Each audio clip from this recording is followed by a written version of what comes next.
Tantor Audio, a division of Recorded Books, presents The Good Teacher by Brian R. O'Rourke, narrated by Jennifer Pickens.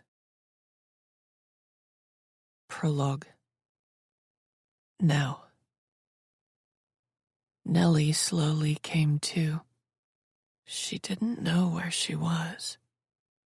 Feeling groggy, she tried to make sense of her surroundings.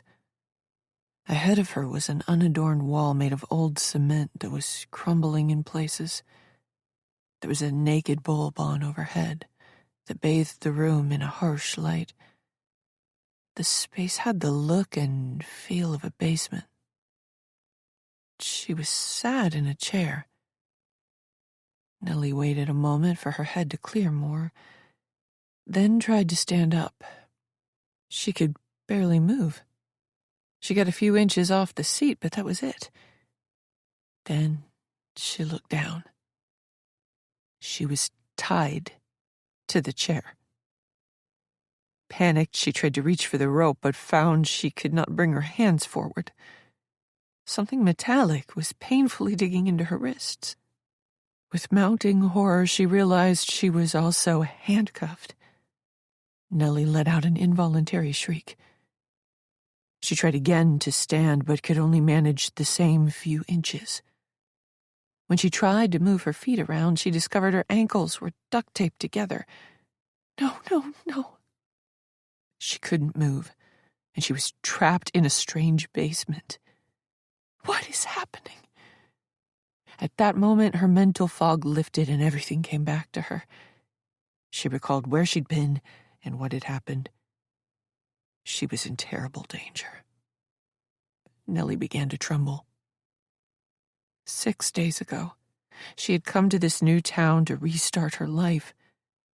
But now she was going to die, and there was nothing she could do about it. A door behind her opened. Light poured in from another room. A moment later, she came face to face with her captor. "Hello, Nellie." Chapter 1. 6 days ago, Sunday. Nellie was glad she'd allowed herself extra time to make it to the charity run early, because every person in the small town of Overland apparently had turned out for the event, creating a traffic snarl on what seemed to be the only artery leading to St. Peter's Church.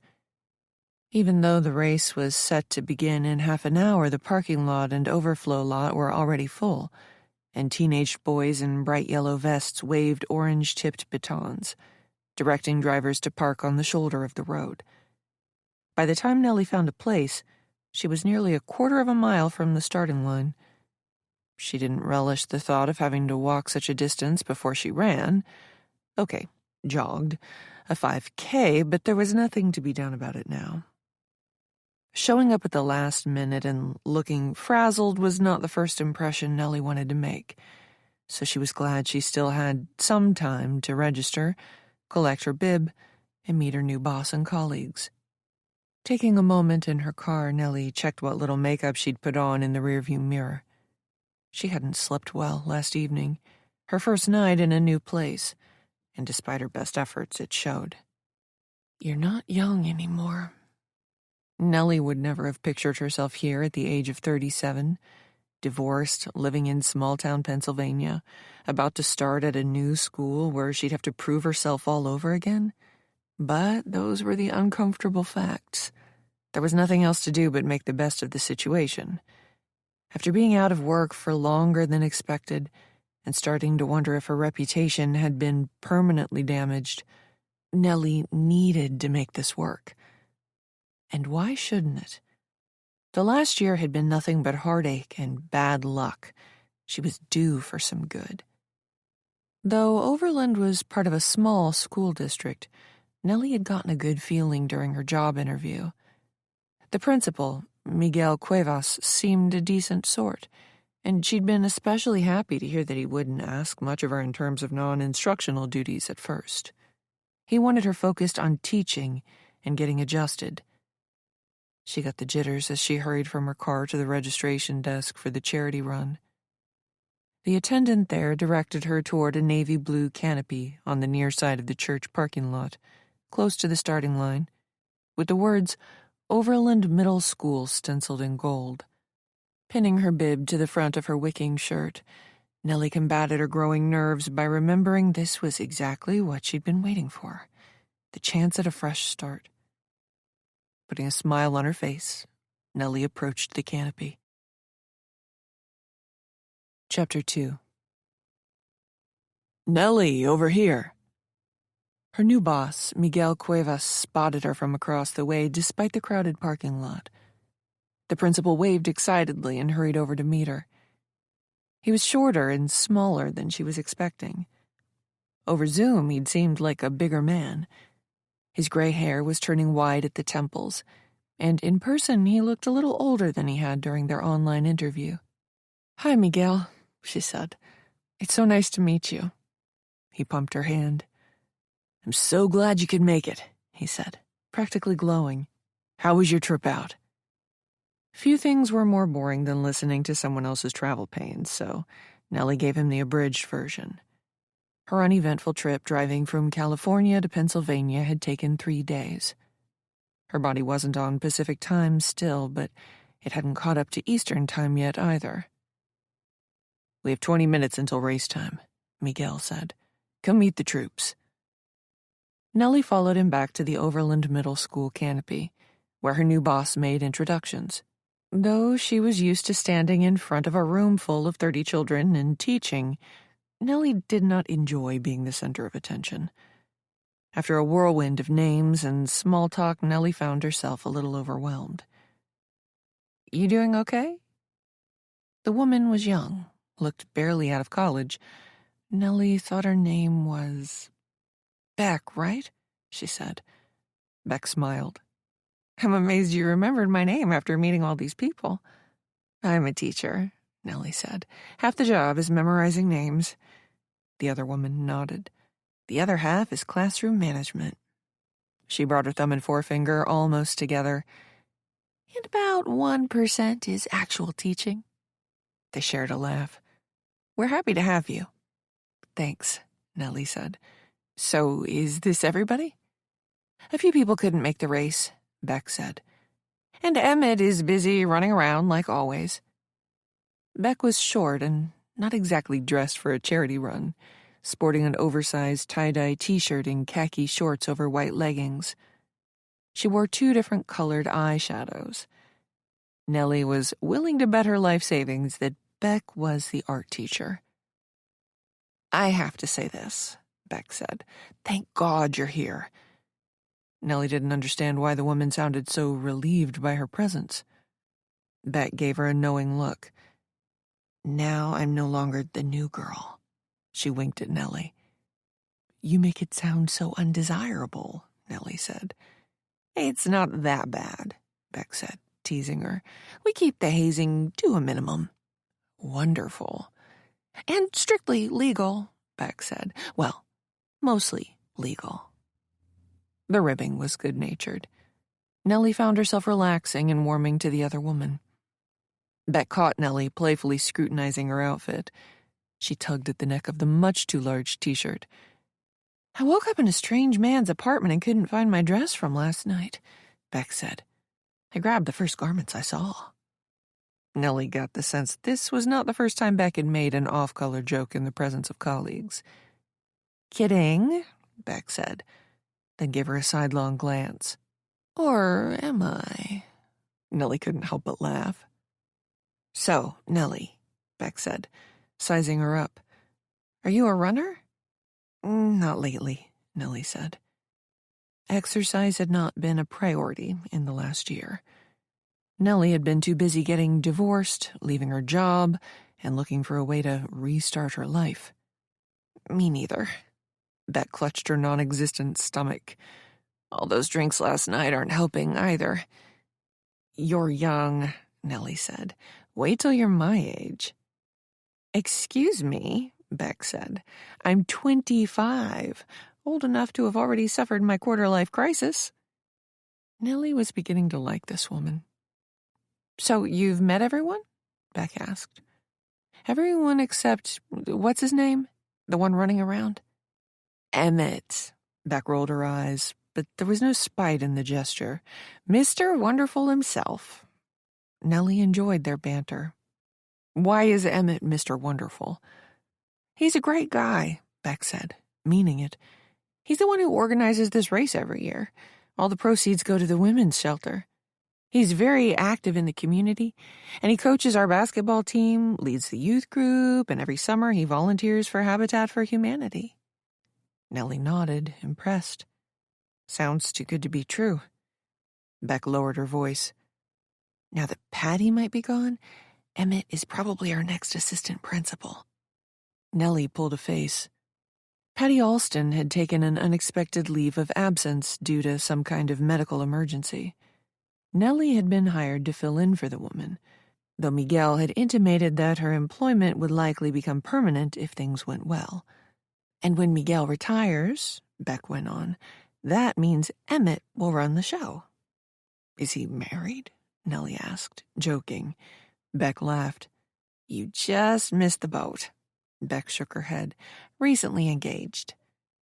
Nellie snapped her fingers, feigning disappointment. Truth was, she had no desire to jump into a relationship. She was still recovering from the dissolution of her marriage. She'd been with John for a long time and couldn't imagine getting involved with anyone.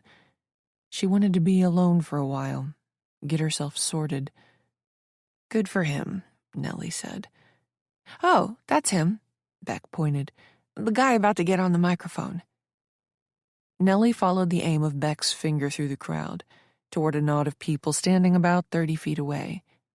A man wearing a gray St. Peter's Church t-shirt was past a microphone. She couldn't make out Emmett's face from this angle. All she could see was his wavy, dirty blonde hair. Emmett brought the microphone up to his mouth. The people hovering near him raised their hands and signaled for quiet, but there were hundreds, if not thousands, here, making lots of noise, so few noticed. Emmett addressed the crowd over a staticky PA system. Thank you all for coming. His voice seemed familiar, though Nellie couldn't place it. Perhaps it reminded her of the baritone of some famous actor. Either way, she didn't know anyone named Emmett. The PA system was of poor quality. Nellie picked out every third or fourth word he said. There were times when the crowd burst into laughter or cheered at something he'd said. He thanked everyone for their support, then asked one of the priests, who was also wearing a gray St. Peter's Church t-shirt, to offer a blessing. When that was done, Emmett reclaimed the microphone and whipped the crowd into a frenzy. He had the charisma of an energetic MC and seemed perfectly at ease addressing such a large gathering. And the whole time, that sense of his voice being familiar nagged at Nellie. The longer he spoke, the more she was certain she'd heard it somewhere before. But that was impossible, because she didn't know anyone named Emmett. Finally, Emmett concluded by offering yet another heartfelt expression of gratitude, which was met with enthusiastic applause. Everyone adored this guy. Nellie couldn't help but be impressed and, surprisingly, a little envious. Not of Emmett specifically, but of the sense of community here. She couldn't help but feel like an outsider. Emmett handed the microphone off to another man, who went on to explain the route and markers. He made a joke about having the most difficult job of all, the starter, which required him to fire a fake gun into the sky to signal the beginning of the race. The participants intending to run quickly moved toward the front of the starting line. Nellie's group, the Overland faculty, remained in the middle of the pack. Beck waved her hand and raised her voice over the din. "Over here, Emmett!" Nellie shifted from one leg to the other, staying on the balls of her feet. Though she'd run her fair share of 5Ks over the years, she was experiencing pre-race jitters now. She hadn't jogged more than a mile in quite a while, and she'd abandoned her admittedly modest exercise regimen when life had taken a turn. She was worried she wouldn't make it through the race and didn't want to embarrass herself in front of coworkers she hardly knew.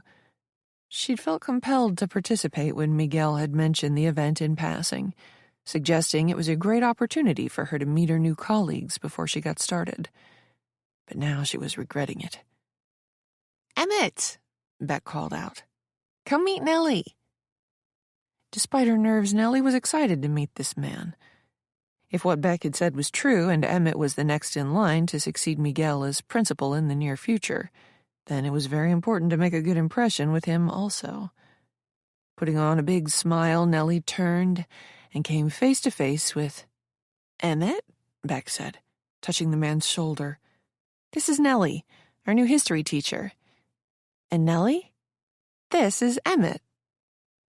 Nellie's smile slipped. Emmett looked an awful lot like someone she'd known, briefly, many years ago. He was a few inches taller than her, with gray, narrow-set eyes and wavy, dirty blonde hair. He looked to be about Nellie's age, around 40 or so. This close, Nellie could see he was in fantastic shape, with a trim waistline and broad shoulders. As he flashed her a 1,000-watt smile, she got a good look at his teeth, pearly white and perfectly ordered. But there was something about Emmett that reminded Nellie of someone else, of someone terrible, a boy named Marshall. She felt all eyes on her. Nellie propped up that smile, hoping it looked genuine, though she was absolutely terrified. She wasn't certain she could move. There was a change behind Emmett's eyes, a fleeting recognition as he continued to flash his bright smile. Or was she imagining it? She couldn't be sure. All of a sudden, Nellie was in a sweat, and the race hadn't even started yet. "Nellie, it's so nice to meet you." Emmett stuck out his hand. "I'm Emmett. I teach English language arts. I've heard so many good things about you." His hand hovered between them. Nellie felt the scrutinizing gazes from Beck and others nearby. She knew she needed to shake this man's hand, but the very thought of pressing her palm against his, of allowing him to grip a part of her body in any way, made her lightheaded. She was breathing heavily, as if she'd already run the race. "Likewise," she forced herself to say. "It's nice to meet you, too." Somehow she managed to shake Emmett's hand. His palm was calloused and cold. She hid an involuntary shudder. His grip was firm, a little too firm.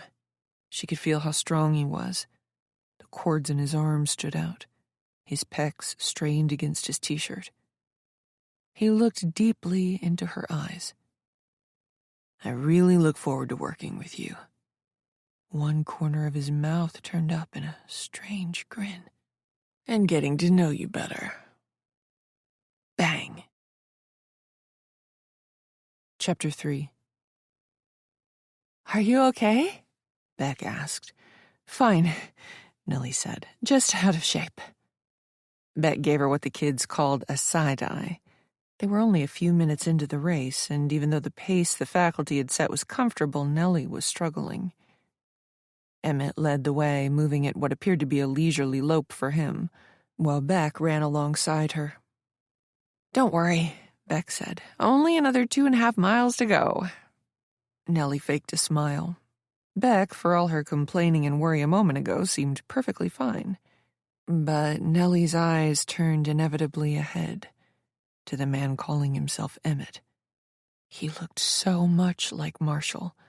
The resemblance was strongest in those gray, close-set eyes. And Nellie was certain she'd caught a look of recognition in those eyes, as if Emmett had met her before as well.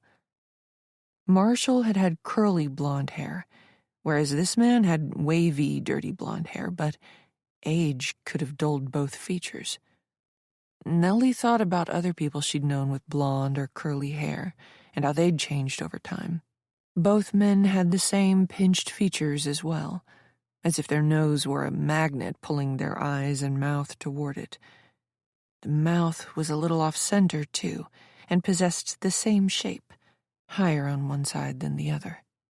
There, however, the similarities ended.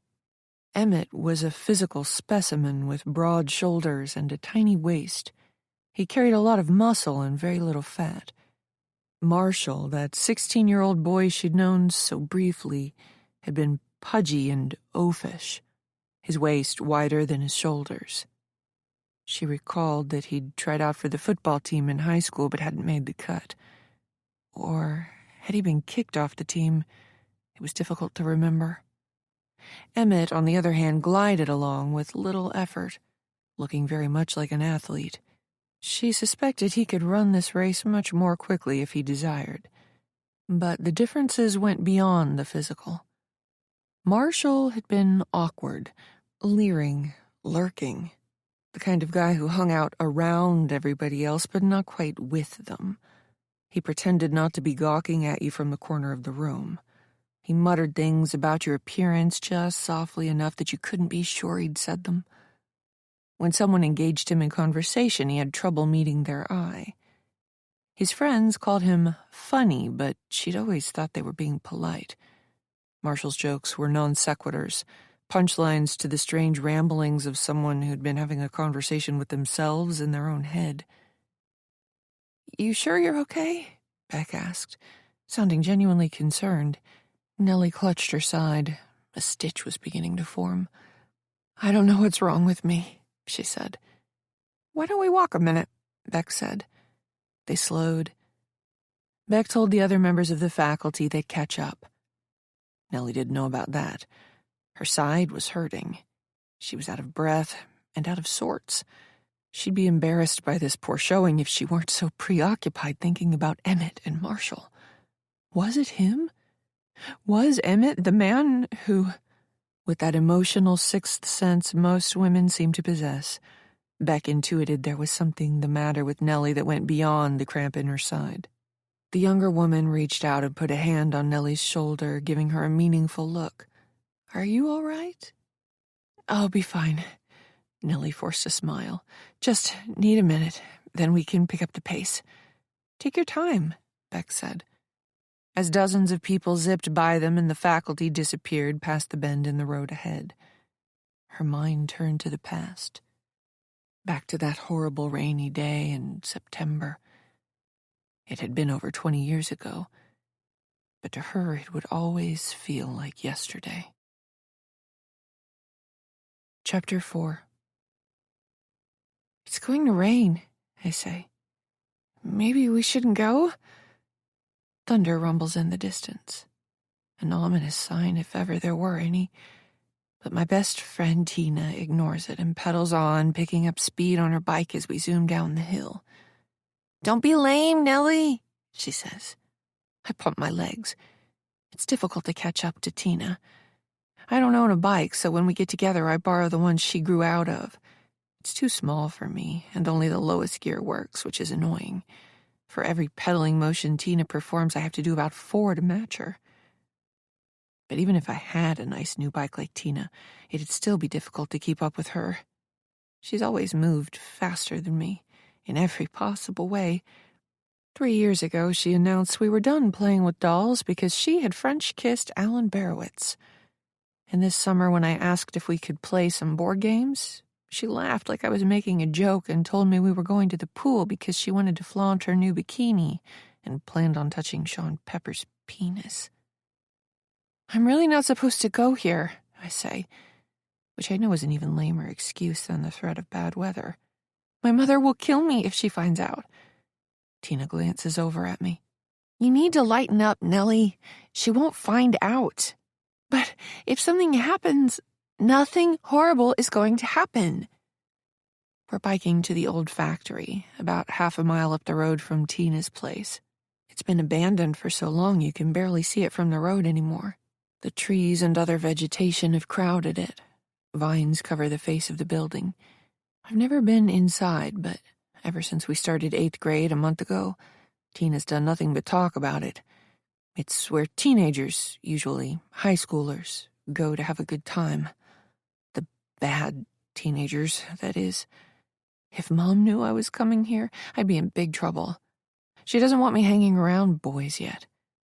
According to her, the only honest man is the one who isn't talking, and even then you can't be sure about him. 2 years ago, when I first got my period, we had the talk, and that nipped what little growing interest I had in boys in the bud. Mom told me that most men just want to use women for sex and then leave them when they get pregnant. She told me they couldn't help themselves, though I had some friends with married parents who seemed happy. Mom was speaking from personal experience, so it was difficult to argue with her. That was the same day I found out she had gotten 2 abortions. One before and one after she had me. I didn't have the nerve to ask her why she decided to keep me but not the others. It makes me feel both incredibly lucky and undeserving, all at the same time. Maybe one day I'll ask Mom why things turned out this way. In about 40 years, maybe. But even putting Mom's worries about horny boys aside, coming to the factory still isn't my idea of fun. I would have preferred to hang at Tina's house, where we watched R-rated movies in the basement and sometimes called boys and usually ordered pizza.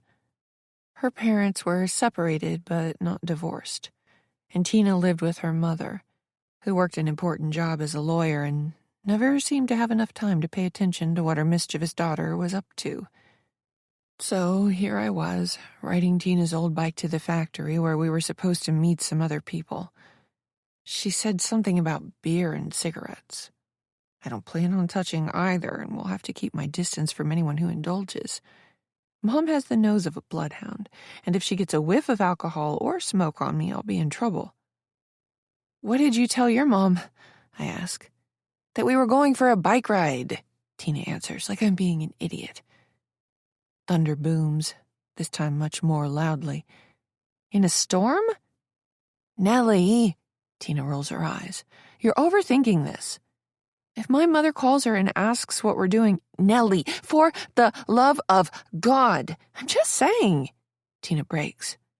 As I slow to a stop beside her, a light drizzle starts. "If you don't want to go, that's cool," Tina says, an edge to her voice. "I'm not forcing you to. Go home if you want." I'm hurt by her attitude. She's my best friend, and we made plans today. We were supposed to watch a movie, and her mom had offered to order out. While that might not have been the most exciting afternoon ever, it beat whatever I had going on at home by a mile. Mom would have probably made me do all the chores around the house, then complained about how poorly I'd done them, then gotten angry when I didn't complete the ones she'd never asked me to do. "Look, Nellie, hanging out in my basement to watch an old movie or whatever, it's lame. So is calling random boys and all that. I'm about to turn 14. Right, 14, not 20. We weren't in college. We weren't even in high school. Tina had always moved faster than me, but the differences of late were becoming more glaring. We were like these bikes. She kept changing to a faster gear, while I was stuck on the lowest one. I bite back tears. Tina's been my best friend since 2nd grade. She's called me lame before, but I always took it as a joke. But now I'm starting to wonder if she means it. Her expression softens when she registers my reaction. "Hey, come on, it's going to be cool. We don't have to stay long. And who knows? You might meet a cute guy." I want to go home, but I don't want her thinking I'm lame either. Okay. The rain picks up while we bike the rest of the way to the factory. Ducking under the rusty chain displaying a "Keep Out" sign, we walk our bikes up the overgrown entrance to the building. Behind the tree line is a parking lot filled with weeds taller than I am, crushed beer cans, broken glass, some needles, and a dumpster that looks like it was forgotten about. The building itself is missing some windows, and there are "Keep Out" signs posted in several places. One faded orange piece of paper nailed to the main entrance reads, "Condemned." "Are you sure it's safe?" I ask, not able to help myself. Tina rubs my shoulder. "They just post these signs to scare people off." With a growing sense of dread, I walk my bike around to the side of the building where a large roof juts out and there are big bays with sliding panels. This must be where the deliveries came in.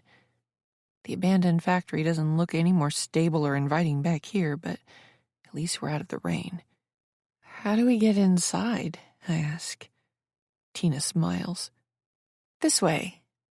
After leaning our bikes against the side of the building, I follow her to an old metal door. She turns the knob. The interior is dark, weak afternoon light streaming in through the few windows that haven't been boarded up or papered over. A strong metallic odor hits me. I must make a face, because Tina says, "Don't worry about that. You won't smell it in a minute." Stepping inside, I find myself in a large open room that's filled with junk, old machines, office equipment. I pretend I don't notice something small and furry scurry away from us, seeking refuge under a rotting desk. "Great, isn't it?" Tina asks. I can't bring myself to lie. My skin is crawling. "Come on," she says. "I'll give you the tour." We move carefully around dangerous-looking, rusting equipment through haphazard aisles of clear space into another area with a long hallway and a series of doors on both sides. "This is the best place to hide," Tina says. "Not out there." "Hide?" I ask. "Yeah," she smirks. "For hide and seek." I frown, puzzled at this. For all Tina's bluster about childish things being lame, I can't picture her enjoying a game of hide-and-seek anymore. Though, perhaps the ominous setting of an abandoned building makes it more thrilling. Either way, I'm not much interested in playing hide-and-seek here, of all places, with boys I hardly know. Mom has put the fear of God into me when it comes to the opposite sex. "Come on," Tina says. We move down the hallway. They could film a horror movie here. This place is creepy.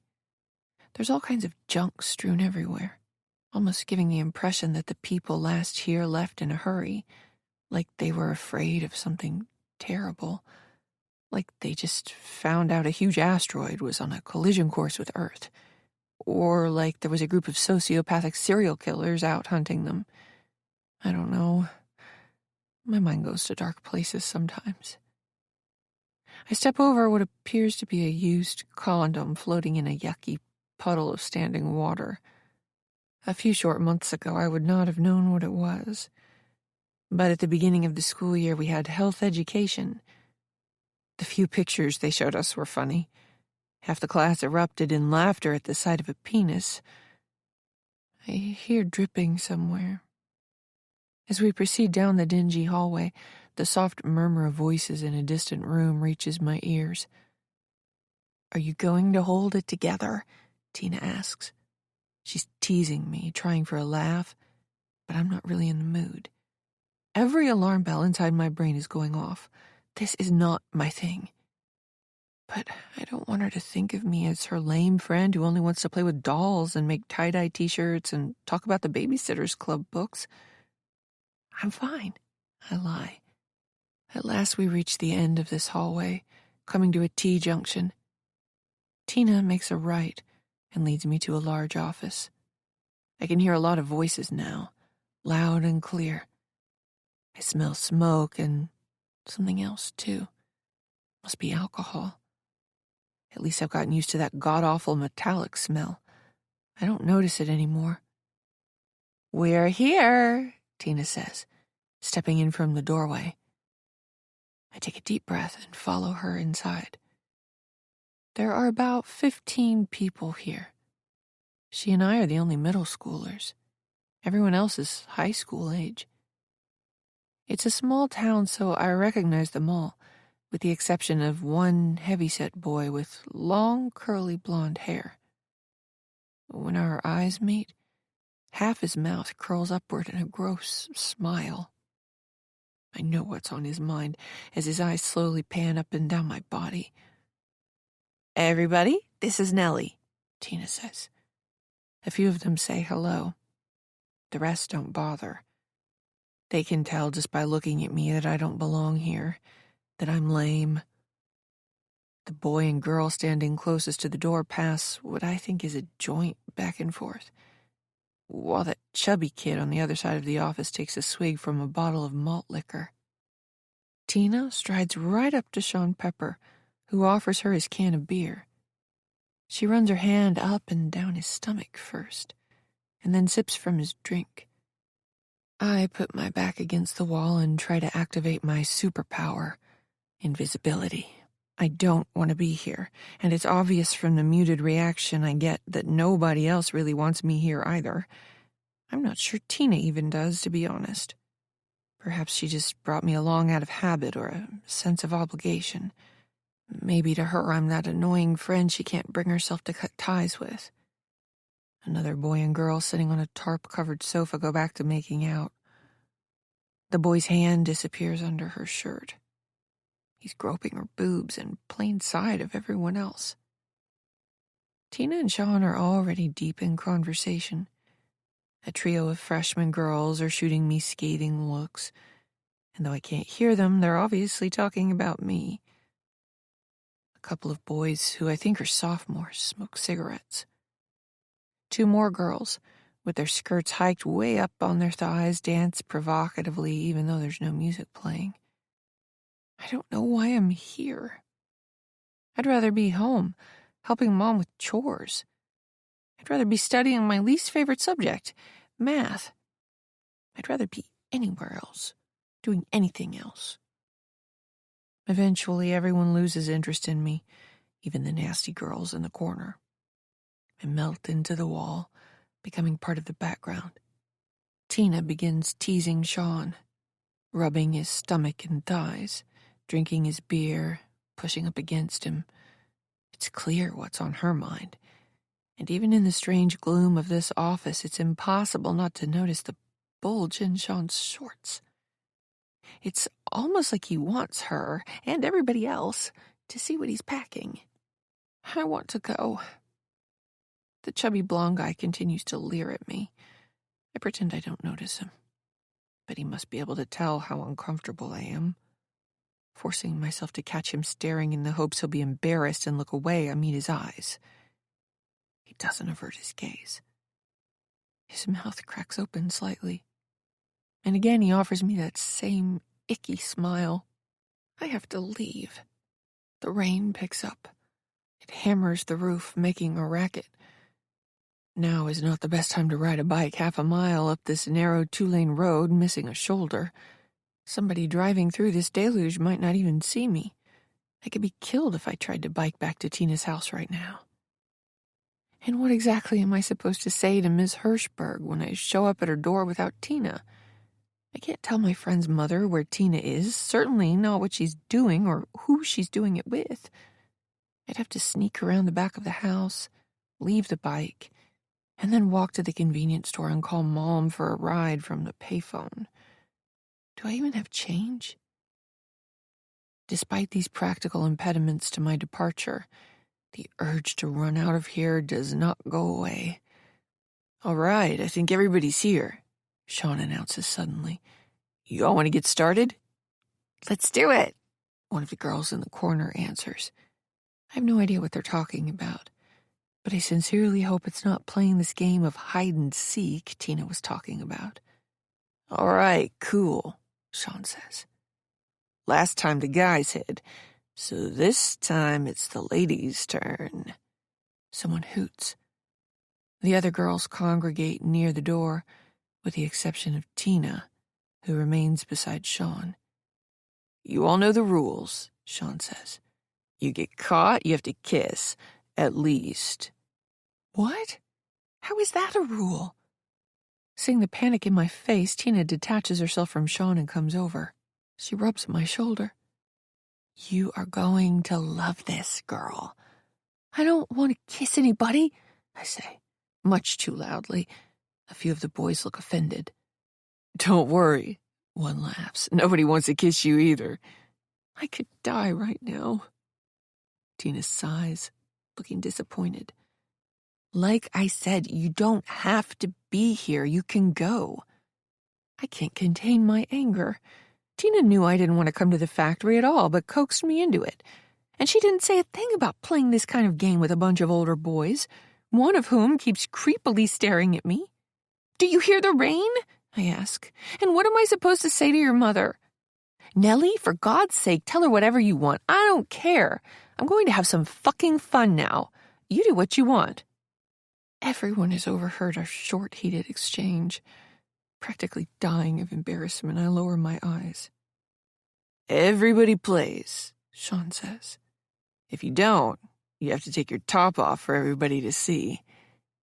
There's more cheering. One of the other girls tugs her spaghetti-strapped top up from the bottom, bearing her bra. All the boys go wild. "Yeah, girl, that's the spirit," Sean says. "Ladies, you have 60 seconds to hide. Starting now." Two more girls peel off their tops. One of them isn't even wearing a bra. Then they hurry out of the office. Tina struts back over to Sean and puts her forefinger on his lips. "You'd better be the one to find me," she says. As she leaves the room, I swallow what little pride I have left and shoot her one last pleading look. But Tina ignores my gaze and high-fives one of the other girls on her way out. 50 seconds, Sean says, turning his eyes to me. I'm the last girl in the room. The blonde boy puts his big bottle of malt liquor down and crosses the room, stopping in front of me. His breath reeks of alcohol and he can't quite keep his eyes still. I've never had a drink in my life, but I can tell he's wasted. "I'm going to find you," he says. I could throw up. Not that I want to be forced to kiss anyone here, but if I had to choose, it would not be this guy. "I'm Marshall," he says. Moving away from him, I look at Sean. "Yeah, so I'm not going to play. I'm just waiting out the storm." Sean checks his watch. 40 seconds. The other boys are laughing at me. Marshall eyes me greedily. I feel naked under his gaze. "I said I'm not going to play." "You don't have to hide," Sean says. "So long as you don't mind taking your top off for us." "Ew, gross." The boys start chanting, "Take it off, take it off, take it off." I'm ready to cry. How could Tina do this to me? She obviously doesn't care about my feelings if she's willing to let her friends treat me like this.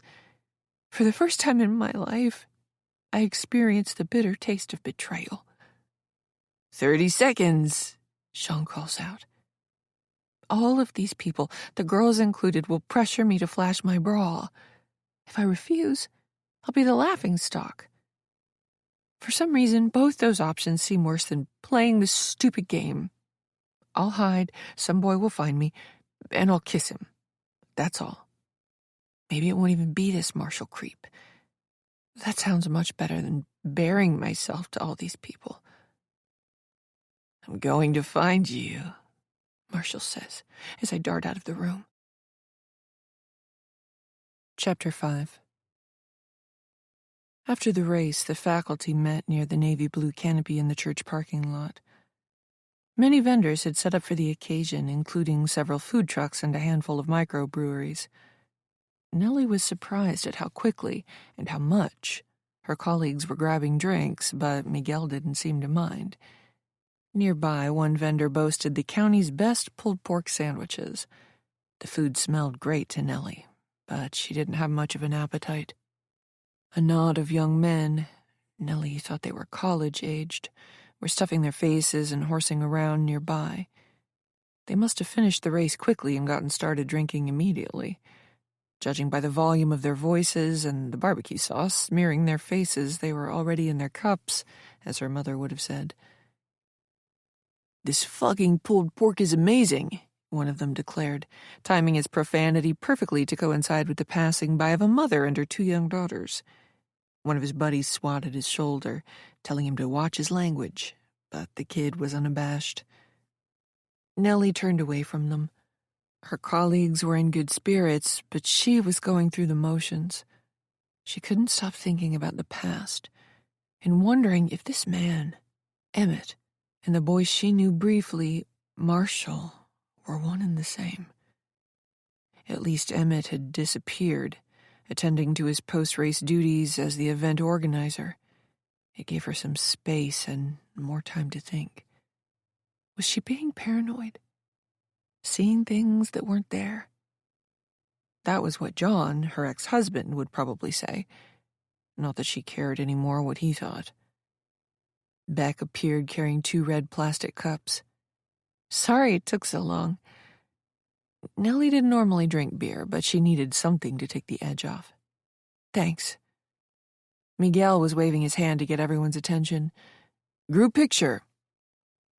Where's Emmett? Someone called out. I think I saw him with Vanessa, one of the other faculty members answered, over by the volunteer tent. At the mention of Emmett, Nellie felt sick. Who's Vanessa? Emmett's fiancée, Beck said. Did she run the race? Nellie asked, hoping she hit her shock well. She couldn't believe this man was engaged. Vanessa? Beck gave her an incredulous look. She's afraid that if she lifts a finger, one of her fingernails will get dirty. Nellie felt like there was more to the story behind Beck's dislike of this woman. But it was her first day here, and she didn't want to come across like she was prying. How did they meet? Nellie asked. She teaches at the high school, Beck answered. Foreign languages. What's she like? Nellie asked. Though the woman had been standoffish at the race, Nellie felt an odd kinship toward her. They were both connected to Emmett. Beck gave her a sidelong glance. More stuck-up than a liquor store in a bad neighborhood. Nellie stifled a laugh and followed Beck's gaze. Emmett approached the group with a striking blonde woman who was an inch or 2 taller than him. She wore a long skirt and an expensive-looking blouse under a shawl. Vanessa was put together, and judging by her dress and manner, Nellie assumed she came from money.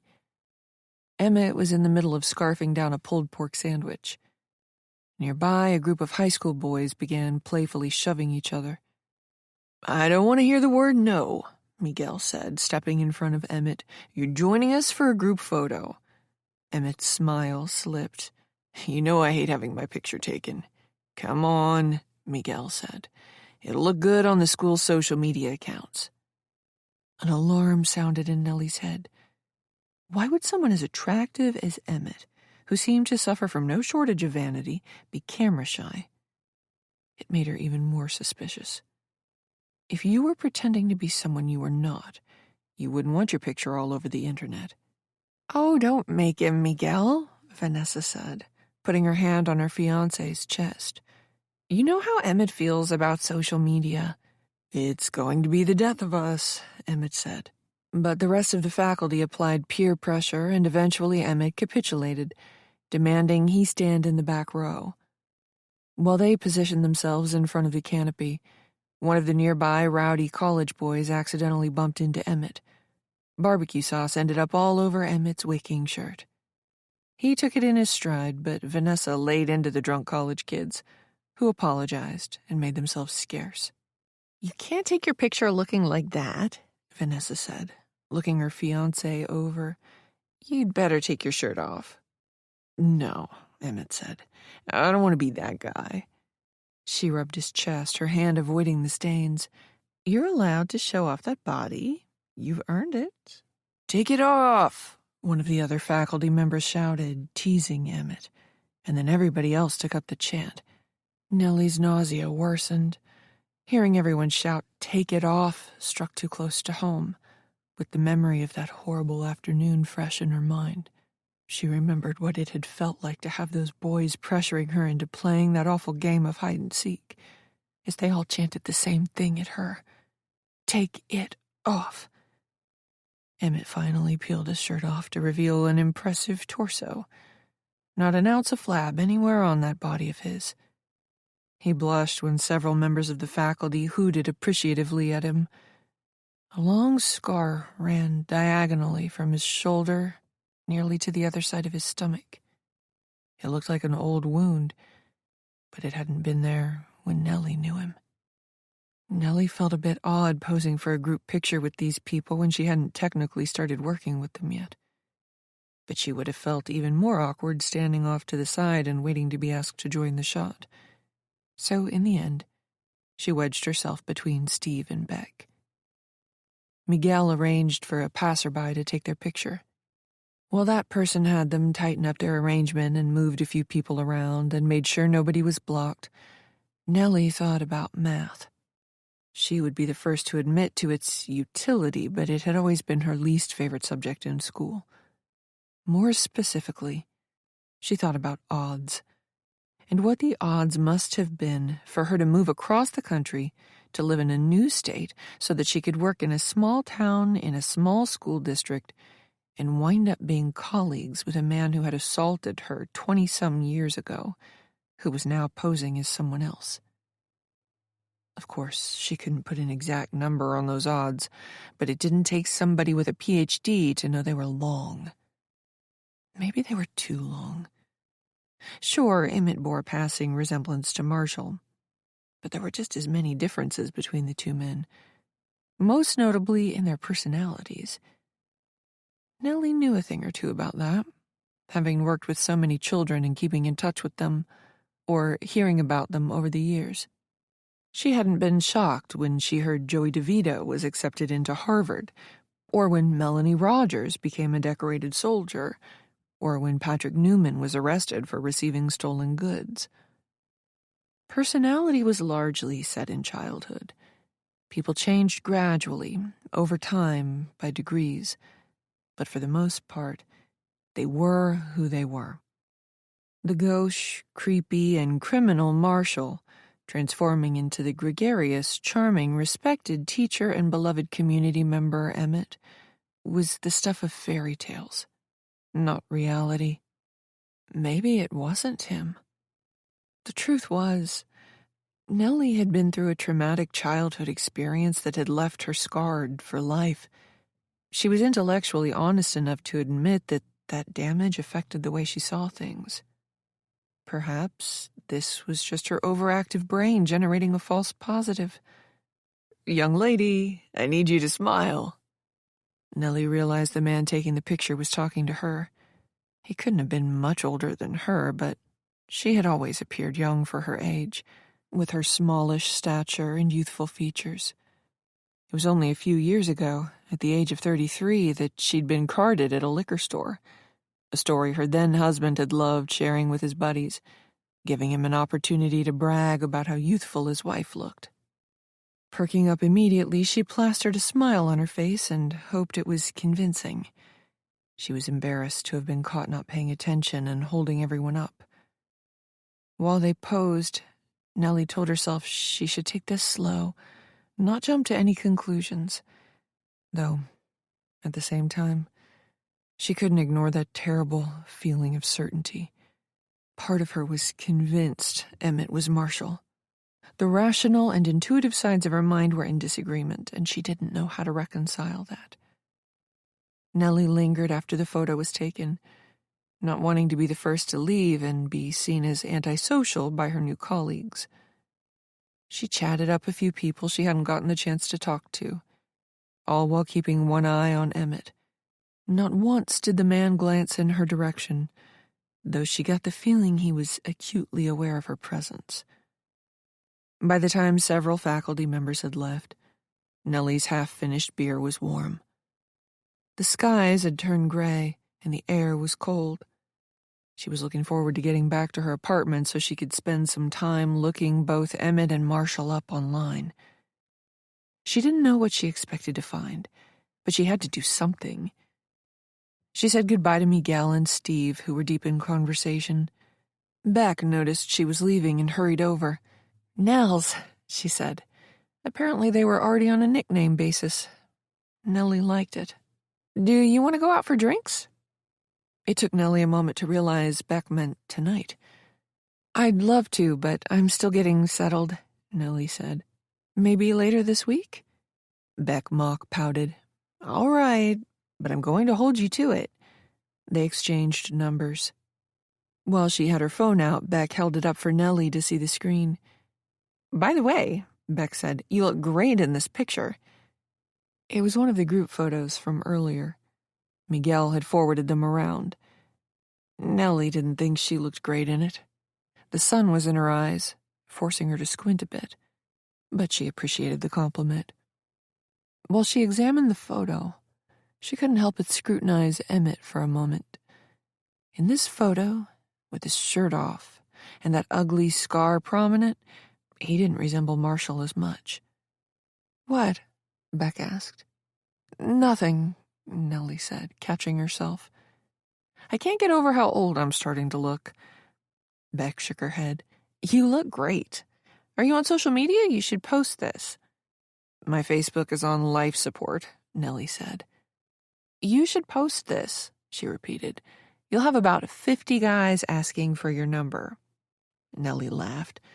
She'd always been plain-looking, cute on her best days, forgettable on the others. Now that she thought about it, she wasn't sure 50 guys had shown an interest in her entire life.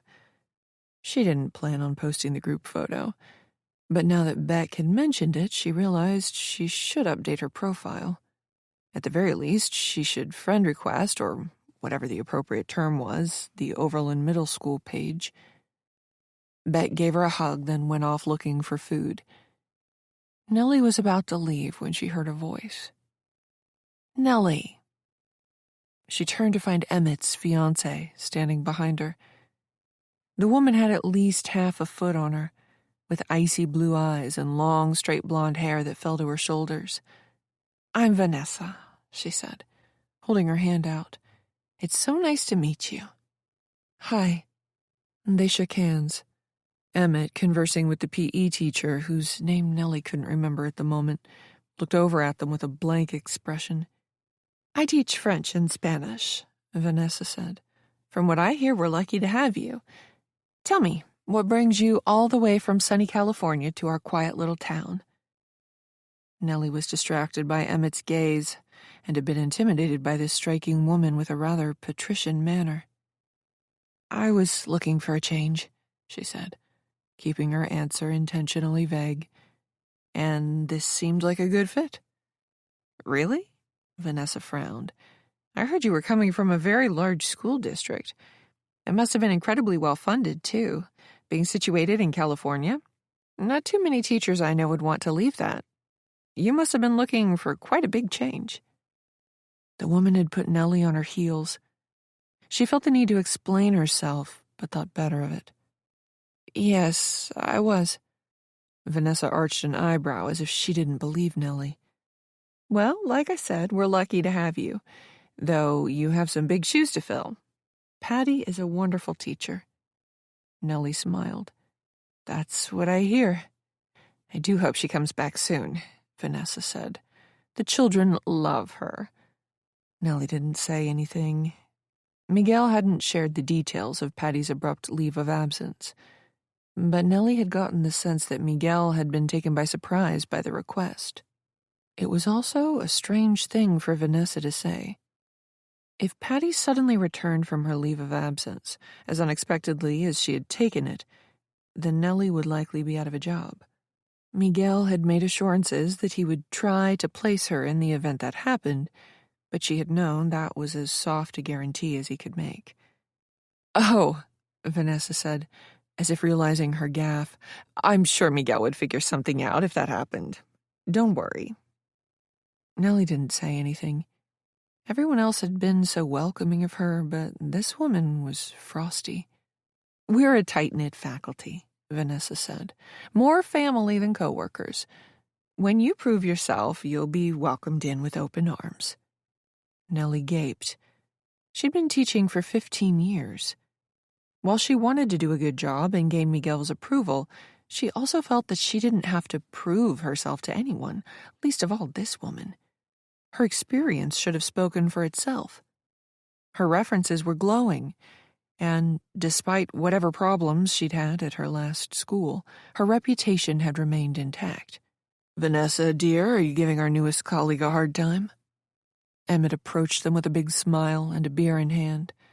He had an easy, almost carefree manner which surprised her.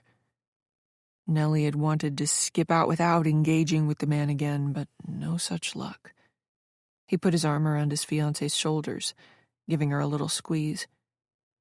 I was not, Vanessa said, giving him a peck on the cheek. I only wanted to introduce myself.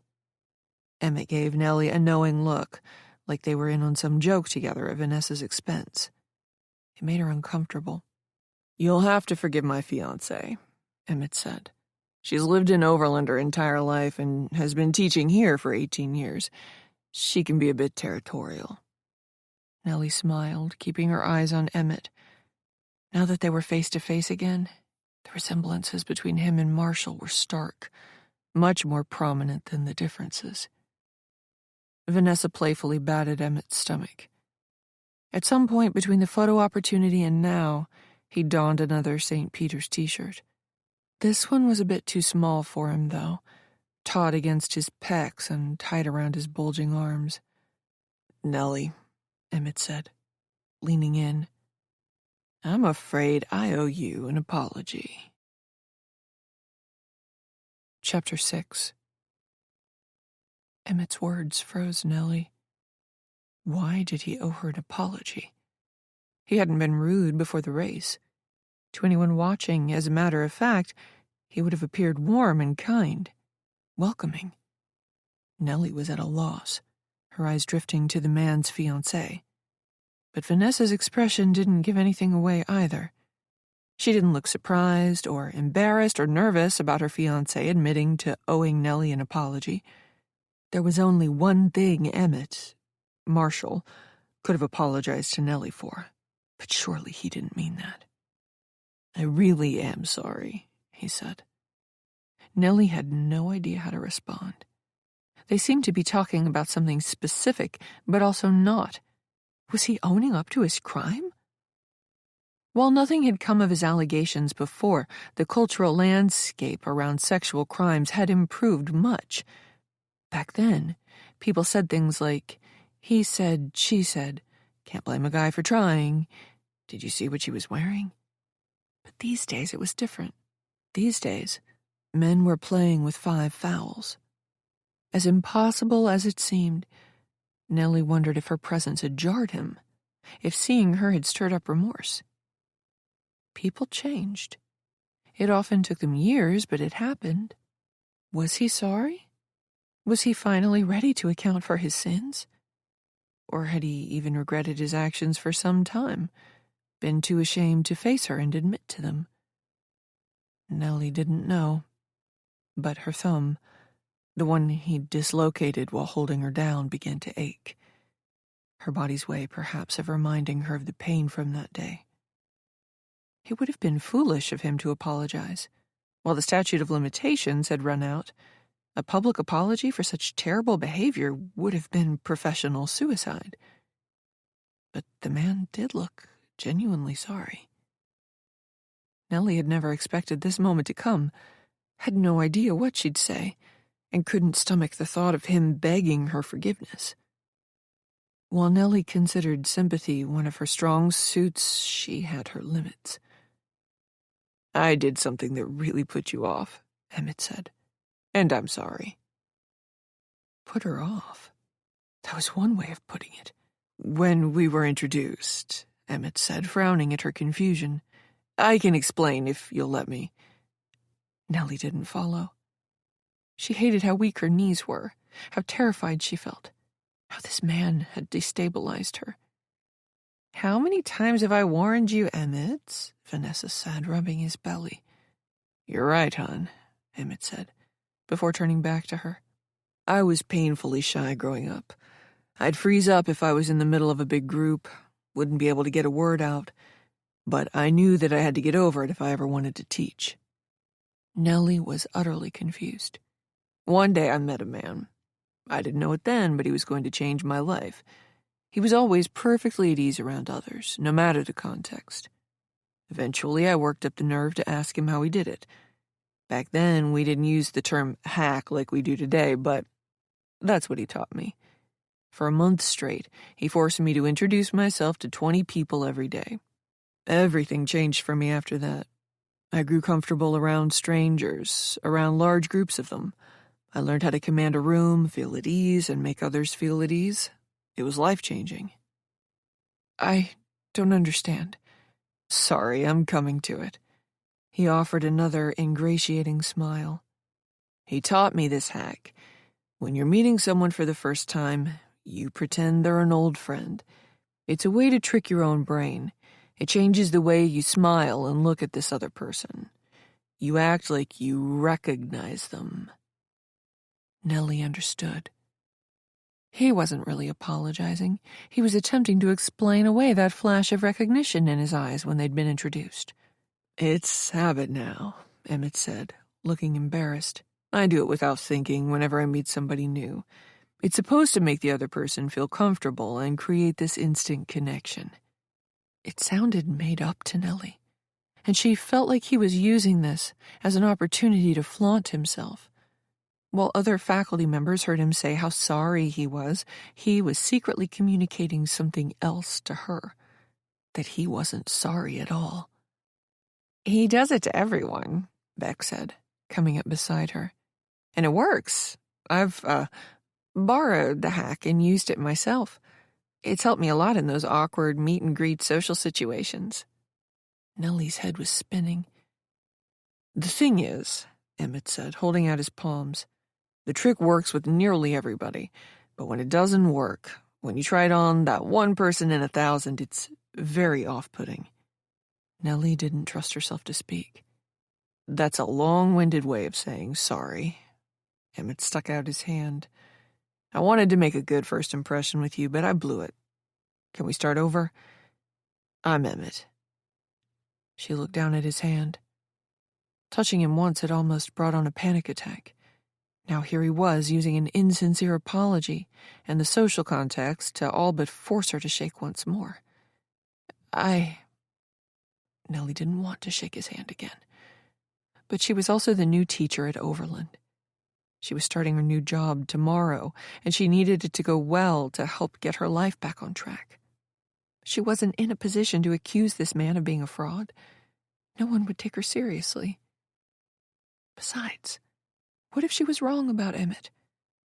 Sure, there was a resemblance between him and Marshall, but Nellie hadn't seen that boy in 24 years. Emmett smiled apologetically. "I'm terribly sorry about this." He began to retract his hand. Nellie felt shamed into shaking.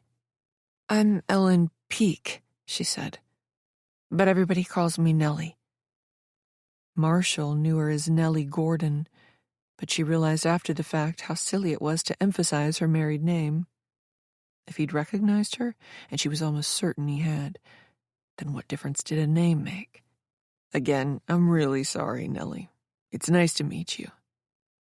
It took all her strength to say, "It's nice to meet you too." Chapter 7. Eventually, the rain that had threatened all day came, ending the post-race festivities early. Before it turned into a downpour, Nellie hustled back to her car. As soon as she started her engine, the windows fogged, and she was forced to sit there a moment while the defogger did its slow work. While she waited, she watched the vehicles going by. A new BMW slowed next to her. The driver waved excitedly. It was Emmett. He smiled and continued to wave, as if waiting for an acknowledgement. Her skin crawling, Nellie forced herself to wave back so as not to offend or arouse his suspicion. But her movements were mechanical, unnatural. She'd been able, at least temporarily, to not think about Emmett. But now, as she watched his BMW disappear ahead, her intrusive thoughts returned. Her knuckles whitened as she gripped the steering wheel. Now he knows what car you drive. The thought made her start to hyperventilate. A line of cars passed while she got her breathing under control, including several police cruisers. While Emmett knowing her car wasn't ideal, she realized she couldn't have prevented that from happening.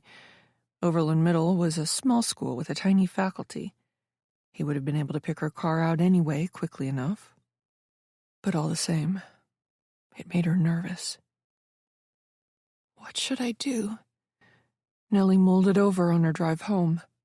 For longer than she cared to admit, Nellie considered inventing a story about a suddenly sick family member who needed her help, offering Miguel her sincerest apologies before leaving town in a hurry. As tempting as the idea was, Nellie couldn't go through with it. She wasn't a liar, and she also didn't want to leave Miguel in the lurch. Having taught for so many years now, Nellie understood how challenging it was to be down one staff member, especially in a small school like this. And perhaps most importantly, She didn't want to feel like a coward. If she ran away, would she ever be able to look at herself in the mirror again? Besides, was she certain Emmett was Marshall? She wanted to talk this over with someone she trusted, but she and her ex didn't really speak anymore, and Nellie didn't know anyone in town. She was tempted to contact her new boss, Miguel, but she had no idea how he'd react to what was admittedly an outrageous accusation. Her few close friends back in California had distanced themselves following the divorce and the other nasty business, clearly not wanting to get involved in the mess that had become Nellie's life. She didn't even consider calling her mother. She felt all alone. On her way home, she passed her new place of employment, Overland Middle School. Instead of continuing past, she pulled into the lot and parked illegally in front of the building. With it being Sunday night, the school was dark, and nobody else was in the lot. She'd already visited the school's website prior to formally accepting the job offer, but online pictures never did a physical location justice. Overland looked both smaller and older than how it appeared on the internet. For the first time, Nellie wondered if she'd made a mistake taking the job. She'd had trouble finding work the last year. Money had been a concern, of course, but she had her savings, and John was good about alimony. The truth was, she'd started to worry she'd never teach again. She feared she'd be forced into some office job she'd never wanted, the last 15 years of teaching good for nothing. When Miguel had offered her the job, she'd accepted on the spot. The principal had chuckled at her over-eagerness, telling her to give it some thought and get back to him. Afterwards, she'd been embarrassed by how desperate she must have seemed. When she had a moment to reflect, Nellie acknowledged that being out of work had made her jump at the offer, even though it meant moving all the way back to the East Coast and starting over in a small town where she knew no one. She agonized for 2 days over the decision, but in the end, she didn't think she could wait any longer in the hopes a position more local or in a larger school district or both would materialize. Keeping her misgivings to herself, she formally accepted the offer. Not only did she have reservations, but now she also had Emmett to contend with. Nellie pulled into the long driveway, driving past the big old house where 72-year-old Orville Lang resided, and parked in front of the barn, where her second-floor apartment was. Her legs ached as she climbed the wooden stairs. Once upon a time, running a 5K would have been a breeze, but she could tell she'd be sore tomorrow. Her lower back was also tight from being in the car for so long. She had no appetite and spent 20 minutes moving around the small apartment, having no outlet for all her nervous energy. Eventually, she managed to get herself under control. With a deep, calming breath, she opened her laptop and started searching.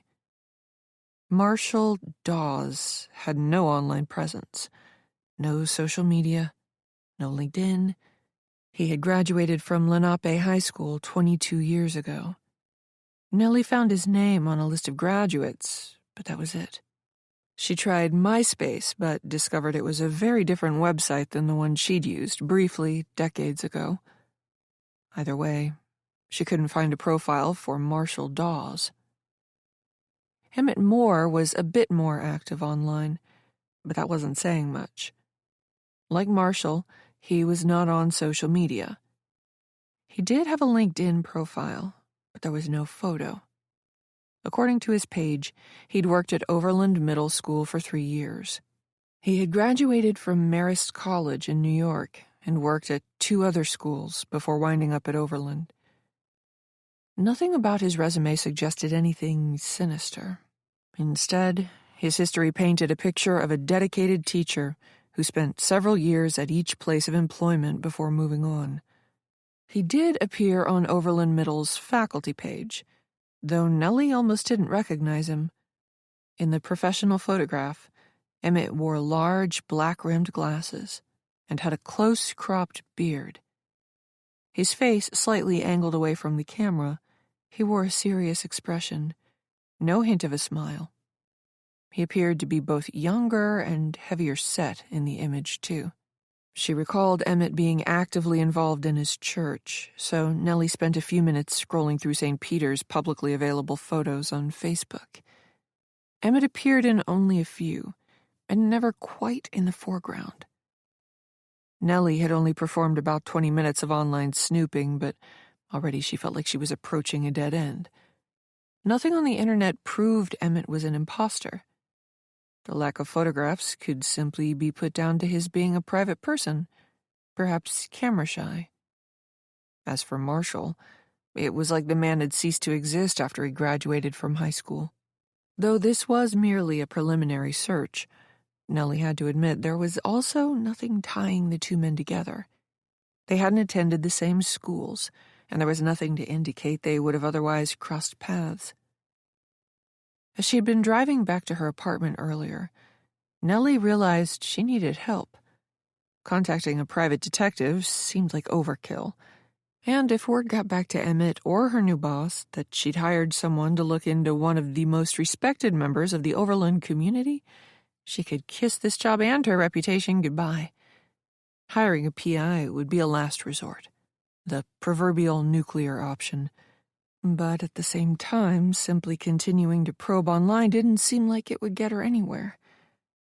Approaching local law enforcement with her gut feeling that Emmett was actually Marshall wouldn't go over well either. There was one person Nellie thought about contacting. Her childhood friend, Tina. They were Facebook friends, but beyond Nellie sending a friend request and Tina accepting, they hadn't interacted at all. When Nellie occasionally popped onto social media, she'd sometimes check out Tina's page, looking at pictures of the other woman's children. But if Tina ever did the same with her, Nellie had no idea. When nothing had come of their online connection, for lack of a better word, Nellie feared Tina had accepted her friend request out of a sense of obligation rather than desire, and eventually she gave up on the idea of ever talking to the woman again. Nellie sighed. Contacting Tina didn't seem like a viable option. If the woman still harbored a grudge, rightly or wrongly, then she'd be loath to help Nellie at all. There was a knock at her door. Chapter 8. Nellie checked the peephole before opening up. The owner of the property, Orville, stood on the wooden stoop outside her apartment. He wore a plaid shirt, jeans, and an old baseball cap, and gave her a toothy grin. "Hey, Nellie," he said. "How's it going?" "Oh, fine, just getting ready for class tomorrow." "I see." He turned toward his house. "I installed some floodlights near where I keep my trash. Raccoons have been bad this year. I'm hoping the lights will scare the critters off. They're on motion sensors. I wanted you to know in case they come on in the middle of the night. Didn't want you worried." "Thank you for telling me," Nellie said. Orville lingered. "I don't suppose you'd want to keep an old man company over dinner." Nellie smiled. Being around another human being sounded wonderful right now. Orville's home hadn't been redone in a long time. The walls were covered with pictures of family. In the photographs, Nellie was treated to a time-lapse montage of his children, from very early ages to adulthood, to becoming parents themselves. The carpet bore the stains of long use, of children and grandchildren too, worn down in many places, bunched up in others. A deer head hung on the lintel above the den, but for as old and outdated as it was, Nellie adored the place.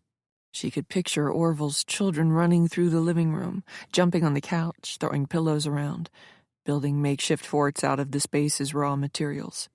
In the entryway to the kitchen, names and ages and lines were penciled on the white paint to signify the children's increasing height over time.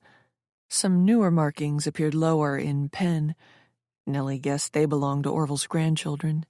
"You have a lovely home," Nellie said. "Thank you," Orville said, "but I can't take credit for any of it. Lauren did the decorating. I haven't changed a thing." Lauren had passed unexpectedly almost 10 years ago. Nellie offered the man a sympathetic smile. "Have a seat," Orville said, pulling a chair out at the kitchen table. "Nothing fancy, I'm afraid. Just steak and potatoes." Nellie asked if she could help with dinner, but the old man was having none of it. insisting she was his guest and all but forcing her to sit. While Orville heated the leftovers and got the dishes and silverware out, Nellie reached into her pocket for her phone, out of habit. "Ah," she said, remembering. Orville retrieved some Italian bread from the oven. "Something the matter?" "My phone," Nellie said. "I'm trying to break my bad habit of constantly checking it, so when I'm just sitting around, I keep it away from myself." "That's a good idea," Orville said. "I should do the same. I'm always on mine, too." "Problem is," Nellie said, "now I leave it places. 2 weeks ago, I left it on the windowsill of a coffee shop. I had to retrace my steps that day to find it." Orville smiled. "Can't win for trying sometimes." The Italian bread smelled delicious, and the steak and potatoes didn't look like leftovers to Nellie. She wondered if he'd pretended they were when he'd asked her to dinner so she didn't feel compelled to accept his invitation. Now she was beginning to suspect the old man had gone to quite a bit of trouble to prepare this meal. "Thank you so much for having me over," Nellie said. "I really appreciate it." "It's no bother. I get lonely these days. What with Lauren gone and the boys moved out. You're doing me a favor by being here." Orville brought some napkins over. "I know you're working tomorrow, but would you like some wine?" "Sure would," Nellie said. He poured her a glass of red. The microwave dinged. Orville brought the food out. Nellie spooned some food onto her plate. It smelled delicious. They made small talk while it cooled. Orville asked her about California, politely steering clear of the subject of her ex-husband. "Nervous about tomorrow?" he asked. "I got the chance to meet my colleagues yesterday," Nellie said. "Everyone seemed nice, but yes, I'm nervous. Before this, I was at the same school for 14 years. I'd planned on working there forever. This is a big change for me." He nodded along. "First day at a new job. That's normal. But don't worry. You're in good hands here. All my children attended Overland Middle. Miguel taught my youngest English composition, if you can believe it." "He's a nice man," Nellie said. Orville nodded. "He must be getting ready to retire soon." Nellie saw an opening. "There's talk that Emmett might succeed him?" Orville's face brightened at the mention of Emmett Moore. "Like I said, you're in good hands. I couldn't think of anybody better to succeed Miguel. Emmett is a great guy. Great guy." Nellie kept her eyes on her food. "That's what everybody tells me." "I saw him at church today. Mentioned you were staying here." Nellie froze. "You did?" The old man sat up, looking apologetic. "Oh, I'm sorry. I didn't think anything of it." Nellie forced a smile, but her insides were churning. Emmett knew where she lived. The thought was terrifying. "It's okay," she managed to say. "I really am sorry," Orville said, sounding pained. "I didn't think anything of it. Small town, everybody talks. It's not like a big city. But I guess I shouldn't have told him that." "It's just—" Nellie searched for the right words to say, some half-truth. "I've had problems with men before, and I don't want strangers knowing where I live." "My gosh." Orville put his fork down. "Nellie, I'm so sorry. Won't happen again." He'd apologized several times now, but Nellie said nothing. She kept her eyes on her food and forced some potatoes into her mouth, even though her appetite had vanished. An uncomfortable silence developed. Orville fidgeted in his seat. "You don't have to worry about Emmett," he said. "He's a good man, really. That one wouldn't hurt a fly. He leads the middle school youth group at St. Pete's. He's wonderful with the children." Nellie kept her expression neutral, but she wanted to scream. The thought of Emmett being a teacher, working with children. "He runs the youth group?" Orville's expression brightened. "Oh, yeah. The best. The youth group had a lock-in event Friday night." "A lock-in?" "That's what they call a sleepover." Orville put his wine down. "Emmett usually coordinates one every season. The kids love them. They play games and watch a movie. The parents love it, too. Their children get to socialize, and they know their kids won't get into too much trouble at church." "He seems to have his hand in a lot of things." Orville gave her a strange look. Nellie forced a smile, feeling her cheeks turn red under Orville's gaze. I'm impressed, is all. He's up all night with the kids, then he's managing the charity run. It's a lot. Orville grinned, as if he took pride in the other man's good deeds. That's Emmett. Always up to something. Always up to something. Chapter 9. 5 days ago. Monday. I run while Sean calls out how much time is left. Every time I think I've found a good spot to hide, I discover one of the other girls has already taken the spot, and they shoo me away. With only 10 seconds left, I duck into a small room at the far end of the factory and hunker down behind a filing cabinet. I do my best to ignore the tiny black insect that scurried away when I disturbed some trash in the room. Ready or not, here we come, Sean calls out, his voice barely reaching me in this room. I hear snickers from the factory floor. The other girls are actually excited to be chased. They're enjoying this moment, savoring the idea of what's to come next when so-and-so finds them and they're forced to make out. But I'm not like them. Sure, I've thought about kissing certain boys in our grade, but not just any boy. I really don't want any of these characters to find me, especially that mouth-breather Marshall. It's only when I'm sitting here, worrying about being found, that I realize I don't know what the rules of the game are. Do the boys only have a certain amount of time to find us? They can't be allowed to take all afternoon. That wouldn't be fair. And what if they do find us? Do I really have to kiss them? Could I get away with kissing on the cheek? Or does it have to be lip to lip? What happens if I refuse? I mean, I know I'll be the laughingstock and we'll have to run out of here, embarrassed. But they're not going to demand I show off my bra to everyone if I refuse. Right? Am I allowed to go outside? Nobody said I couldn't. But it's pouring with rain now, and I realize this white t-shirt isn't the best outfit when you're stuck outside in a squall. Just the thought of any of them getting a glimpse of my bra makes my stomach flip. Being the youngest and, least matured girl here, I would die of embarrassment. I stay on my crouch beside the filing cabinet, hoping no one comes back here. There are a few windows to my right. If worse comes to worst, I can sneak out through those. I mean, assuming those things even open. They're probably rusted shut. If I go outside, then I'm getting on that bike, and I'm taking my chances in the storm. If I go fast, I can make it back to Tina's house in a few minutes. If Mrs. Hirschberg asks, I'll tell her Tina met up with some friends, and they're playing hide-and-go-seek up the road in the rain, but that I wanted to get out of the storm. It's not a lie, and given how permissive Tina's mother is, I doubt she'd get into trouble for it.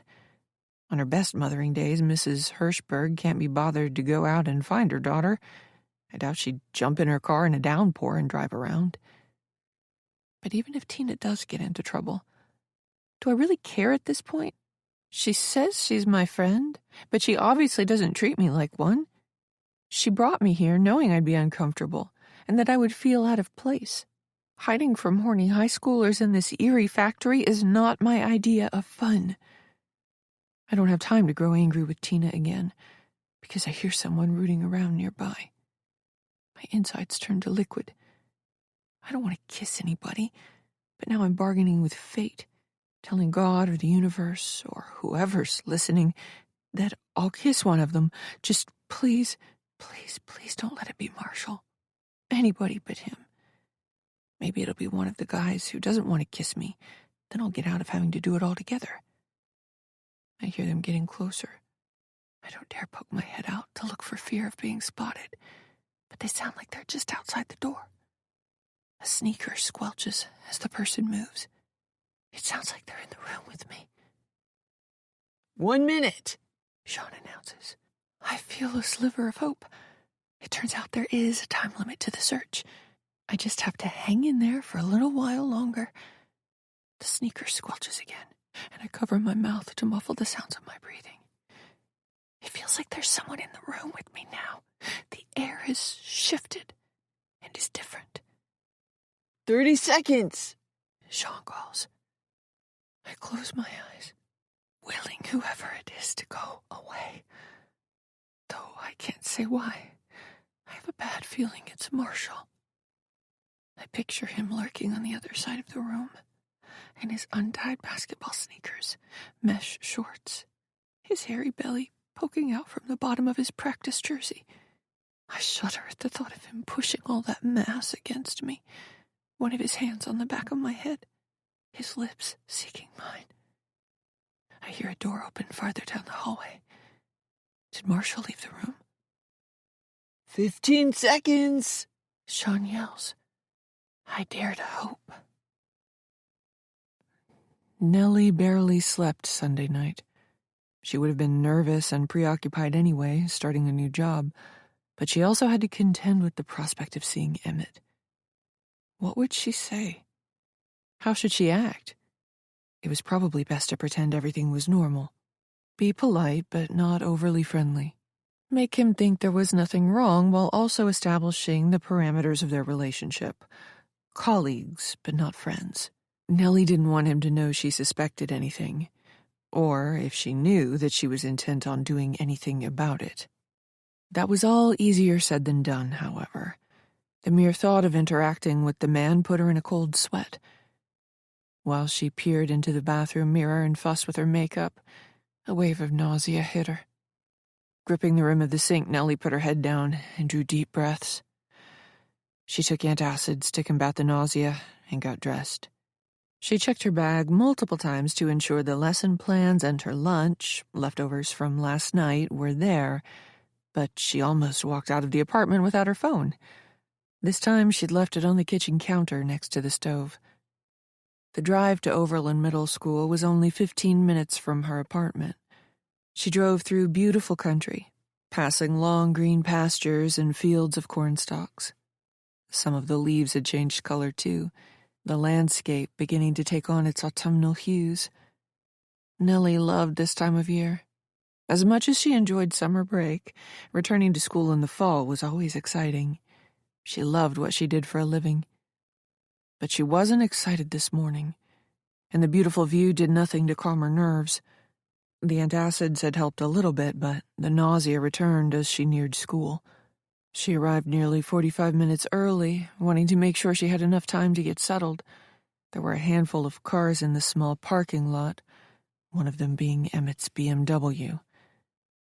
Nellie parked as far from his vehicle as possible without making her choice comically obvious. She checked her makeup again in the rearview mirror and tried not to think about Emmett. She needed to focus on her job this morning.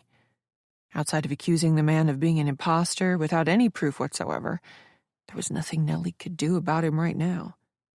She hated how powerless that made her feel. Checking her makeup for the umpteenth time was just a stalling tactic, so Nellie forced herself out of the car. The autumn air was crisp and damp and smelled of earth. Her breath came out in tiny white puffs as she crossed the parking lot.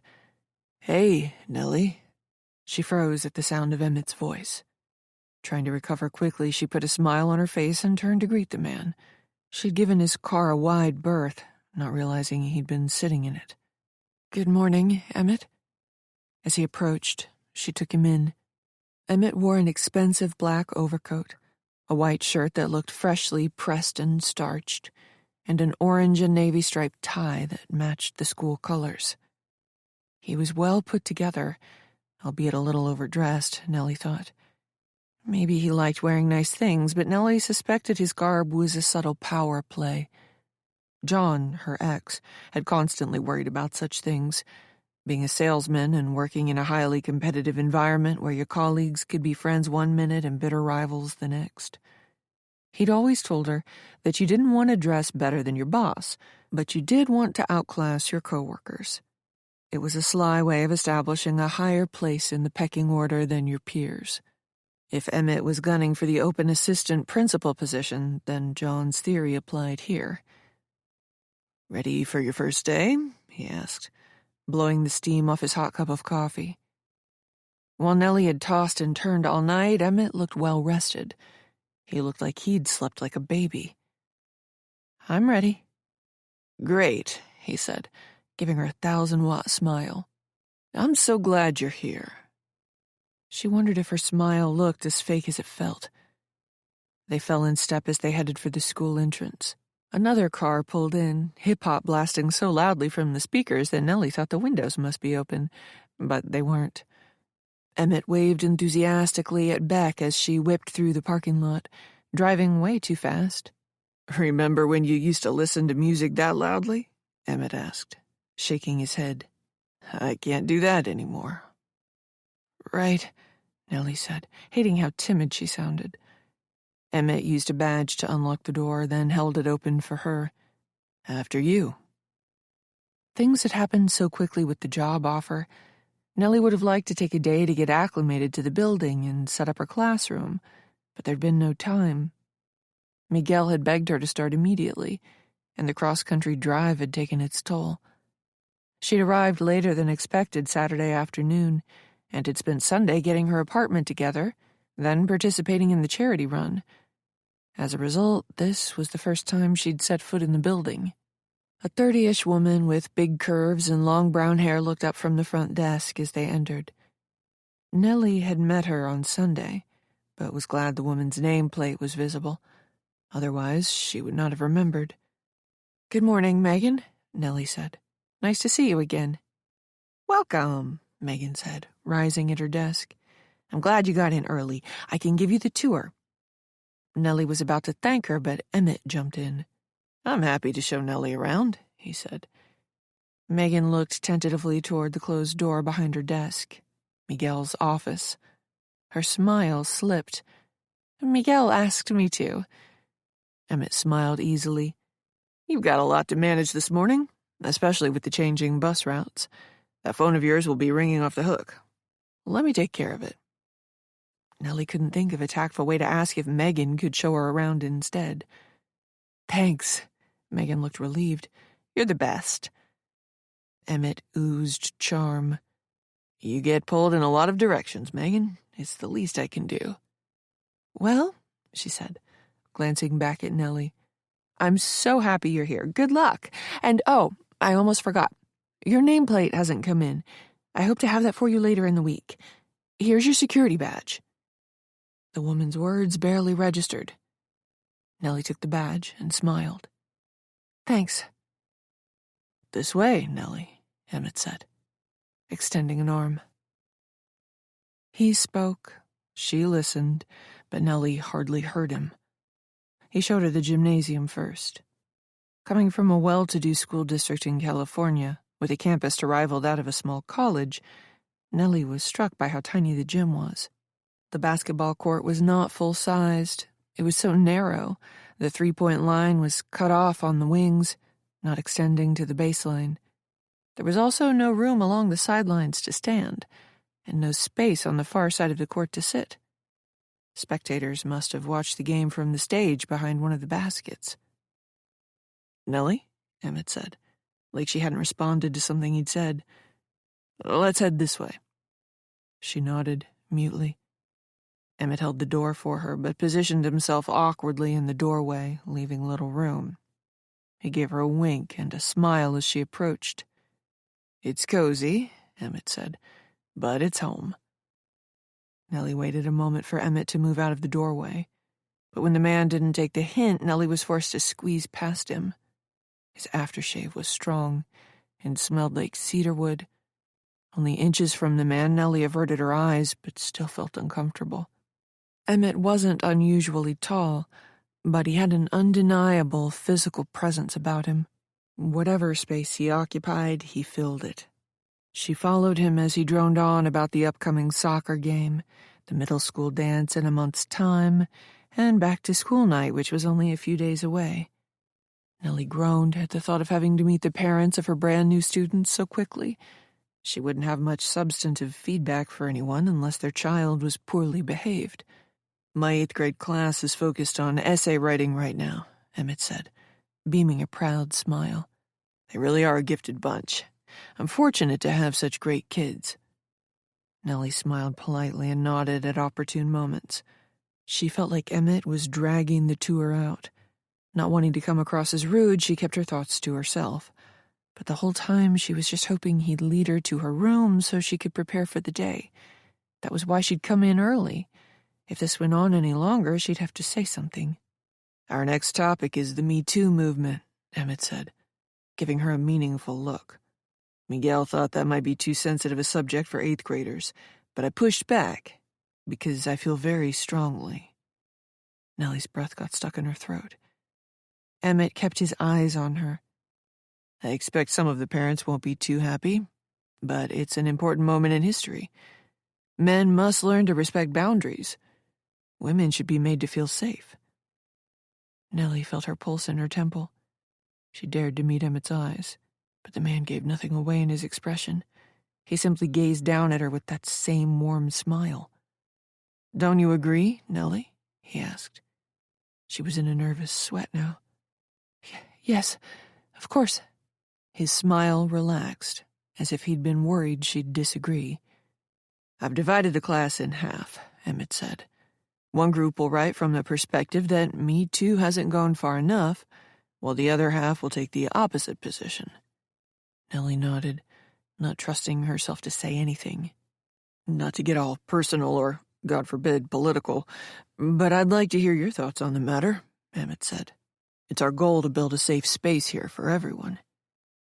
Nellie had strong opinions on the subject, but she was too unnerved to think of anything meaningful to say. "It's difficult, right?" she said, chuckling nervously and hating herself for it. "I mean, on the one hand, women should be safe, but on the other, it's important not to jump to conclusions." She wanted to scream. That was not how she felt, but she was not at all ready to have this conversation with Emmett, all the while having to pretend like the feeling of utter dread in her stomach wasn't real. "Fair point," Emmett said. "It's important to protect women, but it's also important to assume a person is innocent until proven guilty. Right here is the art room." "Coming through." Beck barreled out of the art room, already in her paint-spattered smock. "Morning, Nellie," she said as she raced by. "Forgot my coffee in the car."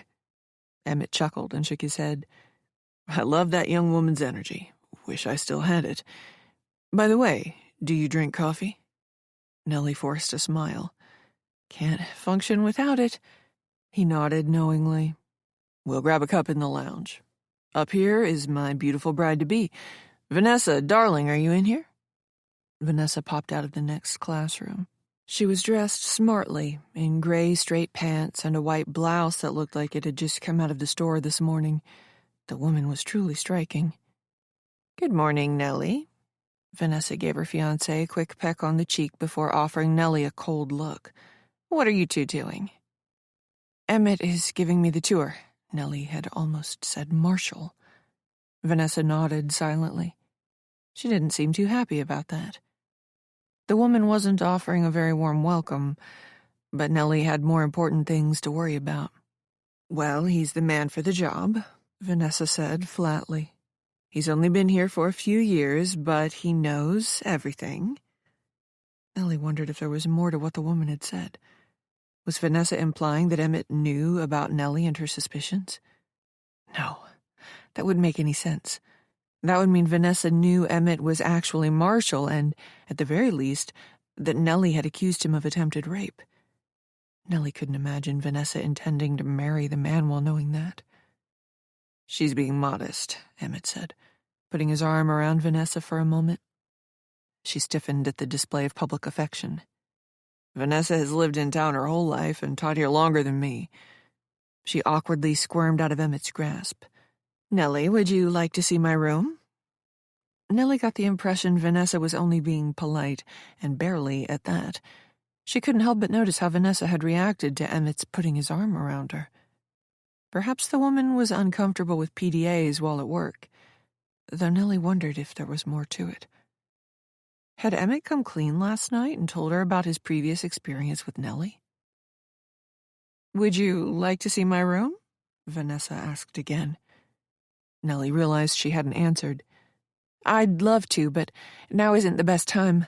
I'd really like to get to my classroom so I can prepare for the day." "Of course." Emmett looked at his watch. Wow, look at the time. Students will be arriving in 20 minutes. We better keep moving. Vanessa extended a long arm. Glad you're here, Nellie. Good luck today. The woman's hand was icy to the touch, her grip a little too strong. I do hope you're a good fit, Vanessa said, holding on for a moment too long. We had to bring someone in for third quarter last school year, and she was— No, honey, Emmett said. I'm sure Nellie won't be a troublemaker. She has a good reputation and strong references. I'm sure she won't be either, Vanessa said, her voice growing haughty. I was only remarking about the last time Miguel was forced to hire someone quickly under special circumstances. It did not work out, unfortunately. Nellie couldn't help but feel the sting of the woman's words. Forced to hire someone. Under special circumstances. Though she couldn't be sure, she wondered if the woman was slyly suggesting that Nellie might not have gotten the job if Miguel had had more time to make his decision. She felt Emmett's eyes on her again. Nellie doesn't seem like a troublemaker to me, he said. He was smiling brightly, but the gesture didn't quite reach his eyes. Chapter 10. I know you want to get to your class, Emmett said, but I want to show you the teacher's lounge first. Don't worry, it's on the way. Despite his promise to get her situated quickly, Emmett had stopped off at the bathroom, where they ran into another teacher coming out. Not wanting to be rude, Nellie made small talk with the man in the hallway. Before they could get moving, an older woman who taught 6th and 7th grade math came around the corner. She hadn't participated in the charity run yesterday, so Nellie felt compelled to introduce herself. By the time they reached the teacher's lounge, homeroom was starting in 15 minutes. Nellie was growing antsy. It's a new Keurig. Emmett tapped the coffee maker proudly. What can I make for you? Nellie picked out a dark roast and went to make it herself, but Emmett stood in front of the machine. I'll show you how it works, he said. I've used a Keurig before, Nellie answered, an edge to her voice. Emmett shook his head. It's the latest model, not as intuitive as it used to be. Here.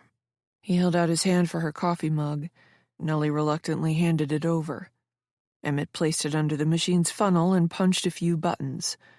The procedure didn't seem any more complicated to Nellie. The Keurig immediately whirred to life. You're free 4th period, right? Emmett said. Did he have her schedule memorized? Yes. He smiled. I know because you've got the same schedule as Patty. I'm also free that period, if you'd like some company for lunch. Nellie was at a loss. Don't you want to eat with Vanessa? She's not always free 4th period. Emmett looked offended that she hadn't immediately said yes. But I understand if you'd prefer to eat alone. Some days I like to do that. Close the door to my classroom and sit in peace. First day and everything. Nellie managed a sweet smile.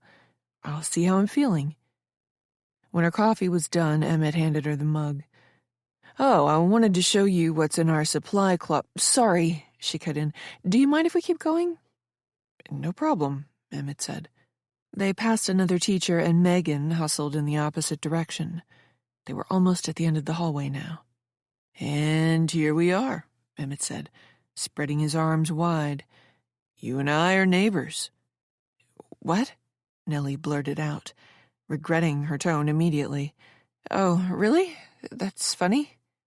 Emmett was still smiling, but his eyes narrowed. I hope that's all right? Of course it is, Nellie said quickly. Why wouldn't it be?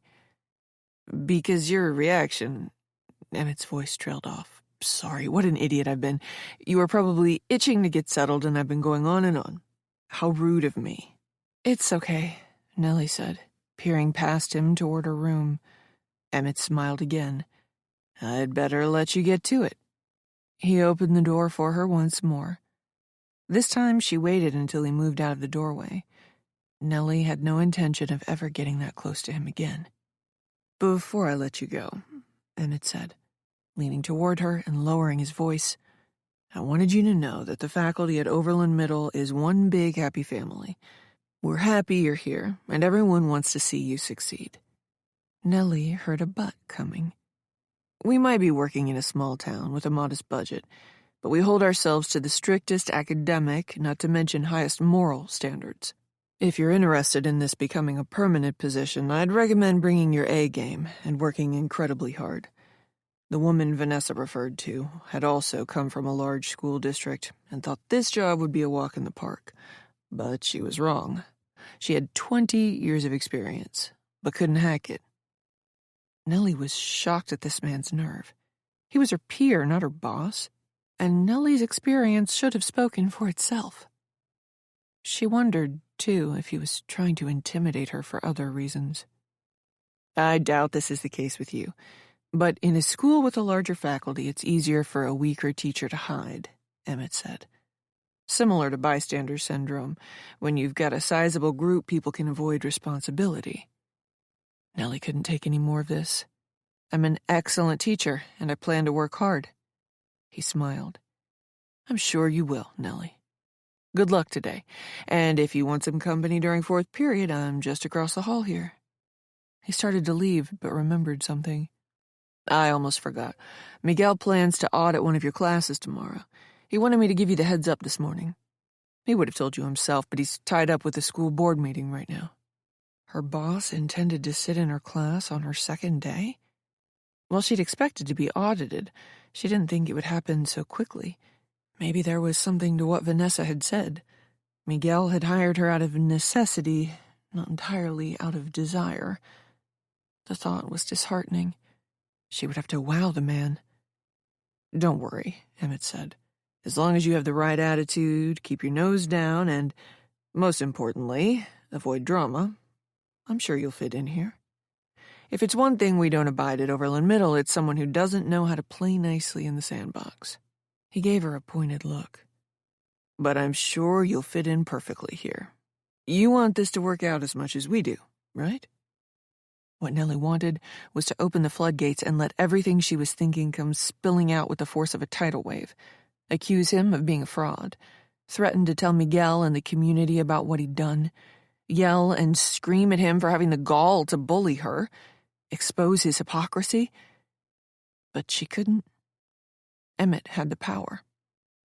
He was not only known around here, he was respected, even admired. His reputation, as unearned and fraudulent as it might have been, was spotless, with many years of teaching behind him, including 3 here, and with his free time spent dedicated to community service. The man seemed bulletproof. Nellie, on the other hand, had been in town for 3 days. No one knew her. She hadn't had time to build up any credit. She was the stranger here, the unknown. If anyone in Overland looked into her background, they'd know her as the woman who'd left her last job under a cloud and couldn't find work for nearly a year. Yes, she said. I want this to work out. Great. He flashed her one of those charming smiles. I'm glad to hear it. She watched Emmett slip into the classroom opposite hers. Nellie couldn't believe her bad luck. This man would be teaching English a mere 10 yards from her. Short on time, Nellie forced herself to get over her shell shock. There was nothing to be done about Emmett right now. And besides, he was right. As unfair as it might have felt, she did have to prove herself to her new boss. Her classroom was rather small to accommodate the 25 or so children who would fill it. Patty had decorated the walls with cutouts of famous historical figures, white dialogue bubbles appearing near many with memorable quotes. There were maps and artist renderings of the ancient wonders of the world, too. In one corner, a faux marble bust of Herodotus looked out over the classroom. Nellie was just sitting down at her new desk, removing the lesson plans from her folder, when she heard the murmur of the first students arriving. She thought she'd had time to get herself situated, but Emmett's protracted tour had robbed her of that opportunity, and she was certain he'd done it on purpose. Chapter 11. So, Nellie, how did your first day go? Nellie found herself in Miguel's office. It had a lived-in feel, no doubt a result of Miguel having held his position as principal for so long. The walls were decorated with student art, term papers, and school memorabilia. There were many pictures of Miguel with students. In some of them his hair was even jet black, and he looked about 40 pounds lighter. She noticed a few awards as well, though these weren't prominently displayed, and she appreciated that. Though the man sitting across from her at the mahogany desk was in charge, Miguel seemed the humble sort, not one to draw attention to his achievements or boast about his accomplishments. Although Nellie hadn't had as much time to get settled as she would have liked, she thought the day had gone well. In the afternoon, she'd had to deal with a rather disruptive student, but otherwise it was smooth sailing.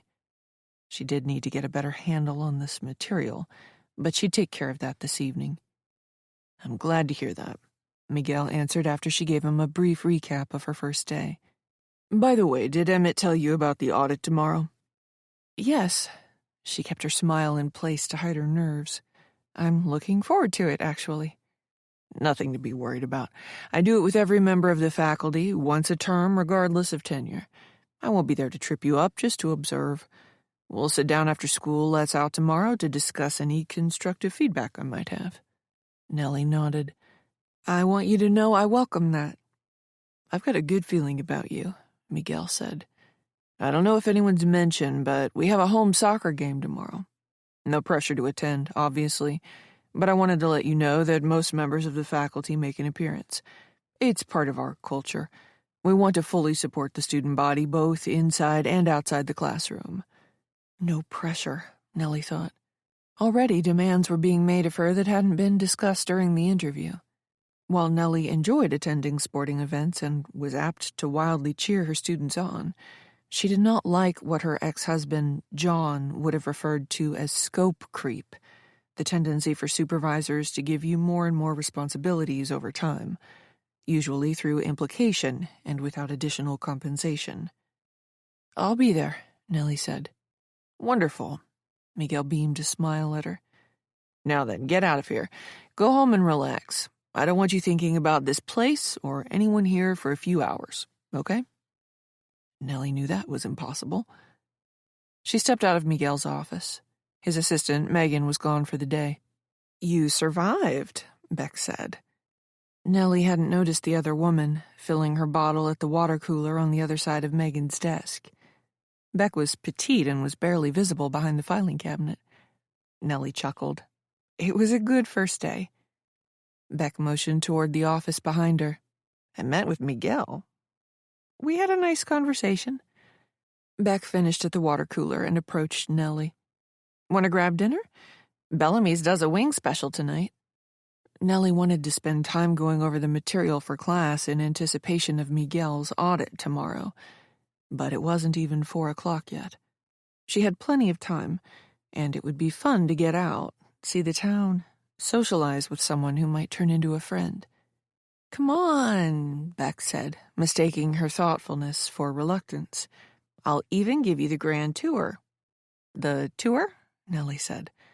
"Yeah, I'll show you Main Street, then more of Main Street, and the rest of Main Street." Nellie had a good laugh at that. "Sounds thrilling. Pick you up at 7?"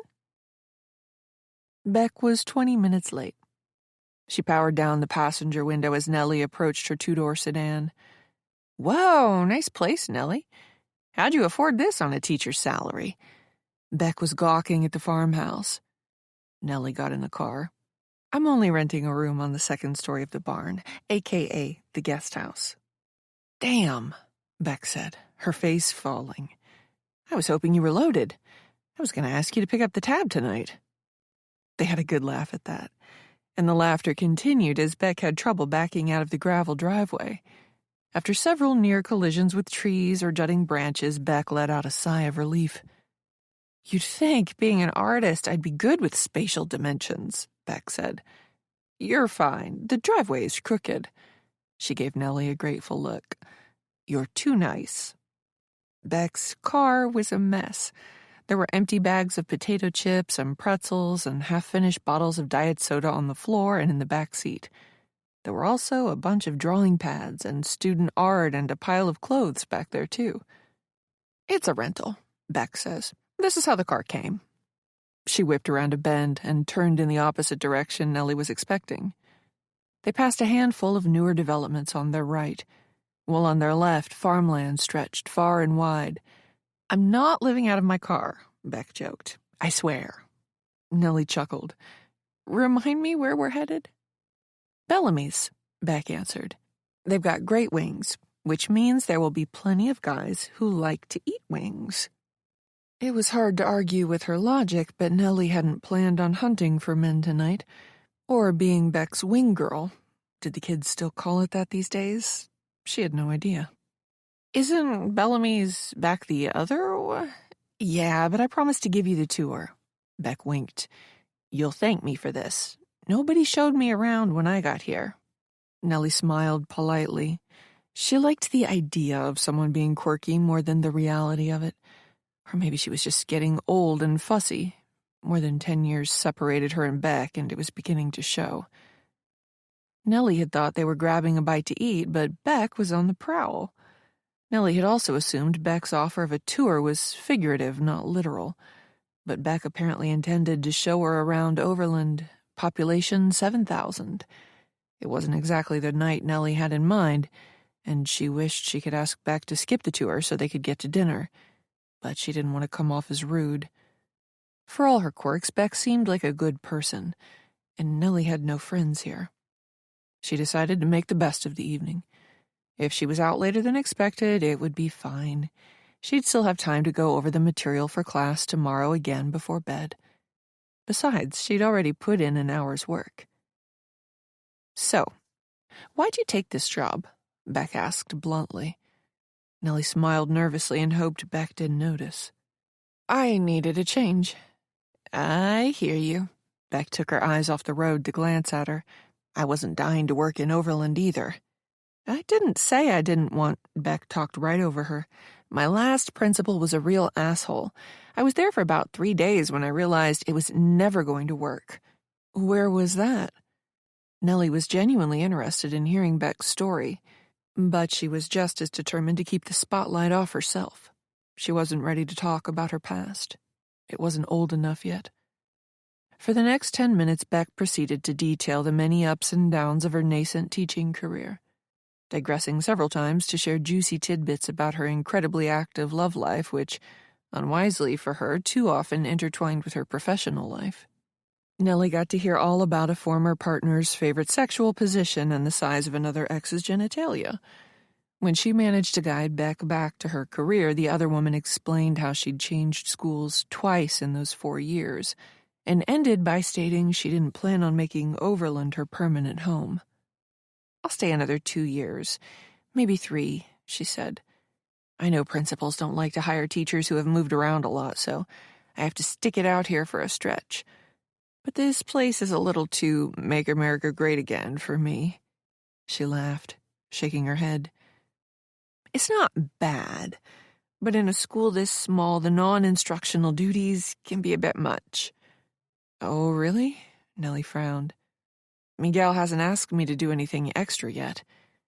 Beck rolled her eyes. "That'll change. He did the same thing to me. I was new, he didn't want to put too much on my plate during the transition, but by winter term I was managing the car line and monitoring recess. He even asked if I could help assist the coach of the girls' softball team. I've never played a sport in my life, but that didn't bother him. I finally had to say no." Nellie didn't like the sound of that. "How did he take it?" "Pretty well," Beck said, as if the thought had just occurred to her. "You know, for a principal, he's all right." "He seems nice." "He is," Beck agreed, "but he's also talking about a lower budget next school year. We don't have a music program to cut, which means the art department is next. Needless to say, I'm keeping my eyes open." "That's a shame," Nellie said. "We do a disservice to our children when we slash art and music programs." "I know, right?" Beck slowed and pointed out Nellie's window. "See that big place over there?" They hadn't passed any other homes for a bit, so the sprawling house stood alone, sitting back away from the road. A high stone fence surrounded the property, though from what little Nellie could see, the grounds appeared immaculate. Whoever lived there, their grandchildren wouldn't have to worry about money. "Guess who owns it?" "I don't know. Who?" You'll never guess. Emmett? Try again. Miguel? Nope. You. Ha ha, very funny. They passed the house. A detached garage, big enough to be a small home itself, came into view. And beyond that, there was another structure off to the side. It looked like a pool house. I don't know, Beck. Who lives there? Her Royal Highness, the Lady Vanessa herself. Nellie laughed at Beck's tone. She's not that bad. You're right. She's worse. Nellie hadn't much cared for the woman, but she also didn't want to speak out of turn. Thinking of Vanessa, however, called Emmett to mind. Beck rolled her eyes. If you saw the inside, you'd agree with me. Family portraits hang on every wall. It's a bit creepy, what with those old dead guys staring down at you in every room. Nellie was shocked. You were inside her house? It's this big 300-year-old place. Even though it's been updated and some additions have been put on, I could still feel its age, its history. The original owners were part of the Underground Railroad. The basement is enormous, and it's filled with all these secret passages and places to hide. Nellie couldn't help but wonder how Vanessa could afford such a property on a public school teacher's salary. Beck smiled, somehow reading her mind. You're too polite to ask, so I'll just tell you. Vanessa's grandfather owned the local lumber mill and made a fortune. Her father took over the business and eventually bought the property. When Daddy retired and her parents moved away, Vanessa got the house. She's sitting on a fortune. Wow.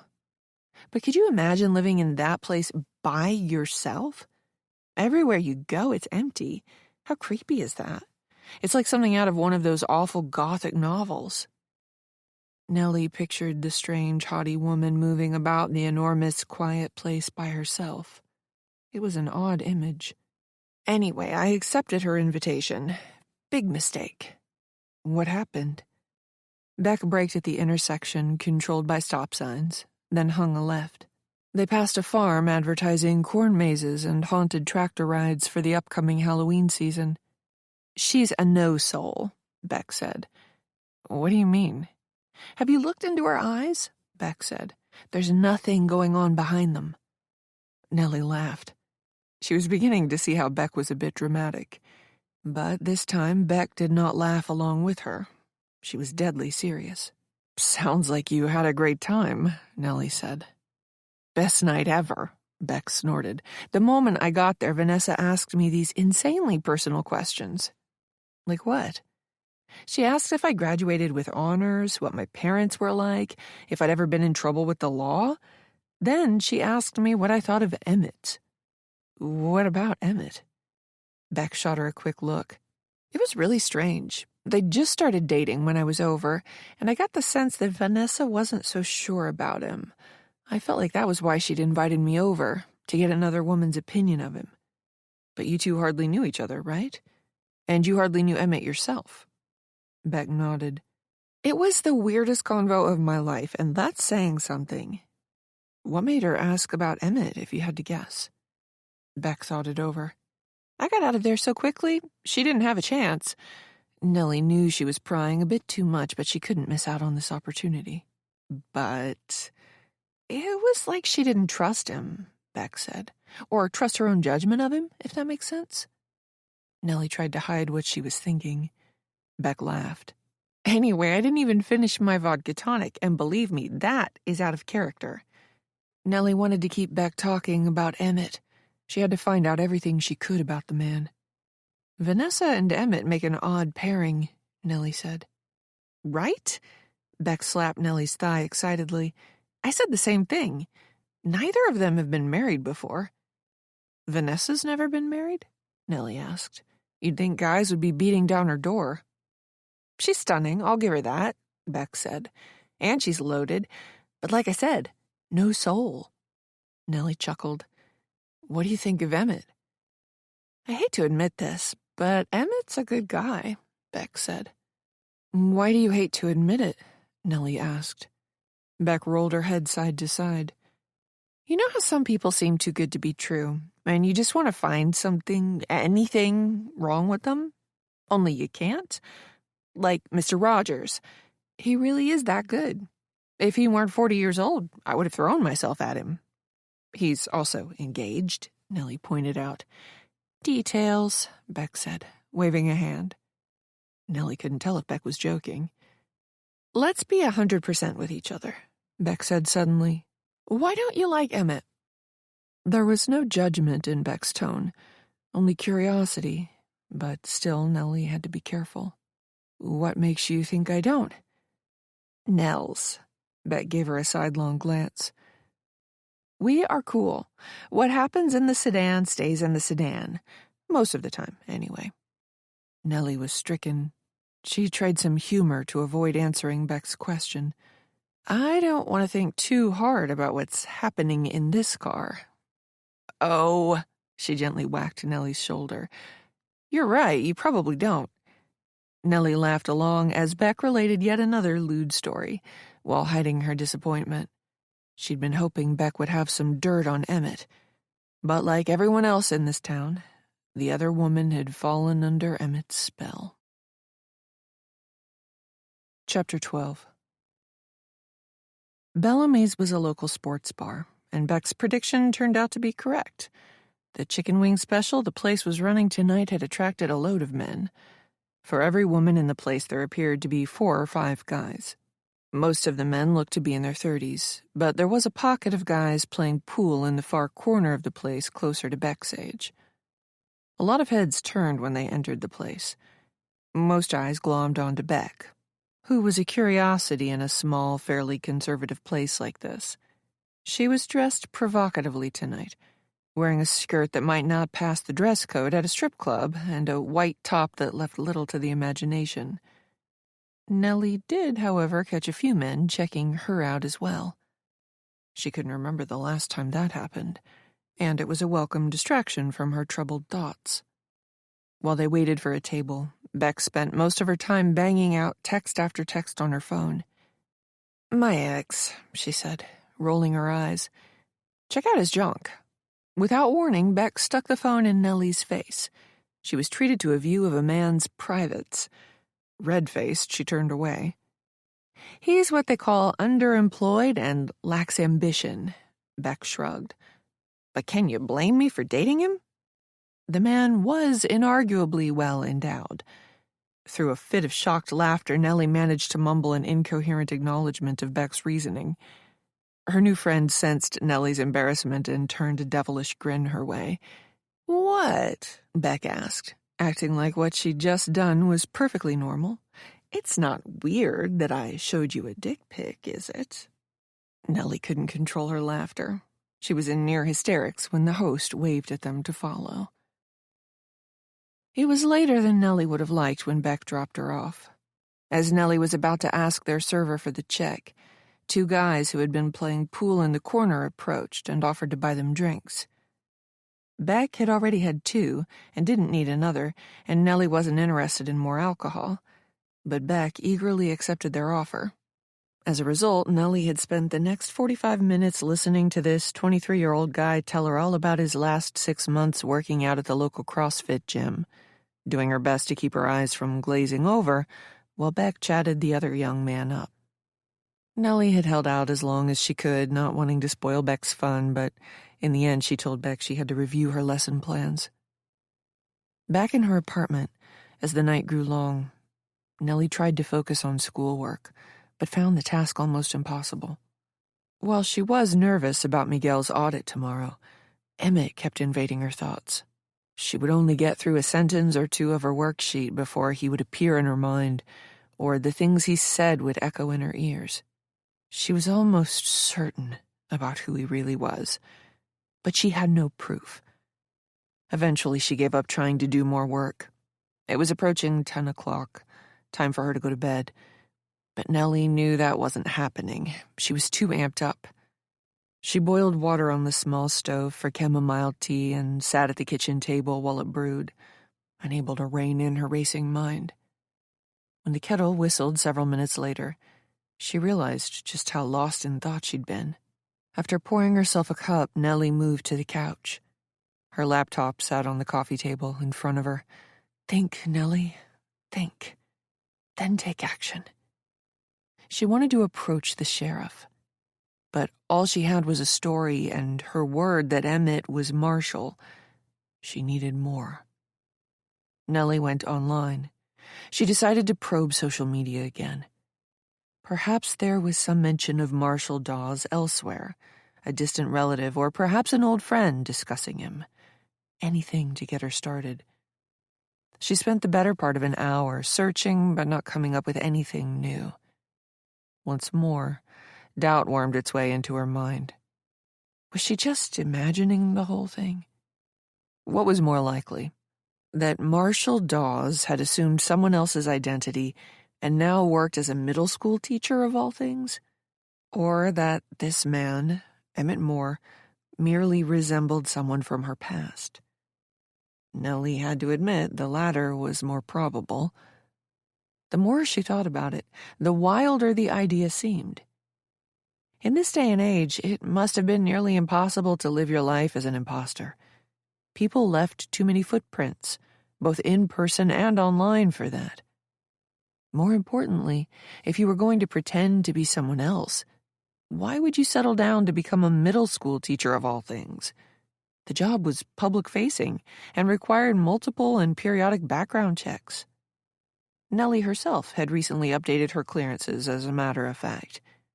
And as a teacher, you interacted with dozens, if not hundreds, of new people each year, every new contact serving as a potential problem. Nellie had to admit there were better ways to keep a low profile. Marshall would have been better served working for a small company, where he could keep his contacts to a minimum.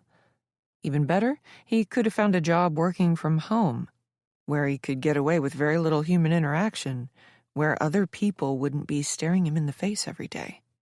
What was she thinking? Emmett was probably Emmett. The idea that Marshall could have transformed himself into this charming man was absurd. But no matter how rational those lines of thought were, Nellie could not ignore what her gut was telling her. Eventually, she gave up on her search and drifted over to social media.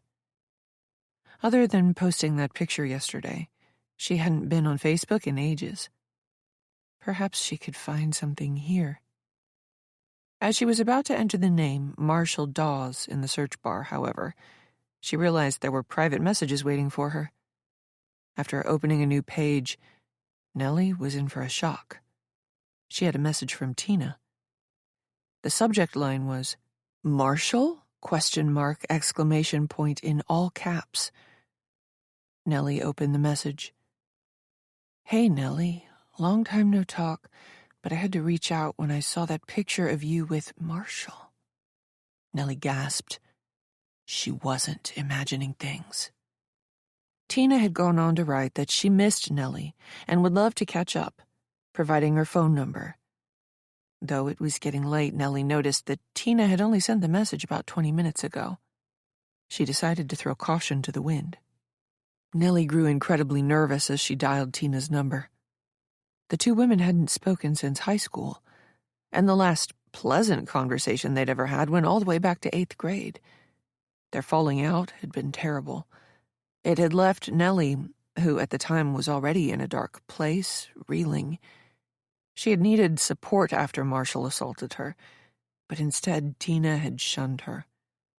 Nellie's reporting of the crime had resulted in Tina getting into some serious trouble at home, and Tina had never forgiven her for it. When Nellie had turned to her mother for support, her mother had told her to get over the loss of her friend, dismissively telling Nellie that this was typical teenage behavior.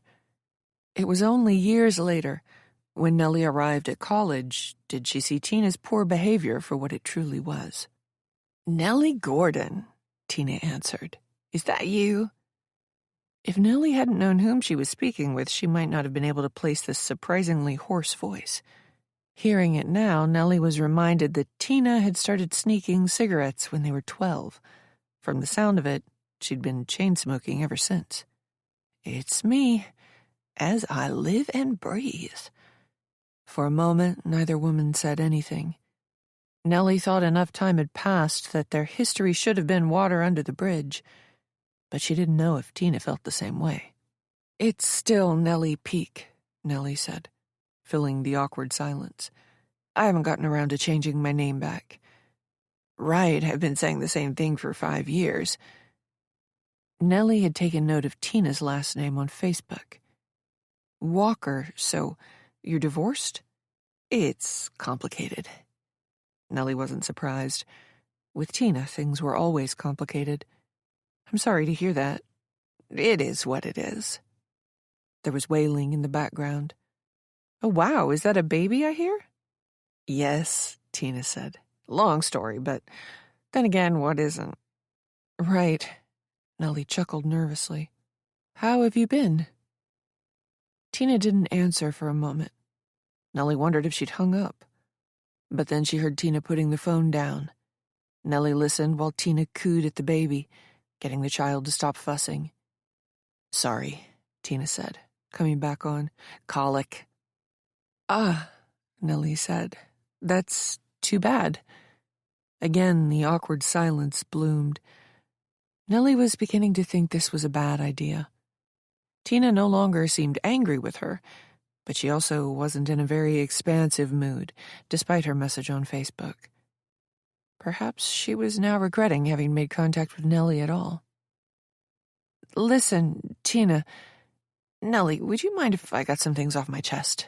Tina asked. Nellie went very still. Are you still there? Tina asked. Yes. Nellie didn't know what to expect. Please, go ahead. I've thought about contacting you for years, Tina admitted, but every time I chickened out. Nellie just listened. It was all so long ago, everything that happened, but, Nellie, I'm so sorry. Nellie was dumbfounded. I'm sorry, Tina repeated. I've wanted to say that to you for a long time now, but I was so ashamed. Do you ever look back on your childhood and wonder what the hell you were thinking? Nellie chuckled. All the time. Tina went on as if she hadn't heard Nellie. Not you, I bet. You were always kind. Tina, please, let me finish. This is really difficult for me, but it needs to be said. Tina's voice grew heavy. Nellie, I've screwed up so many things in my life that I've lost track of all the apologies I owe. You've always been at the top of my list, but I didn't think you'd ever want to hear from me again. Of course I would, Nellie said. Not sure that had been true, but it felt true now. I treated you badly, but it wasn't until I heard about Marshall a few years later that I really felt terrible. Nellie was at a loss. Heard what about Marshall? You didn't hear? No. Oh, Jesus. Tina drew a breath. I thought you knew. Nellie waited for it. She was glad she was already sitting down. Another woman came forward. Chapter 13. Nellie hadn't known what Tina was going to say, but it certainly wasn't this. When did this happen? Nellie asked. He was in his 20s, Tina answered. What happened? Nellie asked. Are you sure you want to hear this? Tina asked. Nellie appreciated Tina asking the question. Yes. It's a bit of a story, Tina said. I'll start at the beginning. Tina was 20 years old and just beginning to show with her second child. Being the single mother of a toddler and pregnant with another, she didn't get out much. So when her mother unexpectedly offered to babysit for a long weekend, she jumped at the offer. With a full weekend at her disposal, Tina reached out to someone she'd met at work. The other woman had temped at Tina's office during her winter break from college, and the two had struck up an unlikely friendship. The sorority girl undergraduate and the 20-something single mother. The last thing Tina wanted to do was spend her Friday and Saturday nights at the local pubs, seeing all the same brain-dead guys she'd partied with in high school. She also did not want to risk bumping into either of the two men who had gotten her pregnant, and who now wanted nothing to do with her or their children. She wanted to be somewhere else. With her decent grades in high school and a mother willing to pay for her education, at one point, Tina had been destined for college. But then the baby came, and whatever vague plans she'd had to go away for school evaporated. Her unlikely friend, Alice, had invited her to the on-campus apartment. Tina was overjoyed. Though she'd only been there for the weekend, she would be getting a taste of the college experience at least. Tina packed a bag, kissed her young child goodbye, and hit the road. She was so looking forward to this weekend. But almost as soon as she arrived, Tina wondered if she'd made a mistake. She sat around while Alice and her friends talked about class and the boys they knew, while pre-gaming at the apartment, throwing back just enough drinks to get themselves buzzed but not drunk, so they were in that perfect frame of mind, riding a blissful wave of booze when the party started. She felt like an outsider. She didn't go to college and didn't know any of these other people around whom these young women's lives revolved. Tina had been so looking forward to a college party. Every guy was handsome, put together, intelligent, and fit. They were all going somewhere. But after the introductions were made and the polite small talk quickly died out, none of the young men paid her any mind. Her baby bump was the ultimate deterrent. The only guy remotely interested was a wasted scuzzball who drunkenly quipped he wouldn't have to wear a condom if they screwed because he couldn't make her more pregnant. While Alice had the time of her life, chatting up the hottest guy at the party, Tina found herself alone in the corner. Being pregnant, she couldn't drink, and she didn't know anybody else. Within an hour, Tina wished she had stayed home and gone to the local pubs. It would have been better than this. She wanted to leave, but her friend was having a great time, so Tina stayed in her corner and drank her soda. The other girls ignored her, and the guys acted like she was invisible. She was about to fake nausea and ask her friend for the key to her sorority house when another group of guys walked into the party. She recognized one. Marshall. "You have to understand," Tina was saying. "I was really feeling sorry for myself. Under different circumstances, I wouldn't have even talked to him. But my friend disappeared with this guy, and I didn't know anybody else there. So Marshall and I started talking." Nellie was afraid she knew where this was going. "He was different," Tina said. "He'd come out of his shell and had turned into an actual human being. He was funny and, kind of charming." Nellie said nothing. "He'd lost all his baby fat. He'd gotten himself in amazing shape. I thought he was hot." Tina made a gagging noise at the memory. "Anyway, there were other girls at the party, and Marshall could have talked to any of them, but he spent the whole night with me." Nellie closed her eyes. Tina was getting choked up. "I slept with him." Nellie had to put the phone down. She walked away from the table. Without the phone to her ear, she could barely hear Tina's voice. "Nellie, are you still there?" Nellie folded her arms and stared down at the phone. This was too much. "Like I said," Tina added, her voice small, "I was in a really bad place. I didn't know if I was going to keep the baby or if I was going to have it taken care of. But more than that, I didn't know if I could keep being a mother to the child I had. I was thinking about adoption or asking my mother to raise Marnie. I was 20 years old, and it felt like my life was over." Nellie picked the phone up. "How could you sleep with him?" "I'm sorry," Tina said. "After what he did to me." "At that point," Tina admitted in a pained voice, "I still didn't believe you. He was so kind to me, gentle even. I was never scared. He was almost too polite when we were hooking up, stopping to ask if this was okay, if that was okay." Nellie wanted to scream, but she choked down her rage. "But now, you believe me?" "I should have then." "What changed your mind?" Nellie asked, her voice icy. "A month or so later, my friend from college called with the story. A friend of a friend situation. This poor girl accused Marshall of rape." Nellie closed her eyes. She felt vindicated. Then she felt terrible for feeling vindicated because Marshall had terrorized another woman. "I hope the university kicked his ass out of school at least." "He wasn't a student," Tina said. He lived near campus and knew some of the guys enrolled. It was a long time ago. I don't remember all the details. But I never saw him again. Nellie pushed her anger at Tina aside. "Tina," she said, "I was actually calling to talk about Marshall. Nellie, before you go on, let me just say how sorry I am again." The woman sounded pained and sincere. Nellie knew she should have accepted Tina's heartfelt apology. She'd done plenty of things she wasn't proud of when she was young and dumb and hurting, but the shock of this was still too much. Tina filled the awkward silence. "Anyway, I have to admit I was completely shocked. I never thought I'd see you anywhere near Marshall again. Never mind posing in a group photo together." "This is going to sound crazy," Nellie said, not addressing Tina's apology. "But the man you saw in the picture, you mean Marshall? Are you sure it's him?" "Yeah, why are you asking? I'm confused." "Because I need to know. You're sure it's him?"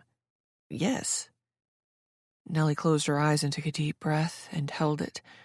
All her wild emotions threatened to burst out of her, but she kept them inside. "I don't understand why you're asking me these questions," Tina said. "You saw him with your own eyes, didn't you?" "He's on the faculty where I took a job," Nellie said. "Are you serious?" Tina asked. "Like I shouldn't be anywhere near children."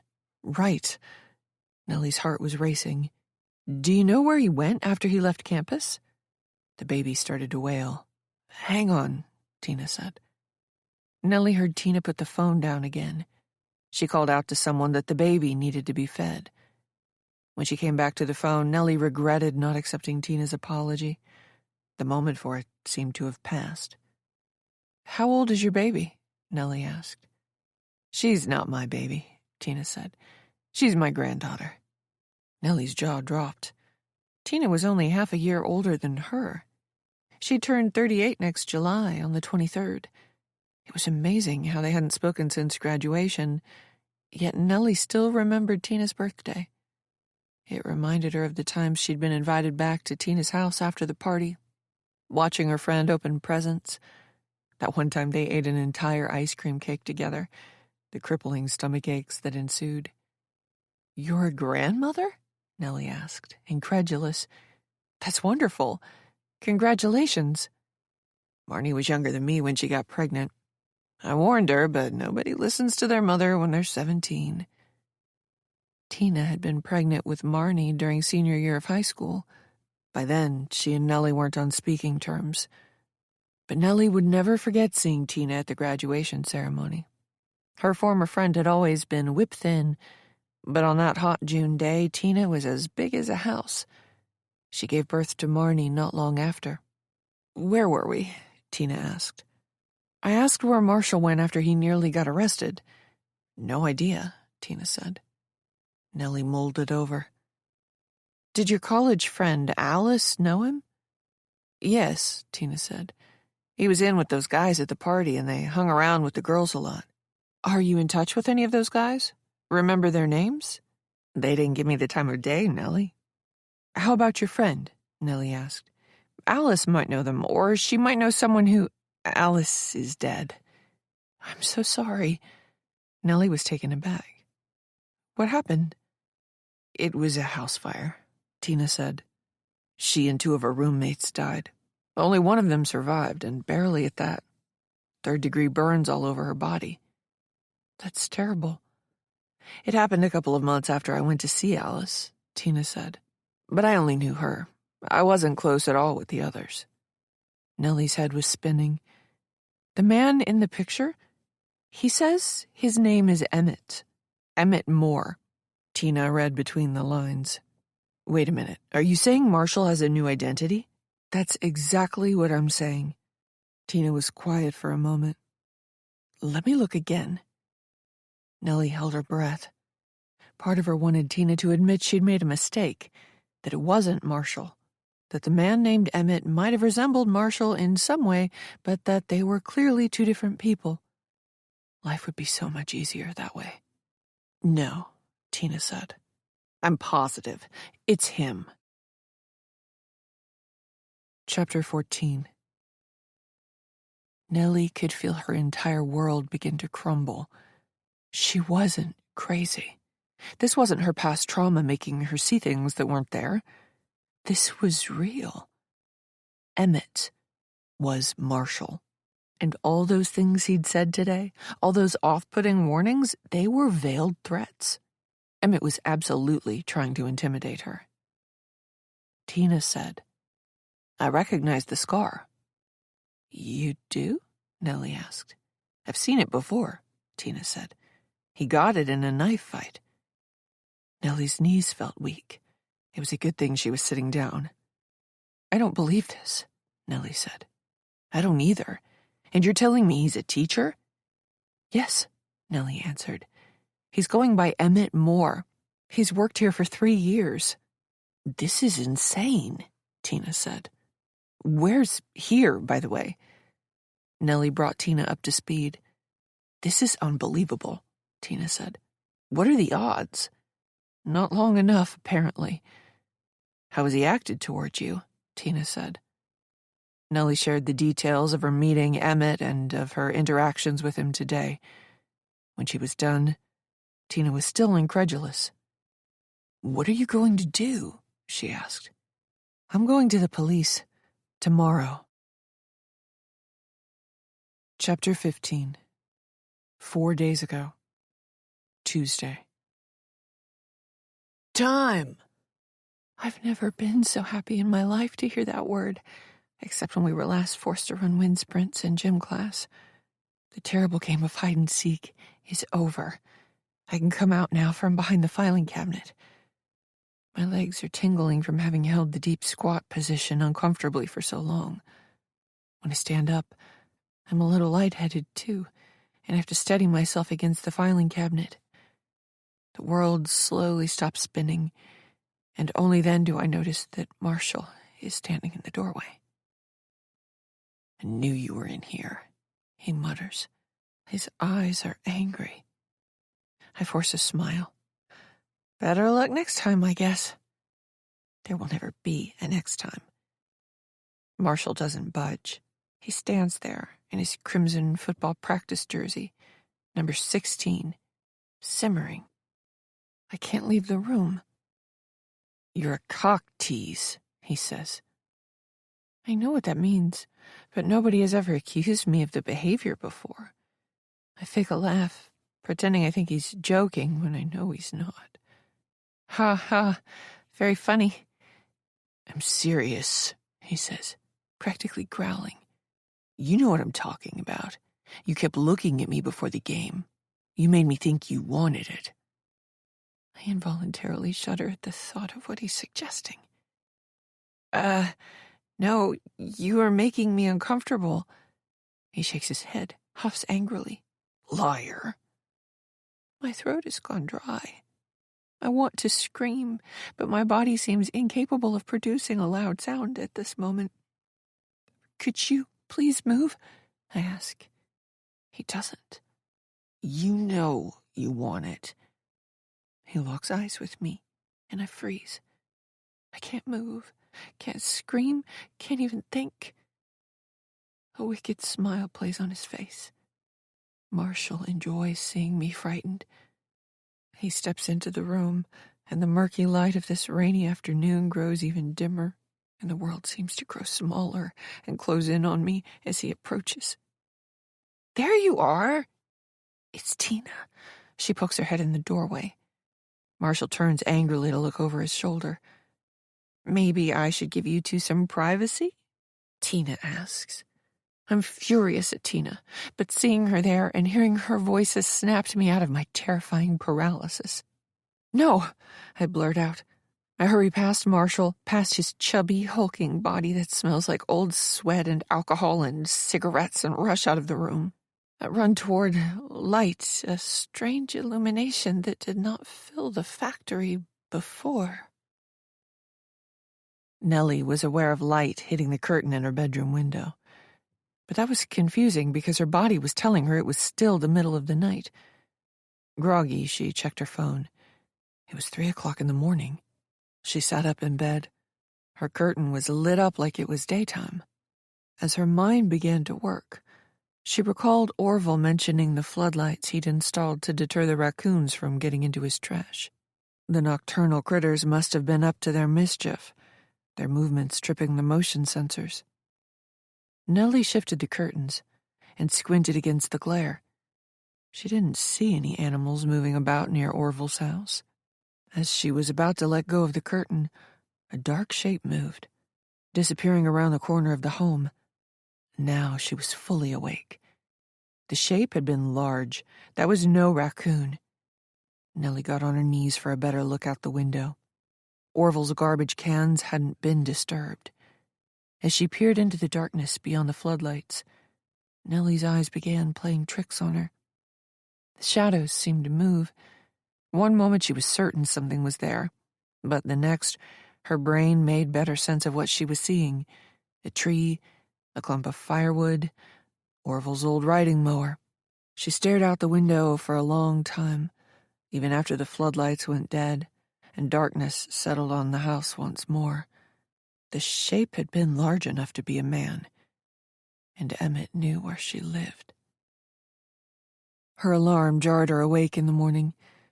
Nellie had had trouble falling asleep after speaking to Tina, both excited and nervous at the prospect of approaching the police with her suspicions, now that it wasn't just her who thought Emmett was an imposter.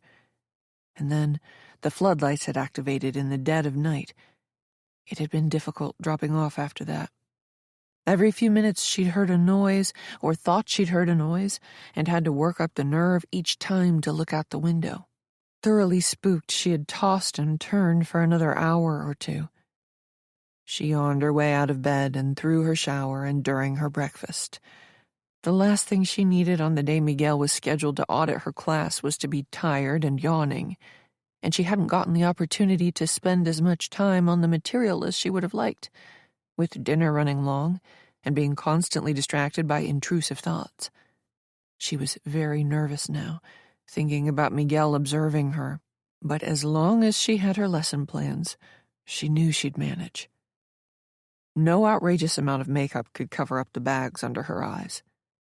Tea wasn't going to cut it this morning. She needed a strong cup of coffee to get her going. After dressing quickly, Nellie collected her things, making sure her lesson plans were in her bag, then headed out. As she walked down the wooden staircase, however, something about her car struck her as odd. When she reached the ground, she realized what it was. The car was tilted at a funny angle. Rounding her vehicle, Nellie groaned. Her rear passenger tire was flat. Great. It wasn't even 7 o'clock in the morning yet. She doubted there was a local tow service open for business at this hour. Even if Nellie knew how to fix a tire, she didn't think she'd be able to do it quickly enough to arrive at school on time. What a horrible way to start her second day. She felt like she couldn't catch a break. Her tire being flat made no sense, however. During her cross-country trek, she'd made sure halfway through her journey to check her tire pressures. Everything had been fine. If this were a slow leak, she would have noticed. That meant... She opened the passenger door to put her things down, then stooped to examine the tire. It wasn't a little flat. It was completely airless. She reached for her phone to use her flashlight app, but it wasn't in her pocket again. Cursing, Nellie searched her bags and found it crammed between some textbooks. She was going to have to be more careful about keeping it in certain places. Switching on the flashlight app, Nellie did a double take. Now that she could see much better, the puncture wound in the tire was obvious. She could fit her pinky in the hole. Had someone slashed her tire? Nellie stood, immediately spooked. Who would have done this? And why? There was only one person she could think of. Emmett. But when would he have done this? It would have been too risky at the school parking lot. Another teacher might have seen him messing with Nellie's car. Then it struck her. The floodlights. The dark shape. He'd been here, in the middle of the night. Nellie trembled at the idea of Emmett creeping around in the darkness like some deranged psychopath. Nellie, everything okay? She jumped at the sound of Orville's voice. She hadn't heard the man come out of his house. He stood on the porch in a robe, a steaming cup of coffee in one hand. "Sorry," he said. "Didn't mean to frighten you, but I'm an old man, so I barely sleep anymore. I was sitting down to read my paper when I looked out the window and saw you here, crouched by your car." Nellie took a deep breath. I've got a flat." "Mind if I take a look?" he asked. "Thank you so much for the ride," Nellie said, opening the passenger door of Orville's old truck out front of the school. "I appreciate it." "It's no problem," he said. "I'm sorry I couldn't change it quickly enough so you could drive yourself. Want me to pick you up?" "That's not necessary," Nellie said. She didn't want to put him out. "But how are you going to get home? Call an Uber thingy?" She smiled. "Yes, that's what I'll do. Or maybe Beck can give me a ride." He nodded. "Okay, then. Like I said, I'll get that spare on for you." "Thank you so much," Nellie said. "You'll let me know how much your time is worth to—" He stuck out a palm. "I won't have that. I needed something to do anyway today. You're doing me a favor." Nellie didn't put up much of a fight. She'd pick up a bottle of wine or perhaps bake some cookies as a way of repaying Orville for his troubles. She slid out of the truck, thanking the man again, and headed for the entrance. Emmett just so happened to be coming up the sidewalk. He flashed her a smile, but Nellie wasn't in the mood. She turned away from him and headed for the entrance. "Hey, Nellie, hold up a second." She stopped in her tracks, feeling terrified and angry and outraged and panicked all at the same time. "Morning, Emmett," she said, an edge creeping into her voice. He hustled up to Orville's truck and waved at the old man. "Hey there, Orville. How are you?" Orville rolled his window down. "This poor young woman had a flat." Emmett's face fell as he turned to Nellie. "Gosh, I'm sorry that happened." Nellie fought to keep her voice even. "I think someone slashed it." Emmett frowned. "Huh. The same thing happened to Patty a few weeks back. We're pretty sure it was one of the kids." "Kids getting into mischief," Orville said. "It's annoying, but they could be doing worse things, I suppose." Emmett nodded. "Thanks for driving Nellie this morning. I'm glad she got in all right." "No problem," Orville said. "I'll see you both later." As the old man drove off, Nellie forced herself to lock eyes with Emmett. As panicked as she was, she searched his face for some tick, in the hopes she could spot his duplicity. "I'm sorry that happened," Emmett said before smiling. "But you got here on time. No harm, no foul, I guess." "Not really," Nellie muttered. "I need to buy a new tire." "Oh," Emmett pulled a face.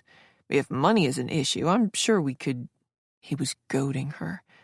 Nellie tried to remain calm, but it was getting more and more difficult.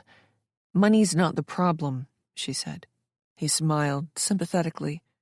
"I understand. It's the time and the hassle, right?" "It's knowing that someone did this to my car intentionally." Emmett shrugged. "You know how kids are." "I haven't been here long enough for any of them to bear me a grudge, Emmett," Nellie muttered. He considered her point. "Didn't you mention you had to discipline someone yesterday? Tom Stovich, I thought." "You think Tom Stovich slashed my tire because I told him to keep quiet?" He shrugged again. "Kids act out for less compelling reasons. And I don't have to tell you this, I'm sure, with all your teaching experience. But you know that sometimes kids do things for no reason." "He wouldn't even know which car is mine," Nellie pointed out. "You never know, Nellie. It's a small staff here, and you know how deceptively observant children are. If he saw a new car in the parking lot, he'd rightly assume it was yours." Nellie was having trouble keeping her emotions in check and feared she'd say something that would get her in trouble. Emmett, on the other hand, was perfectly at ease. With the corner of his mouth turned up in what could have been a mocking smile, Nellie got the sense he was enjoying this conversation. "To be clear, I'm not accusing the boy of anything. And who knows," he said. "Maybe it was just some kid doing it on a dare. Whose car it was didn't even matter. Or it could have happened somewhere else.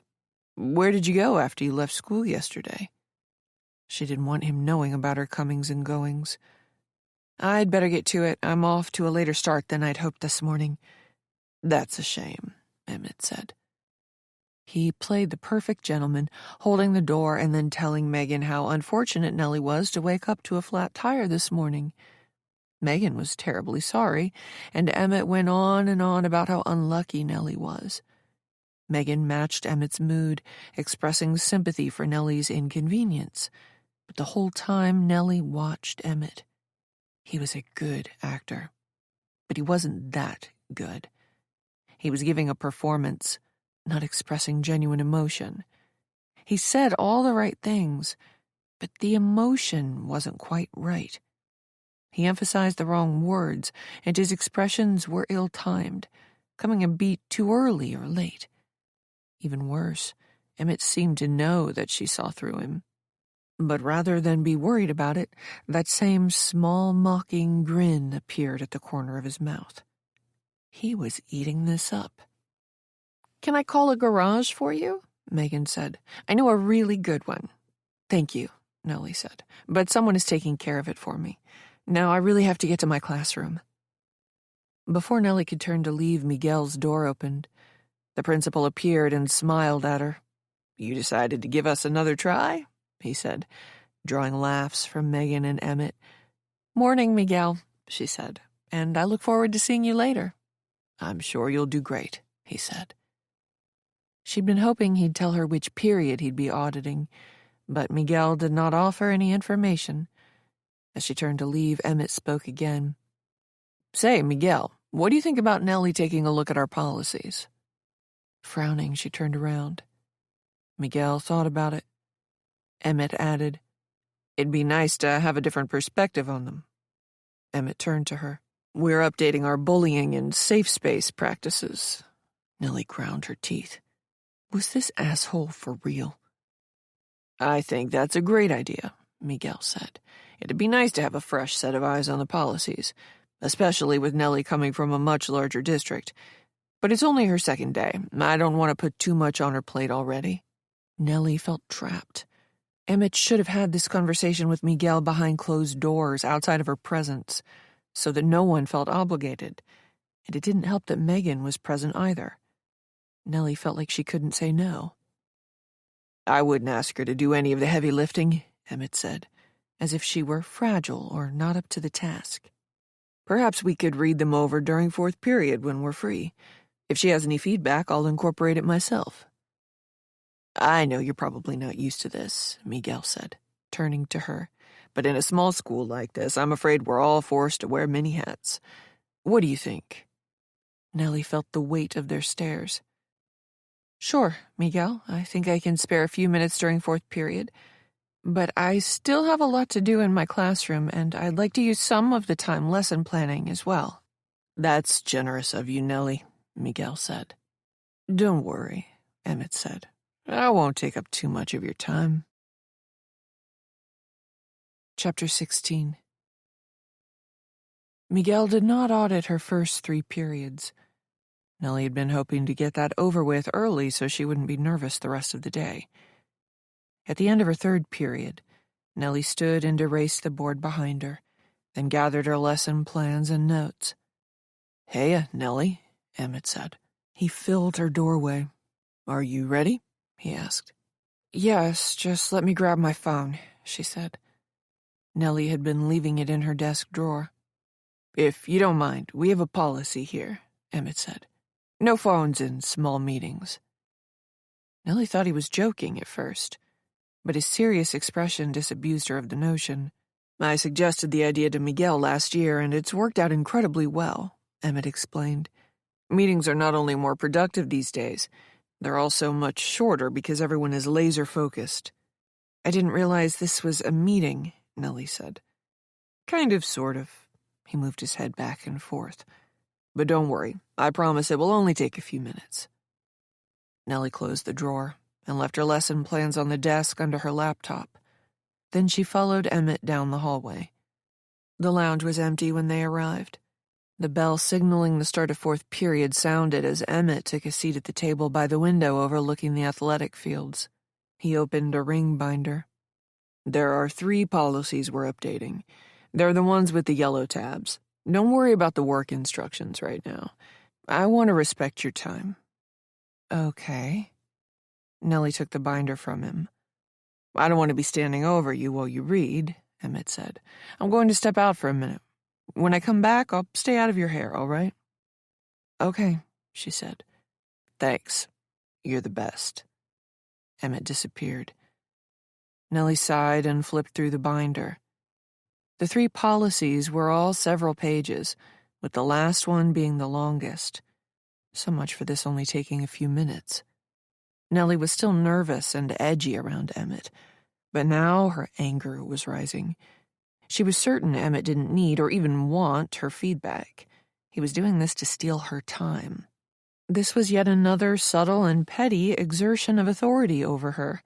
He knew she had more important things to do, yet here she was reviewing documents needlessly. Bastard. There was no way to prove that, of course.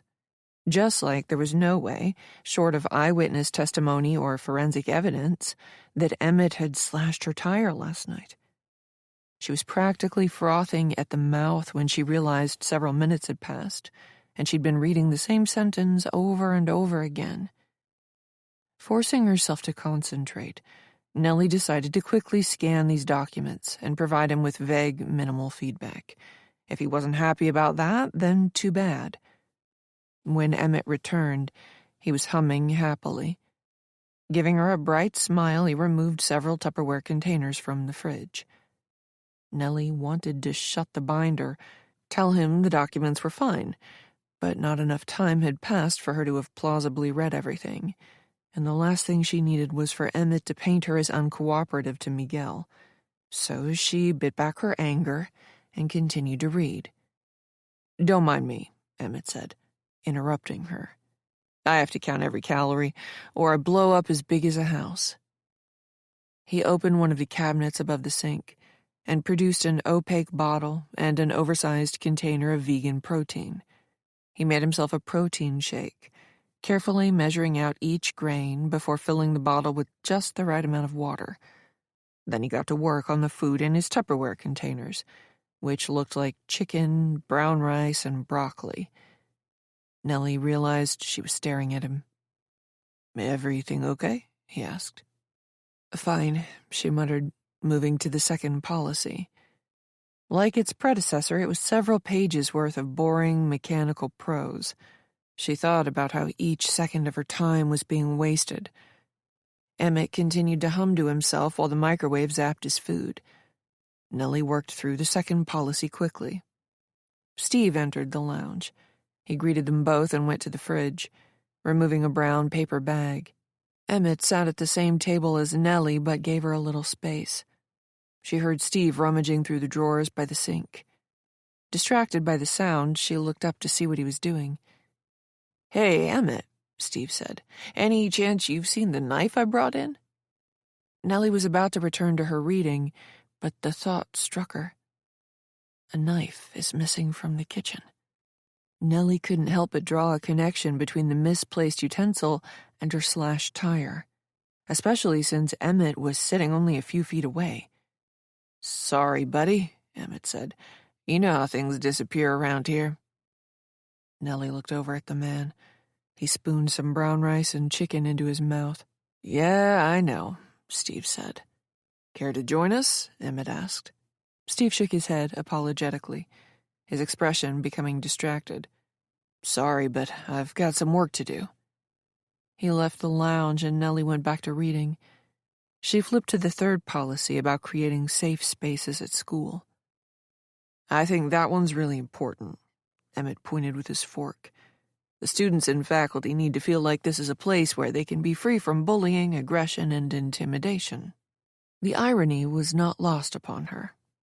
In what horrific universe did she find herself being forced to read an anti-bullying policy written by the man who'd attempted to sexually assault her years ago? Nellie blazed through the text. The policy said all the right things, but the words rang hollow to her. Because this vile man was sitting only a few feet away, slyly doing all the things he had just railed against. After a quick scan, she sped her way through the document, acutely aware of the passing time and wanting to get back to her classroom. Though Orville had been kind enough to stop for coffee on the way to school, one cup wasn't enough. "I hope these things aren't boring you," Emmett said in a disapproving tone. "These policies are important. Ideas matter. The goal here is to craft a message that will positively shape the landscape of this learning environment." Nellie wanted to gag at his overblown, self-important corporate speak. "Sorry," she said, "I haven't been sleeping well." "Must be the time difference and the big transition." "Yep." She kept her eyes on the document. "That's it." "Nellie," Emmett said, leaning forward, "you didn't have to agree to look these over.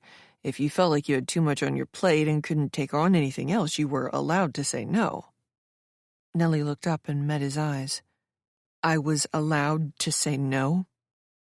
Emmett stiffened at her question. "Of course you were." I was allowed to say no. She knew she shouldn't have said that, but the words had just come out all on their own. There was no mistaking their double meaning. Emmett looked almost offended. "We care about work-life balance here. At Overland, we want to put our teachers in the best possible position to succeed. Don't ever feel like you have to agree to something out of pressure." Nellie closed the binder. "These look good to me." He arched his eyebrows. "Oh, you're done?" "I read quickly," she said, rising. Emmett held out a palm. "Hold on, there was one more thing I wanted you to take a look at." "What?" Emmett took the binder from her. "It's where is it?" Nellie forced herself not to roll her eyes. She'd already lost 15 minutes to this pointless busy work, and now Emmett was asking for more. He flipped through the binder. "Emmett, if it's all right with you, I can take a look after He snapped his fingers. "Here it is. This won't take but a minute." Without waiting for her response, he spun the binder back around. Nellie reluctantly sat, choking down her anger. Only a moment after telling her she could have politely declined this task, Emmett was asking her for more. This was going to be absurd. At this rate, she'd have to scarf her lunch down if she wanted to take any time reviewing her materials. She glanced at the one-page document. "What do you have for me?" "This is the certification I crafted," Emmett said. "The faculty will sign this, or something like it, to acknowledge they've read and understood these policies. We're also considering—" "It looks fine to me," she said, her anger rising. He seemed offended by how little thought she'd given it. "I value your feedback, Nellie, and want to know what you think. Don't worry about offending me. I've got thick skin." "It's a one-page document that basically says I've read and understand," she pointed out. "I don't have much to add." He nodded. "Fair enough, but how about the policies themselves?" "I think you've done a good job," she said, rising. "Now, if you'll excuse me, I really do have to prepare for the rest of the day." He checked his watch. "Look at the time. I'm sorry to have kept you. I honestly didn't think it would take so long. If I'd known, I would have asked you to do this after school." Nellie didn't have another break until 7th period. She rushed to the bathroom, fixing her makeup and hair, then filled her water bottle at the cooler by Miguel's office. The principal's door was closed, and Megan was away from her desk. Nellie strode back to her classroom. Someone had snuck a soda into her last class, apparently, and she found an empty snack-sized bag of potato chips in the corner. She tidied up quickly, then returned to her desk to go over the lesson plans. She'd been holding out hope Miguel would pop in during 2nd or 3rd period, when she taught the much more familiar material about colonial America. For 5th period, she was switching back to early South American history. Moving her laptop aside, however, she discovered her lesson plans were not on her desk. That was odd. She swore she'd left them here. Growing worried, Nellie searched her desk and then riffled through her drawers. Her phone was where she'd left it, but the lesson plans were gone. "What the hell?" she muttered, her panic rising. Nellie expanded her search. She checked her bags, the trash can by her desk, the trash can near the back of the room.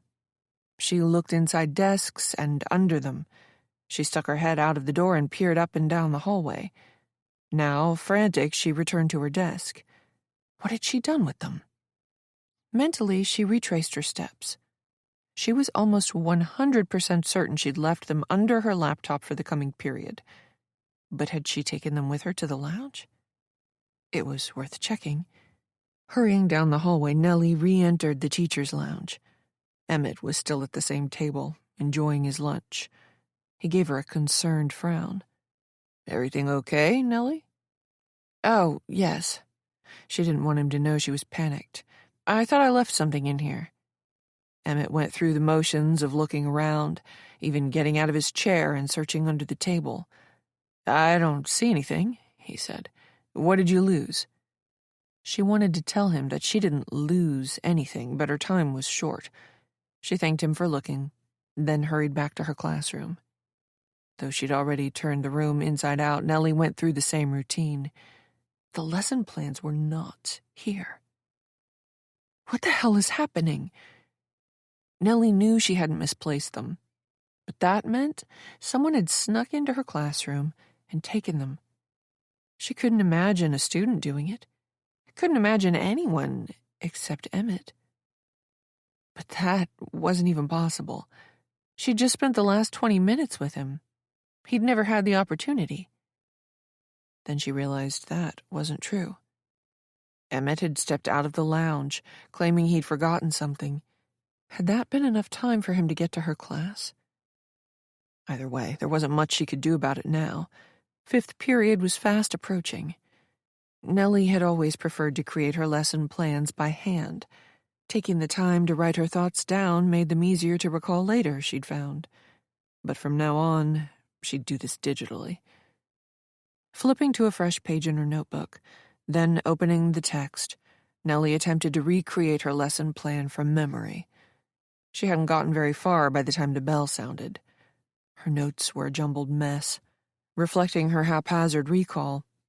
The students filed in a moment later. Nellie asked a girl sitting in the front row to take roll, giving herself another minute to conjure up the important details for today's lecture. Then, Emmett walked into her classroom. "Apologies for the last-minute change of plans," Emmett said, "but Miguel was called into something important." It took Nellie a moment to grasp what he was saying. "You're going to sit in my class?" she asked. "Megan is proctoring my test for me," Emmett said by way of explanation, then realized he'd answered a question that Nellie hadn't really asked. "Is something the matter?" Nellie scrambled to come up with a good reason why the audit should be canceled, but she couldn't, and feared she would come across as worried and desperate, afraid of being reviewed. "No," Nellie said, "but unfortunately my lesson plans have disappeared." Emmett arched an eyebrow. "I'm sorry?" Anger ripped through her. He'd heard her perfectly well, and, she suspected, he'd had a hand in their going missing. But he was going to play the innocent and feign surprise. He was going to make her explain herself. Force her to grovel if he could. "I left them here before you and I met," she said. "You probably remember that? I put them right under my laptop." Emmett looked lost. He slowly shook his head. "I'm sorry, Nellie, but I wasn't paying attention to what you were doing with your lesson plans when I came by." "But you must have noticed," Nellie said, as the bell signaling the start of fifth period sounded. By now her conversation with Emmett had drawn everyone's full attention. The children knew something was up. "When you came in, I was holding them in my hands, remember? And I slid them under my laptop when I mentioned grabbing my phone?" Emmett shrugged. "I'm sorry, Nellie, but like I said, I wasn't paying attention to whatever you were doing." The children had gone quiet. She heard snickers in the back of the room. They could sense she and Emmett were having a disagreement, and that she might be in trouble. Nellie's face turned red. "Either way," Nellie said, "they're gone. Someone must have moved them."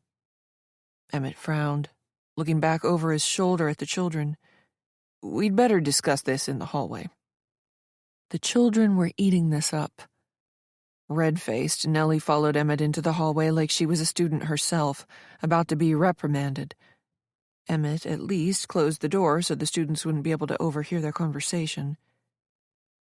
"Someone must have taken my lesson plans," Nellie said, wanting to take charge of the conversation. "When I realized they were missing, I managed to recreate what I could from memory. Under the circumstances, I don't think it's fair that I be audited when—" Emmett's expression grew stern as he thrust out a palm. "Nellie, I don't know what happened to your lesson plans, but I can assure you no one moved them. As you know, we take roll every period. If I check around, I'm certain all students will have been accounted for during fourth period." "Someone could have asked to use the bathroom," Nellie said, wishing she didn't have to play this game of make-believe. She wanted to say what she was thinking, but without proof, she couldn't accuse a colleague of such outrageous behavior. Or it might not have been a student. He gave her an exasperated look. "Really, Nellie, this is getting ridiculous. Now you're accusing a member of the faculty of stealing your lesson plans? Who would do such a thing?" Under other circumstances, such an accusation would be ludicrous. But she was staring into the eyes of a fraud. A dangerous man she was certain was trying to sabotage her. "I don't know," Nellie said. "But the point is, it's hardly fair for Nellie." He folded his arms and gave her a patronizing look. "Part of being a good teacher is being able to solve unexpected problems on the fly." He looked down at his watch. "Class started 2 minutes ago, and you've got a room full of idle 7th graders in there. What are you going to do about it?" Nellie couldn't believe this was happening. He'd set her up. She didn't know how he'd managed this and had no proof that he did, but all the same, she was certain. Now he was going to force her to teach without a full lesson plan and perform the audit himself. He was setting her up to fail. Nellie swallowed hard. He wanted to break her, but she would not go down without a fight. Chapter 17. The audit hadn't been a total disaster, only a minor one. She had managed eventually to foster a productive conversation toward the end of the period, after explaining that the explorers had slyly played off different groups of indigenous peoples against each other, effectively driving a wedge between tribes that could have allied against the Europeans. But that had been the sole highlight of an otherwise disjointed class, interrupted many times by a few students who'd just been looking for any reason to be disruptive. Nellie had done a good job under the circumstances, but she assumed Emmett was providing Miguel with only criticisms of her performance. "Knock, knock." Beck was at her door. Nellie motioned for her to come in. "You made it through another day," Beck said. "Close the door, would you?" Nellie asked. Beck did, and sat in the chair beside Nellie's desk. Her smock was covered in what appeared to be fresh paint, but Nellie didn't have the energy to worry about her chair getting messy. Beck had picked up on her mood. "Is something wrong?" "My lesson plans disappeared," Nellie said. She was still livid about it, as well as Emmett's insistence on auditing her, but she had to be careful about what she said. "I didn't have them for 5th period when Emmett showed up to audit me, but he went through with it anyway." "Uh-oh," Beck pulled a face. "So you winged it?" "Half-winged it," Nellie said. Beck looked pained. "How did it go?" "I've taught better classes." Beck winced. "I'm sorry." Nellie shook her head. Her anger was getting the better of her. Though it wasn't half as bad as Emmett is going to make it out to be. Beck's expression changed to one of confusion. "I don't think you have anything to worry about. Emmett has always been fair. I'm sure he'll take that into account when giving Miguel his feedback." Nellie pushed away from her desk and stood. She was dangerously close to saying things she shouldn't. Beck was startled by her sudden dramatic motion. Nellie walked over to the window so Beck could not read her expression. She could just make out the edge of the athletic fields.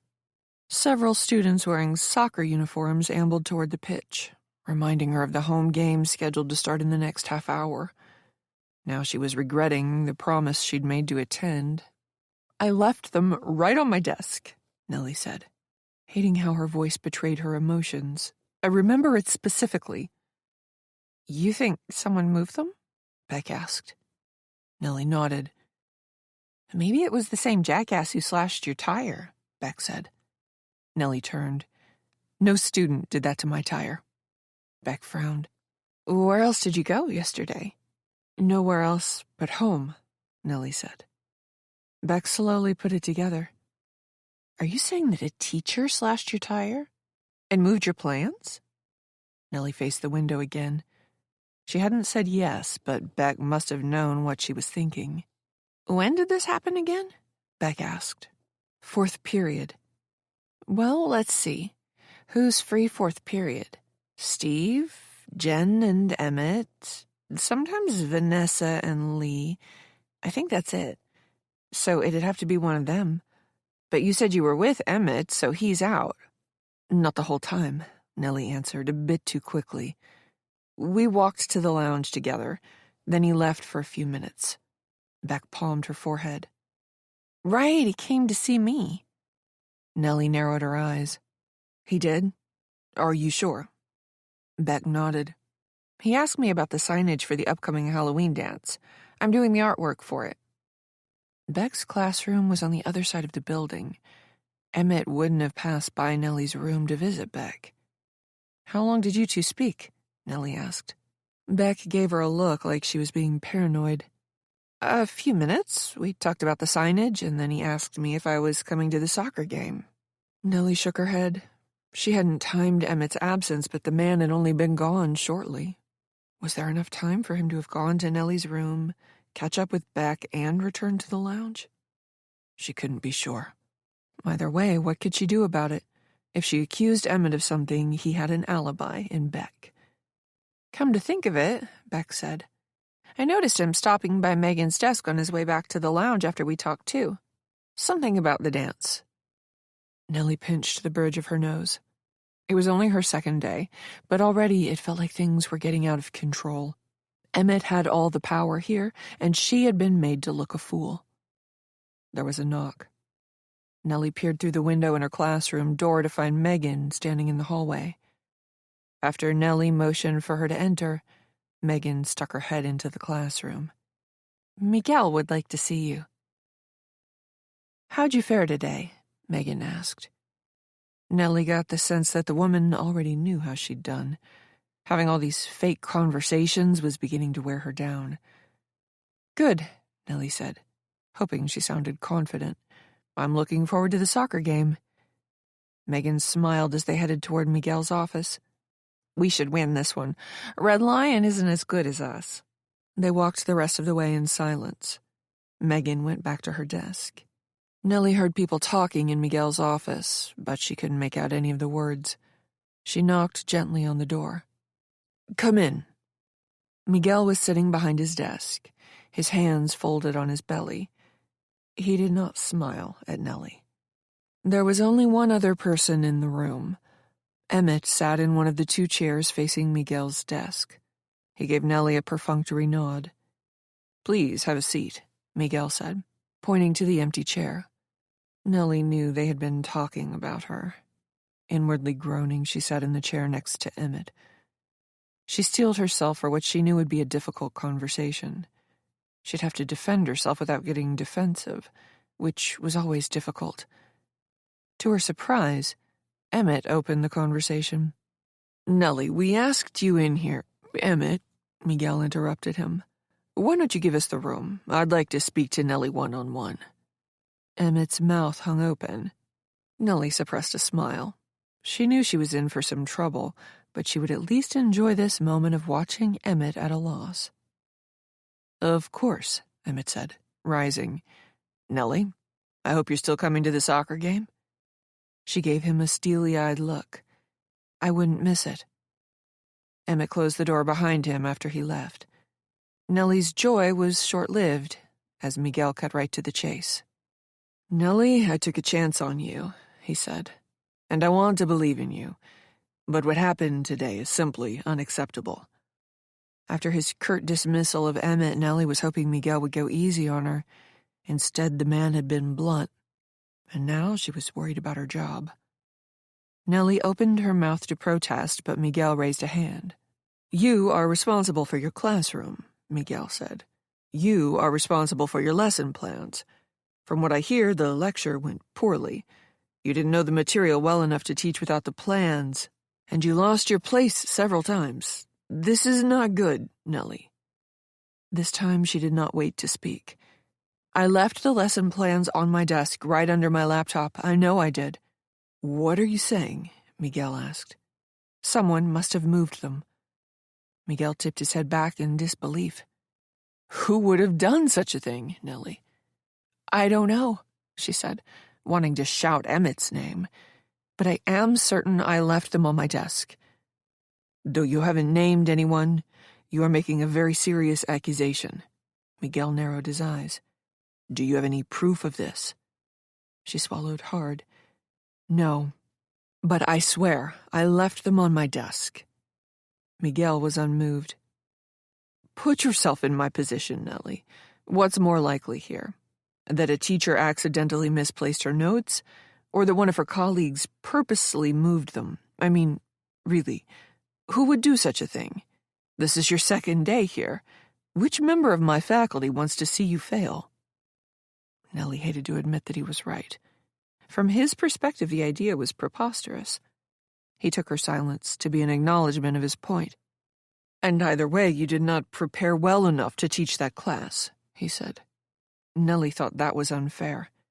"I haven't taught early South American history in years.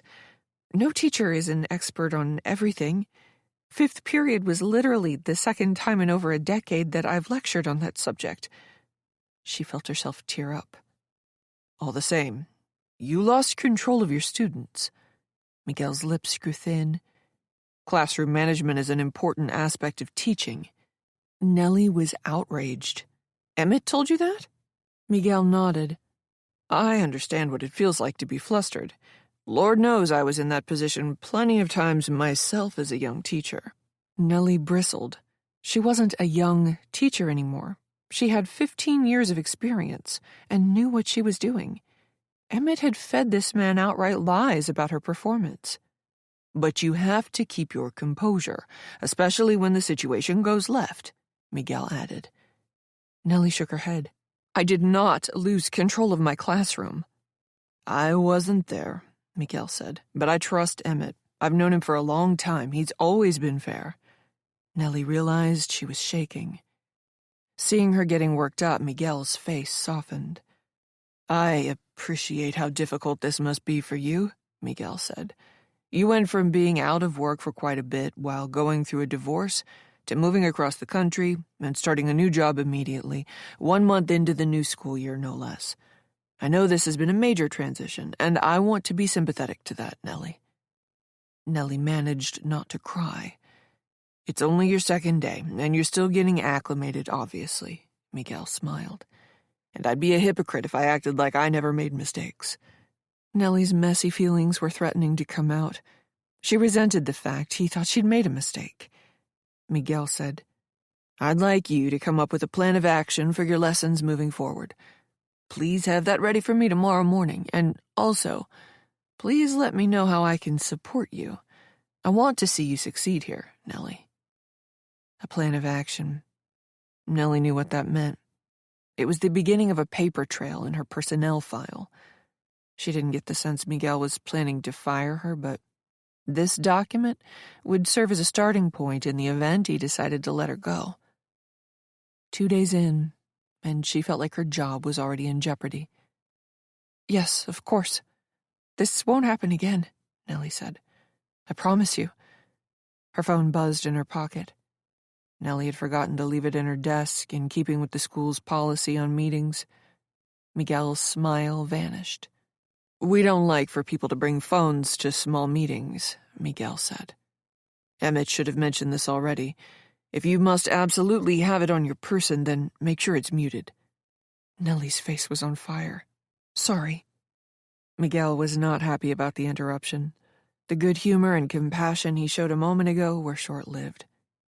Even though Nellie hadn't done anything wrong, she still felt compelled to make up for what Miguel viewed as her poor showing today. "I've noticed that everybody around here wears many hats," she said. "I wanted to ask if there's anything I can help with. I'd like to do my fair share." Miguel gave her a pointed look. "Are you sure you can handle it?" That was unfair, but she forced herself not to get defensive. Yes. Miguel thought it over. Come to think of it, Megan has to leave early tomorrow. Could you handle the car line at dismissal? Nellie groaned inwardly. Car line and recess were the most demanding and also most thankless jobs. I'd be happy to. Back in her classroom, Nellie closed the door and slumped in her chair. The soccer game was about to start, but she needed a moment to herself and figured it wouldn't be the end of the world if she showed up a few minutes late. What a day. It had started off lousy and only gotten worse, and perhaps the worst part was yet to come. She still had to speak to the police. As necessary as that conversation was, she dreaded baring her soul to a perfect stranger, while accusing a beloved member of the community of being a fraud. Maybe she was just feeling low after a terrible school day, but right now Nellie was certain the police wouldn't take her seriously. Outside, a whistle sounded. The soccer game must be starting. Nellie quickly tidied up the room and gathered her things. She put her notes for tomorrow in her bag and made sure she'd left nothing valuable or essential behind before closing up. On her way down the hall, she remembered her phone buzzing in Miguel's office. Taking her phone out of her pocket, she tapped the icon for her text messages. Her screen went black. A few moments later, her screen flickered back to life and partially froze. Really? Nellie said, wondering what else could go wrong today. Sighing, Nellie was about to try turning the device off and back on, but then her text messages opened. Nellie breathed a sigh of relief. She wasn't tech-savvy. Her ex-husband had handled the selection and purchase of their electronic devices.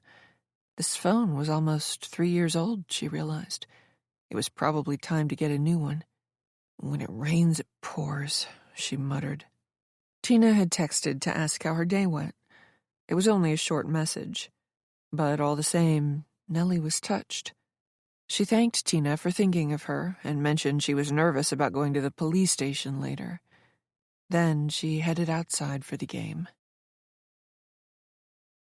Chapter 18. Outside, the air was chill. Nellie zipped her jacket and hunched against the cold. As she made her way to the soccer field below, she was surprised to see a police vehicle parked on the blacktop beside the building. There was a badge and official insignia painted on the door. Above the emblem was the word, Sheriff. She made her way down the gentle but long hill to stand near the middle of the field behind the home team's bench. The game was in full swing. Beck sported a pair of old pom-poms and performed a discombobulated cheer routine loudly and unabashedly, drawing laughs from the parents and the remainder of the faculty. Despite her poor mood, Nellie found herself smiling at Beck's goofy enthusiasm, while the students raced across the field, haphazardly sending the ball in one direction or the other. But the sight of Emmett approaching wiped the smile off her face. She turned slightly, laser-focusing her eyes on the field to deter any conversation. But all the same, the man came up beside her anyway. He stopped only 2 feet away and settled his narrow-set eyes on her. "Hey, Nellie," he said. She decided not to look at him. Nellie cheered when one of her students made a good play. "Emmett?" He drew a deep breath, as if stung by her short reply. "Look, I wanted to connect with you about what happened in 5th period," Emmett said. "We didn't really get a chance to speak because I had to run to my next class." Nellie folded her arms against the surprising cold. "I've already spoken to Miguel," she said. "I'd rather not go over it again." He was silent, and for a moment she thought he'd respect her wishes, but he didn't. "I feel it's important for us to be honest with each other," Emmett said. "I'm not one to sneak around and do things behind other people's backs." She shook her head. The absolute nerve of this son of a bitch galled her. His duplicity, his utter two-facedness. "So I wanted to share what I told Miguel," Emmett went on, "because I feel like I owe you that." She tore her eyes off the field and whirled on him. "Like I said, Emmett, I've already spoken to Miguel and don't really need to hear it all again." She narrowed her eyes. His proximity made her nervous, but her anger trumped her fear. "But I do agree with you. I think it's important that we be completely honest with each other." Emmett's eyes flashed in surprise. For the briefest of moments, she had caught him unawares in an unguarded moment, but he quickly composed himself. The man's presence of mind, she hated to admit, was impressive and intimidating. "You have something you'd like to share?" Emmett asked innocently. "First of all, I will find out who moved my lesson plans, and that person will have to account for themselves." "Nellie," she talked over his condescending voice. "Second, you and I both know that your auditing me under those circumstances was hardly a fair test of my capabilities." His grin was mocking. "And most importantly, I did a good job in 5th period teaching material I was unfamiliar with under those circumstances. And never once did I lose control of that classroom. I don't appreciate your mischaracterizing my performance. We both know that if Miguel had been there, he wouldn't have seen it that way." Emmett was taken aback. "Nellie, I'm many things, but a liar is not one of them." She couldn't stop herself from scoffing. "I offered Miguel my honest opinion of your performance," he went on. "I understand why you're getting defensive, though. People identify with their jobs and draw much of their self-worth from their performance. It's very difficult for some to take constructive feedback, I get that." She had half a mind to walk right over to the sheriff, point at Emmett, and loudly proclaim his identity so that everyone standing on the sidelines could hear. "I'm not getting defensive," she muttered. "I'm standing up for myself. But if you want to work here," Emmett said, "then you must learn to accept feedback, Nellie. It's the only way you'll improve. I understand why you're upset. The experience is still fresh in your mind. You've just had a difficult conversation with Miguel, and you're naturally worried about your job. But don't turn this around on me. I didn't touch your lesson plans, and let's be honest, the most likely explanation isn't that someone stole them. It's that you misplaced them. You need to take responsibility for that, as well as for your performance." Nellie was so angry she could cry. "But I do apologize," Emmett said, offering a repentant grin that almost looked genuine. "I wanted to talk to you about what happened in 5th period, but I should have realized you'd need time to process everything. You're still a little raw, obviously, and I should have been more sensitive to that." Screw you. She wanted to say it, to scream it. She wanted to rake his face with her nails, gouge his eyes, kick him in the groin, get him on the ground, rain blows down on his head until it required the strength of 3, no, 4 grown adults to pull her off him. Nellie had never wanted to hurt anyone before. Actually, that wasn't true. She had fantasized about beating Marshall Dawes up. That was why she'd taken all those self-defense classes over the years. Because she dreamed up this scenario where one day she would run into the man somewhere and it would just be the two of them, and she'd beat the ever-loving shit out of the scumbag. What childish thoughts, though. Even if she'd run into Marshall in a dark alley, she couldn't attack him without facing serious repercussions. Showing that kind of aggression and turning violent would end her career. Not to mention the fact that, even with her training, the man standing before her was a physical specimen. Emmett was in marvelous shape. He was bigger, stronger, faster than her. He could probably break her in half if he wanted. Sure, she might get a lucky shot or two, but once he got hold of her, the fight would be over. This man could have his way with her. "I'm really sorry, Nellie," Emmett said. "How about we regroup later this week and talk? I feel like we haven't gotten off to a great start. But I want you to know I'm on your side. I want to see you succeed here. We all do." Nellie bit back tears and choked down rage. She took comfort in the fact that she'd speak to the sheriff tonight. Then this monster would be in trouble. The thought made her smile. She couldn't wait to see this bastard's face when the sheriff hauled him down to the station for questioning, maybe even during an arrest. She hoped she could be there for it.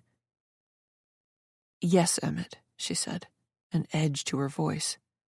"Let's talk later this week." He smiled pleasantly like they'd had a moment of reconciliation. Then he looked past her and moved along. Nellie seethed while the game played out. She watched Emmett make his way through the crowd, chatting up parents, getting to be the cool teacher whom all the students liked, enjoying the naked adoration of his peers. He had everything going for him. Everything. At halftime, the sheriff approached Nellie. She wasn't expecting him to stop and talk to her. He was a tall man with long arms and a beach ball stomach. One of those guys who, if she'd looked at him from the back, she would have had no idea he was overweight. "Bill Van Dyke," he said with a smile. His catcher's mitt of a paw swallowed her hand. He must have been 6'7" or 6'8". Nellie had to crane her neck to look up at him. "Nellie Peake," she said. "Nice to meet you," he said. "And welcome to Overland. How are you getting on?" By degrees, Nellie became aware of Emmett watching her converse with the sheriff. She didn't want the man knowing she planned on speaking to Bill Van Dyke about sensitive matters, but at the same time she enjoyed making Emmett sweat a little. There was no harm in chatting the sheriff up. After all, they were only introducing themselves. And in a small community like this, it was perfectly normal for teachers to be acquainted with the sheriff. "It's been an adjustment," Nellie said, thinking of how hard her day was. But she pushed that aside and smiled brightly at the sheriff, acting like nothing was wrong at all. "Everyone I've met has been so nice. Overland seems like a great community. I'm still getting settled, of course, but I don't think it's going to take me long." "It's a great town, and we aim to keep it that way," he said, his voice growing serious. "When did you get in?" She told him her story, bringing him quickly up to speed. The sheriff listened politely, showing a genuine interest. When she was done, he smiled and nodded, explaining that his nephew attended the school and played for the team. "Well, it was nice meeting you, Nellie," the sheriff said, offering his hand. "Likewise." "If you ever need anything, you give me a call," he said. Little did the man know she'd be stopping by later. They shook hands again. She took some satisfaction in knowing that Emmett was watching her converse with the sheriff, hoping the conversation he couldn't hear was making him uneasy. Then Bill was moving past her, working his way through the small crowd. He greeted each of the other faculty members by name, coming at last to Emmett. The sheriff greeted the other man with noticeable enthusiasm, patting Emmett on the shoulder as they pumped hands. Emmett's eyes drifted briefly to Nellie, and he flashed her a quick, mocking smile as if to say, "The sheriff likes me more than you." Nellie frowned. Was there anyone in this town not under Emmett's spell? Beck shoved one of the ratty old pom-poms in Nellie's face. "I need a co-cheerleader," Beck said. Nellie laughed until she realized Beck was serious. No, thank you." Though she was used to standing in front of a classroom of middle schoolers, Nellie did not like calling attention to herself. "Come on," Beck said. "It'll cheer you up." "Yeah, come on, Nellie," Emmett said, putting his hands together. "Let's see your stuff." Before she knew it, the rest of the faculty was egging her on. She really didn't want to stand on the sidelines and make a fool of herself in front of people she hardly knew. But Miguel was watching, and she wanted to come across as a good sport. So Nellie snatched the pom-pom from Beck and moved to the edge of the field. Beck winked at Nellie. "Just follow my lead." Nellie plastered a smile on her face. "I'm going to kill you." Beck laughed. "This won't hurt a bit." "You owe me," Nellie said, still smiling. "How about a ride home?" "How about a ride to the bar instead?" Beck dropped Nellie at home after the game. She pushed for a quick drink, just one, but Nellie politely declined enough times that Beck gave up. Before Nellie climbed out of Beck's tiny car, Orville popped out of his house and approached. He waved at Beck while she backed out of the gravel driveway. "Hey, Nellie," he said. "How'd it go today?" A lot of people asked that question out of habit, but Nellie got the feeling Orville was actually interested in her answer. She smiled at him, not wanting to relive today's experiences. "Oh, fine." She pointed at her vehicle. "Thank you so much for— Wait a minute, where's the spare tire?" Nellie's spare tire was supposed to be smaller than her regular ones, just something to put on the car in an emergency so you could get somewhere else safely. But the new tire on her car was regular-sized. Orville shrugged. "I know a guy. He came out and put the tire on for me." Nellie was happily surprised. "You did?" "He owed me a favor," Orville answered. "How much was—" Orville waved the question away. "Don't worry about that." "Oh, no, you have to let me pay." "It's fine. Like I said, the guy owed me a favor." Nellie couldn't believe it. She was so touched by the gesture after her lousy day that she teared up. "Thank you so much." "No problem." Orville grinned ear to ear. "He did say your other tires were a little bald and could at least use a rotation, if not changing altogether." He had another thing that her ex-husband used to take care of. Nellie pushed thoughts of John aside and thanked Orville again and went inside to change out of the clothes she'd worn to school. She needed to get to the sheriff's office, but at the last moment, she decided to take a hot shower and wash the day off her. Emerging 15 minutes later, she checked herself in the mirror. The bags under her eyes hadn't gotten any better, and now she seemed to be carrying the entire day with her. Nellie tried some different makeup, not wanting to show up at the sheriff's office looking like a vagabond, then pulled her hair into a ponytail. She donned her nicest pair of jeans and a sweater. She had to look presentable. If she went in there looking spotty, the sheriff would be even less inclined to believe her outrageous claims. She popped a few more antacid tablets on her way out, grabbing her favorite shawl off the back of the door. The sheriff's office was on the other side of town. It took Nellie nearly 20 minutes to get there, spending the last half of the trip on Main Street. She passed an ice cream parlor boasting the world's best apple cider. Someone was burning leaves in the park. Were people still allowed to do that? She watched a cute younger couple walk hand in hand through town, stopping to peer in the windows of an antique shop. There was a used bookstore and a greeting card shop. It seemed like such a nice place to live, but it was hell to Nellie. The police station was old and looked more like a post office than what it was. As Nellie pulled into the tiny municipal lot, the concrete bulging upward in places as tree roots pressed against it, she realized that the building also housed the post office. Several men wearing mail carrier uniforms were conversing out front, both smoking cigarettes. She kept her head down as she hurried inside, not wanting to draw attention to herself. A woman wearing the same colored khaki uniform that Bill Van Dyke wore earlier looked up at Nellie from a big desk in the front of the office. "Afternoon, ma'am," she said. "I'm Val Sullivan, sheriff's deputy. Can I help you?" Nellie smiled nervously. She'd only been in a police station once before on a school field trip years ago and felt entirely out of place here. Looking past the woman, she counted only a handful of desks, 2 offices, and in the corner, what appeared to be bars. She recoiled at the thought of someone being held in there. Hi, I was looking for the sheriff." "Was he expecting you?" "No." "I'm sorry, but the sheriff's not here right now. What's your name?" "I'm not trying to be rude," she said, "but I don't want to make my presence here, official. Is that all right?" "I understand," Sullivan said. "Do you mind if I ask what this is about?" Nellie smiled apologetically. "It's a private matter." "I see." The woman nodded sympathetically. "Well, he's due back in about 20 minutes. You can wait in here or come back, up to you."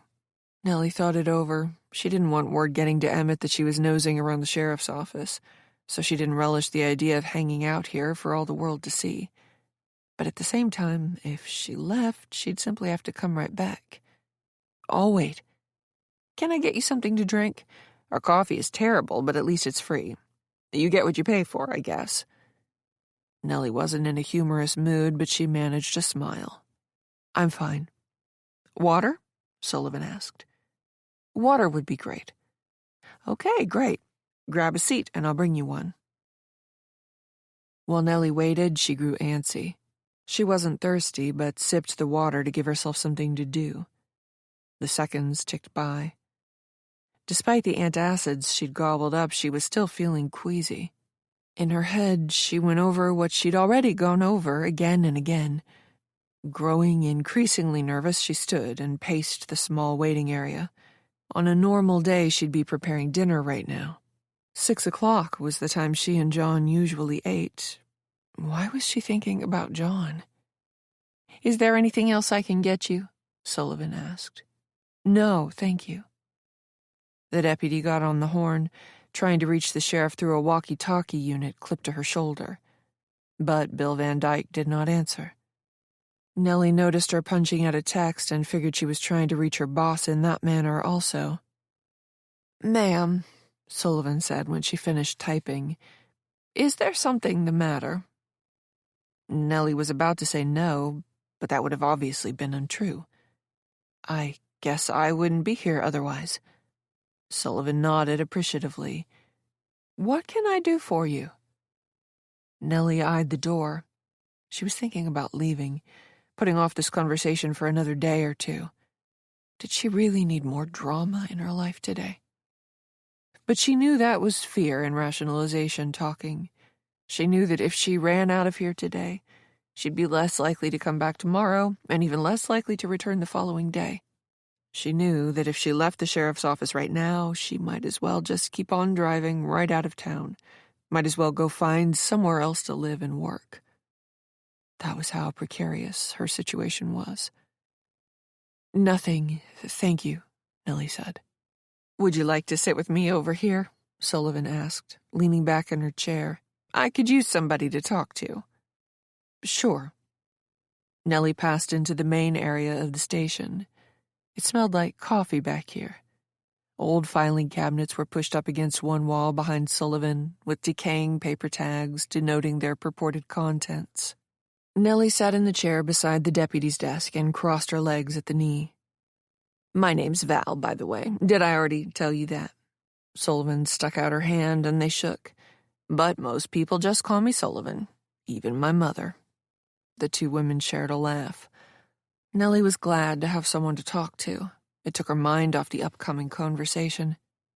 "Nellie," she said. She didn't know why, but she felt like she could trust this woman. Sullivan nodded knowingly. "I thought that might be you. The new teacher, right?" "Yes." "Welcome to town, then," Sullivan said. "What do you think so far?" Nellie got to talking and was grateful for it, before she realized that the sheriff was coming into the station. Another 20 minutes had passed. He removed his hat and shrugged off his brown jacket, smiling at Nellie. "Miss Peake, it's your lucky day getting to see me twice." He looked at Sullivan. "Anything doing?" 10 men tried to rob the liquor store across the street, but I managed to shoot and kill them all. No bystanders were injured either. I'll get to the report tomorrow." Van Dyke smiled but did not laugh at the joke. He asked Nellie to follow him. His office was at the other end of the small station. The walk afforded Nellie a better vantage point into the holding cell. Nobody was in there, which made her feel unreasonably better. The sheriff asked her to sit and pulled the door closed. He sat behind his mess of a desk. Paperwork threatened to landslide off both ends. "Miss Peake," he sat forward, "what brings you in?" Nellie took a deep breath. It was the moment of truth. This is going to sound crazy. Chapter 19. The sheriff waited, his expression blank. "But please hear me out," Nellie said. Bill Van Dyke nodded at her. "Nellie, I've heard plenty of crazy things in my day. I doubt anything you have to say will surprise me." She wasn't so sure. Her eyes drifted to the window behind him, which commanded a view of the street and municipal lot where her car was parked. She wanted to leave. But Nellie decided to plunge in. "I grew up in a small town, much like this one in New Jersey," Nellie began. "From the time I was a baby all the way through high school. After graduation, I went away to college in California, and I haven't been back home since. I met my ex-husband not long after I started working, and—" Why was she telling him this? Nellie had already gone off script. It felt like the walls were closing in around her. "Just take your time," Bill said. His voice was gentle, but it did not soothe her. She laughed nervously. Her back was slimy with sweat. She peeled off her shawl, but still felt overheated. Nellie just had to say it. "When I was 13 years old, I met a boy named Marshall Dawes at a party. He was 3 years older than me, so 16 at the time. Her head felt light. If it weren't attached to the rest of her body, she felt like it would have floated away like a balloon. Over the years, she had only shared her story with a handful of people. Telling it had never gotten any easier. Bill came around to her side of the desk, pulling up a chair beside her. "It's okay," he said. "You're safe here, Nellie." She blinked away tears. "He tried to rape me. He almost raped me. He pinned me to this desk and... Anyway, the details aren't important." "Okay." She felt his eyes on her, but she could not look at him. Even after all these years, even after all the therapy, even though this had never been her fault, Nellie still felt ashamed, like she had done something wrong. "I reported him to the police, but this was a long time ago. Back then, people didn't believe women, not even other women." She was thinking about Tina, and how awful her friend had been to her afterward. "It was always a misunderstanding. The girl sent mixed signals, guys will be guys, can't blame a guy for trying." She took a deep breath. "That's how it was until a few years ago, when Me Too happened."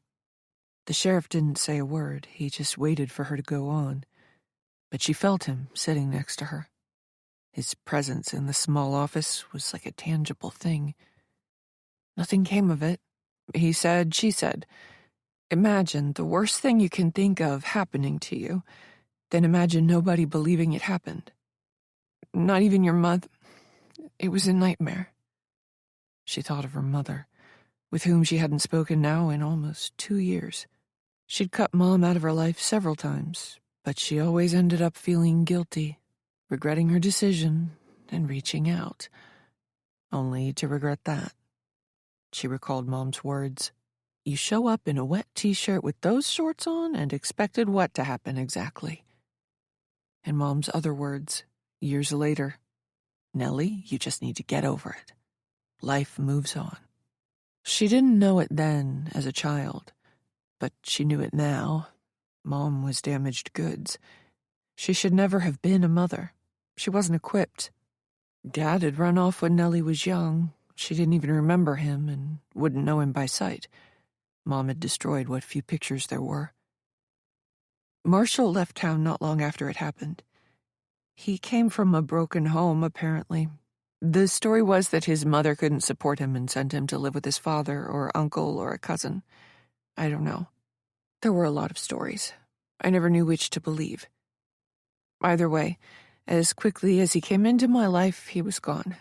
I never saw him again. There was a lump in her throat. Until Sunday. She swallowed hard. Her vision was a hot blur of tears. Nellie reached blindly into her purse for tissues and dabbed at her eyes. The sheriff remained where he was, not moving, not speaking. "He's here," she said. "In Overland." "You said his name was Marshall?"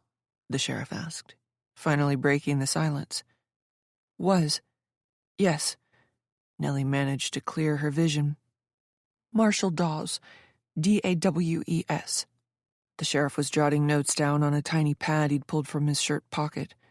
"Where did you see him?" Nellie couldn't bring herself to say it. Not yet. She wasn't trying to be dramatic. She simply wasn't capable of telling the sheriff exactly what she'd come here to say. "At the charity run." "Marshall Dawes," the sheriff said. "That name is unfamiliar to me." He said it like he knew the name of everyone living in Overland. Perhaps he did. Nellie fought to get her breathing under control. She realized now she should have opened with the next sentence. She'd been pulling the proverbial Band-Aid off slowly, as if that would lessen the pain of what was to come. It was only making things worse. "He's not going by Marshall anymore," she said, forcing herself to look the sheriff in the eye. "His name is Emmett Moore." The sheriff went unnaturally still. Nellie wanted to take it back, wanted to get in her car and drive away. But now it was too late. She had crossed a personal Rubicon. Life returned to Bill Van Dyke's body. Without perhaps even realizing it, his mouth took on a skeptical expression, a puckering of the lips. He adjusted himself in the chair, which was much too small for his height. "I want to make sure I understand what you're saying. You're telling me you think Emmett Moore is the same person as this Marshall Dawes, who attempted to assault you. How long ago was this?" Nellie knew this had been a mistake. She noted his careful choice of words. "You're telling me you think." And there was no misinterpreting his tone when he'd asked how long ago the assault had occurred, as if the number of years made her story less plausible. 24 years ago, she said in a tiny voice. He nodded, wrote something down in his notebook. For a moment, he would not look at her. Nellie felt the need to fill the silence. She had to plead her case, though she knew sounding desperate would only work against her. "Like I said, I know how this sounds, but I'm certain it's him. I'd recognize that man anywhere. But you don't have to take my word for it. I contacted an old friend. Her name is Tina Hirschberg, Walker. Her last name is Walker now. Anyway, we got in touch, and she saw a picture of Emmett from the race. She's certain it's him, too." The sheriff nodded as if he'd finally received a piece of information that made sense. "As you can imagine," Nellie said, "I'm going out of my mind. I've had to interact with this man at school, pretending like nothing is wrong while he..." "While he what?" the sheriff asked, scooting forward on his seat. "While he plays games," Nellie said. "Mind games." Bill frowned. "Has he made you feel uncomfortable?" "Well, yes. I mean, I don't like being around him." "But has he done something specific to make you feel that way?" Nellie had to think about it. They had interacted several times, but could she point to anything objective to support her assertion? "He talked about having his students write an essay on the Me Too movement," she said. "You know that story about the actress who just came forward?" The sheriff nodded. "I'm familiar." "Well, there was that." He looked up from his notepad. "Is that it?" He asked like that wasn't enough. "You don't understand. It was the way he said it. He brought that uncomfortable subject up on purpose. He had to know it would upset me. It was his way of sticking the needle in, his way of demonstrating his power and how protected he is.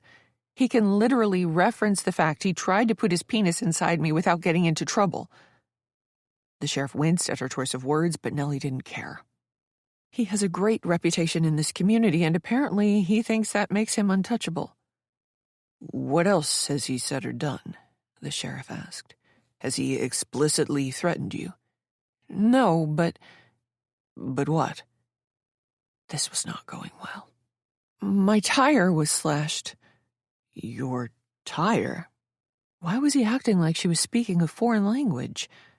"Yes, my goddamn tire," she said, regretting her outburst. "Sorry. I woke up this morning to a flat. You can ask Orville about it. He dropped me at school today." "I see. And you think Emmett did this to your car?" "I don't see who else would. I've been here all of 3 days," she said. "Nobody else knows me that well." "Did you see him near your car?" "No, I didn't catch him in the act, but..." She squeezed her eyes shut and pinched the bridge of her nose. "Like I said, who else would do this?"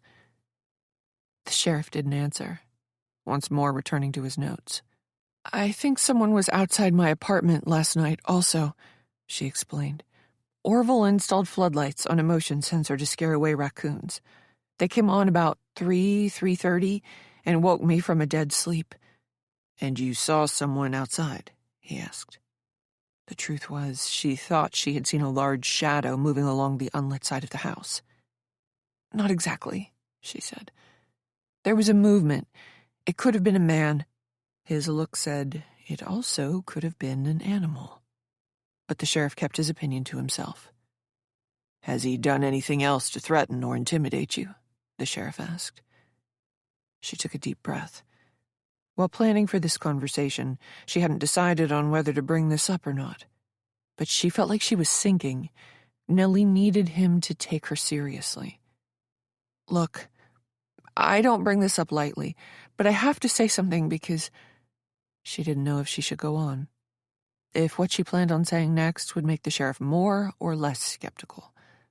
But the man is a teacher. He shouldn't be around children. I understand your concern. The sheriff scratched more notes. How did you hear about Marshall's brush with the law? Nellie repeated her conversation with Tina, leaving out the parts where Tina had apologized for her poor treatment of Nellie in the past.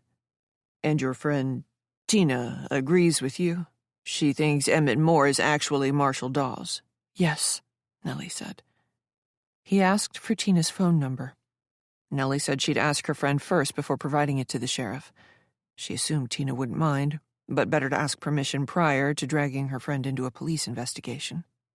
Nellie, Bill said, putting his notebook down for a moment, I want you to know that we take charges like this very seriously. I'm going to use all my resources to look into this. You have my word. He spoke solemnly, meaning it. Nellie wanted to cry grateful tears of joy. But she had to take things slowly. This was only the first step. A lot needed to happen between now and the arrest. She wondered how Emmett would react once the sheriff confronted him. He wasn't 16 years old anymore, able to run off and hide away with another family member in a different town to avoid responsibility. He had built a career and life here. He had a reputation to maintain. I appreciate how difficult it must be to work with a man you believe assaulted you, the sheriff went on. But unfortunately, that will have to continue for the time being. I don't want Emmett knowing I'm looking into his past. So you'll have to keep showing up for work and, I'm afraid to say, acting like nothing is wrong. Nellie couldn't help but feel disappointed. Is that really the only way to go about this? It's a tricky situation, the sheriff said. He hasn't come out and threatened you explicitly. I don't think the court would grant a temporary restraining order under the circumstances. But let's say the judge was willing to entertain the idea. They can only issue a TRO against Emmett Moore, but all we've got is your word that Emmett is Marshall Dawes. The judge won't write out a TRO unless you can prove Emmett is Marshall. And again, that's assuming you get over the hurdle of proving he's threatened you. Lots of hoops to jump through. I'm sorry to say your case isn't helped by the fact that nothing came of your previous allegations. It was the 90s, Nellie said. If he tried to rape me yesterday, you can bet he'd already be locked up. I agree, the sheriff said. Different times. She wanted to press him on this. Surely there was another approach, one that didn't involve her constantly interacting with this creep. But Nellie realized the sheriff wasn't in a position to arrest Emmett Moore based merely on her accusations. Besides, what if the man had legally changed his name? There was no law against that, she realized. And since nothing had come of her allegations before, even if Emmett was Marshall, Nellie had no evidence of a crime having been committed. All the same, Nellie was crestfallen. It was totally unfair that she had to show up for work, act like there was nothing wrong, and be anywhere near that man. But what else could she do? The investigation had to run its course if she wanted justice. I understand. I'm sorry about that, the sheriff said. Truly, I am, but there's nothing to be done. Your only other option would be avoiding him. That's not possible, Nellie said, her frustration leaking out. His classroom is 15 feet away from mine, and I can't call out of work. It's literally my third day of school tomorrow. The sheriff nodded glumly. It's an unfortunate situation, but I promise you, I am taking this very seriously. In the meantime, I'll work behind the scenes. I can call in a favor from a friend who works for the FBI. He and I go way back. But I'm going to need a few days to run this down. Do you think you can manage?" What other choice did she have? "Yes." He nodded respectfully. "If he does anything threatening, you call me immediately." The sheriff provided his personal number. "Doesn't matter what time." "That was a lot of fun," Tina says with a devilish grin. "Are you kidding?" I ask. "That was the worst. Marshall almost—" I bite my tongue when Marshall Dawes emerges from the other end of the factory, where he nearly caught me in time, and joins the larger group in the middle of the open space. Outside, the rain continues to hammer the building. Marshall gives me a look that manages to be both hurt and menacing. Though she's standing right next to me, Tina chooses to ignore not only what I've said, but the obvious fear and panic in my voice. She's too busy making eyes at Sean, who I'm guessing she just made out with. That's it. I'm done. We are no longer friends. I don't care if her mother sees me returning Tina's spare bike by myself. I don't care if she asks me probing questions about Tina's whereabouts or what she's up to. I'll tell Mrs. Hirschberg everything. Tina doesn't care about me. Why should I worry about getting her in trouble? But before I can announce my departure, Tina speaks up. "I've got an idea," Tina says, her wicked grin widening. "It'd be a shame to let all this rain go to waste." I don't understand what she means, but Sean's eyes bulge and his mouth parts. Whatever idea she's put into his head, he's excited about it. "Right," he says, licking his lips. "It would be." Tina and Sean share a knowing look. I glance around the room. Everybody else seems to have intuited what they're talking about, though I'm still at a loss. Even Marshall's expression has changed. He no longer looks disappointed. Now, he looks thrilled. "Wet t-shirt contest," Tina calls out. The other girls giggle excitedly, while the boys cheer. My stomach drops. It was bad enough having to kiss some random boy. Having all these guys ogle me is much, much worse. There's some chatter, but then the group begins to file toward the exit, where one of the horned-up boys has already thrown open the door, exposing himself to the slashing rain outside. As if this in any way makes up for what's about to happen, the boy strips his now-soaked shirt off, and the girls each rub his chest as they slip outside into the storm. I grab Tina's arm before she gets very far. "I am not going out there." She shrugs out of my grip. "Stay in here, then." There's only one word to describe what Marshall is doing right now. Lurking. He occupies that awkward middle distance, not far enough away to give us privacy, not close enough either to officially be part of our conversation. I can't stay in here. Tina rolls her eyes. "What's the matter? You've got tits." At the mention of my boobs, I turn red-faced and angle myself away from Marshall, not wanting to give him any excuses, not that he needs them, to ogle me. "What's the problem?" Tina asks. I don't want to discuss the size of my breasts or lack thereof with this mouth-breather lurking only a few feet away. "Tina, would you stay with me?" She laughs like I'm being childish. For as mad as I am with her, her dismissive, callous attitude still hurts. I'm not sure if this is the moment where we stop being friends, or if that moment already happened, or if it's still technically to come. I can't sort out my feelings while I'm worried about exposing my tiny boobs to a bunch of high schoolers, and while creepy Marshall is just waiting for his opportunity to put his hands on me. But the bottom line is, Tina should still care about me. "I'm going outside." She flicks a glance over her shoulder. "You two can do whatever you want." Tina flicks her hair back and strides toward the door. I watch her go, the whole time begging her to turn around, praying she turns back into the Tina I've known for years, the slightly rebellious, little bit sassy, but ultimately kind, caring young woman I've always thought of as my best friend. But she doesn't. Instead, Tina slips through the door. The dull gray light of a stormy afternoon swallows her. With a joyous shriek, she disappears into the hammering rain while another cheer from the oversexed boys outside sounds. "Nellie?" Marshall is silently moved beside me. I start at the sound of his voice, but then Paralysis kicks in. I want to move, but find myself rooted to the spot. "You're really hot," he says. Bile rises in the back of my throat as Marshall moves in front of me, his eyes ticking in my body. "Why don't you go outside?" I ask. "All the girls are—" "I don't want to see them," he says. "I like your tits."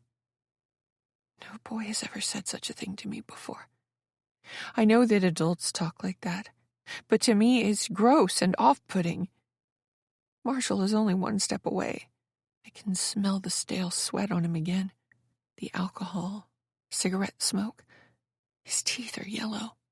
I imagine him smushed up against me, like what I see grown-ups doing in R-rated movies, and the thought sickens me. "I'm going to," he begins to say. "I'm leaving," I blurt out. Somehow I overcome my paralysis and move away from him. I'm going in the wrong direction. The bikes are on the other side of the building, but I don't care. I need to get out, away from him. I'll walk in the rain if I have to. "Where are you going?" Marshall asks, coming up beside me. I don't look at him, nor do I answer. "Hey, wait!" He grabs my wrist. "You can't leave," he says. "It's pouring out there." "Let go of me!" I try to wrench my arm free, but he's strong. I'm terrified by his powerful grip. He might be chubby and oafish, but there's a lot of muscle under that flab. And the guy plays football. He knows how to throw people around. If he wanted, he could... Let go! Next thing I know, Marshall is pulling me in. His lips seat my mouth. I turn my head away and push hard. He doesn't budge. He leans against me, and I can't fight him. The backs of my legs collide with the desk. I lose my balance and tip over, my back landing on top of the desk. While I struggle, he wrenches my arm behind me. Marshall leans on top of me. Panicked, I try to push him away. "Get off me!" His lips are on my neck. I smack his shoulders, but this has no effect. I'm terrified. My whole body is shaking. "Please don't do this. Please let me go." "You want it," he says. While I fight him, one arm pinned behind my back, I feel something pop in my wrist. Hot pain shoots up my arm, all the way to my elbow. His grip loosens, and I try to pull my hand free. But then he clutches my thumb. In the ensuing struggle, he wrenches my thumb, too. More pain. It doesn't feel broken, but it hurts like it is. Marshall quickly pulls his shorts down, exposing himself. I've only seen a penis one time before, in health class. He was weird and comical looking, but Marshall's is ugly.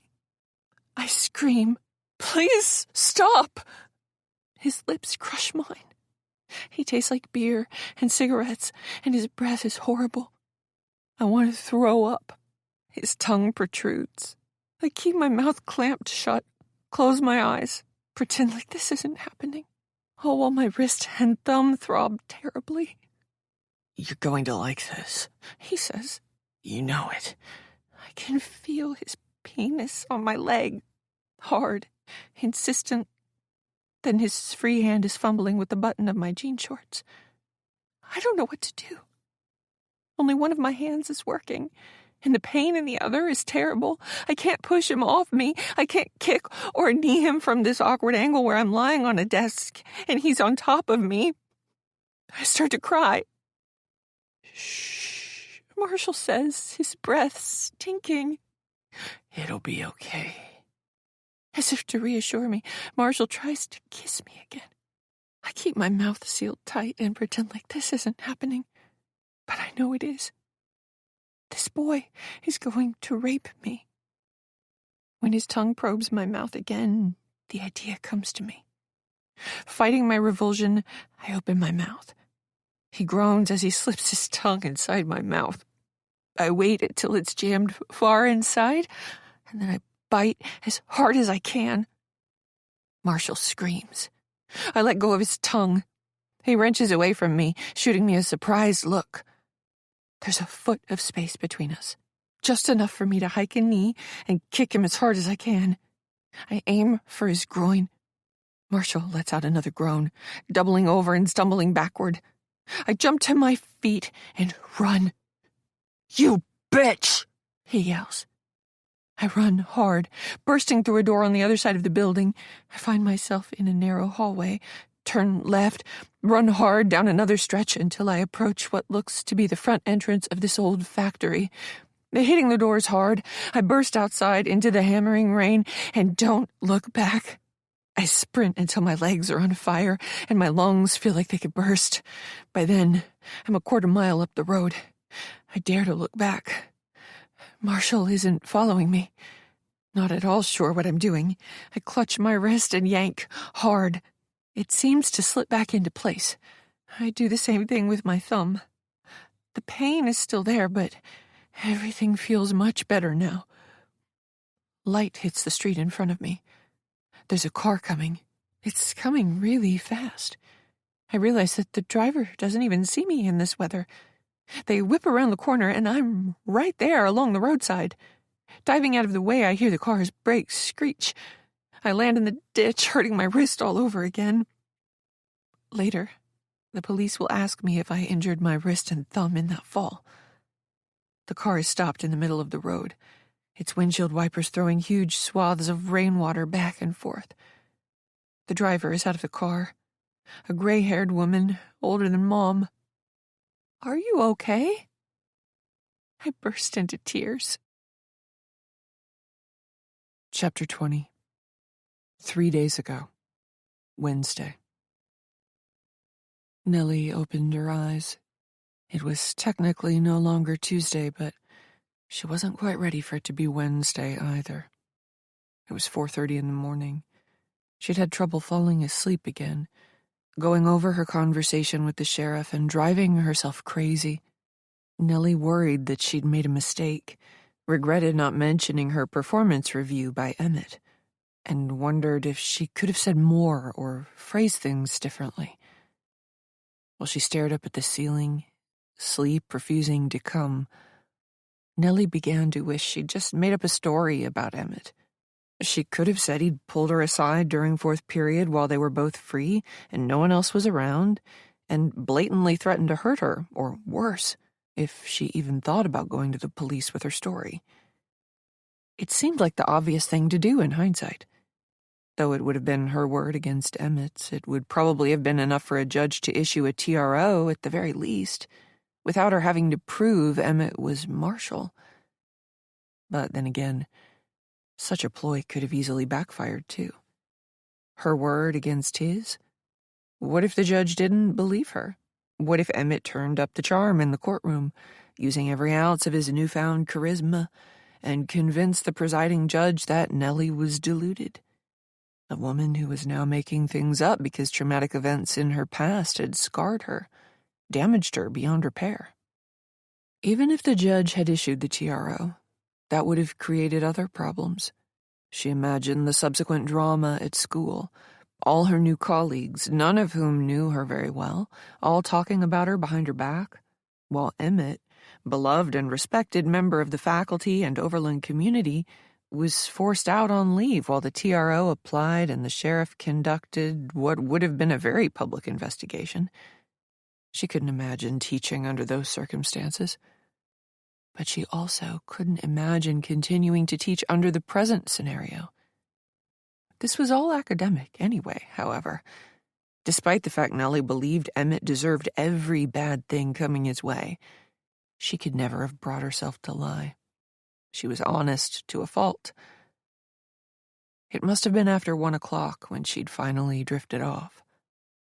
Groggy, she rolled onto her other side. If this poor sleep continued, it would affect her performance. She wasn't 25 years old anymore, able to operate on only a few hours. Heck, she wasn't even 30 years old anymore. She was 37 and, right now, feeling every minute of it. Why was she even awake? Had something woken her? Suddenly she realized what had happened.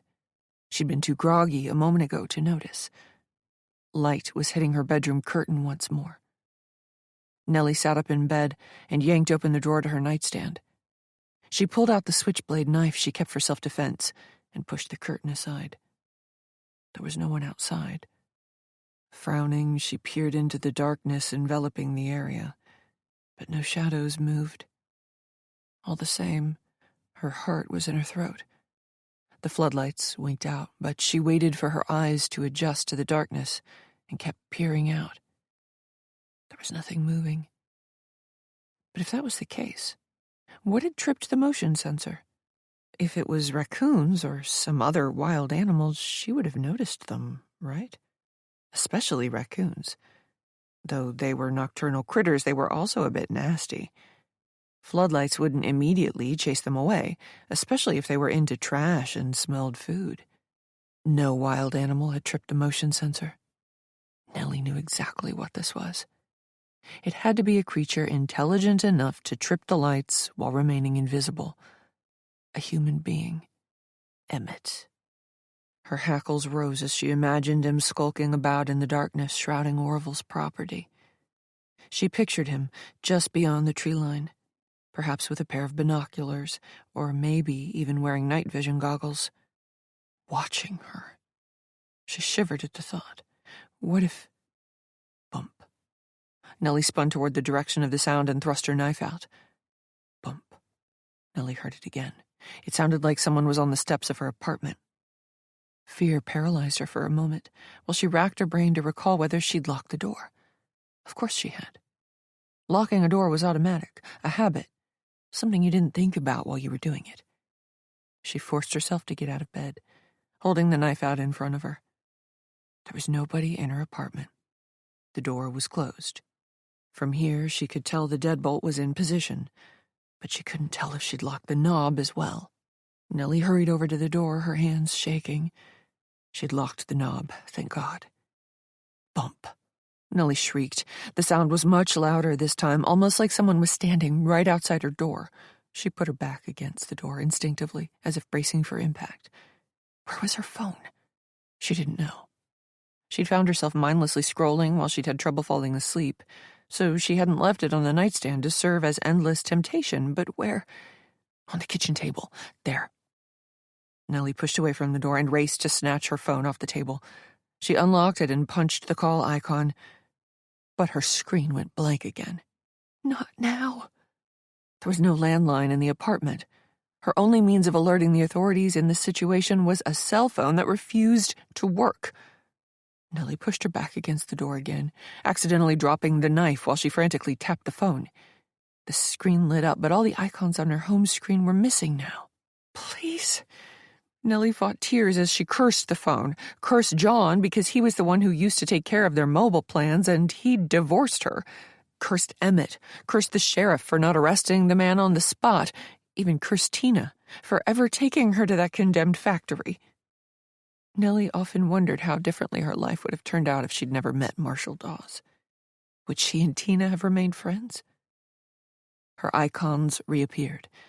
Nellie dialed 911. Her thumb hovering over the call icon. She forced herself to look out the peephole, fully expecting to see a menacing figure standing on her stoop, some hood obscuring their face in the darkness. But there was no one there. Nellie waited another minute. Her pulse eventually dropped from heart attack to panic attack. She peered out the peephole, then made a circuit through the apartment to look out her other windows. There was no one there. Eventually, her adrenaline dipped, and she crashed. Putting her back to the door once more, Nellie slid to the floor. The t-shirt she slept in was soaked through with sweat. By the time she'd calmed down enough, it was after 5 o'clock. With this much nervous energy, there was no chance of her getting back to sleep before her alarm sounded in less than an hour. Sighing, she rose on tired legs. Might as well get an early start on the day. Nellie was the first to arrive at Overland that morning. She yawned her way into the teacher's lounge, putting her lunch away. Today she'd brought soup. Rooting around in the drawer under the coffee maker, she picked out what she thought was the strongest brew. Of course, now that she was at school, her body decided it was time to feel sleepy again. Nellie had a hard time keeping her eyes open as she hovered over the coffee maker. The brew was bitter but strong. She walked to her classroom. The light was harsh in the early morning darkness. Nellie sat at her desk and opened her bag. She got the terrible feeling that she'd forgotten to do something, but her brain would not tell her what it was. Nellie shrugged away the feeling, writing it off to being overtired and trying to cope with all these adjustments. Using her laptop, she transferred her notes from yesterday into a digital file. She wasn't about to let anyone steal hard copies of her plans again. She felt much better about today's subject matter and wished Miguel could see her in action. Maybe she could ask him to audit her. Thinking of Miguel made her remember she owed him a plan of action. It had slipped her mind yesterday, with the soccer game, having to prep for today, and then meeting with the sheriff. He hadn't specified what the document should look like, but she also hadn't asked any clarifying questions. Nellie hoped a few bullet points would be enough to satisfy him. As she opened a new Word document on her laptop, she heard someone coming down the hallway. She feared it was Miguel approaching. That would be just her luck, the principal arriving earlier than usual. She'd have to stall for time if it was him. Not a good look for her, but she simply wasn't ready. She found herself hoping it was Emmett, as weird as that sounded. He seemed to arrive early, and his classroom was right across the hall. Perhaps she'd get lucky. But it was neither of those men. In fact, it wasn't a man at all. "Good morning, Nellie." The high heels Vanessa was wearing only served to accentuate her height, seeming to stretch those already long legs out to comic proportions. The woman's head nearly reached the top of the doorway as she stepped into Nellie's classroom before being invited. Once more, Nellie thought of Vanessa and Emmett as an odd pairing. Emmett was gregarious, totally in command of any social situation, while this woman was cold and pained by interactions. "Do you mind if I come in?" Vanessa asked after the fact. Nellie wondered what this woman could possibly want. She had nothing against Vanessa, but she also didn't think it wise to get close to the woman engaged to Emmett. "Sorry, Vanessa," Nellie said, "but I'm right in the middle of—" "I actually need your advice," Vanessa said. Nellie was so surprised she didn't know what to say. "My advice?" For once, Vanessa's typically frosty demeanor thawed. She had a vulnerable look in her eyes as she closed the door. She sat in the chair beside Nellie's desk, looking out of sorts. Despite everything else Nellie had going on, she was genuinely concerned. "Is everything all right, Vanessa?" Nellie asked. Vanessa's lips thinned. She fidgeted in her chair for a moment before steeling herself to look Nellie in the eye. "I hope you don't take this the wrong way," Vanessa said, "but word got around about you being divorced, and I was hoping I could talk to you about that." Nellie stiffened. It was one thing to assume that your coworkers were discussing you behind your back, but it was another thing to know it with certainty. "Look, Vanessa," Nellie said, now feeling a bit put off. "I don't like to discuss my private life at work. And believe me, I'm not one to pry," Vanessa said. "I'm a very private person myself, which makes this incredibly hard." Nellie was at a loss. Vanessa grimaced. "It's just, I'm getting cold feet. You know, about marrying Emmett." Nellie tried to hide her surprise. "Oh?" Vanessa nodded, her eyes drifting down to her restless hands. "I'm sorry. Maybe this wasn't a good idea." She rose and headed for the door. Nellie didn't want to come across as nosy, but this was a good opportunity to learn a little more about Emmett. "Wait," she said, motioning toward the chair once Vanessa turned back around. "I'm certainly no expert on marriage, but if I could be any help—" Vanessa hesitated, but eventually returned to the chair. "Sometimes I feel like I don't even know him," Vanessa said, looking her deeply in the eyes for the first time. "Do you know what I mean?" She had never felt that way about John, until the end of their marriage. "I think so." Vanessa smiled as if relieved to hear that. "Thank God. I thought I was going crazy." "I think that's normal for most couples," Nellie said. The other woman's smile slipped. "But it's more than that, it's—" Nellie tried to hide her interest, but on the inside she was bursting at the seams to hear more. "Those times when I don't know Emmett, It's like he's this completely other man. Nellie wanted to tell Vanessa to trust her instincts. She was tempted to tell this woman everything in this unguarded moment. "What do you mean?" she asked, keeping her voice neutral. "I don't." Vanessa tipped her head back and looked up at the ceiling. Nellie could tell this conversation was very difficult for her. "It's scary sometimes. Do you know what I mean?" Nellie had inched forward on her seat. Now she leaned in. "Do you mean you're scared of Emmett?" Vanessa hesitated just long enough. "I'm being silly," the woman said dismissively. "It's just the jitters." Vanessa rose quickly. "I'm sorry to put this on you. Lord knows you have enough going on without having to worry about my relationship with Emmett." "Wait," Nellie said, also rising, but Vanessa was already at the door. "Vanessa," Nellie said, "if you ever need to talk to somebody—" Vanessa's hand was on the doorknob, but she hadn't opened it yet. She turned just her head to peer back at Nellie. "I just worry that I'm getting myself into something I'm going to regret. I've been alone for so long, and I was perfectly happy that way, to be honest." Nellie held out her palm. "Vanessa, I have to ask you again. Are you scared of Emmett?" Vanessa smiled like Nellie was being silly. "No, of course not. He'd never hurt a fly." Nellie looked the other woman in the eye. "Right?" Vanessa asked. There was a pregnant pause. Before Nellie could answer, Vanessa continued speaking. "I'm imagining things." She laughed, but it was forced. "You should have seen him last night. He was so upset about what happened with you yesterday. He was worried that he'd been too unfair with his feedback and that maybe he should have postponed the audit." Nellie's eyes bulged.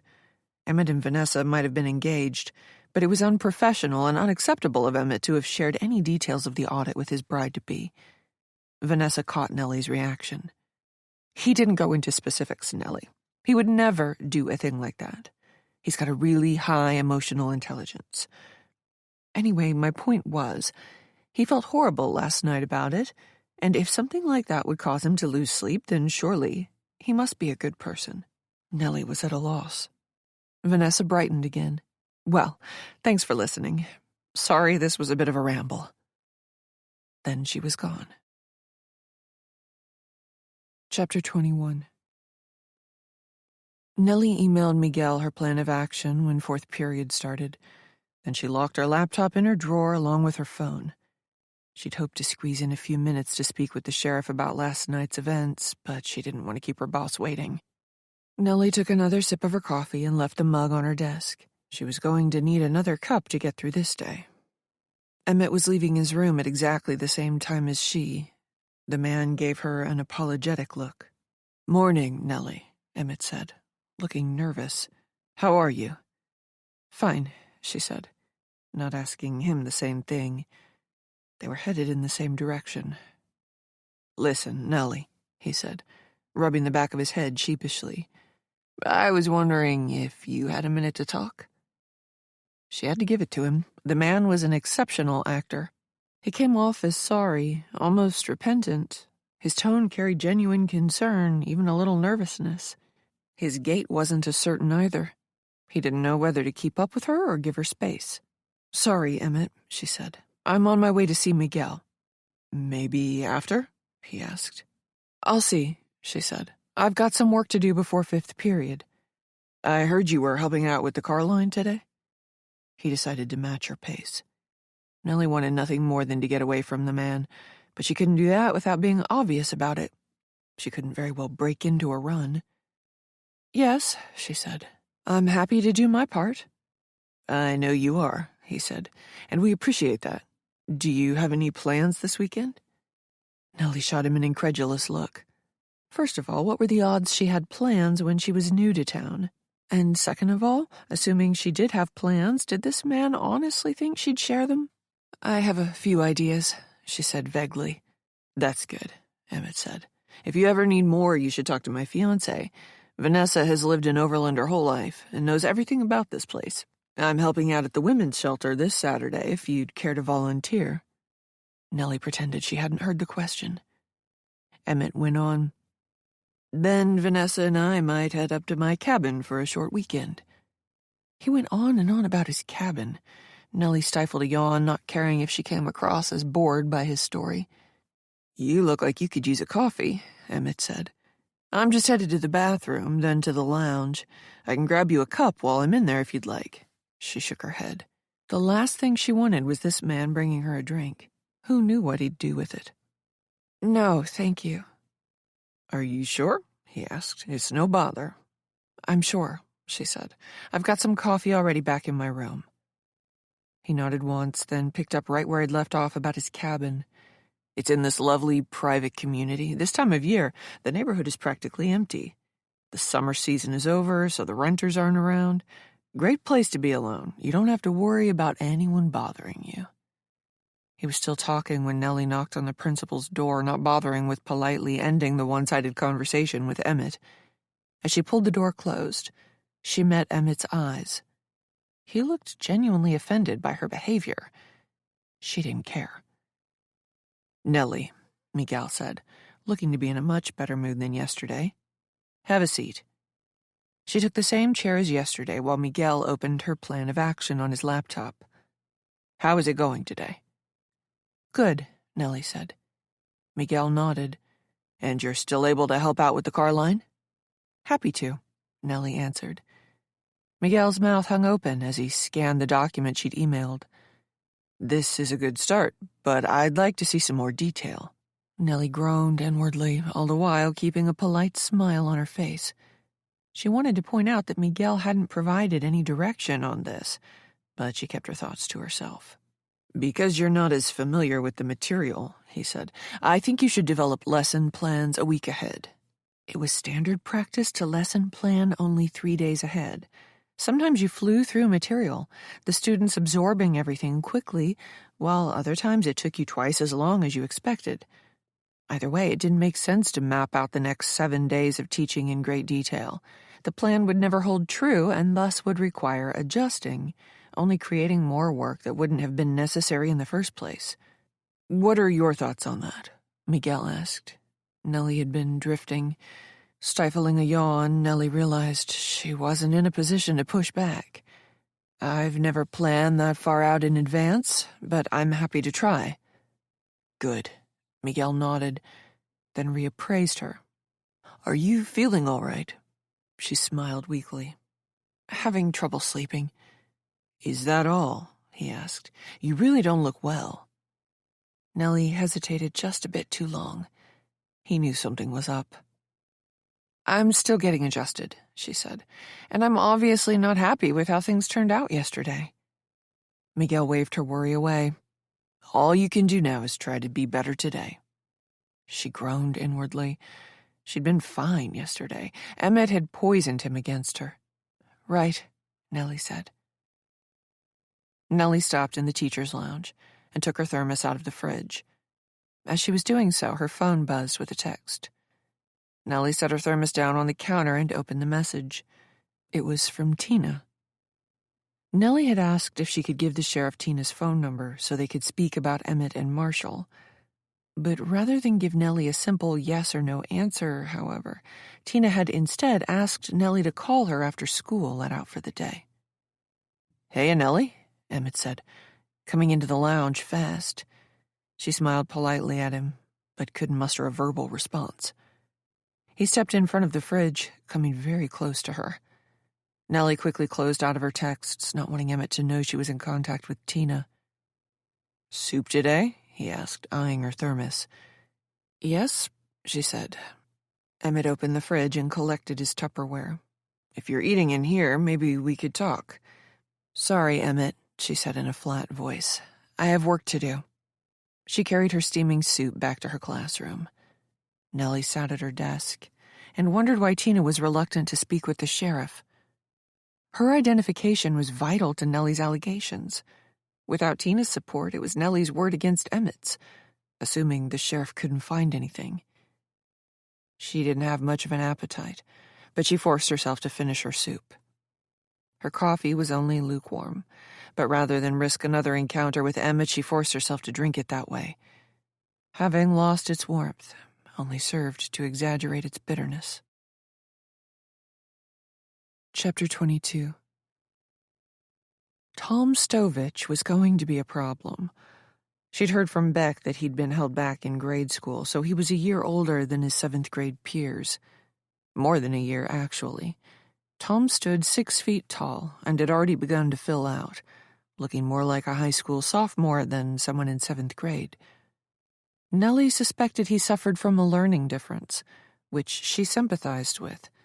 Many children went undiagnosed for years, slipping through the cracks of an admittedly imperfect system. She genuinely felt for these poor kids. They needed intervention. They needed to be taught differently. At the same time, this was the 3rd day in a row he'd been disruptive. Nellie had made it clear on Monday that she had a zero-tolerance policy for phones during class. If she were dealing with college students, she might take a different attitude. But these were 12 and 13-year-olds. They didn't know how to use their phones responsibly. The devices proved much too tempting and addictive. Even worse, every time she noticed Tom sending what she assumed was a text, his buddy sitting in the back row would check his own phone and start cracking up. Based on the hurt looks several other students had adopted during these text exchanges, Nellie suspected Tom and his friend were making inappropriate comments about their classmates. "Phones away, Tom," she said. He'd been smiling, but now he adopted a serious expression. "I'm sorry, Ms. Peaks," he said. "That's Peak," she corrected him, her face reddening. She'd overheard another student refer jokingly to her like that in the hallway between class. It didn't take a genius to figure out the nickname was a reference to her breasts. Kids didn't realize how obvious they were sometimes. It wasn't the first time she'd heard that joke in her career. More like the 10,000th. "Sorry, Ms. Peak," he said, appearing contrite. "But my cousin is very sick. She has cancer, real bad. I was only texting my uncle to see how she's doing. She started chemo recently." Nellie suppressed a look of disbelief. She might have given him the benefit of the doubt if this wasn't the first time he'd been disruptive. But so far Tom was 3 for 3, causing problems every day this week. "I'm sorry to hear that, but you can check in with your uncle between periods," she said. "Now, put your phone away or I'll confiscate it." "You can't do that," he said, an edge to his voice. "And why are you yelling at me? I just told you my cousin is sick. She's got cancer." He was the one yelling, not her. Normally, this disrespectful attitude didn't bother Nellie. 15 years of teaching middle schoolers had hardened her, but today she was in no mood.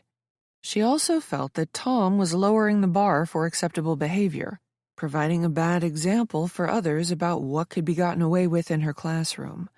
She had to nip this in the bud. She held out her hand. "Give me your phone." Tom shot her a murderous look. "No, I'm not giving you my phone. It's mine. It's my property." Nellie was close to losing her cool. She considered sending Tom to the principal's office, but she didn't want Miguel thinking she couldn't handle something this mundane herself. It would make her look weak, not exactly the message she wanted to convey to her boss right now. So she approached Tom's desk. The class perked up. Middle schoolers loved drama. Tom hugged his phone and hunched over it so she couldn't reach it. "You can't take my phone." Nellie held her hand out, palm up. "Give me your—" Right when she extended her arm, Tom did something very strange. He flailed in his chair. His shoulder briefly and gently came into contact with her hand. "Ow," he said. "What are you doing? You can't hit me." Nellie rolled her eyes. "Come on, Tom. You moved into me." He shook his head. Nellie groaned inwardly. She had no choice but to involve Miguel now. "Give me your phone or take it with you to the principal's office," she said. "Fine," Tom said. "I'll tell him you hit me." "Tom," she said, losing her cool, "don't be ridiculous." "I saw you," Tom's buddy in the back said. "Yeah," another boy said. "I saw you too." Nellie felt the situation spiraling out of control. While Miguel probably wouldn't have taken Tom Stovich at his word, if several other students misrepresented her behavior, there might be a problem. "Is everything okay in here?" Nellie's head whipped around at the sound of Emmett's voice. He had opened her door and stuck his head in the room. The unexpected sight of him threw Nellie for a loop. "I heard shouting," he said. "I wanted to make sure everything was all right." Nellie's face was burning. Several of her students were in hysterics, while Tom and his buddy began screeching. Nellie had to raise her voice over the din. "Everything is fine," she said. "I am taking Tom to see Miguel." "Why don't you let me do that?" Emmett frowned, giving the rest of her students a tentative look. "I think you'd better stay in here." Nellie glared at him. She knew he was going to use this moment as an opportunity to further undermine her. While dropping Tom at the principal's office, he'd surely mention her class was out of control. The way he'd tell it, Emmett would make it sound like a full-scale riot. "Aren't you—" A sharp pain ripped through her. Nellie clutched her belly as her stomach growled embarrassingly. "Are you okay?" Emmett asked. She nodded, pretending like there was no pain in her stomach. For whatever reason, the soup she'd had for lunch was disagreeing with her. Wonderful timing. "Aren't you teaching a class right now?" Nellie asked him. "It will only take me a moment to walk Tom down." Emmett shook his head. "My students are focused on their work. Everything's fine in my classroom." He couldn't keep the smugness entirely out of his voice. He had control over his students. She did not. Her class picked up on it as well, not missing a beat. Her students gave each other knowing looks, many of them enjoying watching her squirm. "Come on, Tom," Emmett said. "Let's you and I have a little talk. Why don't you let me have your phone?" Tom gave Nellie an offended look, as if she'd wronged him somehow, before turning to Emmett gratefully. As they left her classroom, Emmett took the phone and shot Nellie one last meaningful look before disappearing behind the door. Nellie stood outside in the surprisingly hot afternoon, behind the gymnasium in the area designated for the car line. She'd been expecting to make use of a school app for the procedure, but during her free time in 7th period, Megan had instead brought out a clipboard with several pieces of paper attached. "You don't have an app?" Nellie asked, incredulous. "Hopefully next term," Megan said. The administrator explained the process. She was to ask for the student's name and compare it to the information on the master document, which included parents' names, vehicle types, and license plate numbers. It had seemed straightforward while Megan explained everything, herself in a hurry to get out the door. She explained that she had to take her ailing mother for a doctor's appointment this week. But now that Nellie stood behind the gymnasium, shielding her eyes from the glare of the sun, the procedure didn't seem so straightforward. Carline was the only non-instructional duty she'd never performed before in her 15 years of teaching, and she wasn't feeling great. After speaking with Megan, Nellie had spent most of the remainder of 7th period in the bathroom. When she emerged, with only minutes to spare before her final class, her skin was pale and she was covered in sweat. She'd never had food poisoning before, and wondered if this was what it felt like. Sharp stabbing pains and nearly constant nausea. She'd managed to get through 8th period, barely. As soon as the bell sounded, she was the first out the door, racing to the bathroom. She had to work the car line in only a few minutes. By the time she realized this was going to be a problem, it was too late to ask someone else to take over. Even if there had been, that would not be a good look for Nellie. After all, yesterday she'd volunteered to help out. She couldn't back out of the task literally a day later. Once she was done getting sick, Nellie quickly splashed some water on her face. As she headed for the door to enter the hallway, her stomach lurched. The nausea had come storming back. Nellie was torn. If she didn't get outside in the next minute, everyone would start to wonder what the problem was. She gritted her teeth, feeling the nausea ebb. She'd just gotten sick. Surely she could manage for the next 15 minutes or so. Nellie hurried back to her classroom, grabbed a clipboard, and made her way to the gymnasium. A bunch of students were horsing around near the door where they'd be dismissed for car line. There must have been 50, maybe 60 kids in here waiting for her. This was going to take longer than 15 minutes. The students bunched up as she approached the door. Nellie asked them to move back before she propped it open. The warm sun on her skin brought on another wave of nausea. Nellie ignored it and peered out. A long line of cars snaked through the parking lot. The first vehicle moved forward, the passenger window sliding down. The driver called out the name of her son. One of the children, a short boy, was already making his way toward the vehicle. Nellie consulted the clipboard, ticking off the child's name. More children came forward, eager to get home for the day. Nellie checked them out one by one, but her nausea was getting worse. "How's it going, Nellie?" It was Emmett. He must have walked around the exterior of the gymnasium to meet her outside like this. She gritted her teeth against another wave of nausea. "Fine, I'm fine." "You don't look well," Emmett said. Truth was, she didn't think she'd manage to sign out all these kids before she had to sprint to the bathroom. Her stomach felt like it was being ripped apart. "Do you need me to take over?" he asked. "No," Nellie said. "I can do it." She might have been ready to get sick everywhere, but she would not accept this man's help. He'd only use it as another way to undermine her later with Miguel. "You really don't look well," he said, giving her a meaningful look. Through her agony, Nellie realized what must have happened. This wasn't food poisoning. Emmett had slipped something into her food. No, in her coffee. He wanted her feeling like she had to run to the bathroom and be sick during class. And he knew she was scheduled for Carline this afternoon. "Really, Nellie," Emmett said, "if you need help, you need to tell someone." But she didn't have the ability to put up a fight in this moment. Bile was creeping up her throat.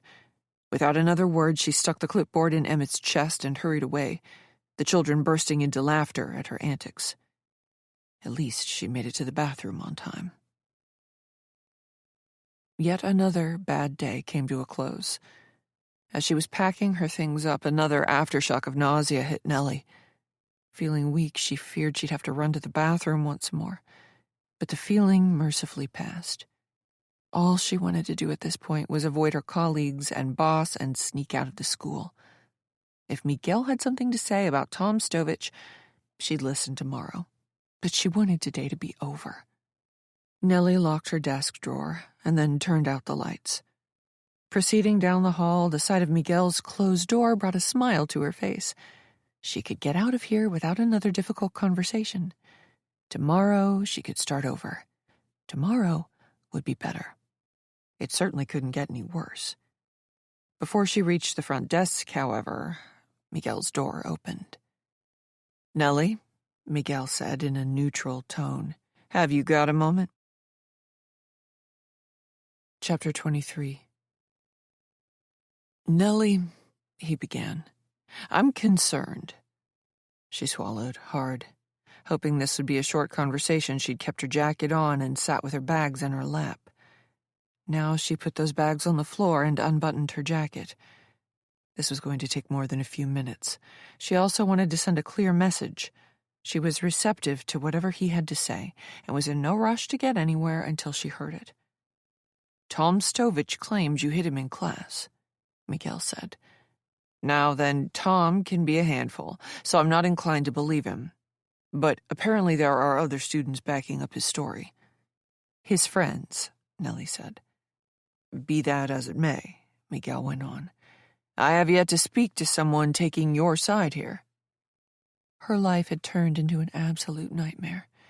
Though she didn't believe in karma, Nellie wondered what she could have possibly done to deserve any of this. As soon as she asked herself the question, she realized how childish she was being. There was no such thing as deserve. The universe didn't dole out punishments or rewards. Things happened. Marshall Dawes had been attracted to her, and, due to some bad combination of nature and nurture, he had tried to rape her. John had loved her for many years. She knew that for a fact. But then things had changed. She'd done nothing wrong in the marriage. She also knew that for a fact. She'd been loving, faithful, thoughtful. He'd changed, or she'd changed, or they'd both changed. One day, he'd woken up and was no longer in love with her. Things just happened. "Have you had an opportunity to speak to everyone in the class?" Nellie said, trying to gather her wits. She felt like she was under siege in this town. trapped behind rings of walls as the enemy closed on all sides. Because I'm certain if you talk to a student who's not friends with Tom, you'll get a different story. Not yet, Miguel allowed. But anytime a student makes a serious accusation like this, I'm forced to take it seriously.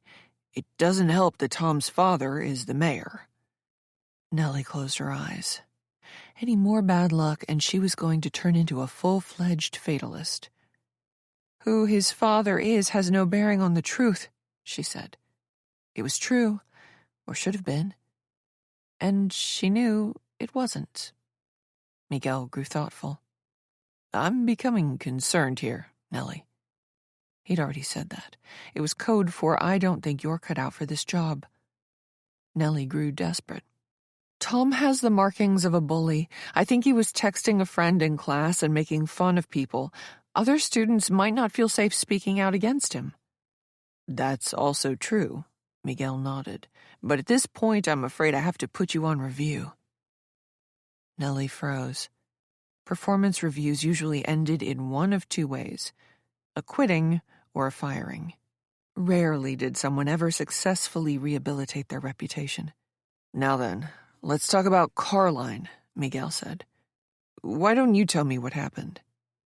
Nellie frowned. She didn't want to go into detail about her sudden illness, but Miguel apparently wanted more information.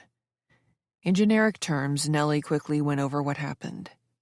I think it was food poisoning, Nellie said. I'm sorry that happened, he said. But if you need help, Nellie, you have to ask for it. I thought I'd be fine, she said. I see.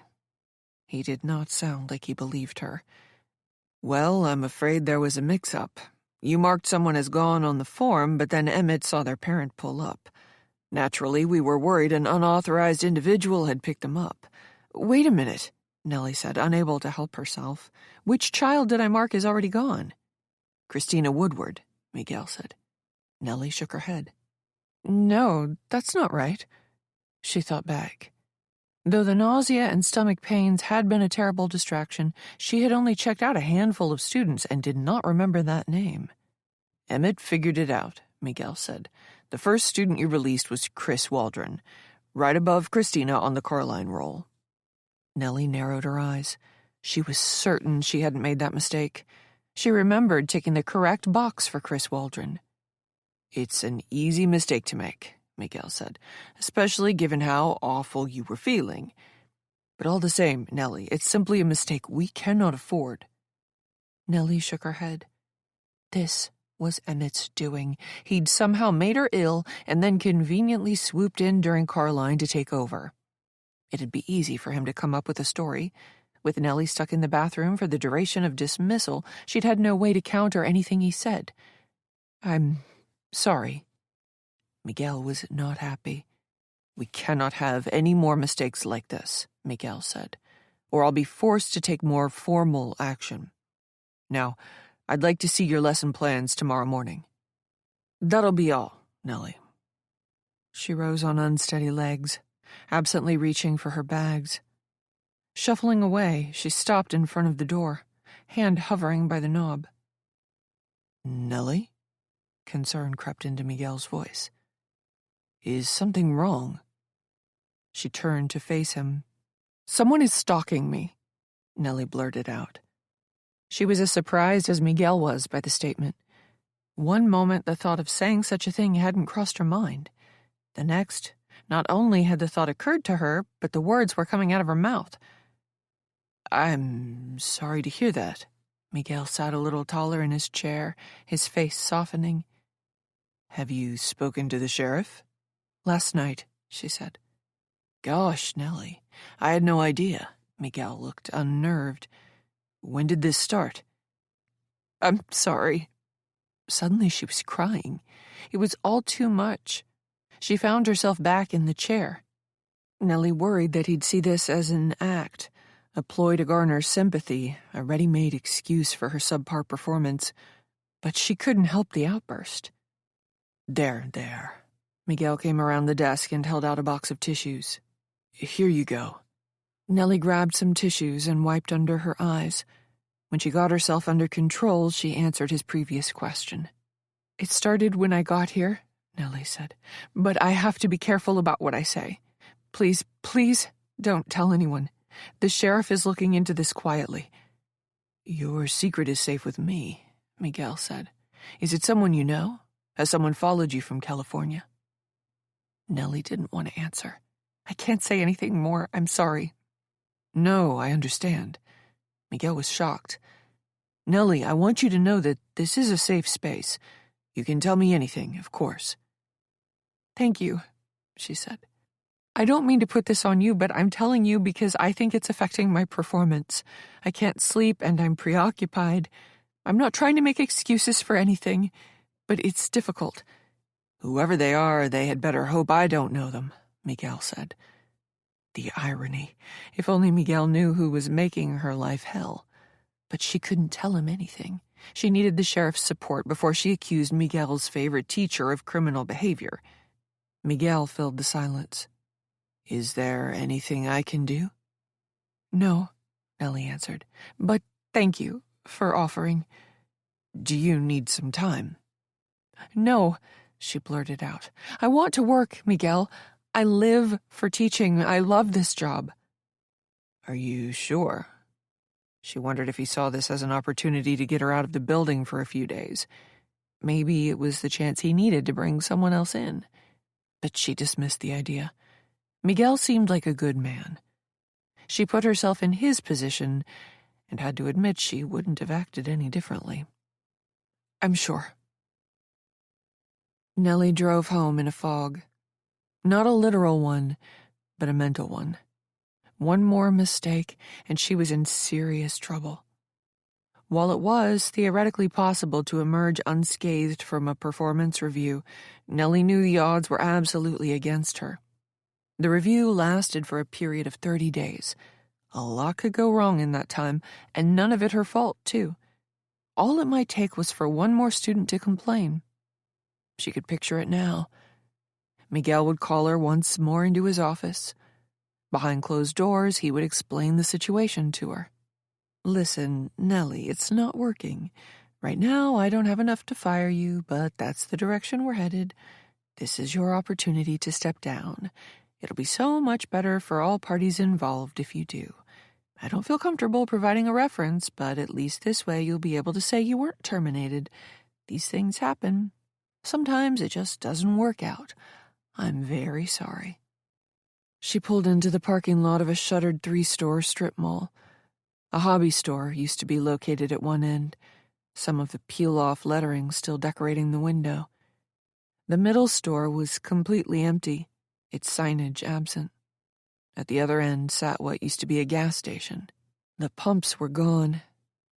That was how she felt. Hollowed out, no longer there.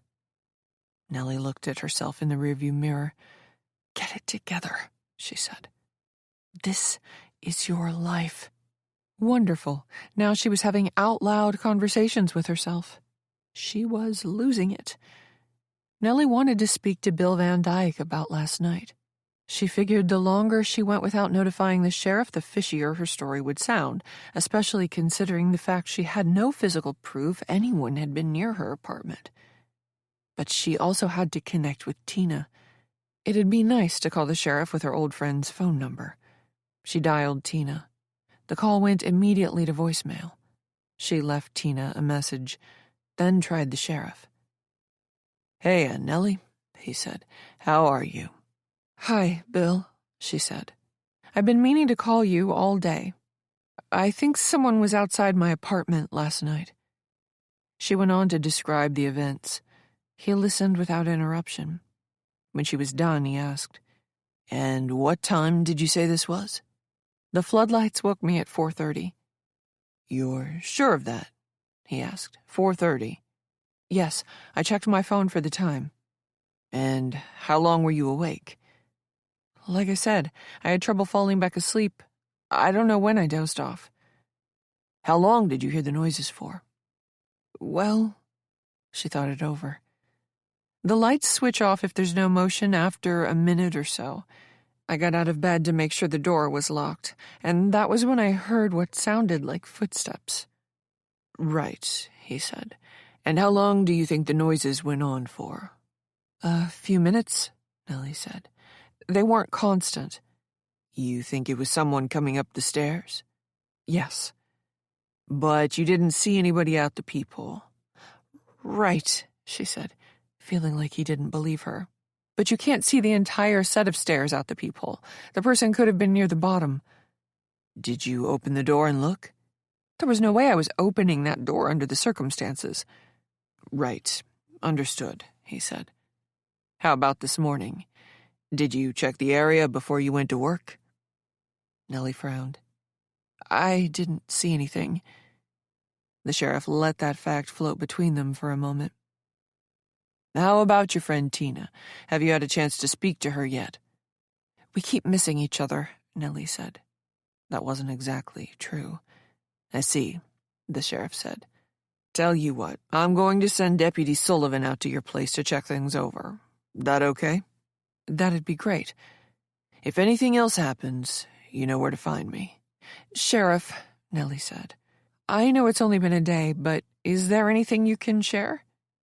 Nellie, I appreciate your wanting answers, he said, a hint of condescension creeping into his voice. But I've just started looking into this. Right, she said. I understand. To be clear, he went on, your case is important to me, and I'm going to give it all the attention and respect it deserves. But like I told you, it's going to take some time. Right, she said again, abashed. I'm sorry. No need to apologize. I get where you're coming from. Do me a favor, Nellie. Get in contact with your friend, all right? It'd help if I could speak with her. I will, Sheriff. And thank you. Chapter 24. Nellie's eyes opened. She was aware somehow of the fact that it was a strange time to be waking up. Having hardly slept the last several days, she dozed off on the couch after getting home from school. It was now almost 7:30. With her stomach starting to feel better, she should have figured out dinner. But she also hadn't drafted her lesson plans for the next 7 days yet, and that had to be done. She realized what had woken her. Tina was calling. Her cell phone nearly slid off the coffee table in front of the couch. Shooting her hand out, she accidentally struck her bad wrist on the table, sending a jolt of pain up her arm. Not that she needed a reminder, but the pain called to mind that horrible day in the factory, when Marshall had wrenched her arm and dislocated her thumb as he tried to hold her down. Nellie's phone hit the floor. Shaking her wrist, Nellie swiped the phone with her good hand. Hi, Tina. Nellie. Her friend's voice was subdued. Where are you? Nellie asked, sensing something was wrong. I got out of the apartment for a smoke, Tina said. Mikey's in rare form again. Mikey? My husband. Nellie frowned. I thought you two were separated. It's complicated, Tina said. Listen, I'm sorry I missed your call earlier, but honestly, it's not a great time. Nellie squeezed her eyes shut. Don't flake out on me now, Tina, not like you did before, and not when I need you the most. What's going on? She asked. It's Mikey, Tina said. He hasn't been around, but now he's back, maybe. Our relationship isn't great, but the thing is, I need him. My youngest wants to go to college next year, and now we've got the grandkid also. Nellie was stunned. I had no idea you had a third child. He's my stepson, Tina said, but not with Mikey. It's a long story. Nellie rubbed her forehead. Tina had a lot on her plate, but there was no two ways about it. She needed Tina's help. I'd like to pass your number along to the sheriff here. He wants to speak with you, she said. Is that okay? It was the same question in much the same language that she'd posed in her text message. Nellie held her breath. I don't know, Nellie, Tina said. Like I said, now's not really a good time for me to get involved in something like that. Mikey would throw a fit. Apparently Tina hadn't changed at all. She was still self-absorbed and unreliable. How could Nellie have been so stupid to think she could rely on this person? Nellie grew angry. All I'm asking you to do is tell the sheriff what you told me.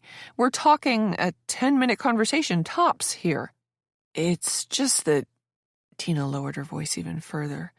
Mikey has gotten into trouble before, and he's not up to anything right now, but we have to be careful. He doesn't want me speaking to the police. This could not be happening. Tina, you have no idea what I'm going through here.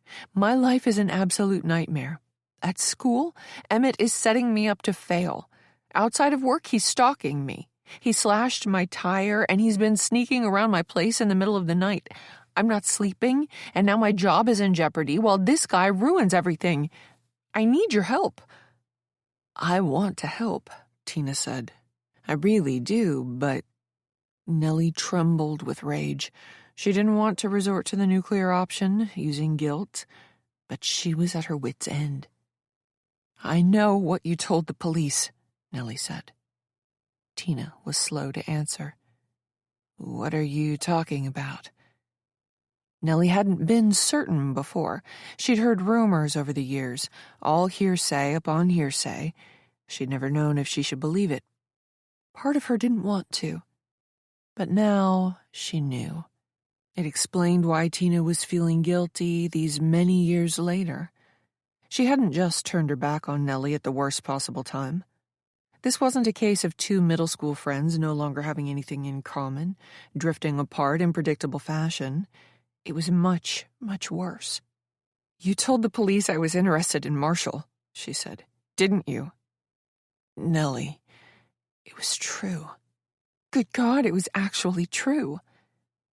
Anger ripped through Nellie. That's why they didn't take me seriously, Nellie said.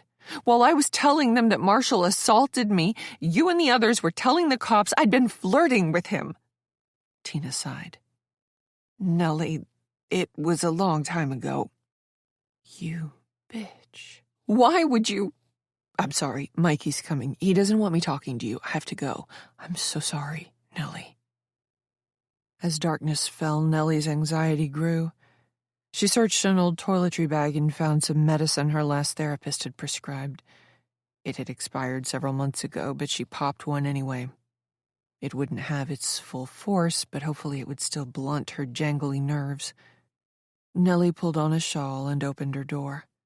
She descended the rickety stairs as a cool breeze picked up. It was supposed to rain overnight. Perhaps the weather would deter Emmett from sneaking around and terrifying her. Or maybe not. She crossed the footpath and then headed up the driveway to Orville's house. The light in the living room was still on. She figured he was still awake. Nellie knocked on the front door and waited. Orville opened a moment later wearing a pair of sweatpants and a dark robe. Hey, Nellie, everything all right? Do you mind if I come in for a moment? Sure.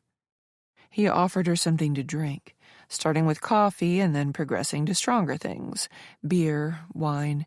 But Nellie politely declined. She didn't plan on staying long. I came knocking earlier, he said. You did? Nellie frowned. What time? Around 7. I wanted to talk to you because the deputy was by. Oh, right.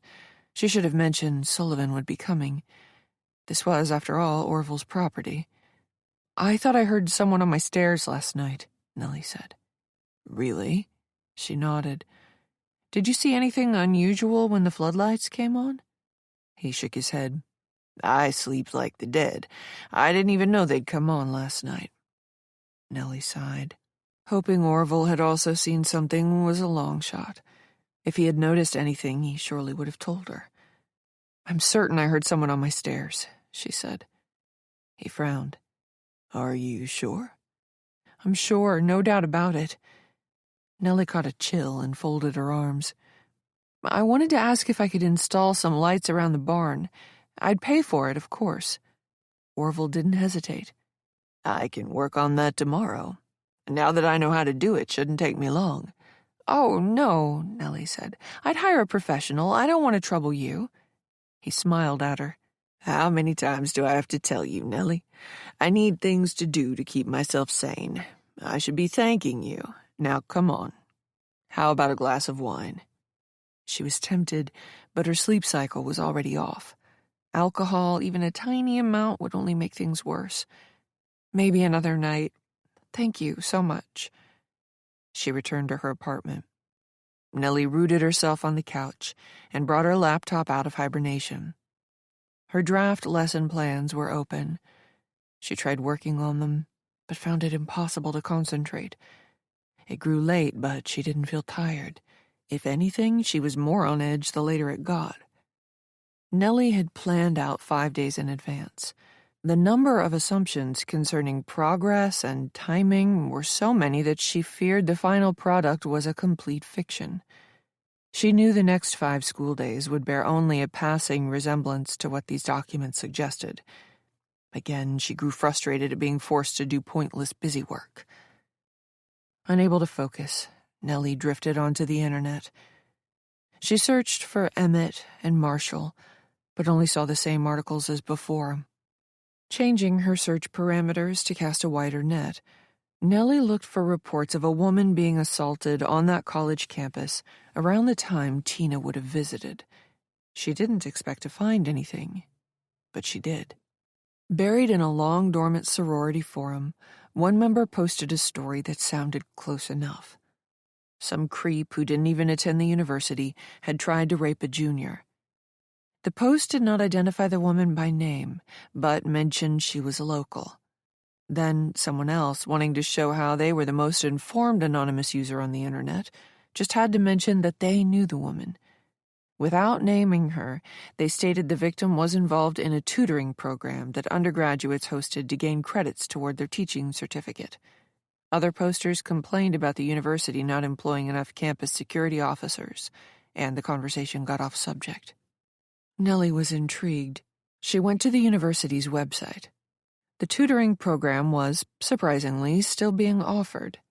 There was a generic email address at the bottom of the subpage for the program. Nellie briefly considered sending a message, but what would she say? Almost 20 years ago, an undergraduate tutor had been assaulted by a man living on or near campus? Even if the university maintained records going that far back, they certainly wouldn't release any personal information on those people, and Nellie was in no position to obtain a warrant. Nellie was about to click away when she noticed a subheading on the toolbar that read, "In Memoriam Irene Petselis." Out of curiosity, she clicked on the subheading, and the website opened another page.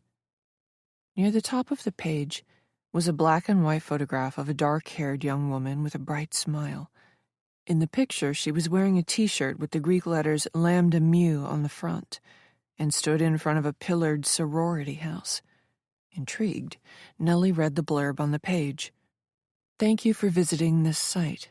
Irene was a beautiful, smart, and above all kind woman who dedicated her life, which was cut tragically short, to education. After graduating, Irene became a grade school teacher and went on to revive the university's tutoring program, designed to help local grade schoolers with learning differences. Irene had been enrolled in the program herself when she was a child, then served as an undergraduate tutor while earning her degree, and yearned to pay it forward by helping the next generation of neurodivergent learners.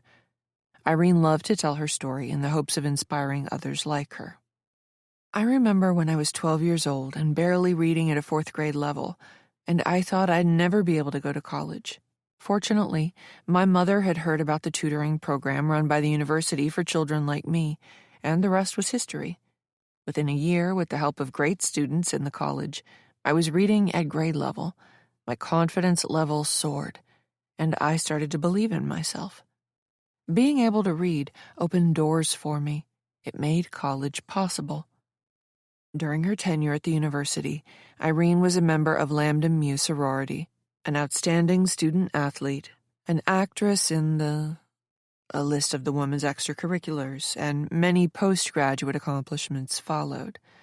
But Nellie scrolled back to the picture of the young woman.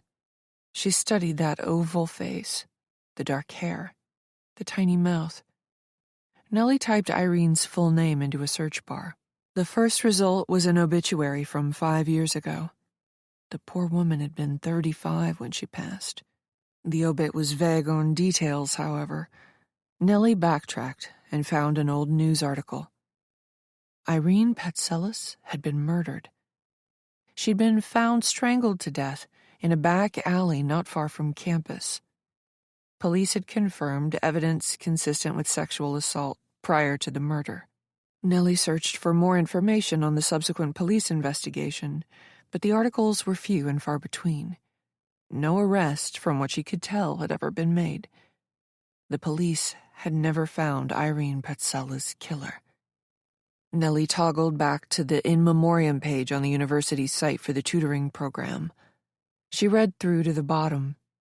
The young woman had had a bright future. She'd planned on becoming a teacher, interested in helping other children just like herself, who could not learn how to read through traditional methods. It was all so sad. But Nellie wasn't just sad. She scrolled back up to the photograph of this young woman, whose life had ended horribly. Nellie imagined the poor woman's final moments. The last thing she must have seen was her killer's face as the person choked the air out of her. The person, no doubt in Nellie's mind that it was a man, had violated her. When he was done, Irene had stared up into the eyes of her murderer, her look pleading and fearful, and she had received no mercy. Nellie wasn't just sad.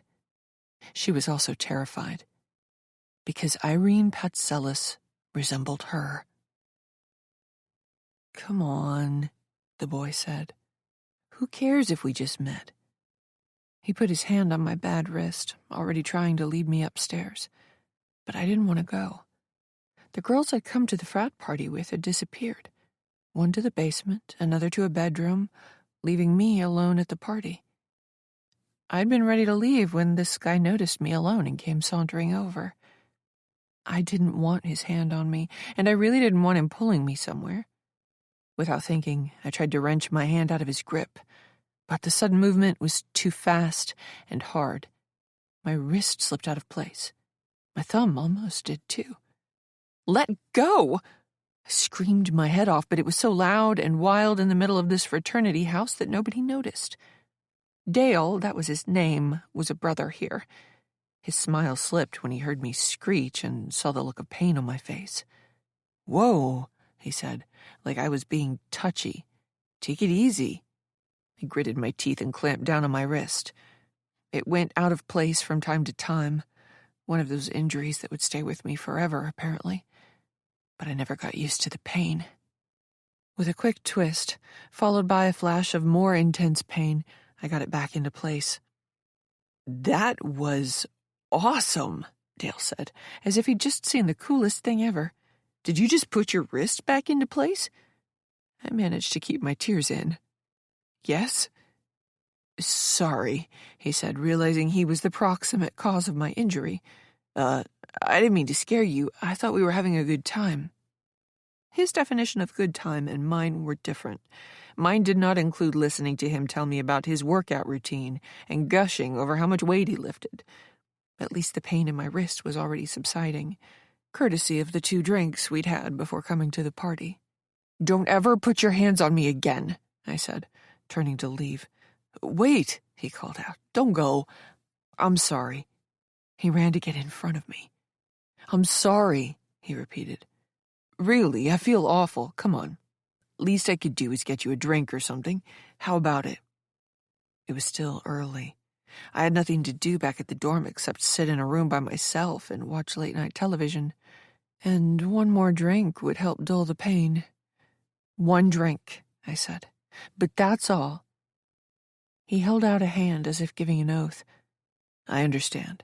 Hey, one of my buddies has a pair of handcuffs." I shot him an incredulous look. His eyes popped. "No, I didn't mean anything sexual. I meant like, could you get out of them, with your wrist doing that?" I rolled my eyes. "Maybe, but I don't want to try." "Come on," he said. "That would be the coolest thing ever. And also very painful." "Oh, right." He pulled a face. "Sorry, I'm drunk. How about I get you that drink now?" "Sure." The moment he was gone, I no longer wanted that drink. I took some satisfaction in imagining him returning to the living room with a beer for me and coming to the realization that I'd ghosted him. While I walked, alone, across campus, I crossed paths with all these other students headed out for fun. I wasn't a big partier, but I had been looking forward to a night out. "Hey, where are you going?" I sighed. Had this guy actually followed me out of the party with the drink? Couldn't he take the hint? I turned to face Dale. But it wasn't Dale. It was Marshall. "Did you think you could get away from me?" he asked. Marshall seized my wrist and pulled me toward a dark alley. I screamed for help, but all the other students passing us by shot me funny looks, like this was some joke, and I wasn't about to be raped. "Help me!" Chapter 25. 2 days ago. Thursday. The alarm jarred Nellie awake the next morning. She'd barely slept again. Each noise she'd heard overnight took on a sinister quality. Several times she thought she heard someone on her stairs again, but there was never anyone there. She had a horrible headache. It did not go away after her shower or after she drank 2 glasses of water. Nellie popped some aspirin and then got her things together. She was moving in slow motion. When her stomach grumbled, she realized she'd forgotten to eat dinner last night. She had no leftovers to take into school for lunch, so she quickly heated some soup again and poured it into a thermos. It was a cold morning, the sky gray. Fog clung to the farmland Nellie passed on her way to school. She arrived later than planned after her slow start this morning. The bags under her red eyes were only getting worse. The aspirin had done little to combat the headache. Nellie made herself coffee, never taking her eyes off the mug, and then finally got settled in her classroom. She emailed the lesson plans to Miguel first thing, so she could focus on the more important task of preparing for the day. She planned to call the sheriff during her 4th period break from her car with the information she'd uncovered about Irene Pastelis. She was just getting down to work when there was a knock at her door. "Morning, Nellie," Vanessa said. "How are you?" "Hanging in there. How are you?" she asked. Nellie wasn't in the best frame of mind, but she couldn't ignore the fact that Vanessa was a victim too. This poor woman had no idea whom she was about to marry, and Nellie wished she could tell her. "Doing better," Vanessa said, offering a tentative smile. "I think I was just having a bad day the other morning." "Vanessa, your intuition is telling you something. I think you should listen." Vanessa adopted a fake smile and acted like Nellie hadn't just spoken. "Anyway, I was wondering if you could help me in the lounge. One of those overhead fluorescents is out. Can you hold the chair for me while I change it?" Nellie had things to do, but changing a bulb would only take a minute. She followed Vanessa to the teacher's lounge, expecting it to be empty, but it wasn't. "Nellie," Emmett said, "there you are." At first, she didn't understand what was happening. Then her brain made sense of what she was seeing. The entire faculty was waiting in the lounge for her. There were balloons and streamers and a welcome sign. Surprised by the gesture and overwhelmed by the attention, Nellie blushed deeply and found herself at a loss for words. "Welcome to the faculty," Miguel said, leading everyone in a round of applause. The din made her head feel like it was going to explode. Nellie did her best to hide her discomfort. Wearing a mischievous grin, Vanessa patted her shoulder affectionately before joining the other members of the faculty in their cheering.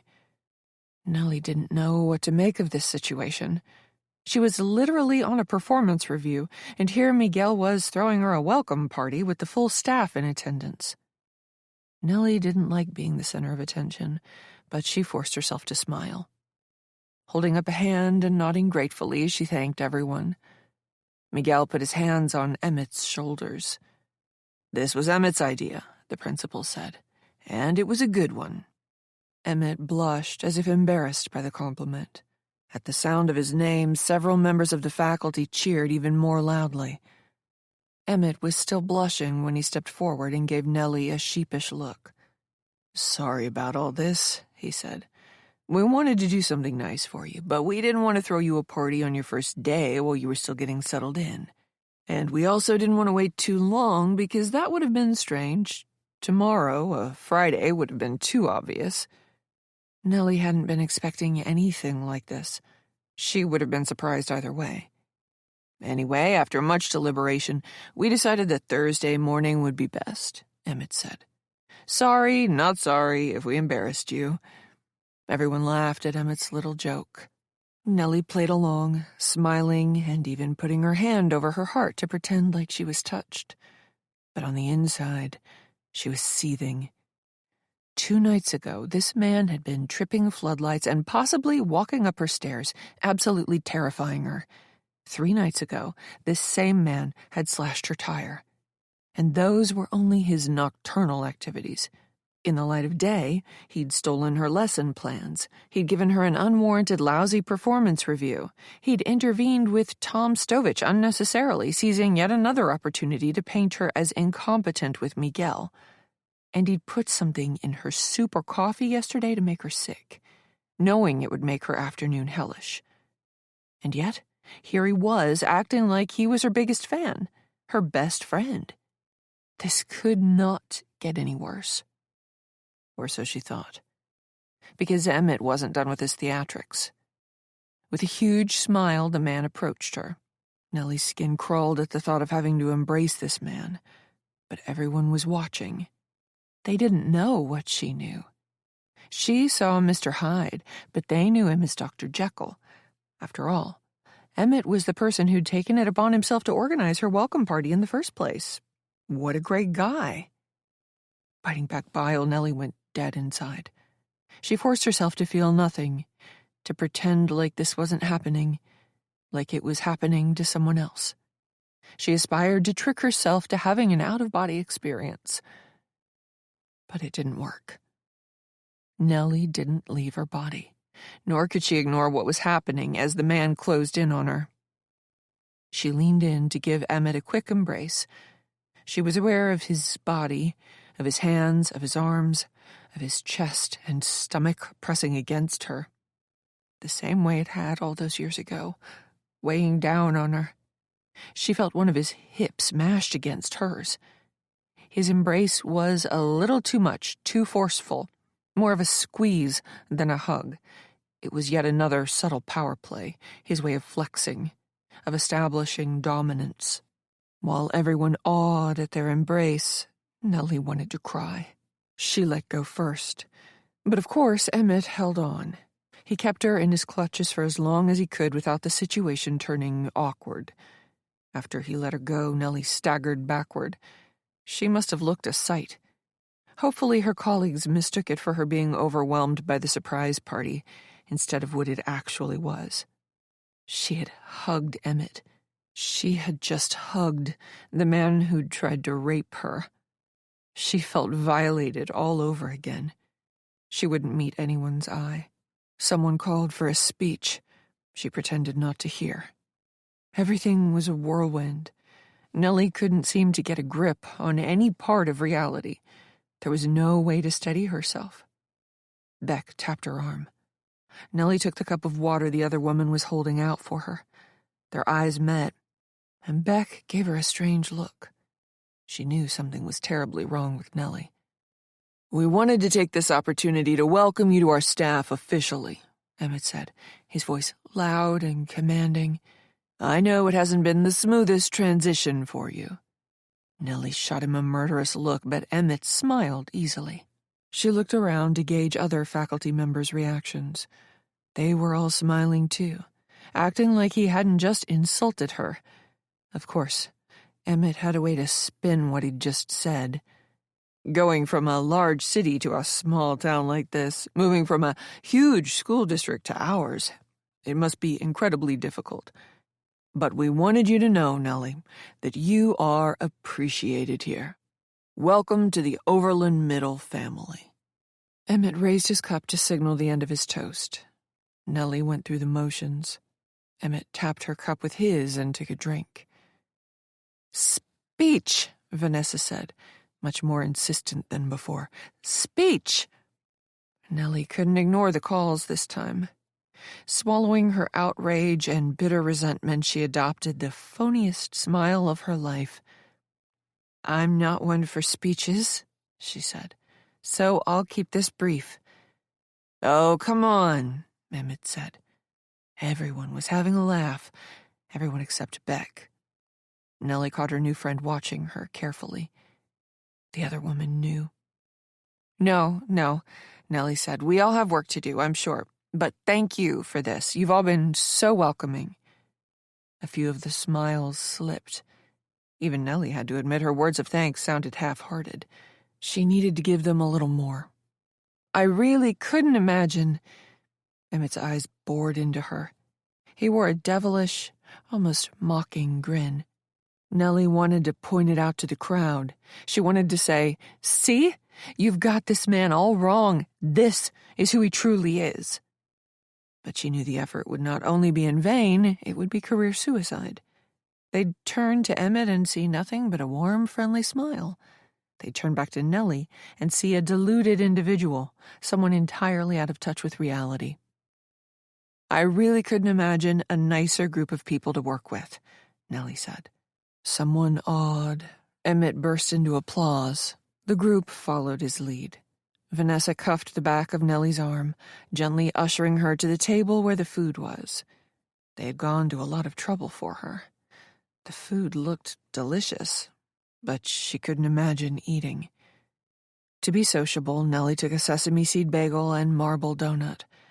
A few colleagues she hadn't spoken to much cornered her by the counter. She was aware of them saying things and of herself responding, but it was also like she was somewhere else, like someone else was socializing on her behalf. All the while, she was desperate to leave. But social decorum kept her rooted to the spot. When a group of people threw a party in your honor, you could hardly be the first to leave.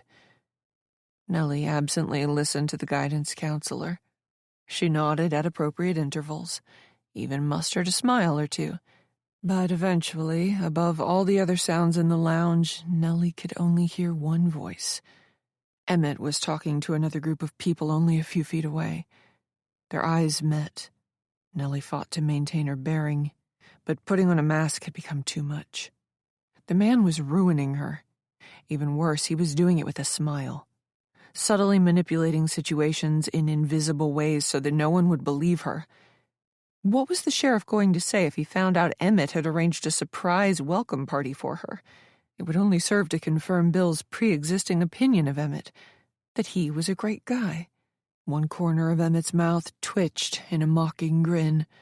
Something inside Nellie tore. The man was openly taunting her now, right in front of all the staff. But no one noticed. And even if they saw that cruel smirk, they wouldn't see it for what it was. It broke her. Nellie gave up the polite act. She dropped the fake smile and stopped pretending to be interested in what the guidance counselor was saying. She muttered a monotone apology, the best she could do, about needing to get caught up on work. As she left the teacher's lounge, feeling the disappointed, offended looks of the entire faculty, Emmett followed her with those narrow-set eyes and same mocking grin. When school let out, Nellie didn't linger. She gathered her things and headed straight for her car. Beck called out to her from down the hallway just before she exited the building, but Nellie pretended not to hear her.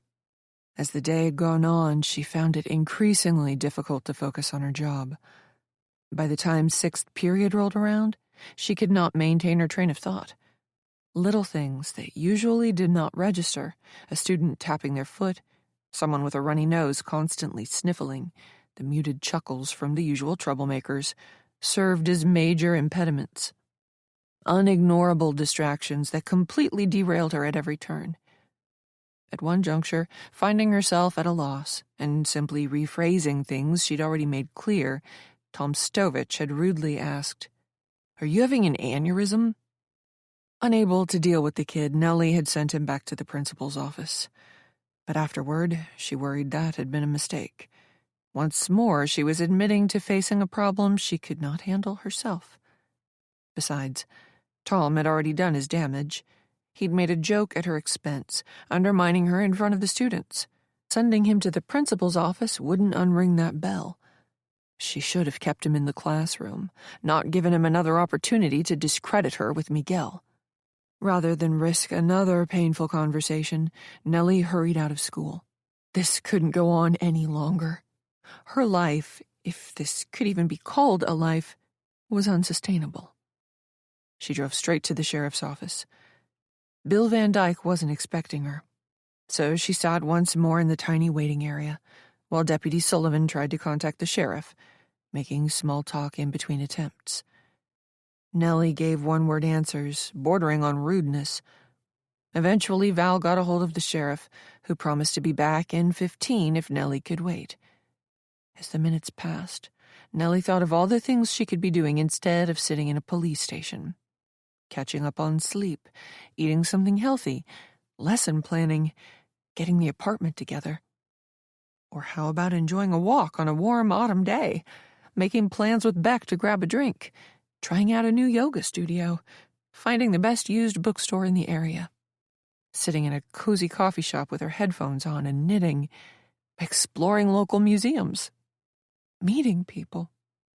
Not so long ago, she'd taken all these activities for granted. But sitting here now, these things seemed like luxuries, pursuits that were far out of reach. It was beginning to feel like life would never go back to being normal. Even worse, she was daydreaming when she should have been preparing for back-to-school night, which was only 2 hours away. Miguel had asked each faculty member to create a short slide deck, no more than 3 pages. Nellie had intended to do that during her 7th period break, but instead she hadn't done much of anything. When she wasn't fighting to keep her eyes open, she was lost in thought. At one point, she realized she'd been staring out the window for over 10 minutes. Under normal circumstances, Nellie could have whipped together a high-level presentation for parents quickly. She'd done this thing many times before. But she was not herself. She'd managed to get the first slide done, the easiest, of course, but struggled to flesh out any of her ideas. Get it together, Nellie. After moving across the country and being out of work for almost a year, she had to make this work. Thinking about losing her last job was unbearably sad. She had loved it there and had planned on teaching in sunny California for the rest of her life. But then she'd said the wrong things about the wrong powerful man, and then the unfounded rumors had started, and then... "Hi, Nellie." She'd been so lost in thought she hadn't heard the sheriff enter the station. His khaki uniform and dark brown hat were wet. It had started to drizzle, another thing she hadn't noticed while sitting in the waiting area. "Hi, Bill," she said. "Do you have a minute?" "Sure." Once more, she followed the tall, paunchy man through the station. Valerie offered Nellie a sympathetic smile as she passed the deputy's desk. In a different universe, Nellie would have asked the woman if she'd like to grab a coffee sometime. But such an idea seemed preposterous now. Having a healthy social life was pure fantasy. Bill closed the door behind her. His office seemed even messier than last time. They took their same places as before. Bill sitting behind the desk and she in one of the 2 chairs facing him. She felt like they weren't starting a new conversation, so much as picking up where they left off. "I know you're very busy," Nellie said, hating how apologetic she sounded. "But I was wondering if you had any information you could share?" The sheriff looked tired. He folded his hands and rested them on his beach ball stomach. That thin smile slipped. There was little warmth in his expression. "Nellie," he said, "I've told you a few times now that this sort of thing takes time." She got the feeling he wanted her to go away, but his answer simply wasn't good enough. "I appreciate that," she said, trying to keep her emotions in check. This peaceful moment is yours. Rest in it, breathe in it, and let it soothe you before the story resumes.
Things are escalating, and I don't know how much more of this I can take."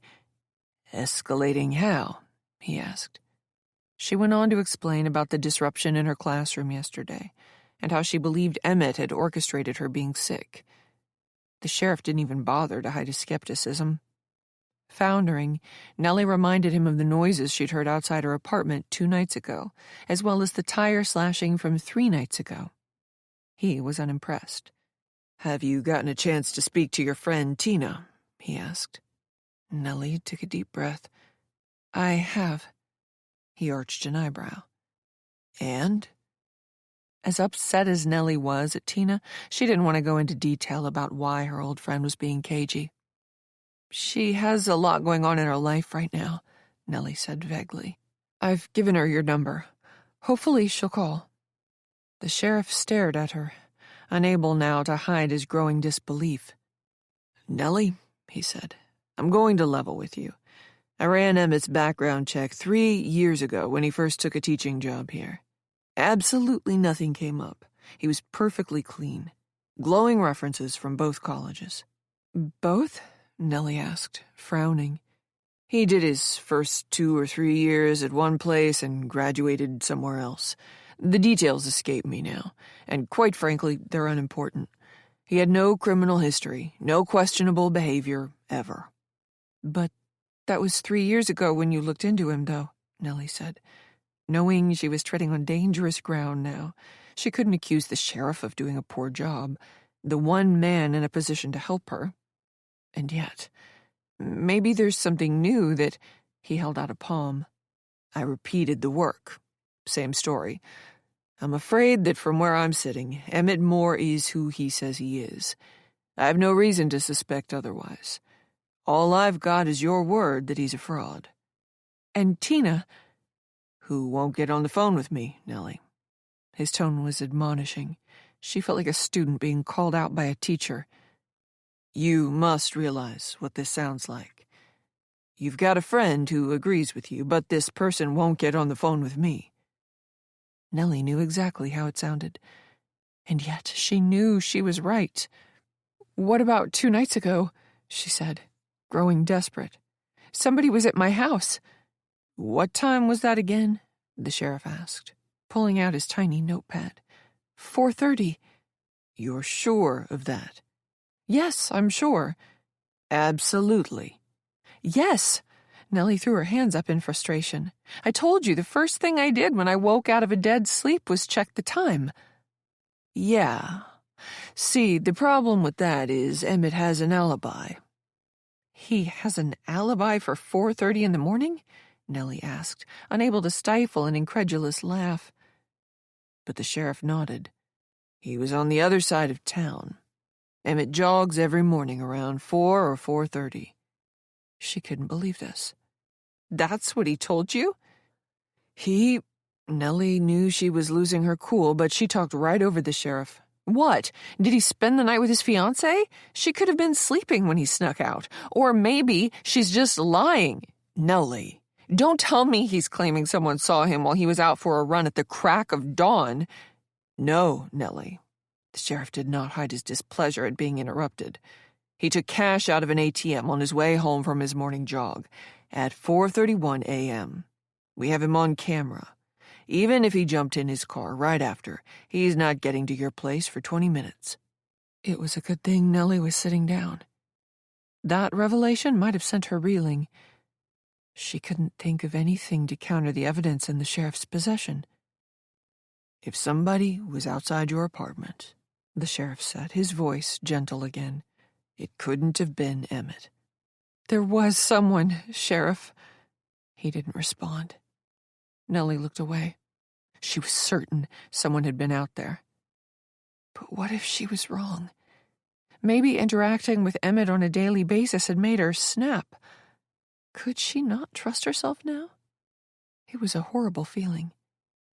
Then panic seized her. "Wait, you asked Emmett where he was at 4:30 the other night?" The sheriff nodded. "I approached him as if my questioning were related to an early morning robbery." "Oh, no. No, no, no. He's smarter than that," Nellie said. Emmett is going to see right through you. He'll know I've asked you to look into his background." The sheriff shook his head. It was a tiny gesture, but Nellie caught it all the same. "Nellie, it wasn't him at your apartment, so why would he assume that you were behind my questioning?" Nellie had to concede the point. "Besides," Bill added, "I had to determine the man's whereabouts. It's the only way I could rule him in or out." She put her hands on her head and leaned forward. The walls were closing in. She was still worried that Emmett would suspect she'd put the sheriff onto him. If the man panicked, who knew what he was capable of? "I'm telling you," Nellie said. "Emmett is Marshall." The sheriff flipped to a different page on his notepad. "The same man who organized your welcome party?" he asked. Nellie was caught off guard. "It's part of his gaslighting act. He's putting on a performance for everyone so they don't suspect him of having ulterior motives." The sheriff frowned. "But didn't he also just give you a below-average performance review?" When the two things were taken together, Emmett came across as fair-minded. He was a reasonable man, capable of being gracious but also determined to maintain the teaching standards at Overland. Nellie also regretted not telling the sheriff about this in advance. Now it looked like she'd been hiding it. "He needs Miguel to fire me." Nellie felt trapped. Emmett has built himself a good life here, but it's all based on a lie. I'm a threat to that. He needs to discredit and push me out. The sheriff just looked at her. "He has no choice," Nellie went on. She wasn't saying anything different. Her only hope was that repetition would drive the point home. "I could ruin everything for him. I'm the last person in the world that Emmett wants around here." The sheriff did not respond. As the silence stretched, Nellie's accusations sounded more and more ridiculous. While the sheriff hadn't scoffed at what she'd said, his growing impatience was becoming obvious. "I'm telling you," Nellie said, inching all the way forward on her chair, "there must be something in his background that gives him away. You just need to find it." "Speaking of backgrounds," the sheriff said, "I've also checked yours." Nellie stiffened. The sheriff's tone grew gentle, like he was preparing her for bad news. "I want you to know that I believe you, Nellie. I'm terribly sorry about what happened when you were 13, he said. "But?" she asked. "No but," the sheriff replied. "I'm sorry, and I believe you. Full stop." Nellie hugged herself and scooted back on her chair, stiffening. "But there is more you have to say." "Unfortunately," the sheriff went on, sounding like he truly regretted having to continue, "I can't ignore the fact that you were nearly sued by your ex-husband's boss for slander." She knew if she moved at all, Nellie would completely snap. She stayed very still. Everything she felt was brimming. "That man is a rich bully who throws his weight around by threatening legal action," she said. "Do you know how many people he has sued or threatened to sue? Did you look into his background?" "Of course, I took that into account," the sheriff said, though Nellie didn't believe him. "But the thing is, Nellie, the woman you claimed he was trying to assault did not corroborate my story. Yes, I know. She's a 23-year-old administrative assistant, and the 59-year-old CEO is her boss's boss's boss. He has all the power in this situation. For your information, less than a month later, she magically got promoted into a role she wasn't qualified for. Talk to my husband. He'll tell you the same thing. The CEO was buying her off." Nellie realized she had slipped. For nearly 15 years, she had referred to John as her husband. It was habit. It didn't mean anything. But the sheriff pounced. "You mean your ex-husband?" He just had to point it out, make her sound like she was pining for the man, make her sound like she was a woman scorned, someone who'd been hurt by men and was now lashing out. "Yes, Sheriff, I meant my fucking ex-husband." His eyes popped, but Bill quickly composed himself.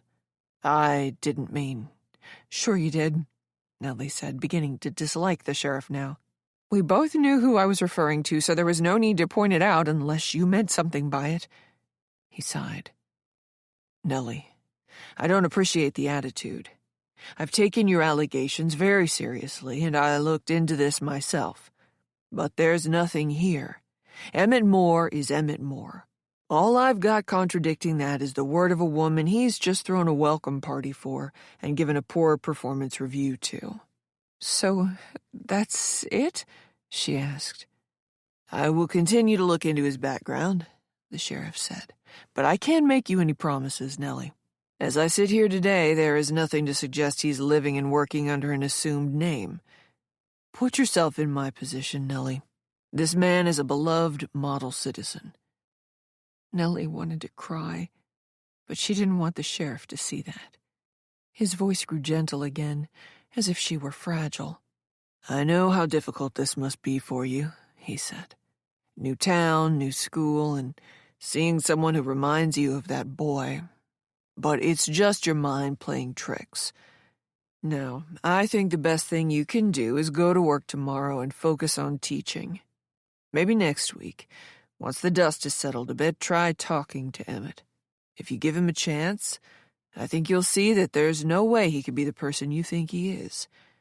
I'm not saying you need to be best friends with the guy, but if you just talk to him, it might change the way you see things." She snorted. It was an ugly sound. "You don't believe me," she said.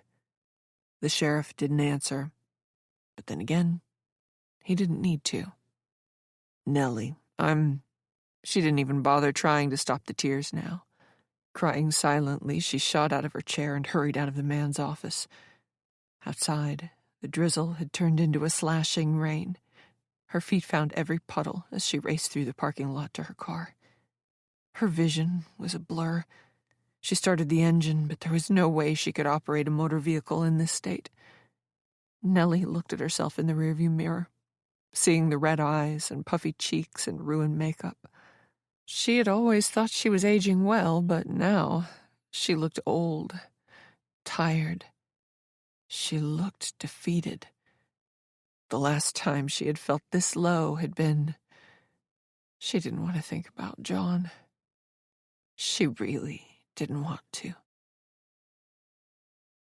Chapter 26. She said no, John. She told him to stop. John paced back and forth. Nellie had presented him with an unpleasant fact. Now her husband had to deal with it. "Are you sure?" he asked. "Yes," Nellie said, her voice loud and her ears hot.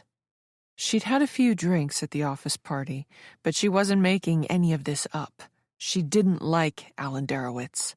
The CEO of John's company was one of those rich bullies who seemed to get his way by simply shouting other people down. There was talk around the water cooler of his becoming involved in yet another lawsuit.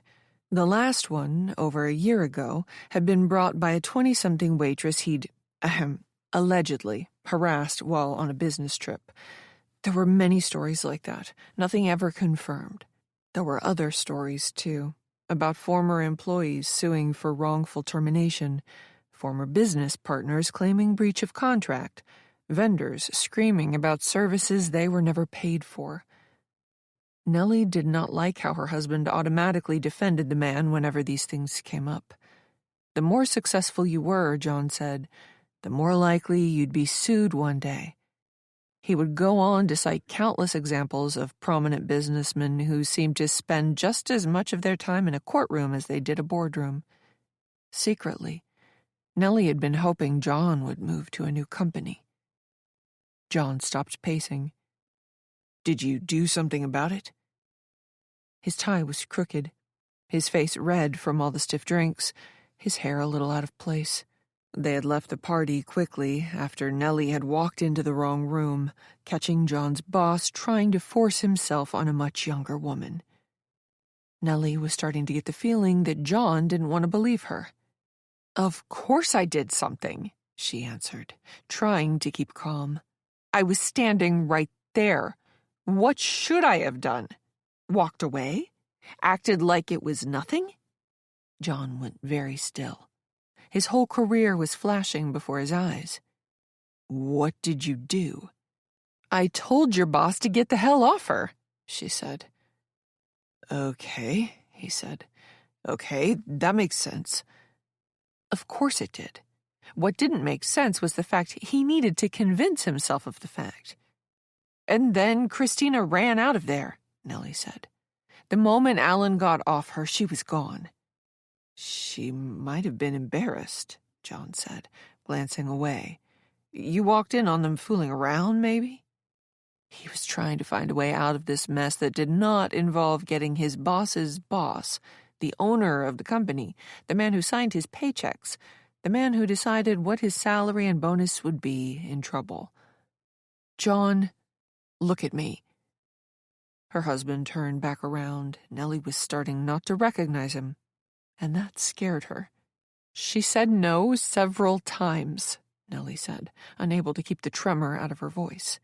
"I heard her." Witnessing that assault had dredged up her own painful memories and shaken her. The scene had reminded Nellie how quickly things could go wrong, how sexual violence could crop up anywhere, at any time. "I saw what I saw," she said. John nodded then, looking glum. Nellie had thought he was worried about their future. Only later did she realize he was worried about his future. "Did you know about this?"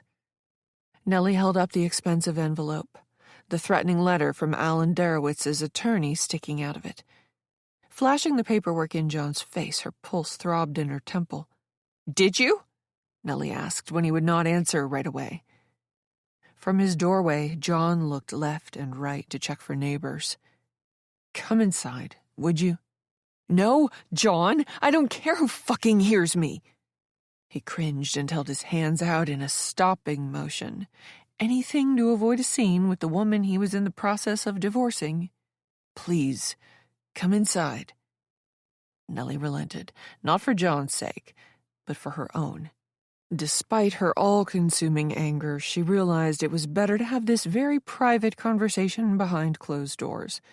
So, she went inside. John had bought a new house. It was nicer than their old one, the starter home, which Nellie realized had also become their final home together. John closed the door behind her. "Can I get you something to drink?" She didn't feel the need to answer that. Rooting herself to the hardwood floor in his foyer, she thrust the paperwork out again. "Did you know about this?" He shook his head, though Nellie couldn't tell if that was a denial or an expression of regret. "Your pig of a boss is threatening to sue me for slander." He held his palms out again. "Look at it from his perspective." "Look at it from mine, John." He took a sad, deep breath. "Christina did not corroborate your story." "He's her boss," she said. "She was worried about getting fired." "That's not true," John said, folding his arms. "She wasn't telling him to stop." "Really?" Nellie felt like her head could explode. "Because it's the 21st century, and I thought no was supposed to mean no." John pulled a face. "She meant not there, not then, but not no." "Oh, come on." If John honestly believed that, then Nellie never knew her soon-to-be ex-husband at all. John wasn't gullible. He was a salesman.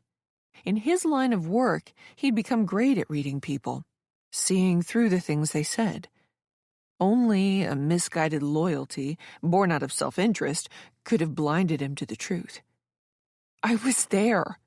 I heard the fear in her voice." John leveled his eyes on Nellie. He had never blown up on her before, not once, but she knew it was coming. "Nellie, for Christ's sake, they're dating." His words stopped Nellie cold, cut right through her righteous anger. "What?" He nodded, managing to bring himself down a notch. They started dating not long after the holiday party. Nellie didn't want to believe it, but she did the math anyway. 2 months. Christina and Alan had been together for 2 months. "That doesn't mean..." "Nellie." John's voice was strained. He might as well have been shaking. Nellie could tell he was doing everything in his power to contain his anger and frustration. "You have got to stop." "Why? You're divorcing me anyway," she spat out. "This won't come back on you. You no longer have to worry about what Alan Darowitz thinks of your crazy wife." "I'm not worried about me," he roared. "I'm worried about you." Nellie was taken aback. Despite everything that had happened and not happened between them, she was gazing at a man who still cared. That didn't sit well with her. Nellie had cast John in the role of heartless villain in their marriage story. The cold, fickle man who'd randomly decided one day that she wasn't enough. But he wasn't that, and it confused her. In his own misguided way, John was still thinking about her. "I never wanted to say this," John began. "But you need to hear this because this has gotten out of control. You suffered a traumatic experience when you were a girl, and that's terrible, don't get me wrong, but it's clouding your judgment now." "How dare you?" "You had a few drinks that night, and you stumbled into the wrong room at the office party where you saw an older man on top of a young woman. You saw a person in a position of power on top of someone half his age and much more physically attractive, right? You saw her squirming underneath him on the conference table. You heard her say no a few times." "It wasn't a few." He was still speaking. "I get why you'd come away from that moment, especially after what you went through as a child, and think certain things. But I gave you the benefit of the doubt. I listened, Nellie." "How noble of you." He ignored her sarcasm. "But now you won't let this go, even when the woman herself explained that it was basically consensual." Basically consensual. What a phrase. "You were just looking for an excuse to divorce me, John." He shook his head. "That's not fair." "But you didn't want to be the bad guy. So you needed this." "Nellie, stop this. You needed everybody to think your wife was crazy, unhinged, a troublemaker." She could feel herself losing control. "Do you know what you sound like?" he asked. "I heard about what happened at school, Nellie. Are you going to lose your job?" One of Nellie's more disruptive students had complained about her disciplinary style, using suspiciously grown-up words like harassment and toxic environment to describe it. No doubt fed those terms by parents who'd rather discredit her than face the hard reality about their child's behavioral issues. Nellie had heard about this happening to other teachers. One of her good friends, an excellent teacher with an impeccable record, had got caught up in a similar witch hunt. Though the woman had done nothing wrong, she had feared for her job. She'd been lucky to only be asked to undergo remedial training to address her confrontational demeanor. Of course John had heard. Their friends were still their friends, but apparently they were more John's friends than Nellie's. "It's bullshit," she said. "Do you know who that girl's father is good friends with?" "Alan Darowitz." John's shoulders sagged. "This is insane, Nellie." "The timing is pretty suspect, John. I have never had a complaint in all my years of teaching. Then, after I accuse that scumbag of sexual assault, one of his cronies' daughters makes up a story about my classroom." John hung his head. "Do you hear yourself?" She was not crazy, and she wasn't about to let this go. She wanted John to hurt as much as she did. "You were just waiting for something like this to happen. Your wife, the crazy one. This opportunity fell into your lap and you took it. Now, you don't have to be the bad guy. No one can blame you for divorcing me." "No, Nellie," he said. "I'm divorcing you because I'm no longer in love with you."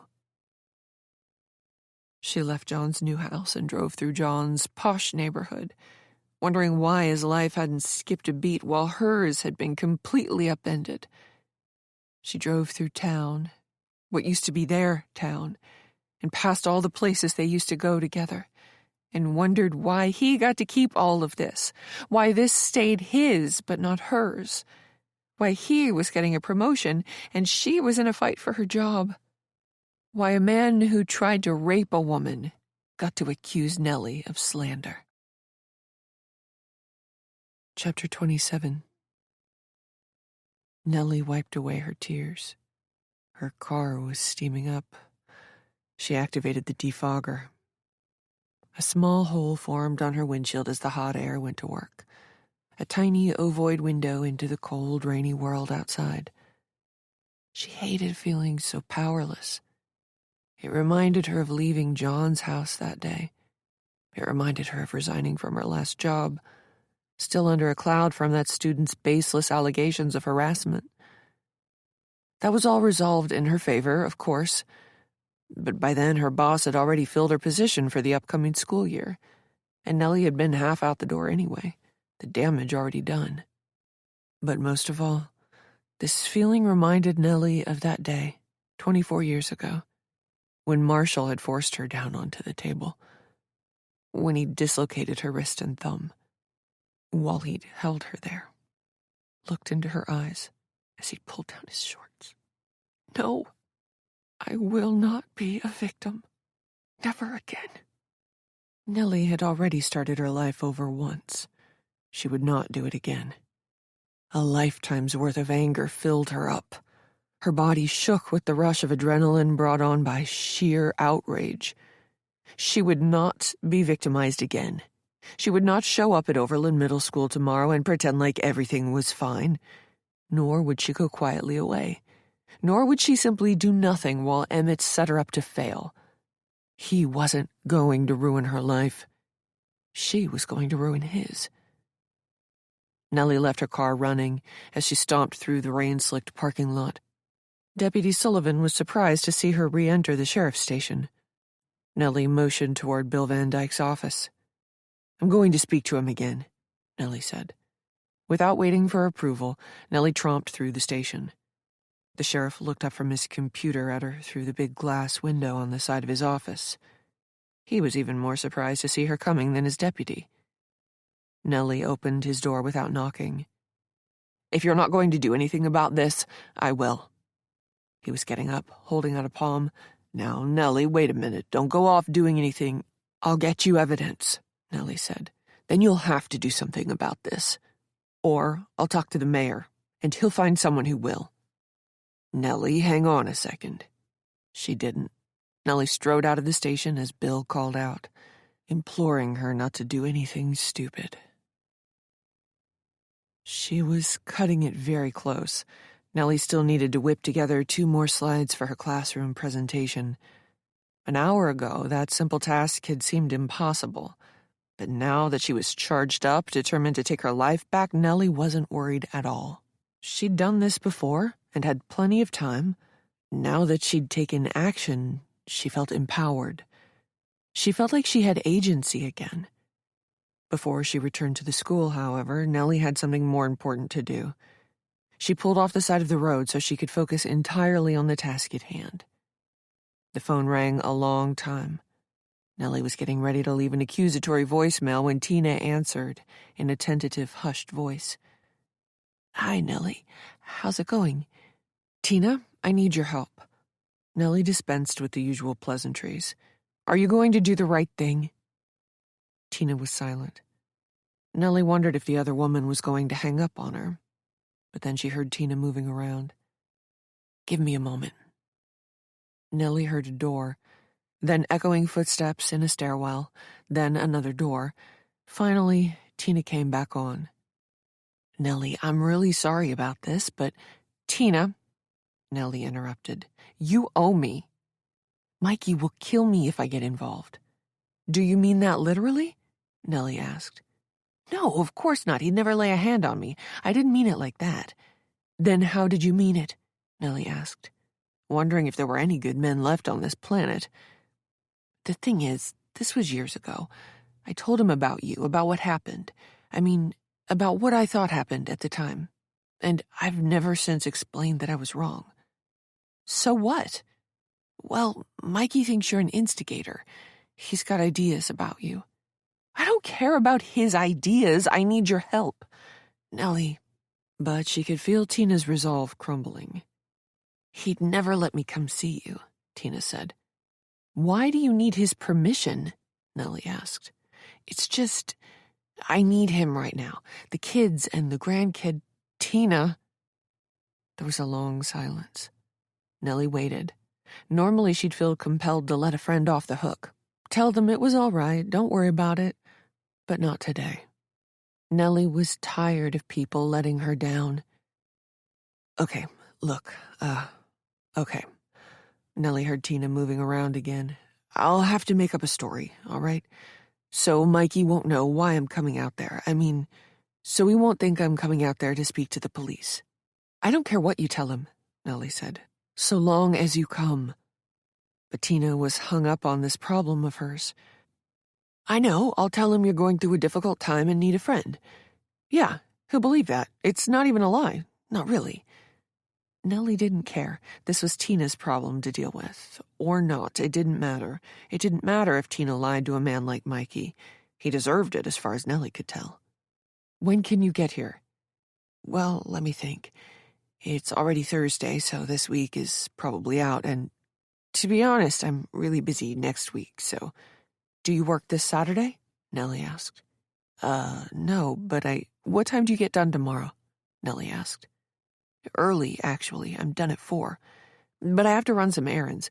Joey needs some new sweatshirts for school." Nellie didn't care. "You can be here by 6 or 7 o'clock then. If you don't feel like driving home, you can stay with me." "I don't know, Nellie. Tina." That was all Nellie said, but it worked.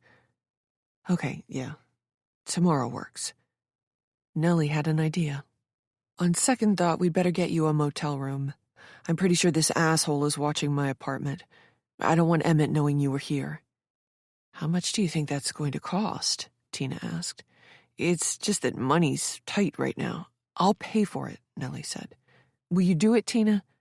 "Believe me, I wouldn't ask if it weren't absolutely necessary. This man is going to ruin me, or worse, if I don't take action." Tina took a deep breath. "I'll be there." "Good," Nellie said. "I'll contact the sheriff tomorrow night and set up to meet then." Nellie made it back to campus with 25 minutes to spare. Already the parking lot was filling up, car doors opening and umbrellas budding as people hurried to get in out of the rain and wind and cold. Nellie ran into Beck in the hallway. Her friend gave her a funny look. "Everything okay?" Beck asked. Nellie smiled. It was her first real smile in days. "I'm good." "You look..." Beck gave her another once-over. "You look different. Better." Nellie nodded. She felt better. Despite the fact that everything had gone wrong at the sheriff's office, Nellie was hopeful.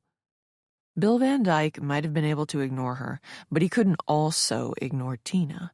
And maybe there was something more to that house fire, or more to Irene Petzella's assault and later murder. Nellie would look into both things when she got home. She was going to take Emmett down. "Do you want to grab a drink this weekend?" Beck asked. And by grab a drink, I mean try to pick up some guys. Nellie put her hand on Beck's shoulder. "You've been a good friend to me. I really appreciate it." Beck was taken back by her sincerity. "Thanks, Nellie." "A drink would be great," Nellie said. They agreed to make plans tomorrow night. Nellie returned to her classroom. Even though several hours had passed, it felt like she'd just left only a few minutes ago. She flicked on the lights and got down to business. She had the PowerPoint ready in 10 minutes. Miguel gave a short introduction to the evening in the gymnasium. Nellie half listened, her eyes gravitating toward Emmett. The man stood next to Miguel in front of the stage, nodding along with everything the principal said. Their eyes met once, but Nellie did not look away. She held his gaze, and Nellie swore that Emmett looked nervous for a moment before regaining his composure. Miguel asked him to say a few words, and it was like someone flipped a switch. Emmett was all smiles, all charm, and had the parents chuckling and looking very pleased. After the introduction, Nellie went back to her classroom. She stuck to the bullet points on her slides. keeping her presentation short and making sure to remind the parents that it was only her 4th day here and she hadn't gotten to know all her students very well yet. For the most part, they seemed to get the message.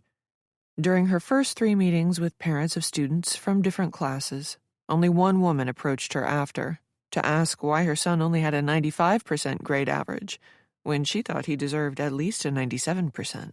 It was all going smoothly. Nellie looked forward to the night being over so she could get back to her apartment and eat something. Along with her resolve and determination, her appetite had returned. She'd pick up overpriced takeout from a nice restaurant and gorge herself while she hunted online for more information about Emmett, Marshall, and the college house fire. But then the mayor entered the classroom. She already didn't like the man before she even knew who he was. He wore a smug grin and acted like the world revolved around him. Like Emmett, he said and did all the right things, but there was a theatricality to his behaviors. He made sure everyone heard that he'd just come from a very important meeting to attend the back-to-school night. He'd taken time he didn't have out of his busy schedule, was the implication, and would have to run right back out to attend another very important meeting. She smiled politely at him, but the mayor did not return the gesture, instead giving her a tight nod while he found a place in the back of the classroom, his diminutive wife following in his wake, looking every bit like an afterthought in his life. Nellie went through her slide deck again. The mayor surprised her by being disruptive, like his son. Not more than 2 minutes could go by without him making some unnecessary remark or cracking some dumb joke. The man needed to be the center of attention. Due to all the interruptions, it took Nellie nearly 20 minutes to get through her slide deck, leaving little time for questions. "I'm so sorry," she said, "but the next group is about to come in. Please email me with any questions you might have. I look forward to getting to know your children better." "Hold on," the mayor said. "Don't you have time for questions?" "I'm sorry," Nellie said, hoping she sounded sincere. "But the presentation ran long. I'm afraid we're out of time." "Perhaps it could have been shorter then," the mayor said, looking none too pleased. Nellie looked him in the eye. "As I said, I'm happy to answer any questions you might have over email." The bell sounded, signaling the end of this meeting time. Nellie only had one more group of parents to meet. Everyone filed out, but the mayor strode to her desk like it was his classroom. "My son tells me you put your hands on him," the mayor said. Nellie maintained her bearing. "That's not what happened." "I see," the mayor said. "So you're calling Tom a liar?" "Myron," his wife said, looking embarrassed. She shot Nellie a quick, apologetic look. Her husband ignored her pleading tone. "I won't presume to tell you what is going on inside your son's head," Nellie said. "But the truth is, he has been disruptive every day this week." The mayor shook his head. "He's never had behavioral problems before." She was supposed to back down, capitulate, make allowances, recharacterize Tom's behavior in the best possible light, promise the parents she would try harder. But Nellie didn't do any of those things. "Be that as it may," Nellie said, "he's having them in my classroom now. If this continues, we will have to sit down with Miguel and figure out a plan of action." The mayor narrowed his eyes at her. "You know, Nellie, I respect Miguel a whole hell of a lot, and normally I trust his judgment, but I think he's made a mistake hiring you. I've spoken to the sheriff about you and know how things turned out at your last job." "I left in good standing," Nellie said, "and if you need reassurances, I'll send you a list of my teaching awards as well as my references." The mayor shook his head. "I can't believe how disrespectful and unprofessional you've been. Come on, hon," he said to his wife. "Let's go see Miguel. He and I need to have a chat." The mayor's wife shot Nellie another embarrassed look on their way out the door. Nellie realized she should have been worried. No one wanted to make an enemy out of their mayor. But the truth was, she was proud of herself. She hadn't let the man's status or title cow her. She'd stood her ground. It wouldn't earn her any brownie points with Miguel, but it made her feel empowered. She felt like she was retaking control of her life. Chapter 28. The Panay vodka was delicious. Nellie ate way too much of it. Sitting on the floor between her couch and coffee table, she checked her phone. All night long, she'd been expecting Tina to cancel her trip, but so far, no texts or calls had come through. There was still a chance, obviously, that Tina would flake out tomorrow, make up a story about something coming up, or even laying the blame at Mikey's feet. But that hadn't happened yet. Once more, Nellie searched for information on Emmett and Marshall, but she saw all the same articles she'd already reviewed multiple times. She scrolled through a search on local private detectives. None of them advertised their prices, but at this point she was prepared to pay top dollar for help. She jotted down the names of 2 men with extensive law enforcement experience. If the sheriff refused to take this seriously, even after Tina provided him with a statement tomorrow night, then she'd contact one of these PIs. The time for half measures was over. Switching gears, Nellie searched for Tina's friend from college, the poor girl who had died in the house fire. She didn't have Alice's last name, but it wasn't difficult to find several stories about her and her friends, given how tragic the event was. Alice Pembry had just turned 21 the day before her death. She and her roommates had been out celebrating the young woman's birthday on campus at a college pub. The article did not identify the friends they met at the bar, but it sounded like they were meeting men. After closing the place down, the girls returned home from the bar. It was unclear whether any of the young men went with them. The article concluded with details about some of the funeral arrangements, noting that the lone survivor was still recovering in the hospital from third-degree burns. Nellie backed out of that article and read through several more. They included much the same information. It wasn't until Nellie reached the 4th item that she found something of interest. One of their neighbors had come forward. She was a TA at the college, renting the house next door with other graduate students. Woken by the sounds of Alice and her friends coming home, the neighbor had looked out her window to see the young women entering their home. The neighbor had a partial view into the backyard of the property as well. She had tried going back to bed but had trouble falling asleep, and had instead started preparing an upcoming exam for her professor. Sometime later, she heard a noise and saw what looked like a young man in her neighbor's backyard. He was dressed all in black and wore a hood and winter hat as well, making identification impossible. The young man darted through the backyard, disappearing from view. 10 minutes or so later, the neighbor smelled smoke. She had immediately dialed 911, but unfortunately, it was too late by then. Nellie read several more articles, but this was the only one that mentioned a man running through the backyard. There was no further information or even speculation about him anywhere. The police and fire department had not, apparently, viewed this as an act of arson either, just an unfortunate turn of events, a bad fire in an old house, either poor out-of-code wiring, an unstubbed cigarette, a forgotten candle.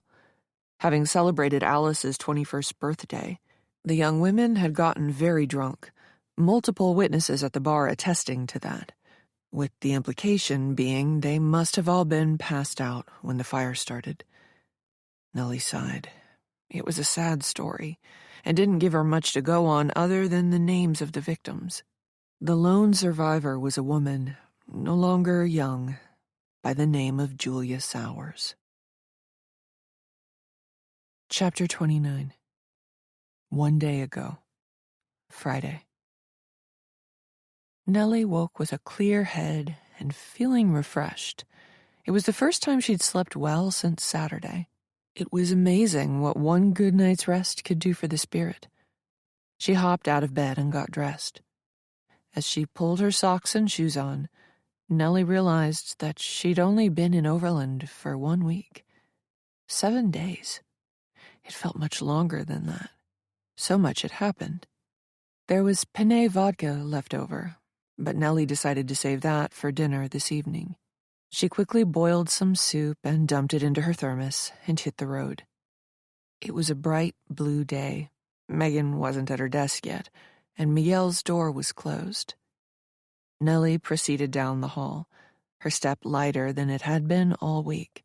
She stopped in the teacher's lounge to make a coffee before heading to her classroom. Sitting at her desk, she allowed herself a moment to look out the window. You will not only get through this, you will emerge triumphant. Morning, Nellie. She turned in her chair. Emmett stepped into her room and closed the door behind him. Excuse me, she said, instantly on guard. What do you think you're doing? He came over to her desk and sat in the chair beside it. With a big sigh, Emmett crossed one leg over the other and folded his hands. Nellie, he said, his voice sounding a little weary. I think it's time you and I had an honest conversation. She didn't think he'd attack her, not right here, first thing in the morning when there were other people in the building. But with this guy, who knew? Nellie pushed her swivel chair away from her desk to put space between them. Despite her anxiety, Nellie didn't clam up. Whatever he planned to say, she would not make this conversation easy for him. You mean you haven't been honest with me before now? She asked. Emmett's smirk turned nasty. No, Nellie, I was being polite before. Could you make this quick? She asked. I have work to do. This conversation will be as long as it needs to be. Emmett sat a little taller in his chair. The mayor and I spoke. He's a close personal friend. Nellie's stomach did a little somersault. She was still proud of herself for standing up to the mayor last night, but now she feared it was coming back to bite her. You were rude to the man and dismissive of his concerns, Emmett said. His son is disruptive and disrespectful, Nellie said. Emmett shrugged. It's my understanding that no students have backed up your story. As a matter of fact, the only students speaking up are supporting Tom's account. Nellie folded her arms. You mean Tom's friends are backing him up? I'm shocked. Emmett shook his head like she was being childish.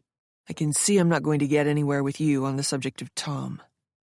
You're right, Nellie said. So, was that all? Miguel is going to retire soon, Emmett said. Probably after this school year. I'm next in line. Nellie said nothing. I was willing to give you the benefit of the doubt on a lot of things, Nellie, Emmett said, as if he were being magnanimous. But after I spoke with the mayor last night, I did some soul-searching. And, unfortunately, I don't think you're a good fit here.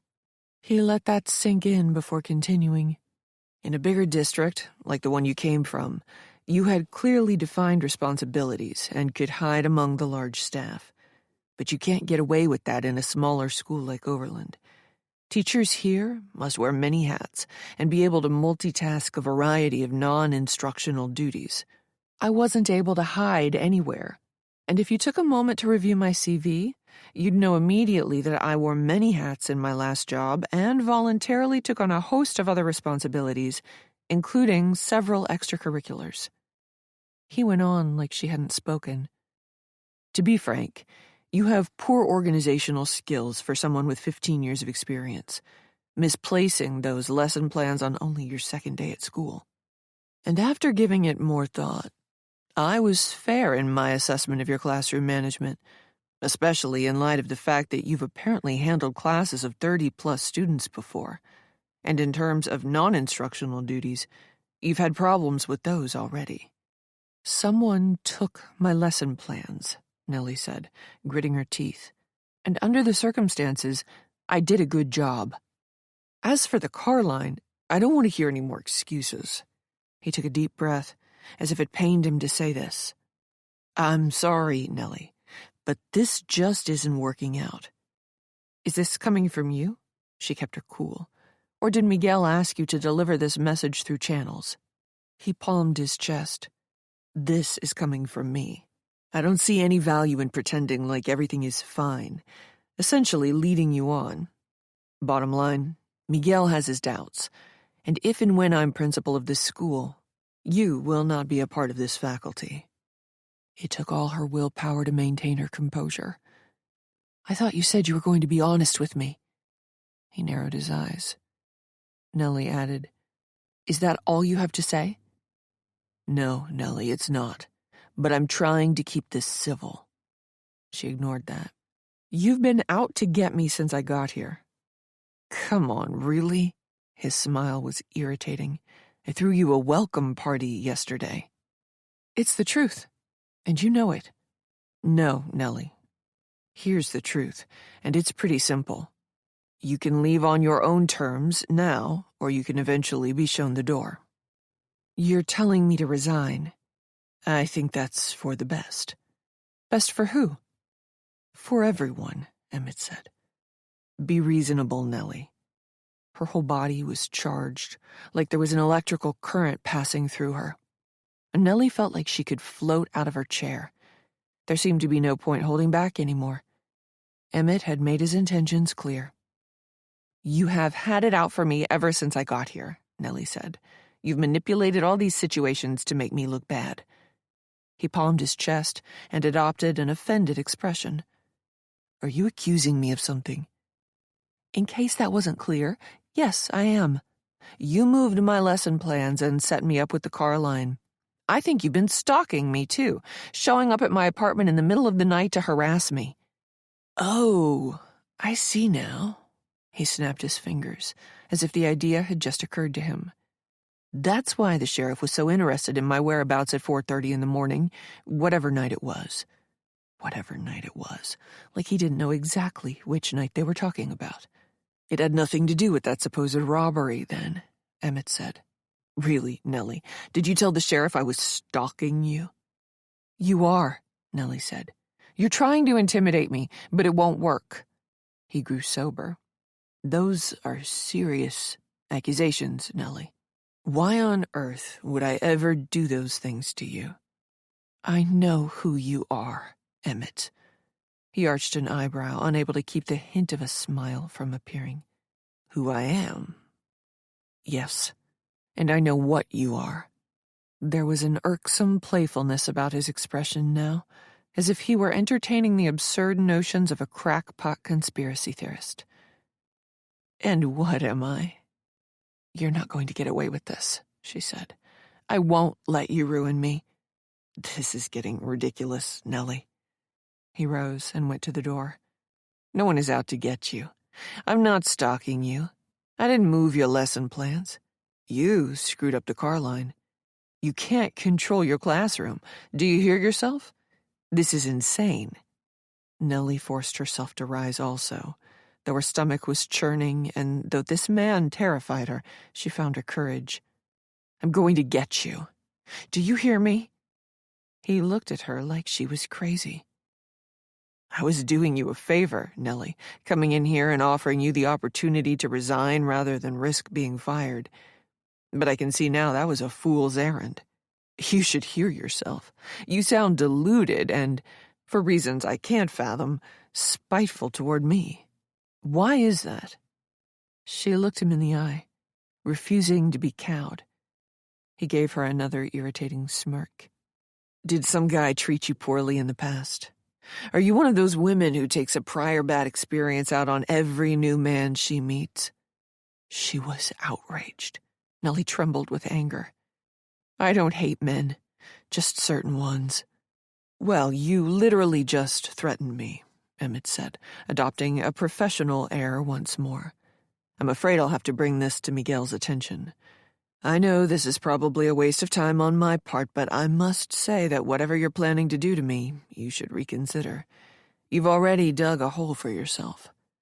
You don't want to make things worse, do you? Whatever your plans are, they'll probably only end badly. They held each other's gaze for another moment. Then Emmett left her classroom. Come see me at the end of the day. That was the subject line of Miguel's email to Nellie. There was no text in the body itself, just that simple command. She knew she was in trouble. Nellie replayed the conversation with Emmett over and over in her mind while her 6th period class took their test, and while she sat, alone in her classroom, during her 7th period break. Emmett had spoken out of turn by telling her she would be unwelcome back to school if and when he became principal. But other than that, he'd not given himself away. He'd vehemently denied her accusations and presented an otherwise reasonable facade. Nellie, on the other hand, had made serious allegations against him, and then threatened him. "I'm going to get you." It was enough to get her fired. Her last class of the day filtered into the room. Nellie went through the motions of teaching, but her heart wasn't in it, and her mind was elsewhere. When the final bell of the day sounded, her heart was heavy. Once the students were gone, she gathered her things and took a look around. This room had just started to feel like it was hers, but now she didn't know if she'd ever be back here. She made sure to grab what few personal effects she'd brought, stuffing them into her bag in the event she wanted to leave quickly. She'd never been fired before. As she headed for the door, she got a text. Her phone was still acting up. While she tried to open her messages, the screen froze, went dark briefly, then came back to life. The text was from Tina. She opened it warily, expecting a note of apology from Tina, her friend backing out of coming here. But instead, Nellie was in for her one pleasant surprise of the day.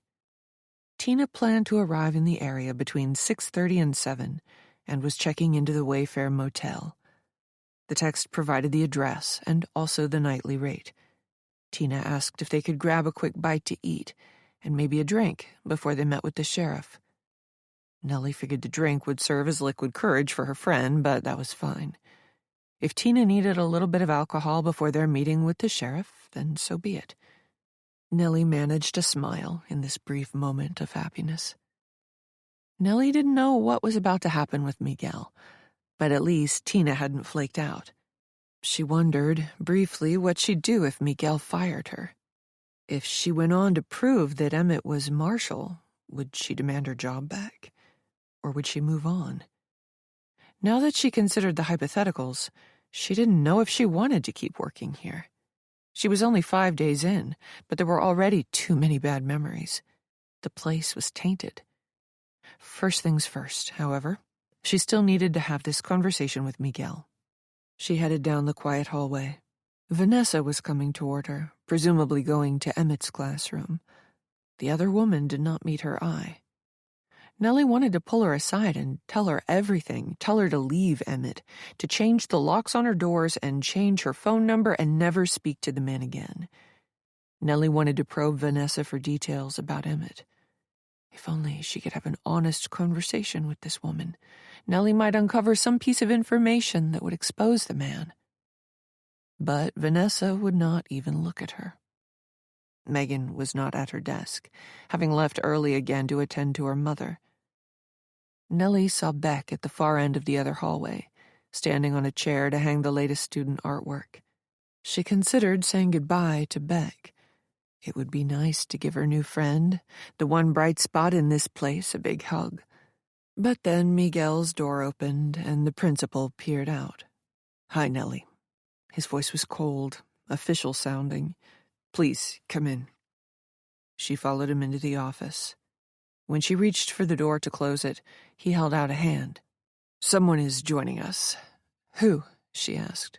"Emmett is acting as my assistant principal, so—" "That won't work." She shook her head. "I don't know what this is about, but I have some ideas. I'm assuming we'll be discussing sensitive personal matters, and I will have to say certain things to defend myself.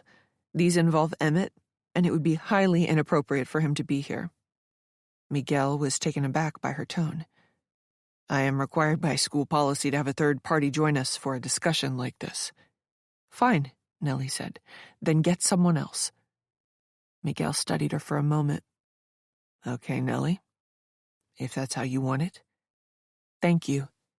She got an idea. "I saw Beck down the hallway. Could we ask her to join us?" She knew this would be uncomfortable for Beck, but Nellie needed a friend in the room. Miguel excused himself. She overheard him briefly speak with Emmett by Megan's desk. The principal returned a few minutes later with an anxious-looking Beck. Miguel closed the door and sat behind his desk, while Beck took the other chair in the room. "Nellie," Miguel said, "these conversations are always difficult, so I'll get right to it. I am putting you on probation as a result of your poor performance and inappropriate behavior.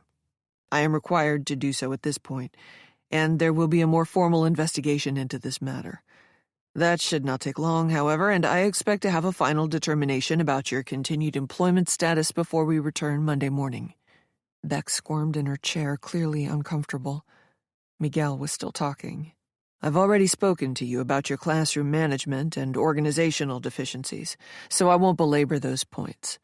But other issues have cropped up since we spoke, and I am required to raise them so we have a clear record here." He was covering his ass. Beck offered Nellie a sympathetic smile. "I had the opportunity to speak to the mayor this morning," Miguel said. "You were disrespectful toward him and dismissive of his concerns.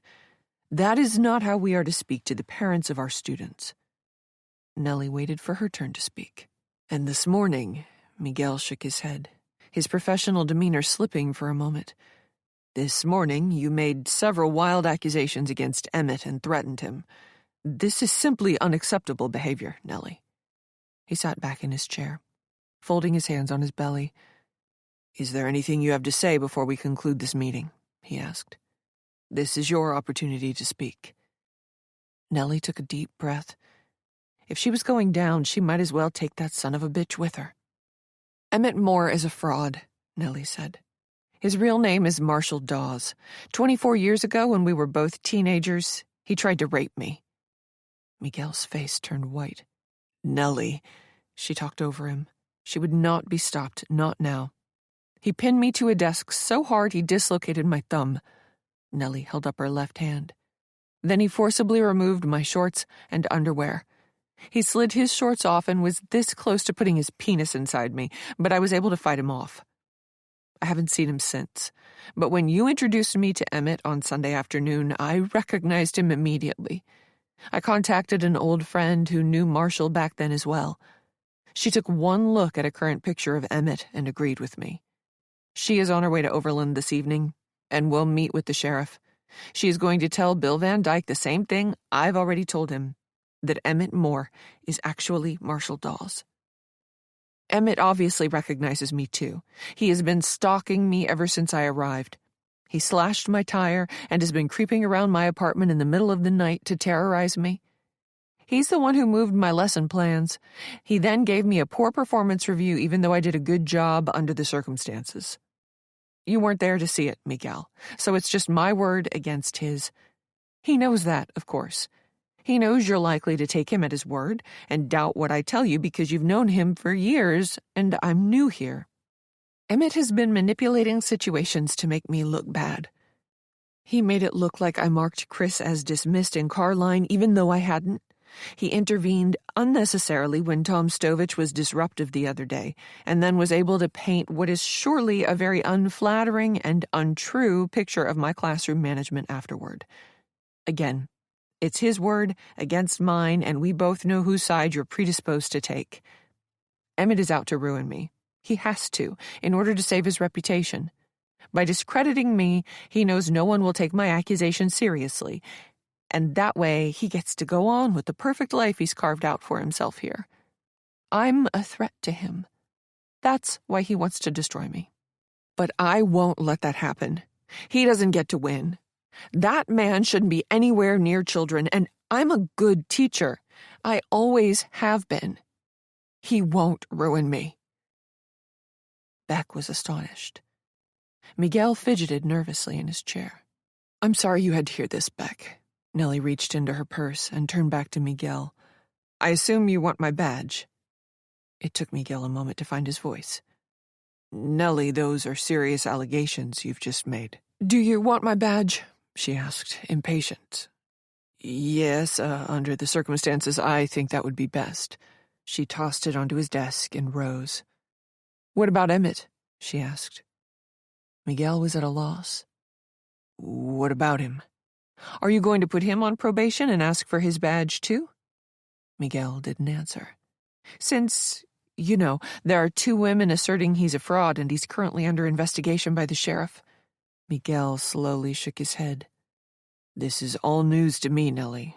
I will have to look into this, obviously, before making any decisions. Of course, Nellie said. You wouldn't want to rush to judgment of anyone. Chapter 30. Nellie drove around for an hour, still buzzing from her meeting with Miguel. Part of her couldn't believe she'd been put on leave and, all kidding aside, was headed for termination. But on the other hand, it made perfect sense. How else could this have possibly ended for her? Emmett had all the power in this situation. She was the newcomer in town. He was the one, how ironic, without the checkered past, while Nellie was the woman who'd nearly been sued for slander and had chosen to leave her last job under a bit of a cloud. She rode past St. Pete's Church, where, only a few days ago, she'd come face to face with Emmett, and her life had taken a turn. She continued on, passing the old movie theater, taking in Main Street. Outside of town, endless cornfields whipped past her on both sides of the road. She had time to kill before Tina arrived, so she went to a cellular store. It was situated in a 2-story mall in the next county. Many of the retail shops in the place had closed down, unclothed mannequins peering out of otherwise empty windows. The death of brick-and-mortar retail brought about by Amazon. Nellie went upstairs, passing an arcade filled with some familiar-looking faces. Her handful of students, plunking tokens into arcade cabinets, pretended not to notice her passing by. A bored-looking man in his 20s looked up from his phone when she entered the cellular store. "Help you?" The young man's eyes glazed over while Nellie described the various malfunctions. He asked to see the phone for himself, and naturally the device functioned perfectly while he tooled around with it. "Give it a minute," Nellie said. "It will—" "I'm sure," he said, cutting her off. "Let me check a few things." She watched him work. The employee tapped icons she'd never used before and scrolled through unfamiliar menus. "What are you looking for?" she asked. He frowned, not answering. Nellie let him go about his work. She meandered through the store, looking at phones and cases and chargers, even though she wasn't interested in buying anything. She just wanted her phone fixed and didn't want to be hard-sold on the latest model. It was almost 6 o'clock now. She didn't want to get stuck here, giving Tina time alone in her motel room to think. "Oh, you got a text," he said, glancing up. "Tina says she's early." "Thank you," Nellie said. The thought of some stranger eyeing her messages creeped her out. "But please don't read my texts next time." He pulled a face like she was being touchy.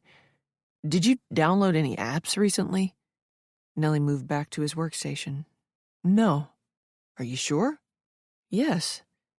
He shrugged and lapsed into silence again, continuing his tinkering. Nellie waited by his desk. Several more customers entered the store at roughly the same time, queuing up behind her. Nellie wanted to send Tina a quick reply to let her know she'd be there soon, but the man was still busy fiddling with her phone. "You're sure?" the man asked again. "You haven't downloaded anything?" "I can't even remember the last time I downloaded an app." He nodded, then looked up. "What do you use this for?" "The phone?" "Yes. Calls, texts, emails, the usual stuff?" "Uh-huh." He tapped a few more buttons. "Internet?" "Sure." "What kind of sites?" An impatient-looking man tutted behind her in line. Nellie shot him a pointed look while he shuffled back and forth on his feet, like he'd been waiting behind her for hours. "The usual," Nellie said. "Sometimes I listen to audiobooks, Facebook occasionally, Google." "Uh-huh." The employee backed out of the screen he was viewing, returning to the home screen. "Nothing, funny?" "How do you mean?" "You know." He gave Nellie a playful, overly familiar smile. "Funny." When she realized what he meant, her face turned bright red. "No, I don't look at that stuff." The man behind her tutted again. Nellie shot him another dirty look. After the week she'd had, she wasn't going to take any flack from some random guy in a cellular store who couldn't mind his own damned business. The employee shrugged, handing her back the phone. "You picked up a couple of viruses." "What? How?" "Look, ma'am, these things happen." He gave her another irritating smirk. I got rid of them, so your phone should be fine now. Just be careful about what websites you browse. It's important to practice what we call safe computing. Now dying of embarrassment, Nellie stuffed her phone into her purse, quickly paid the man, and hurried out of the store. When she reached her car, she read Tina's text.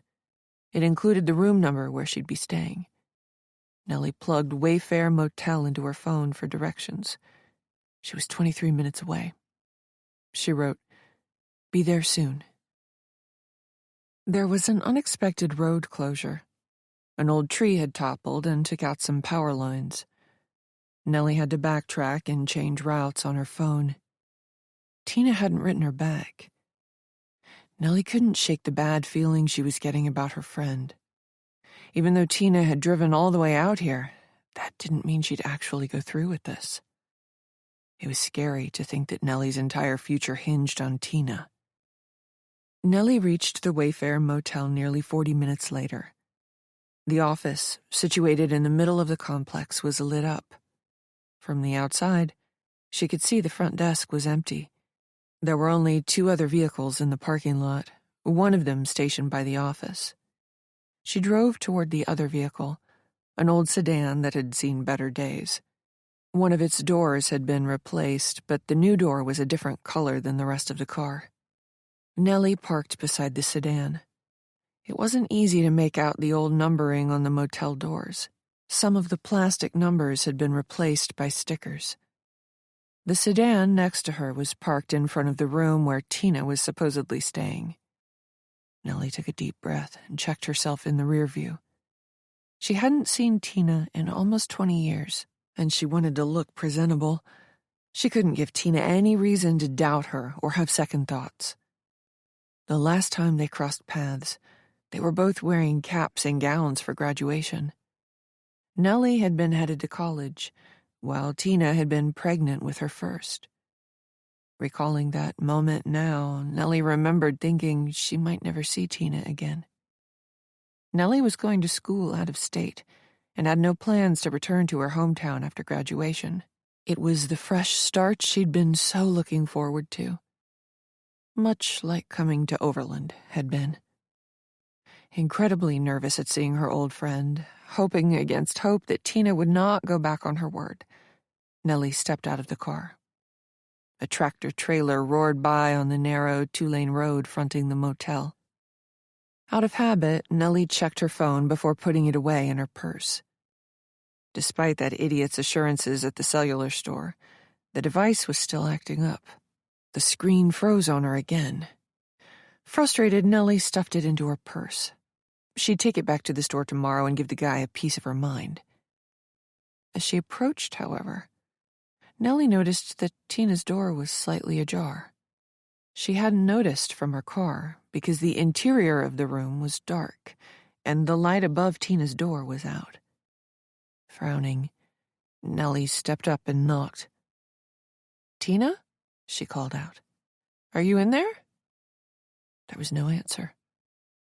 It seemed strange that Tina would not be in her room but leave the door open. But then a thought occurred to Nellie. Her friend had probably gone for ice. That was what everyone staying in a hotel did, right? She was probably right around the corner, filling up a bucket.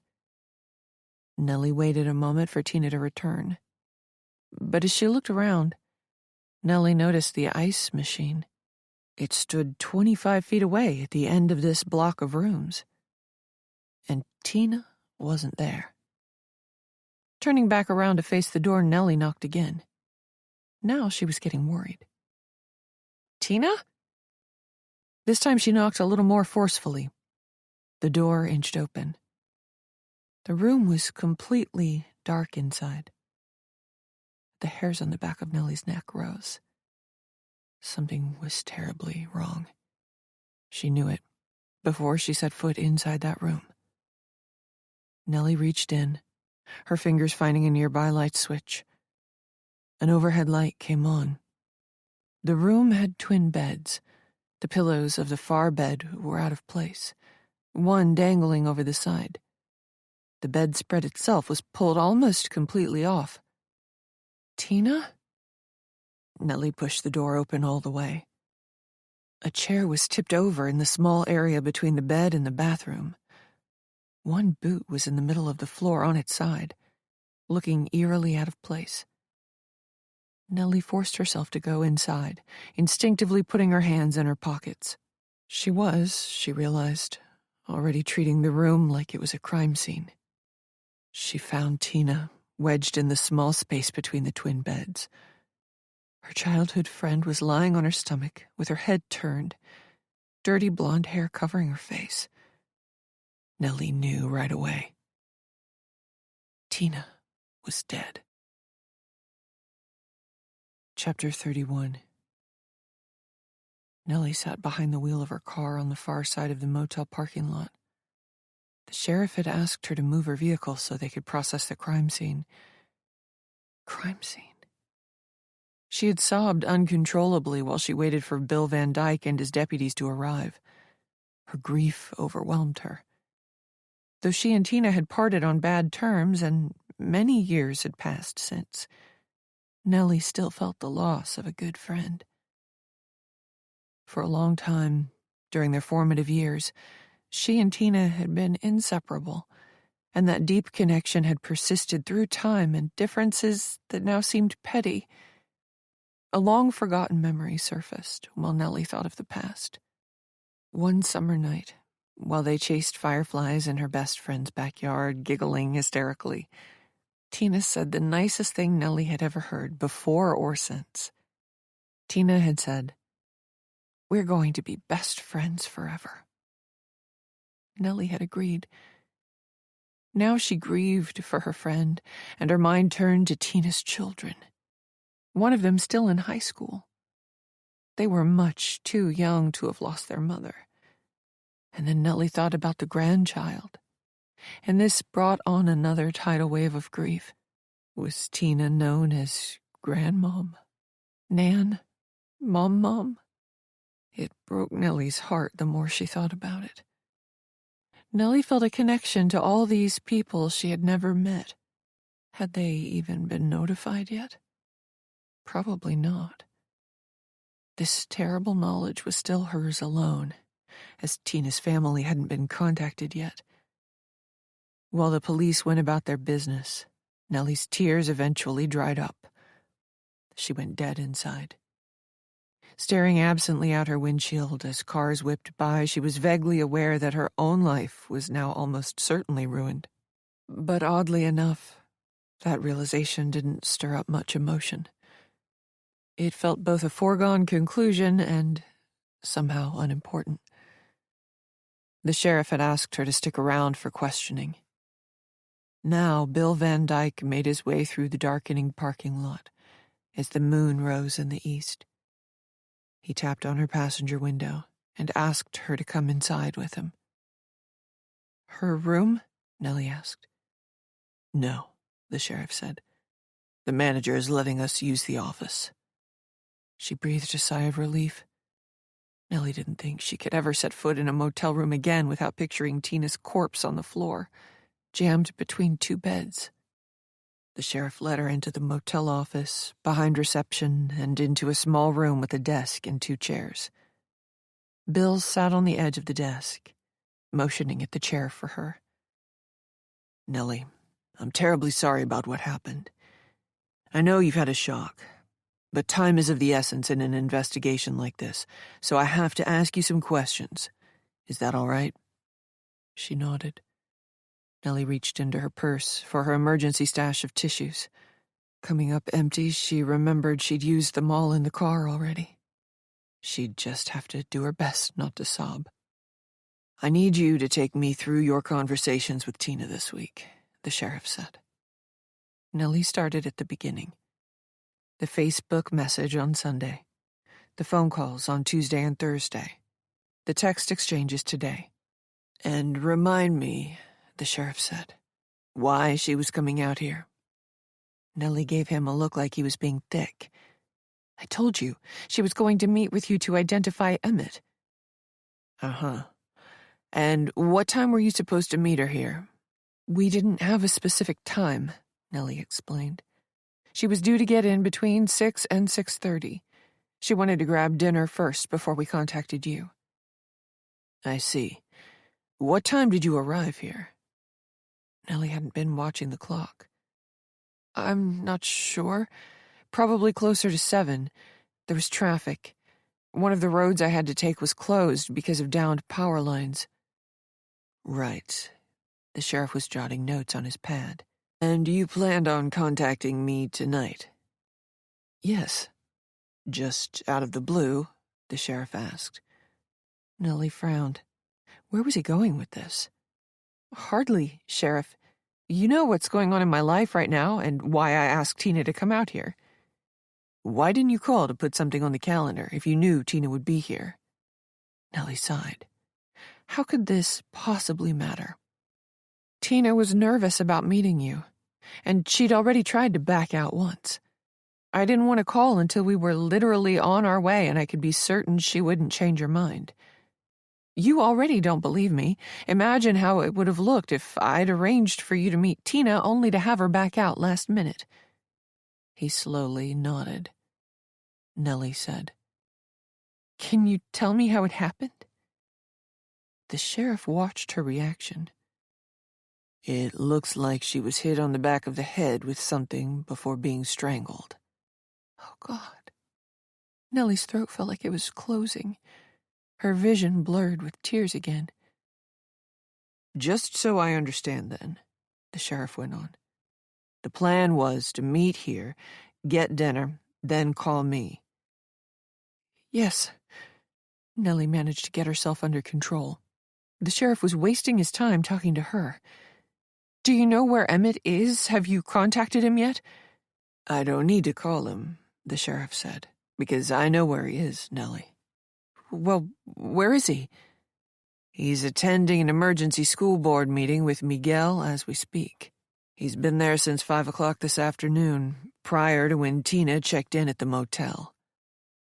Even though Nellie was on the outs at Overland Middle, she was still surprised to be hearing about this emergency school board meeting now. Typically, a principal let his faculty know if such a thing were happening, even if they couldn't share details. It was the best way to stave off rumors and misinformation. Are you sure? Nellie asked. Because Miguel didn't notify the staff. He did, Nellie, the sheriff responded. He just didn't notify you. Before the sheriff went on to explain, Nellie had already put it together. Bill said, they were meeting to discuss your employment status and what to do about next week in the event you were terminated. The man's words stung, and Nellie wanted to defend herself. But what was the point? The sheriff already had unflattering ideas about her, and she wouldn't convince him right now that Miguel was treating her unfairly.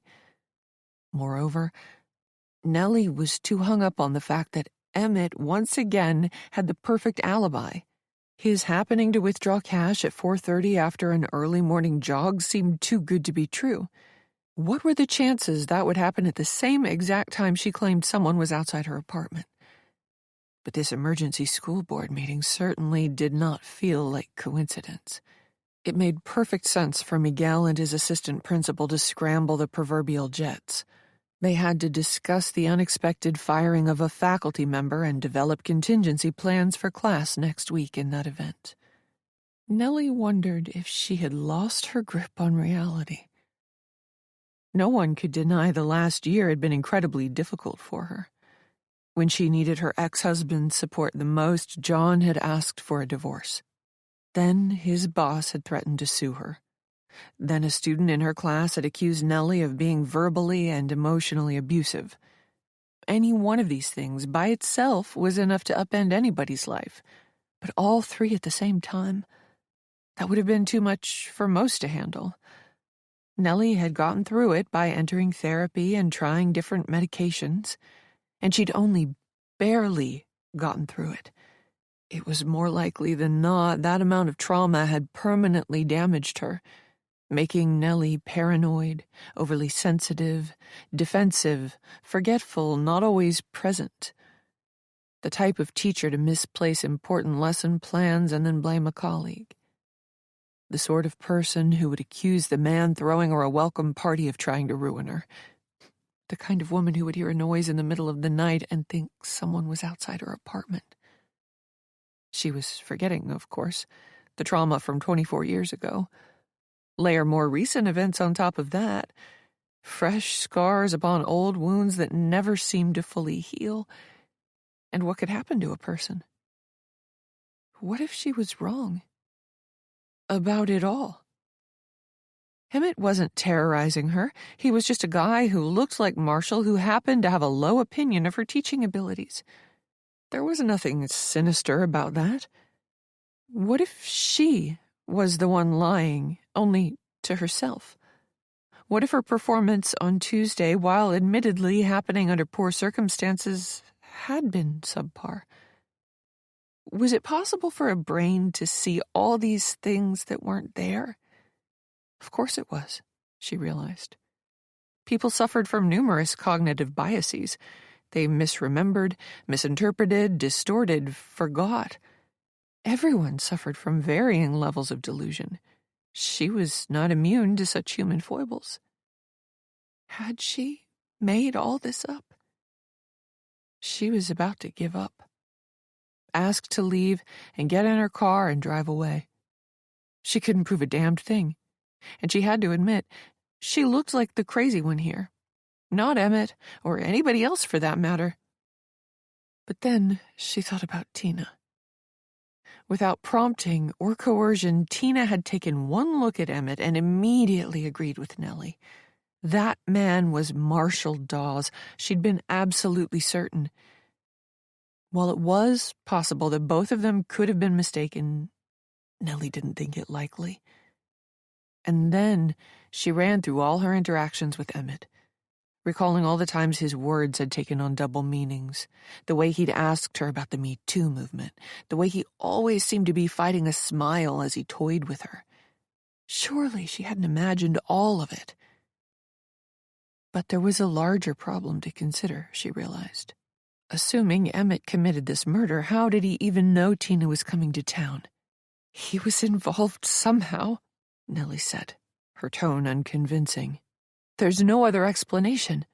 There are a lot of other explanations, Nellie. The sheriff consulted some notes before putting his pad away. Have you ever spoken with Tina's husband, Mikey? No. Why? Do you think he had something to do with this? The sheriff held out a palm.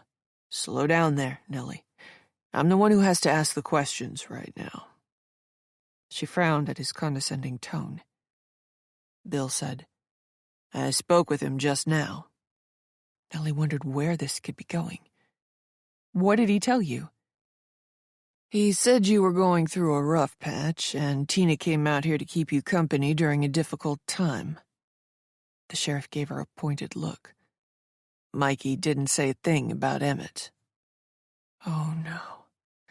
Everything was slipping away from her. That's not true. You mean he's lying? The sheriff asked. No, I didn't say that. Nellie was having trouble thinking clearly now. The sheriff had thrown her off her game. That's what Tina told him. I don't follow, Bill said, his expression growing more skeptical. Tina told me that Mikey is very controlling, Nellie said, hoping it didn't sound like she was making this up on the fly. He didn't want her getting involved in a police investigation because he's been in trouble with the law recently. How do you know that? The sheriff asked. That's what Tina told me. She realized she was yelling. That's what Tina told me, she repeated in a softer voice. But Tina wanted to help, so she told Mikey a story. She didn't want him to know why she was really coming. The sheriff stared at her for a long moment. He didn't believe a word she was saying. Why didn't you want Tina staying at your apartment? He asked. I mean, if she was coming out here to see you, why not put her up on the couch? Nellie knew how it was going to sound, but she said it anyway. Emmett has been stalking me. He's come by my house. If he saw Tina at my place, he'd get suspicious. I didn't want to tip him off. Emmett has an alibi for the night you woke up at 4:30. As if she needed reminding. What about the night before that, though? Nellie asked. I heard someone then also. The sheriff microscopically shook his head. Nellie, did you have anything to do with this? What? No. Of course not. Tina was my friend. Was, he said. A long time ago. This is ridiculous. She was out of the chair, but barely reached the much taller man's chest. Nellie looked up at the sheriff. Why would I do this? You told me before that you and she parted on bad terms. 20 years ago. And you also told me that she didn't even want to come out here, right? Because of Mikey, Nellie said. Because Tina's husband has no criminal record, Bill said. It was like he'd slapped her. What? No, that can't be. That's not what Tina said. First thing we do in this situation is look at the significant other, Bill told her calmly. Now, we haven't ruled anybody out yet, but I know for a fact he has no priors. Nellie sat back down. This could not be happening. She was telling the sheriff the truth. But everything she said later looked like a lie. Even worse, Emmett had another perfect alibi. This place must have cameras, Nellie said. Somebody had to see something. The sheriff shook his head. Not this place. It attracts clientele who don't want to be on cameras, usually. Nellie slumped back in the chair. The sheriff bobbed his head. Do you mind if we take a look in your car while you're here, Nellie? Chapter 32. By the time Nellie returned to her apartment, it was almost 9:30. She hadn't eaten again, but what little food was in her fridge looked unappealing. She nibbled on some crackers while she sat in the absolute silence of her living room. She jumped at the sound of her phone buzzing at this late hour. Expecting it to be the sheriff, she was surprised when the caller ID flashed a number she didn't recognize and a name that was familiar. Michael Walker. Nellie didn't want to talk to anyone, never mind Tina's controlling husband, Mikey, but she felt like she couldn't ignore the call. After all, the man's wife had just been murdered. Hello? Is this Nellie Peake? Came a gruff voice. Yes, it is. Mikey? Yeah. I'm so sorry. What the fuck happened up there? Nellie held the phone away from her ear. I don't know, Mikey. It's just terrible. Terrible? Is that all you got to say? Nellie took a deep breath. She didn't want to get nasty with the man whose wife had just been murdered, but she wasn't in the mood herself to be verbally abused. I don't know what you want me to say, she answered. The sheriff told me it didn't look like a robbery or a sex thing, Mikey said. Somebody just murdered my Tina. Nellie was tempted to share her suspicions, but what good would come of that? Did you fucking do it? He asked. Nellie closed her eyes and pinched the bridge of her nose. No, I was the one who found her. Exactly, Mikey said, his voice growing even more nasty. The person who finds the body is usually the one who did it. I didn't kill her, Nellie snapped. She was my friend. Was, he said. Was.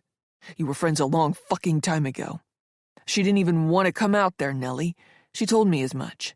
She was only coming because she felt sorry for you. But she wasn't your friend. You put the guilt trip on her about shit that went down over 20 years ago and she felt obligated. Nellie took a deep breath. You made her feel guilty so she'd schlep the 2 hours out to Bubblefuck, Pennsylvania to see you. Now she's dead. What do you have to say about that? I'm sorry. Sorry? He scoffed. Do you know she's a mother and a grandmother? Do you know that she helps out down at the old folks' home when she's not working? Do you know that her boy suffers from depression and was already suicidal?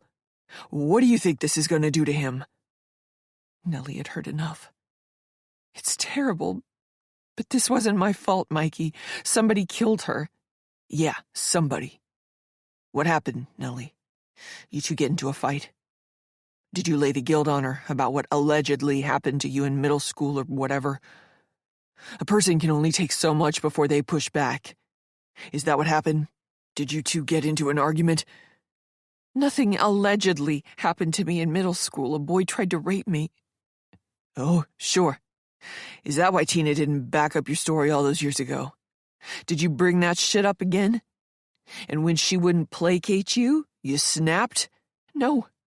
I know what you were after, Mikey went on. You wanted her to point the finger at one of your coworkers, right?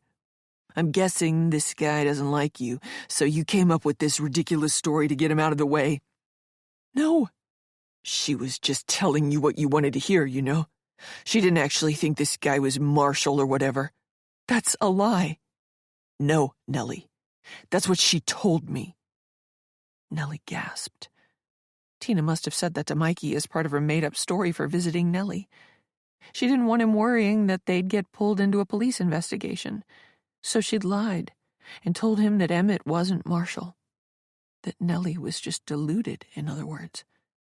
And that was what Mikey had undoubtedly shared with the police. He told Bill Van Dyke that Tina didn't even believe Emmett was Marshall. Now Nellie's allegations looked even more suspect. No one would ever believe her. Nellie had had enough. That's what she told you because you're a jealous, controlling husband who didn't want her getting involved in a police investigation. Don't you put this on me. She told me about you, Nellie said, about how manipulative and controlling you are. I know that your marriage isn't great, but that Tina needed your support, mostly financially, to help with the family. She was placating you, telling you a story so she could do the right thing and help me. You're unbelievable. Don't ever call me again. Nellie ended the call and tossed the phone onto the coffee table. Only seconds later, it buzzed again. Mikey calling her back. She blocked his number. Despite the unpleasant conversation, or perhaps because of it, Nellie felt galvanized. Full of anger and outrage again, she got up and paced the small living room while she tried to figure out her next steps. Emmett had an alibi, but she was certain he was involved in Tina's murder. It was the only explanation that made sense. But what could she do about it? Nellie had found nothing online suggesting Emmett was an imposter, nothing even remotely linking him to Marshall. Tina, the one person willing to back her up, was now dead. The only other person who might have useful information on Marshall was that poor girl who'd survived the college house fire, Julia Sowers. Nellie looked her up online. Her social media was all private. Nellie modified her search, adding the name of the university the woman had attended. She expected to find Julia's name on a list of graduates somewhere, and she did. But she also found something else. Julia Sowers worked at the university. She was a librarian. Chapter 33. Today, Saturday. The next morning, Nellie didn't so much wake up as simply get out of bed. She'd drifted off a few times, but hadn't cobbled together more than 3 hours of sleep altogether. After quickly getting ready, she hit the road. Overland was quiet early on a Saturday morning. She didn't pass too many cars as the sun crested the horizon. Nellie stopped for coffee and a quick bite, realizing after she ordered this was the same bakery that Vanessa had gotten the donuts and bagels from for Nellie's welcome party. Back on the road, Nellie made her way to the interstate. As she was crossing into New Jersey, the sheriff called.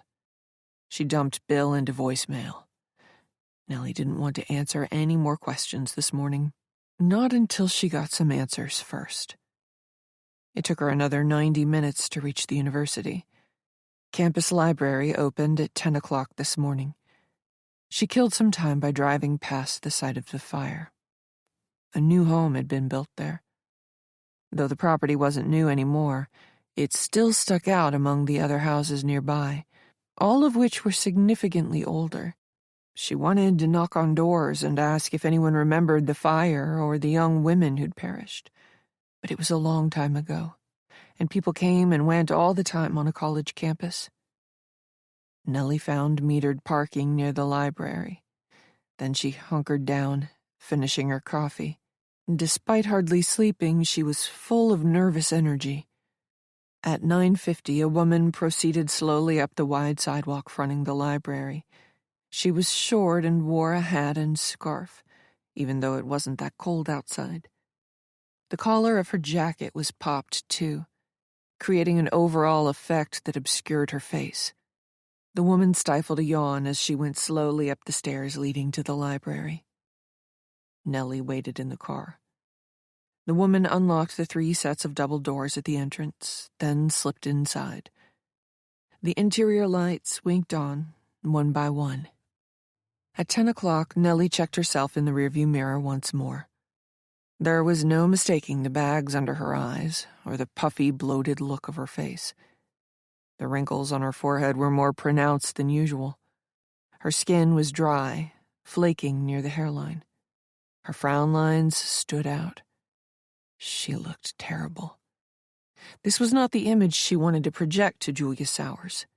Nellie was already in danger of coming across like some obsessed, crazy person looking for information on a man Julia had probably not seen since her college days. But other than retouching her lipstick, additional makeup wasn't going to help Nellie. Her phone buzzed again. This time it was Deputy Sullivan reaching out. Nellie didn't know why this woman was calling her as opposed to the sheriff. But she couldn't get bogged down right now. She fed the call into voicemail. Nellie popped out of the car. This was a fishing expedition. She had no idea where the conversation would lead, assuming it went anywhere useful. But what else could she do? Nellie entered the library.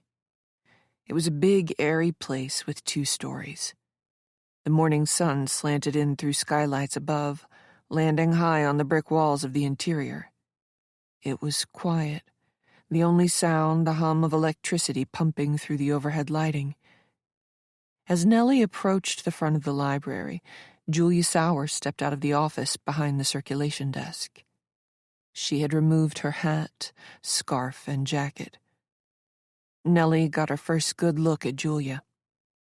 Half of the woman's face was covered by old burn scars. Her bottom lip looked like plastic, and the hair near one temple was missing. The skin there an unnatural shade that contrasted with the rest of her face.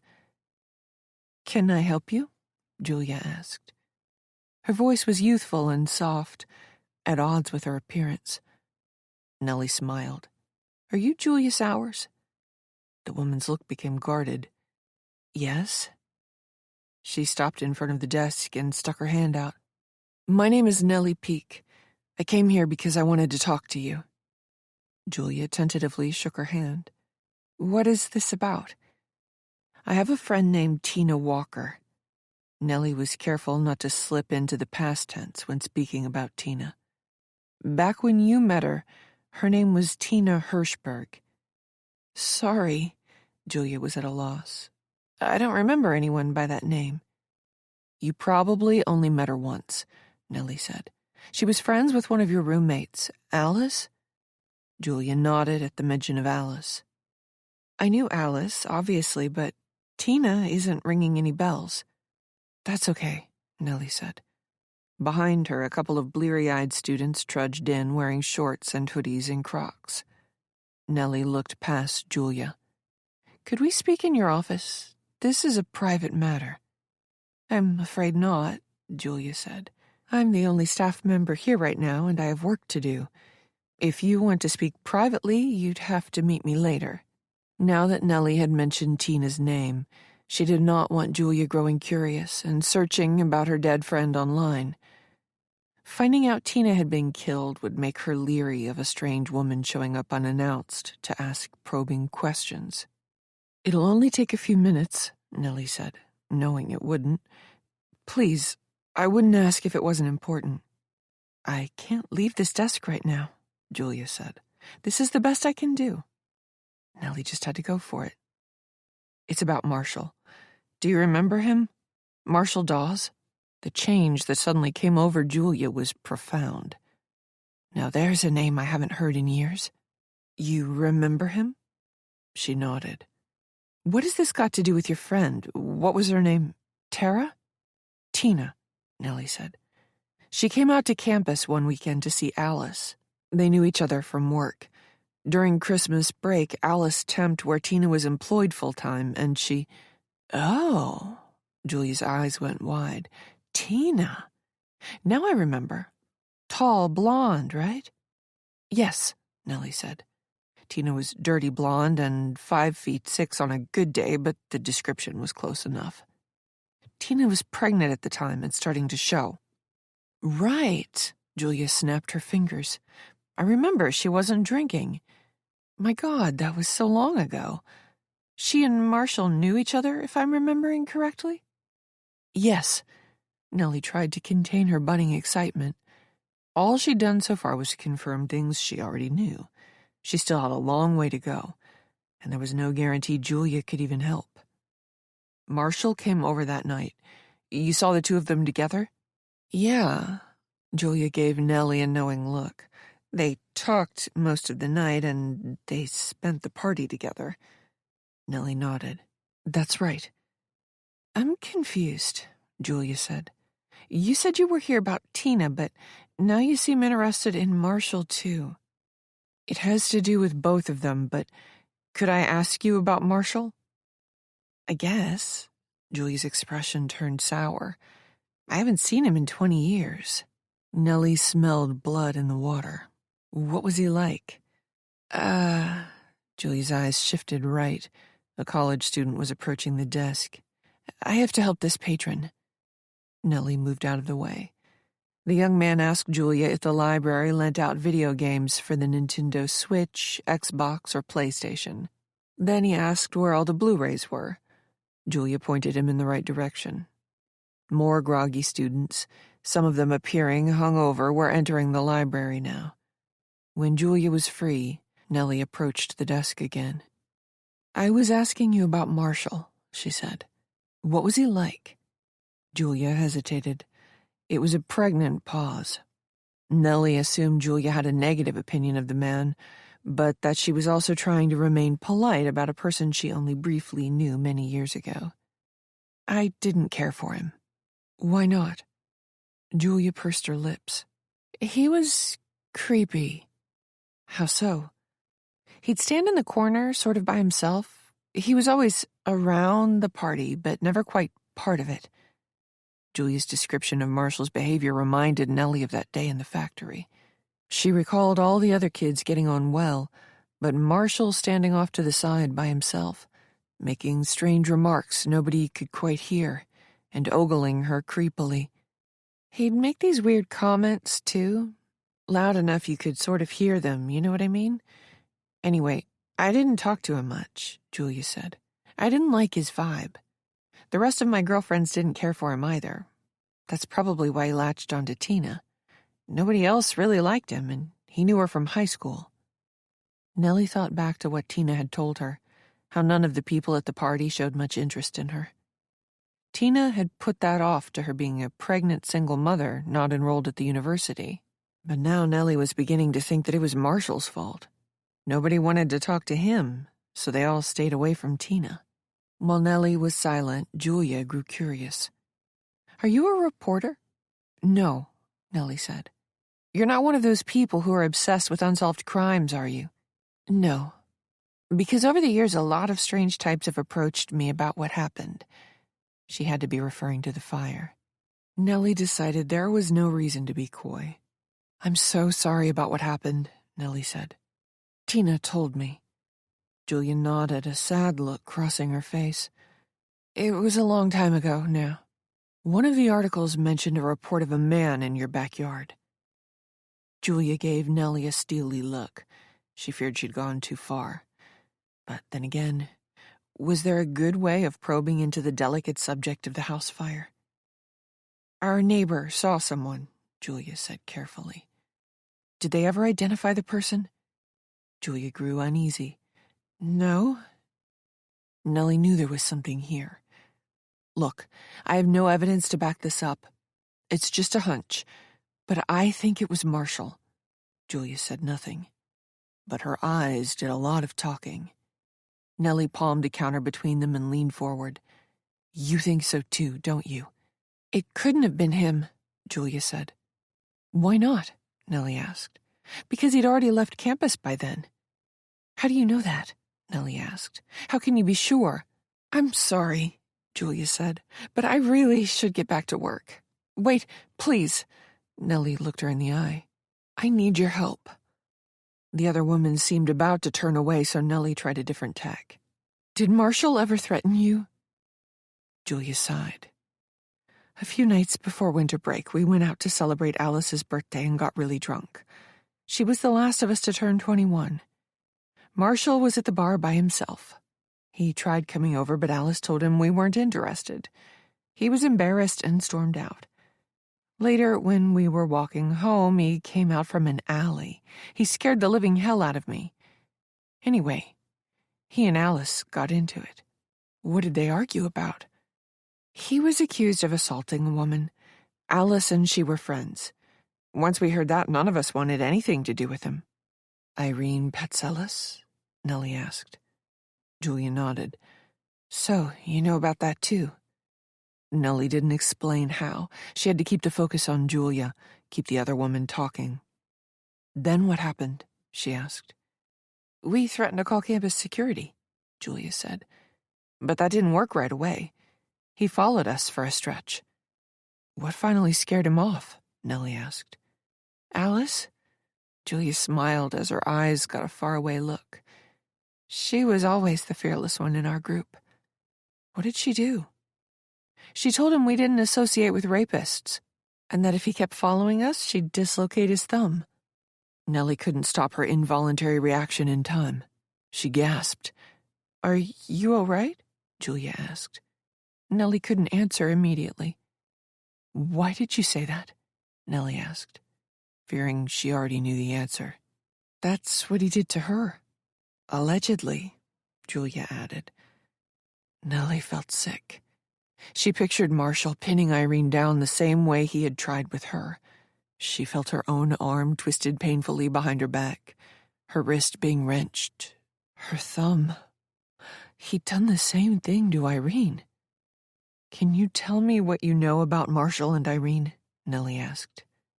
"Irene accused him of rape, but the police never arrested him. Irene was really drunk that night, apparently, so her recall of the evening, especially the important details, wasn't great. Marshall, on the other hand, remembered everything. According to him, the sex had been consensual, and while she was drunk, Irene had lost her balance and fallen, accidentally dislocating her thumb in the process. He's the one who popped it back into place." Nellie was having trouble processing this. She kept picturing 16-year-old Marshall on top of her.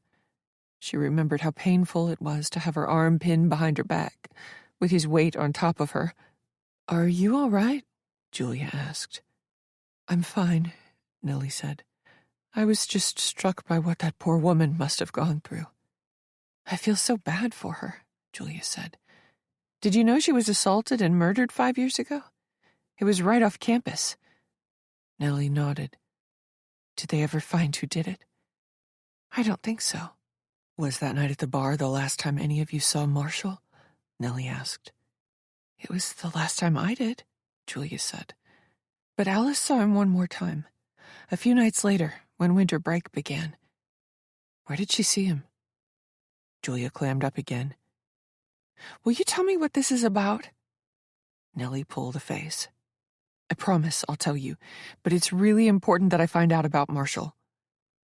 Julia suddenly looked at Nellie with fresh eyes. "Wait a minute. Are you related to Irene?" Julia asked. "Is that why you're here?" "No," she said. "My name is Nellie Peake. I never met Irene." "Because you two look an awful lot alike." Nellie nodded, sadly.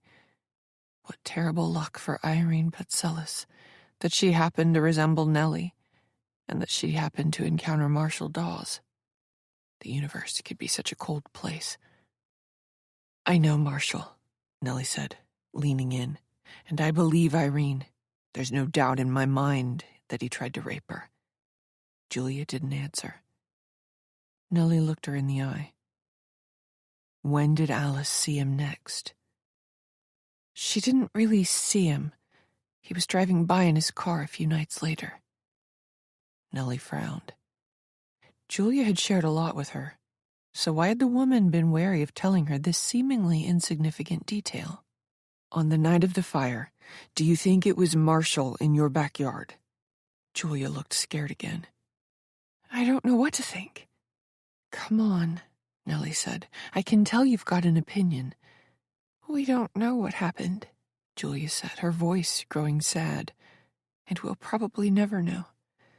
Both Alice and Janice smoked, so they could have left a burning cigarette by accident. The building was old, too. Some of the wiring wasn't up to code. That came out in the fire investigator's report. Nellie had to press the woman. But you don't think it was either of those things, do you?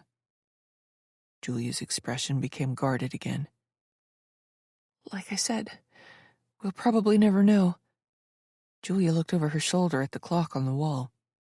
I really should get to work. Nellie didn't know what to ask next. She blurted out the first thing that came to mind, in the hopes she could keep the conversation going before Julia completely shut down. How about those guys Marshall came around with? Nellie asked. Did they ever mention him again after that? He wasn't really friends with them, Julia answered. And after the fire, I didn't see any of them ever again. I was in the hospital for a month. Then I took a year off school. I needed time to heal. By then, those guys had graduated. But like I said, they weren't really friends with him. I'm confused, Nellie said. If Marshall wasn't friends with any of the guys who were there that night, and you girls didn't like him either, how did he end up at your party with Tina? Julia shrugged. Like I said, it was a friend of a friend situation. Marshall was buddies with an undergraduate here. That guy knew Alice and Irene from class. What was his name? Nellie asked. Emmett. Chapter 34. Nellie was floored. Emmett? Julia nodded. Yeah, Emmett. Emmett Moore? That's it, Julia said, catching her unguarded expression of shock. Do you know him too? Nellie racked her brain. But I thought Emmett graduated from Marist in upstate New York. Oh, is that where he ended up? Julia asked. I always wondered. He dropped out of school after that semester. He never came back after winter break, apparently. But yes, Emmett was a student here. Nellie recalled the sheriff mentioning Emmett's having attended 2 different colleges. She tried to contain herself. When did he disappear? He didn't disappear, as far as I know. He just dropped out of school. They left for winter break, and Emmett never came back. Nellie couldn't believe her luck. She had discovered a connection between Emmett and Marshall. Why did he drop out of school? Nellie asked. There were the usual rumors. He had a drinking problem, he got a girl back home pregnant, he found a job that didn't require a degree and paid well, that sort of thing. But nobody really knew. Did you believe any of the rumors? To be honest, I didn't give it much thought. Why not? By the time I found out, I was in the burn victim unit over at the hospital. I'm sorry, Nellie said. Julia bit back tears. I was in there for almost a month. When I got out, I wasn't ready to come back to school. I took a year off to heal. Nellie understood her to mean that she needed to heal her spirit as well as her body. Emmett was going through a lot at the time, Julia added. His parents had passed away before the school year started. Really? Yeah. Julia's eyes did a thing. They passed in a fire also. What? Julia nodded. Freaky, right? Anyway, Emmett still came to school. He seemed like he was doing well, but maybe he was just good at hiding it. And you haven't seen or spoken to Emmett since? Julia sighed. I've told you a lot, but I still don't know why you're here exactly. Nellie took a deep breath. Like I said, it has to do with Marshall and Tina. Not Emmett, though? Him too, Nellie said. Julia waited. She wasn't going to say anything more without Nellie explaining herself. Nellie was pushing her luck. The longer she went without admitting that Tina was dead, the worse things would look for her if Julia found out. She knew she had to come clean at some point. Just not yet. Nellie took her phone out of her pocket. "I'd like to show you a picture." Her phone gave her problems. While she waited for it to unfreeze, Julia checked books out for 2 students. Finally, Nellie logged onto Facebook and found the picture from the charity race. She zoomed in on the shirtless Emmett. When Julia was free again, Nellie approached with the phone. "Would you look at this picture and tell me who you think it is?" she asked. Nellie passed the phone to Julia. The other woman frowned down at the screen. It took her a moment to answer. "It's difficult to say." "But you recognize the person?" Nellie said, growing anxious. "Sure. It's either Marshall or Emmett." Nellie's heart stopped. "What do you mean it's either Marshall or Emmett?" Julia took another look at the picture before handing the phone back. "You said you knew them both." Julia gave her a funny look. "So you must understand." "Understand what?" Nellie asked. Chapter 35. "They look alike." Nellie was thoroughly confused. "But my friend Tina," Nellie said, trying to slow her racing thoughts. "She would have seen them both at the party, but she never mentioned the 2 of them resembling one another." Julia's eyes drifted up and to the right as she thought back. "I don't think Emmett was around the weekend Tina came by." "Are you sure?" "It was a long time ago," Julia said. "But yes, I remember Emmett wasn't there. He called to let us know he wasn't feeling well, but that Marshall might still come by. I remember all of us talking in the kitchen. None of us wanted Marshall around, and we hoped he'd just stay home with Emmett." "They lived together?" Nellie asked. Julia nodded. Now Nellie couldn't get her questions out quickly enough. "And you all thought Marshall looked like Emmett?" "It's not that surprising. They are related." "What? You don't know about this?" Julia was growing more and more suspicious. "I knew Marshall and Tina pretty well, but I hardly know Emmett." Julia pressed her. "But you have seen them both." "I guess I never realized. I last saw Marshall 20 years ago." Julia eyed her skeptically. Nellie was afraid she'd end the conversation. "Emmett was adopted," Julia said slowly. "After his parents died, he contacted the agency about connecting with his birth parents. His mother was already dead, and his father was unknown, but somehow he got in touch with Marshall's family. They're first cousins once removed, or second cousins. I can never remember what the difference is, but yes, they could pass for brothers. The resemblance is uncanny." "And you're telling me the person in that photo could be either man?" Nellie asked. Julia nodded slowly. "I haven't seen Marshall or Emmett in a long time, and I only knew them both briefly." "But it could be either." Julia hesitated. "What is this about? You still haven't told me." Nellie knew she couldn't hold back any longer. "My friend Tina is dead, and I think Emmett or Marshall had something to do with it." The half of Julia's face, untouched by the fire all those years ago, turned white. "Marshall I could see, but not Emmett, no way. He was wonderful," Julia said. "How so?" "You took one look at him, and you knew right away he was a good person. The kind of guy who'd give you the shirt off his back. There wasn't a mean bone in his body. And he was so charming and charismatic. He had this way about him, this air. He could put anyone at ease." Nellie got the sense Julia once had feelings for Emmett. The other woman went on. "Most guys like him wouldn't have given me the time of day. But Emmett was always so kind to me. I'll never forget this trick he taught me one night." Julia smiled nostalgically at the memory. She said, "I was painfully shy growing up, so one night I asked him how he always seemed so comfortable and confident. He told me about this personal development course. That's what changed his life." Nellie gasped. Did he share his trick about meeting someone for the first time? You pretend like they're an old friend? Julia's face lit up. Yes, how did you know? Did he share it with you? Nellie nodded. Julia said, That's what I mean. He was such a good guy. Honestly, he wouldn't have had anything to do with a person like Marshall if the two of them hadn't been related.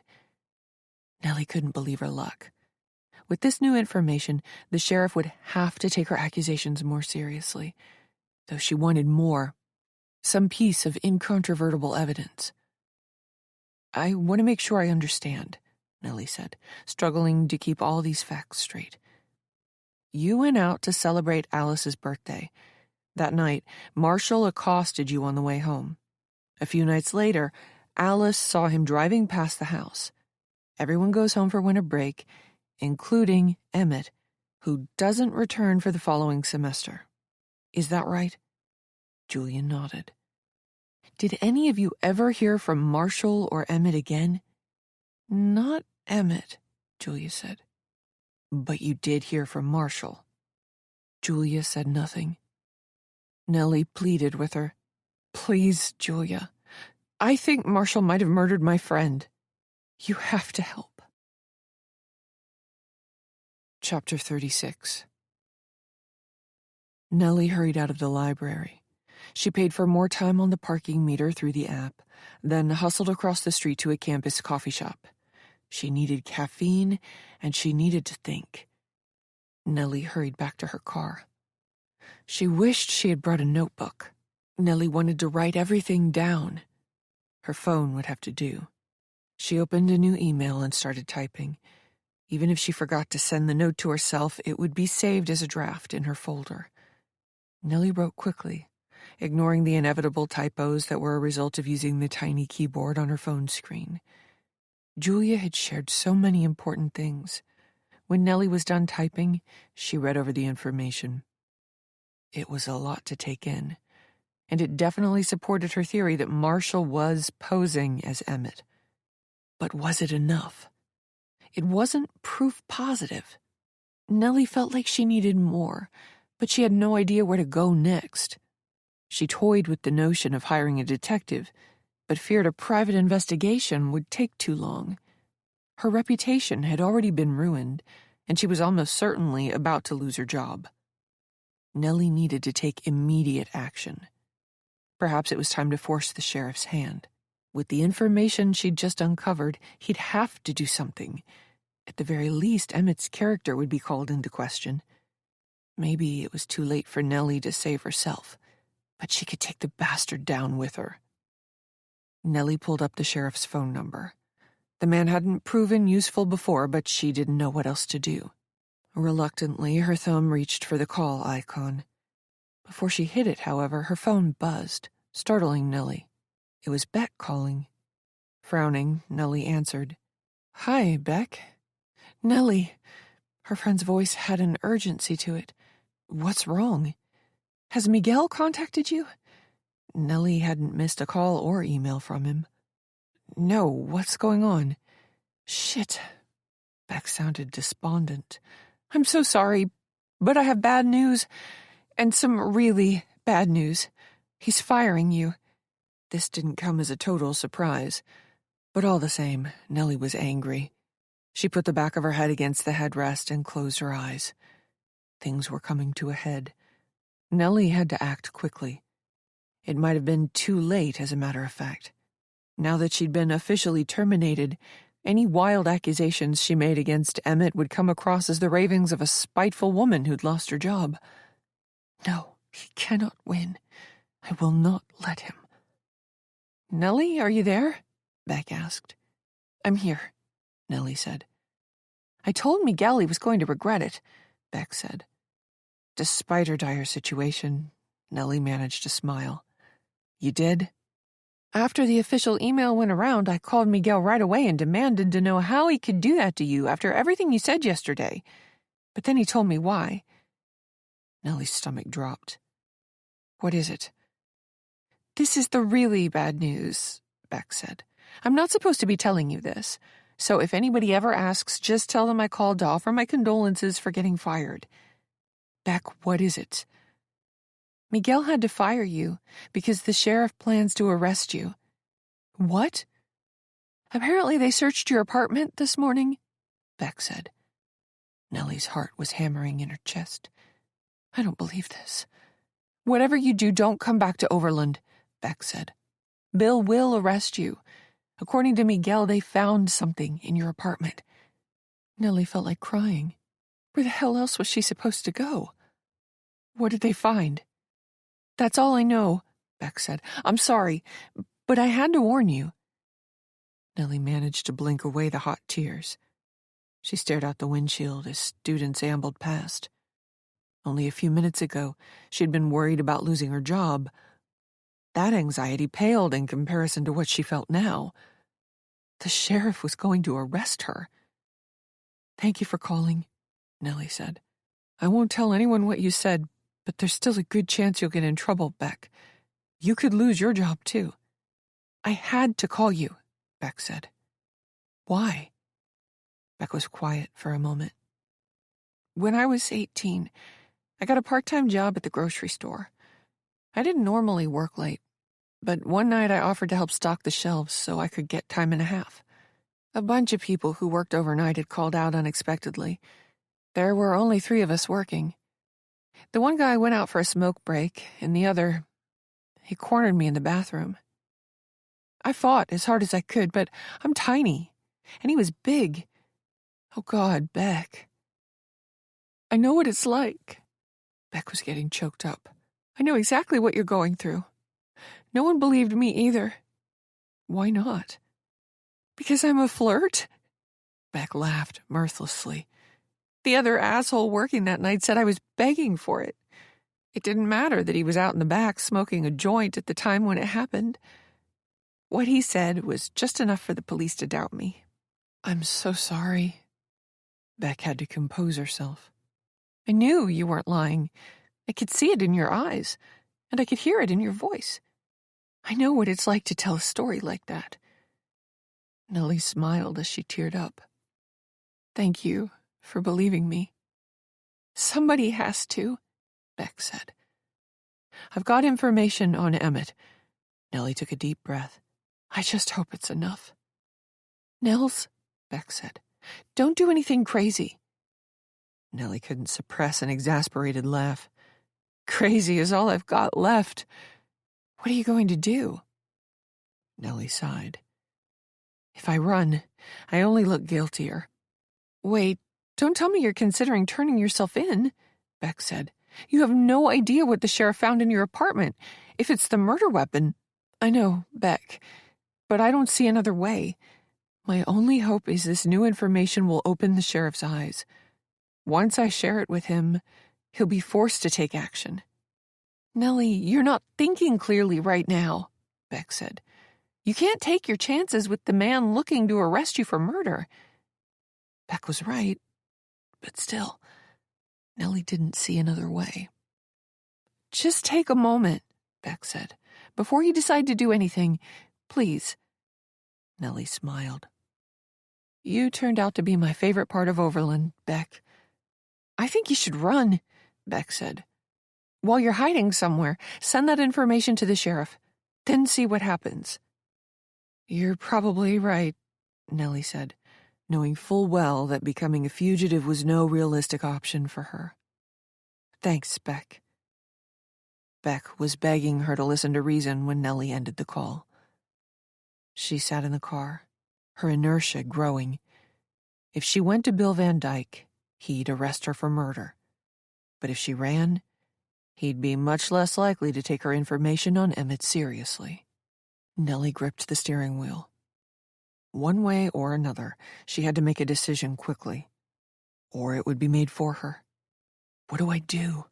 She asked her reflection in the rearview mirror. Then someone knocked on her window. Chapter 37. Nellie shrieked at the sudden motion and sound next to her head. When she got her wits about her, she was shocked to see who was standing outside her car. It was Vanessa. The other woman was wearing jeans and a casual top under a light brown jacket. Her hair was pulled back into a ponytail. She wasn't as put together as she normally was. Nellie didn't think she was wearing any makeup. Vanessa gave her a weak smile and waved. Dumbfounded, Nellie powered her window down. "Hi, Vanessa." "Hi, Nellie." The two women regarded each other for an awkward moment. It was too big a coincidence they'd happened to be on campus where Emmett spent his first 2.5 years as an undergraduate. They both knew there was more at play here. Vanessa hugged herself. "I think you and I need to talk." "Why are you here?" Nellie asked. Vanessa's face fell. "The same reason you probably are." Nellie's heart went out to the woman. She hadn't forgotten about their 2 fleeting conversations, during which Vanessa had expressed doubts and fears regarding her husband-to-be. She'd been so focused on herself through all this, however, that she hadn't had the emotional bandwidth to worry about Vanessa also. Perhaps this was an opportunity to not only correct that, but to also speak to someone who would have more details about the man himself. Information that Nellie might never be able to obtain. Nellie opened her door. Chapter 38. They started walking and fell into step. Vanessa motioned behind them, toward the library. "I came here to talk to Julia myself, but I lost my nerve when I saw you going inside." "What made you come here?" Nellie asked. They rounded a corner. Ahead, there was a small park. A mom pushed a stroller through the area while a man walked a greyhound on a leash. Vanessa slowed when they came to a bench and sat. "Some things Emmett has said over the years," she answered. "Some things that didn't add up." "Like what?" Nellie asked. Vanessa looked away. She seemed to be holding in tears.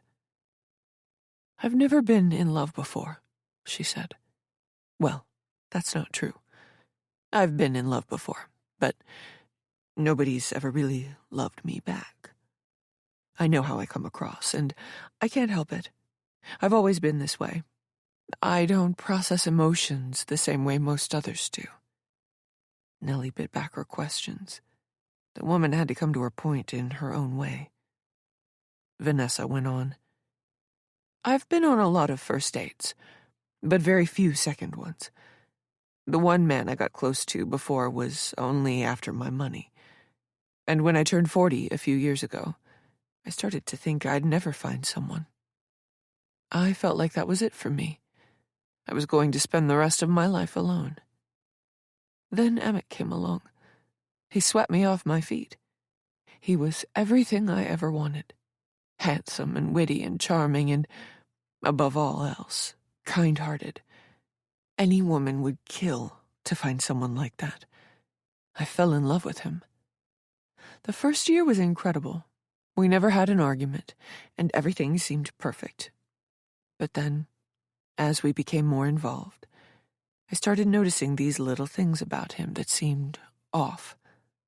When I asked him questions about his past, especially high school and college, he grew cagey, and sometimes gave me contradictory answers. But I was so happy, I didn't want to think he might be lying or dodging. But then you came along, and I could tell right away there was something between you two. Call it a woman's intuition. You know him from somewhere, don't you?" Vanessa finally looked her in the eye. "Emmett's real name is Marshall Dawes." Vanessa did not react for a moment. Then her eyes slowly slid away from Nellie and focused on the ground in front of her. "He tried to rape me when I was 13, Nellie said, surprised by what she was sharing. "I knew it was him when we met at the race on Sunday, and he recognized me, too. Ever since then, he's been out to ruin my reputation, so I have no credibility. That way, if I were to come forward and speak out against him, no one would believe me." Vanessa looked up again. "Do you have proof?" "I have enough that any honest police officer would have to look into Emmett's past." "What did you find out?" Vanessa latched onto her forearm. "Please, You have to tell me. I'm about to marry this man. I have to know who he really is." Nellie saw the fear and desperation in the other woman's eyes. She felt like she owed Vanessa the truth. The woman had, after all, given this monster several years of her life. So she told Vanessa everything, starting with her first conversation with Tina and ending with her exchange with Julia a few minutes ago. "But here's the most damning thing," Nellie said. "The night before winter break started, Alice saw Emmett and Marshall driving past the house to leave campus. A month later, once the new semester started, Alice found out Marshall had been in a car accident that night. Only he claimed to be the only person in the vehicle. When Emmett basically disappeared and wouldn't return her calls or emails, she started to get suspicious. She and Marshall spoke one more time, and she pressed him on this. He made up a story about he and Emmett getting into an argument, Emmett demanding to be driven back to the apartment, and Marshall leaving campus alone.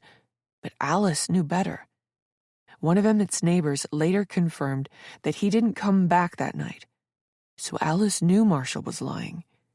She told him she'd get to the bottom of this. And a few days later, the house fire happens. Vanessa stared at her without expression. Nellie sighed.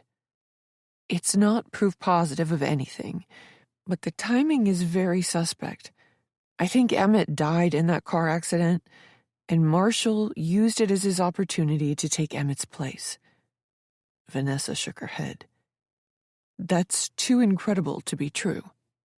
"Look at it from Marshall's perspective, though. He has nothing going for him, no career, no higher education, a checkered past. He and Emmett resemble each other so much that anyone who didn't know any better wouldn't be able to tell the difference. So he becomes his cousin. And, all of a sudden, he has nearly 3 years' worth of college credits. Emmett drops out of the university where everyone knows him, takes a year off of school, and transfers to a university in another state where nobody knows him. He never contacts anyone from here again. It's so preposterous." Vanessa looked her in the eye. "But I believe you." "Why did you want to talk to Julia?"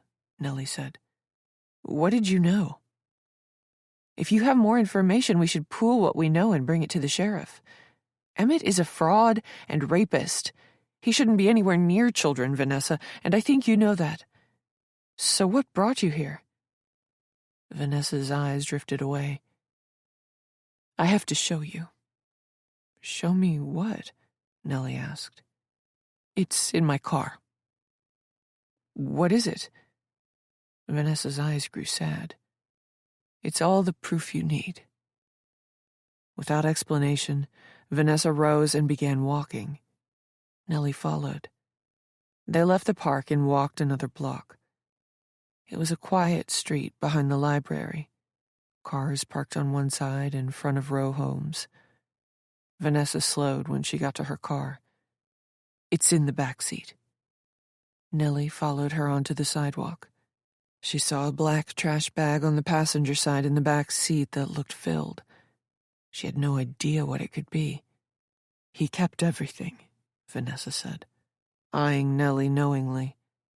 "I guess in case he was found out. He kept all of Marshall's records and IDs. I found them last night in his basement." Nellie gasped. "Can I see?" Vanessa took her keychain out to unlock the car. Nellie noticed the woman carried a tiny self-defense zapper on it. Vanessa hit the button to unlock the vehicle. Nellie opened the rear passenger door and reached in to take the bag out. Then she felt a terrible jolt. Her breath caught in her throat, and she couldn't move. Her world went dark. Chapter 39.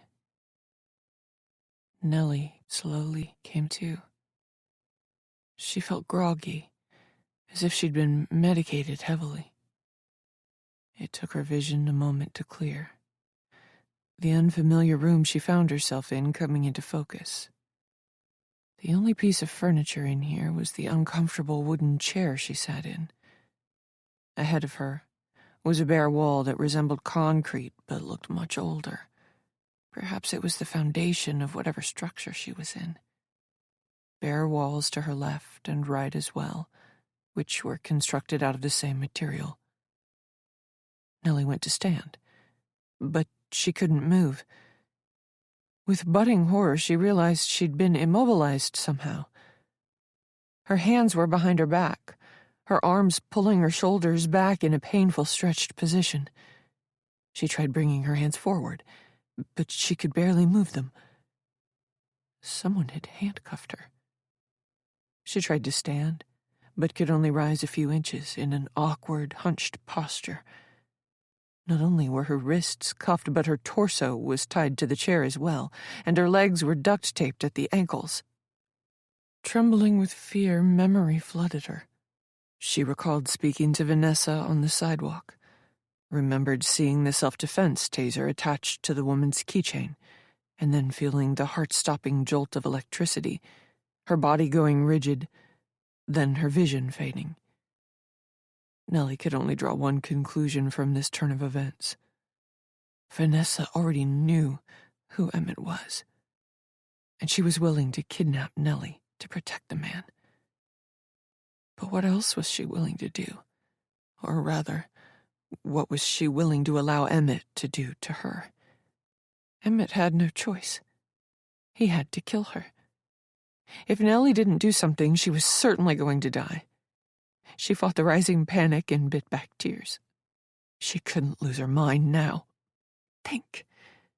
Her hands were cuffed behind her, and she was stuck in this chair. What could she do? A door opened behind her.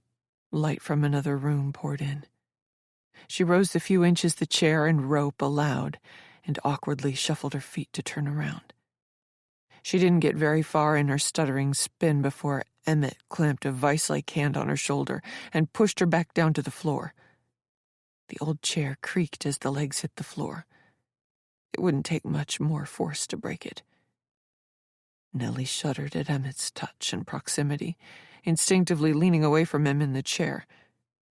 She'd at least managed to turn enough so that the door was in her periphery. Vanessa filled the doorway, her usual icy expression back in place. "Hi, Nellie." Emmett stood before her, and finally, the mask came off. "Nellie Gordon," he said. "Did you ever think we'd meet again?" She squeezed her eyes shut as tears filled them. So it was true, then. She'd known it all along, but hearing him admit to it somehow made it more real. Emmett Moore was Marshall Dawes. Knowing she'd been right, however, was cold comfort. Nellie was going to be killed, just like poor Tina. Being right all along wouldn't do her any good now. "Come on," Emmett said. "You've tried to ruin my life twice now. At least have the courtesy to look me in the face." Nellie forced her teary eyes open. "You tried to rape me!" He shook his head. "I was 16, and I made a mistake, Nellie. Ever since then, I've dedicated my life to being better, to helping people, and to giving back. I've paid back whatever debt I had to society. And now here you are, dead set on ruining my life again." Vanessa put her arm on his shoulder. "Emmett is a good man. Just look at what he's done for the community. One bad decision from over 20 years ago shouldn't undo all that." Nellie was astonished by how Emmett had taken the woman in. Vanessa was so in love with this man she was willing to overlook the fact he'd once tried to rape Nellie. "You raped Irene, too," Nellie said. Emmett pulled a face. "That's a lie. She was a head case. The police looked into her allegations. There's a reason nothing ever came of it." "My Emmett is a good man," Vanessa said. "But you've given him no choice. He has to protect himself." "In this day and age," Emmett said, "accusations are all it takes. Despite all the good I've done, my life would be over. How is that fair?" Fair? Nellie wanted to scream. "You can't kill me," Nellie said, hating how she stuttered. "You'll never get away with it." "You've given me no choice," Emmett said. "You're deranged and dead set on telling the world I tried to rape you because I was a horny 16-year-old who got a little too frisky. And we both know that's not the whole truth, Nellie." "What?" "It's been over 20 years, he said. "Isn't it time to admit your part in this?" "My part?"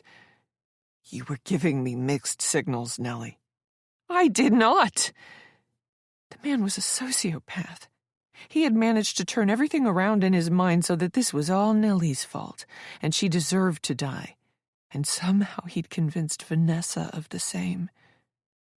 Nellie shook her head. She fought the horror threatening to completely overwhelm her. If she gave in to this dread, she'd grow helpless. She'd give up. "They'll find out I talked to Julia," Nellie said. Emmett shook his head. "Nothing will come of it. According to the police report, there was only one person in the car, and Alice can't be questioned now." "Because you killed her," Nellie said. Emmett smiled sadly. "No, Nellie, that was a house fire. I had nothing to do with that." Vanessa rubbed his shoulder. "He'd never do something like that." Nellie couldn't believe how deluded the woman was. "Someone will figure out Vanessa was on campus today. Somebody had to see us. It was the middle of the day on a college campus." Emmett's grin returned. "You'd be surprised at what people see and don't." Nellie had to keep the man talking while she figured out what to do. "Think. You had your fiancé come to my house in the middle of the night, didn't you?" Nellie asked. "And had her put something in my food or drink at school while we were in the lounge, right?" By their silence, Nellie knew she had it figured out. "How did you know where I was this morning?" Nellie asked. "Did she follow me to campus?" "Don't tell her anything," Vanessa said. But Emmett ignored her for the moment. "We installed spyware on your phone, Nellie. We had no choice." Nellie shuddered at the invasion of privacy. She felt violated. "Right. You had no choice." "I suspected you'd start causing trouble, and I was right, wasn't I? Anyway, we've been reading all your emails, texts, and messages. I've listened to all your phone calls. We knew where you were at all times. Vanessa followed your phone." Nellie cursed the annoying employee at the cellular store. He'd thought she'd picked up some viruses. But if he were a little better at his job, he would have found the spyware, and she could have shown that to the sheriff. It would have saved her life. Instead, she was stuck in this basement, probably minutes from being killed. "No, you can't panic. Think." "Bring the gear in, would you?" Emmett said to Vanessa. Vanessa left the room. Nellie looked up at the monster. "What are you going to do?" she asked. Emmett offered an apologetic smile. "Like I said, we've been reading your emails and texts and listening to your calls, so I know what you know, but I need to be sure we haven't missed anything." He moved close to her once more. Nellie tipped the chair back again. She didn't go as far as last time. That one leg of the chair felt like it would break if she threw herself backward and slammed into the floor. "I need to be absolutely certain you didn't find anything else out," he said, his face inches from hers again. "I know you've spoken with Tina and Julia, but have you talked to anyone else? Is there anything you didn't share with Vanessa this morning?" Nellie was about to say no, but she quickly realized what she knew, or pretended to know, was the only thing that would keep her alive. Emmett grinned. "You're easier to read than a kindergarten primer, Nellie." She said nothing. Vanessa wheeled a metal cart into the room. Several sharp instruments were laid out on the tray on top of the cart. Some of them were knives, while others looked like things taken from a dentist's office. Regardless of their origin, however, it was clear what they were. The instruments of her torture. "What did you do to Emmett?" she asked. Now that she'd asked the question, Nellie could no longer think of this man as Emmett. From here on out, he was Marshall Dawes again. "I didn't do anything," he said. "It was a car accident. He died. I loved him like a brother, but there was nothing I could do. He was gone, and I saw a chance to start over. He would have wanted me to do exactly what I did. Are you fucking serious? Nellie said, unable to hide her astonishment. The man was truly a sociopath. He had himself convinced that the real Emmett Moore would have wanted Marshall Dawes to impersonate him in the event of his passing. Emmett, Vanessa prompted. I said enough. Let's get this over with. He smiled apologetically. You're right, hon. Vanessa pointed at her. Find out what she knows, then be done with this. Marshall put his hands on Vanessa's shoulders. It will take some time. I have to be sure. We have to be sure. Vanessa was not happy. She shook her head and wormed out of his grip, turning her back on her fiancé. You've got 5 minutes, she said. Then I'm doing it myself. Nellie went cold. For a moment, Marshall stared at his fiancé's back as he considered his response. But then he thought better of it. He might have been the one running the show in their relationship, but it was clear he listened to what Vanessa had to say and wanted to keep her happy. If you're honest with me, Marshall said, turning back to Nellie, then I'll make your death quick and painless. But if you play games, then this is not going to be pleasant. Do you understand? A wave of nausea hit her. She fought the urge to vomit. Nellie knew she couldn't bargain with them. Their minds were made up. She was going to die. Considering her limited options, quick and painless seemed like the easy choice to make. No, a little voice sounded in her head. You are never going to be a victim again. Nellie had 5 minutes to work out a solution. She'd use every second of it. For now, though, Nellie played along. She wanted Marshall to think she'd given up. Nodding mutely, letting a tear escape, Nellie looked into the monster's eyes. Now tell me what else you know, he said. As she struggled to come up with a plausible-sounding lie, the idea came to her. Nellie recalled one of the things she'd taught her 7th graders this week, about how European explorers played the indigenous tribes against each other, driving a wedge between peoples who should have allied against them. That was her only chance here. While the two of them were distracted, she might be able to extricate herself from the cuffs. Nellie looked in the other woman's direction. Marshall knows I don't know anything else, Vanessa, but he wouldn't let you kill me. Want to know why? The other woman slowly turned. She frowned at Marshall. What is she talking about? Vanessa asked. I'm the one who got away, Nellie said. Think about it. For 24 years, Marshall has done nothing but pine over me. He can't let it go. He wanted this body, but he couldn't have it, and that's driven him insane. You know what that means, don't you? 2 tiny dots of color appeared on Vanessa's cheeks. After all this time, Marshall still wants me. Vanessa shot Marshall a murderous look. Is that true? She asked. Marshall came out of his crouch and went to his fiancée. Come on, honey. Don't lose your head now. You know it isn't like that. This woman will say anything to save herself. I don't want to do any of this. Remember, this is just about survival. The two of them weren't arguing yet, but Nellie felt a storm brewing. She needed to fill Vanessa's mind with more doubt. If it's only about survival, Nellie said, why does he seem to be enjoying this so much? Look at him. He looks like he could get off right now. Vanessa studied her fiancé. Marshall grew uncomfortable under her scrutiny. Honey, you don't actually believe this woman, he said. Do you? She was already lying, so Nellie decided to keep on doing it. More fuel to the fire. If I'm making that up, why did Marshall recommend me for the job? Nellie asked. Marshall went stiff.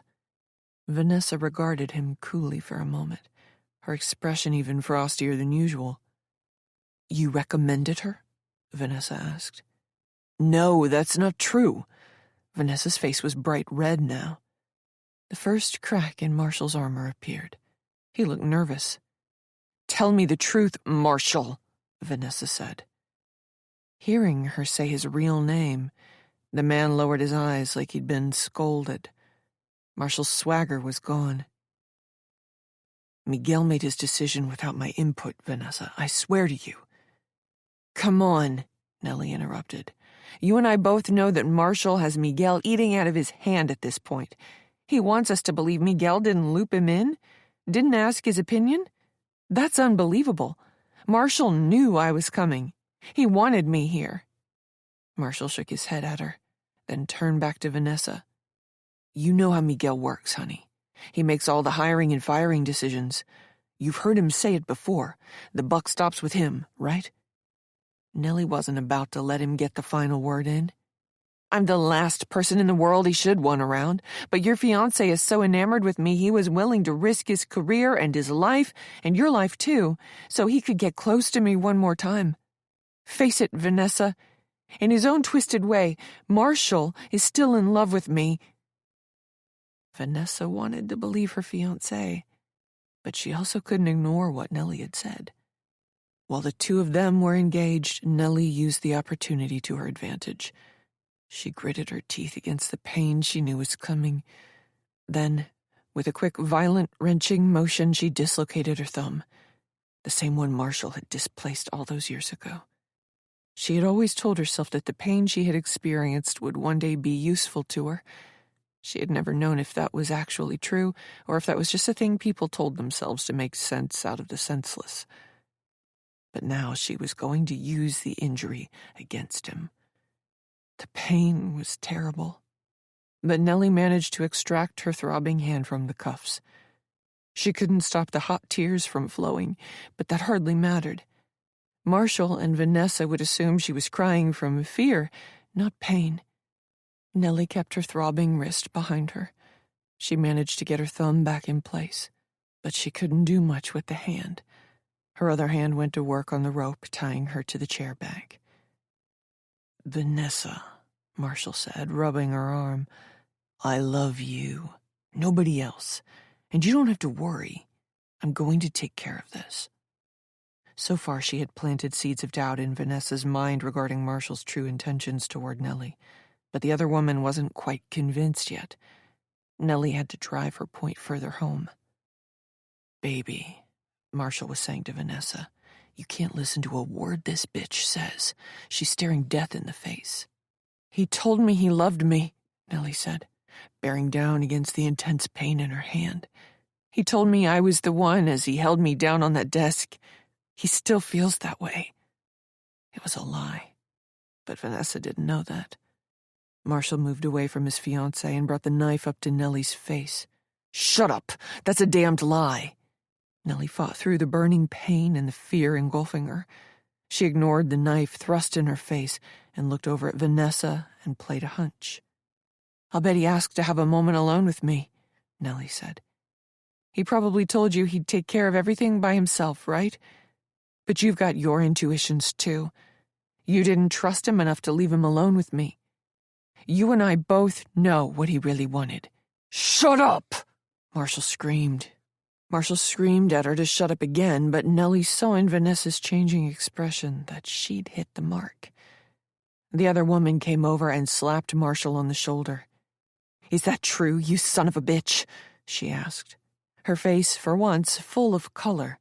"After everything I've done for you, did you plan on fucking her?" "No!" Marshall roared, his face turning purple as he rose to his full height and faced Vanessa. "I would never do that to you." The veins in Vanessa's neck pressed against the skin. "Then why did you ask to do this yourself?" Though she was still tied to the chair, Nellie didn't expect to get a better opportunity than this. It was time to make her move while the two of them screamed at each other. Nellie tipped the chair back and kicked at the knife in Marshall's hand. He wasn't expecting the sudden, violent motion from her. Her foot connected with his wrist. Using the momentum from that kick, Nellie pushed herself backward as hard as she could. The chair smashed against the floor, breaking into several pieces. Nellie's hands were free, but only one of them was working. The dislocated thumb was one big throb after another. Quickly taking stock of her situation, Nellie discovered the impact from the fall had broken the legs of the chair, but the seat was still attached to the back, and her legs remained duct-taped together at the ankles. Marshall was kneeling on the floor beside his fiancée. Vanessa was lying on her back, her body twitching. One of her hands, covered in blood, was up around her neck. Then Nellie saw the knife Marshall had been holding. It was stuck in Vanessa's throat. Chapter 40. Nellie had kicked Marshall's elbow, inadvertently causing the knife to stick Vanessa in the throat. Judging by the amount of blood pooling and how the woman's spasmodic movements were slowing down, Vanessa was going to die. No! No! No! Marshall helplessly knelt beside his fiancée, his hands pressing against the woman's throat in a futile effort to stop her from bleeding out. Nellie clawed at the duct tape, keeping her ankles together. She'd put her thumb back into place, but the pain in that limb was still terrible. It left her with one working hand to extricate herself from the tape and chair. Vanessa stopped twitching. Nellie peeled another strip of tape off, but it tore away from the main piece, leaving her to start over. Marshall slowly turned his head to glare at her. There was murder in his eyes. In an eerily quiet voice, he said, "I am going to kill you." Nellie was crying again, though this time it was fear, not pain, that brought out her tears. She couldn't rip the tape off fast enough, and she was still tied to the chair back, which would prevent her from moving quickly even if her feet were free. Marshall picked up one of the knives that had fallen off the cart and came to his full height. Nellie fumbled with the duct tape, using her one working hand, but it was no use. They had applied several layers of tape, immobilizing her ankles, and Marshall would kill her long before she stripped it all away. Marshall towered over her for a moment, looking down with a murderous rage.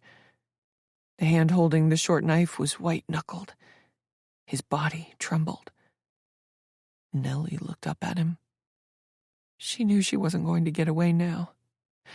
This wasn't her falling victim to despair and helplessness. This was her accepting a fact about reality. He was going to kill her. But maybe she could take him out too. Nellie hadn't wanted to kill Vanessa, but she took some satisfaction in witnessing Marshall's pain. Her working hand groped blindly on the floor beside her for a makeshift weapon. Perhaps one of the knives had skittered over here in the crash. "After everything, are you really just going to kill me?" she asked, a challenge in her voice. She was buying herself time. "Then you'll never get to have me." His eyes popped. "Come on." Nellie bobbed her head toward Vanessa. "She's dead. She'll never know." Marshall's gaze drifted over his shoulder to the inert form of his now-dead fiancée.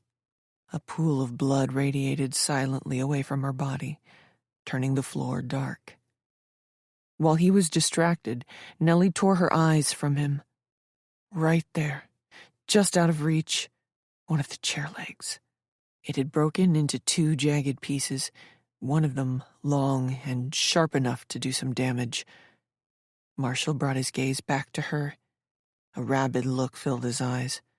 He was 16 years old again. Unpolished, awkward, out of control, feral. An animal. "I'm going to enjoy this, Nellie, and then I'm going to kill you." Still clutching the knife, he unzipped his pants and undid his belt. As he began to slide them down his legs, Nellie flew into action. She lunged and grabbed the wooden shard. Marshall reacted instinctively. He stopped fumbling with his underwear and moved in to kill her, thrusting with the knife. Nellie rolled out of the way and drove the broken chair leg upward into Marshall's belly. Chapter 41. Nellie quickly peeled the rest of the duct tape off, then managed to extricate herself from the broken chair. She couldn't believe she was still alive, or that Marshall was dead. It had happened quickly. After she drove the wood into his gut, he'd barely had time to register shock before he'd slumped onto the ground beside her. Clutching at his belly, Emmett had faded fast. Nellie must have hit a major artery. The pain in her wrist had subsided, turning into more of a burning sensation that ran up into her forearm and down into her hand. Emerging from the room of horrors, Nellie entered a large open space filled with old furniture, faded paintings, and dusty heirlooms. She was in a vast basement, the ceiling high overhead. Alcoves dotted one of the walls, and 2 hallways extended in opposite directions. Nellie remembered Beck pointing out Vanessa's large home during their drive to the sports pub, mentioning the house was old and had been part of the Underground Railroad. She must have been in Vanessa's basement. It took Nellie a moment to spot the staircase leading to the ground floor. Before she headed in that direction, Nellie glanced back into the room. Blood covered much of the floor. The chair she'd been in had shattered into many pieces. Vanessa's and Emmett's corpses were on opposite sides of the room. Nellie began to pick her way through the rows of old junk, passing between rickety metal shelves that housed generational artifacts. She found stairs and emerged in a kitchen. There was a landline beside the refrigerator. Nellie dialed the sheriff. "Hi, Vanessa," Bill Van Dyke answered. "It's Nellie Peake," she said. "I'm here, at Vanessa's house. You better come get me." She burst into tears as Bill asked her questions and told her to hold on. Nellie didn't answer any of them. She slid down against the refrigerator till she was squatting on the floor. She let go of the phone. Bill continued to speak, but she didn't hear a word he said. She was alive. Chapter 42. Months later. The battling helmet was a little too big for Carly's head, looking a bit comical, but the girl didn't seem to mind as she took her place in the batter's box. Her teammates cheered her on from the dugout. Nellie clapped along with Beck, who, as usual, was performing her artistic interpretation of a cheerleading routine. Beck thrust the old pom-poms this way and that, and shouted cheers she half remembered from her high school days. Carly took a big swing at the first pitch. It would have been enough to send the ball into the outfield, but unfortunately the softball didn't even reach home plate before it hit the dirt. "Come on, Carly!" Nellie screamed. The girl took another big swing at a ball that had no chance of touching the plate. Strike 2. Carly stepped out of the box to gather herself. The score was something. Nellie had lost track. It didn't really matter. Overland didn't field a competitive team. Most of the girls playing had never tried the sport before this season. They were just out there to learn the game and be part of a team. The outcome of this game didn't matter at all. And yet, here they were in the bottom of the 9th, and it seemed vitally important that Carly drive in the winning run. Everyone had apparently forgotten that Overland had recorded 1 win in their 10 games so far, and had no hope of making the playoffs. As a matter of fact, Nellie wasn't even sure there were playoffs to be made. But all the same, everyone was on their feet as Carly re-entered the batter's box. The pitch came and, miraculously, it was headed in the general direction of home plate. Carly closed her eyes and chopped at the ball. The crack of the bat was the most thrilling sound Nellie had heard in ages. The ball just cleared the outstretched glove of an infielder. The center fielder shot forward, racing to make the play, but the ball hit the ground first. "Run, Carly!" In her surprised excitement, the poor girl had forgotten to move. Letting go of her bat, Carly pumped her gangly legs. Carly's foot touched the bag just before the ball popped the glove of the first base girl. Meanwhile, the Overland player on third had already come home. Game over. The Overland Wolfpack were 2-10, but the team celebrated like they'd won the Little League World Series. Nellie felt a hand on her shoulder. Carly's mother looked down at her from one row back in the bleachers. a grateful smile on her face. "Thank you," the woman said.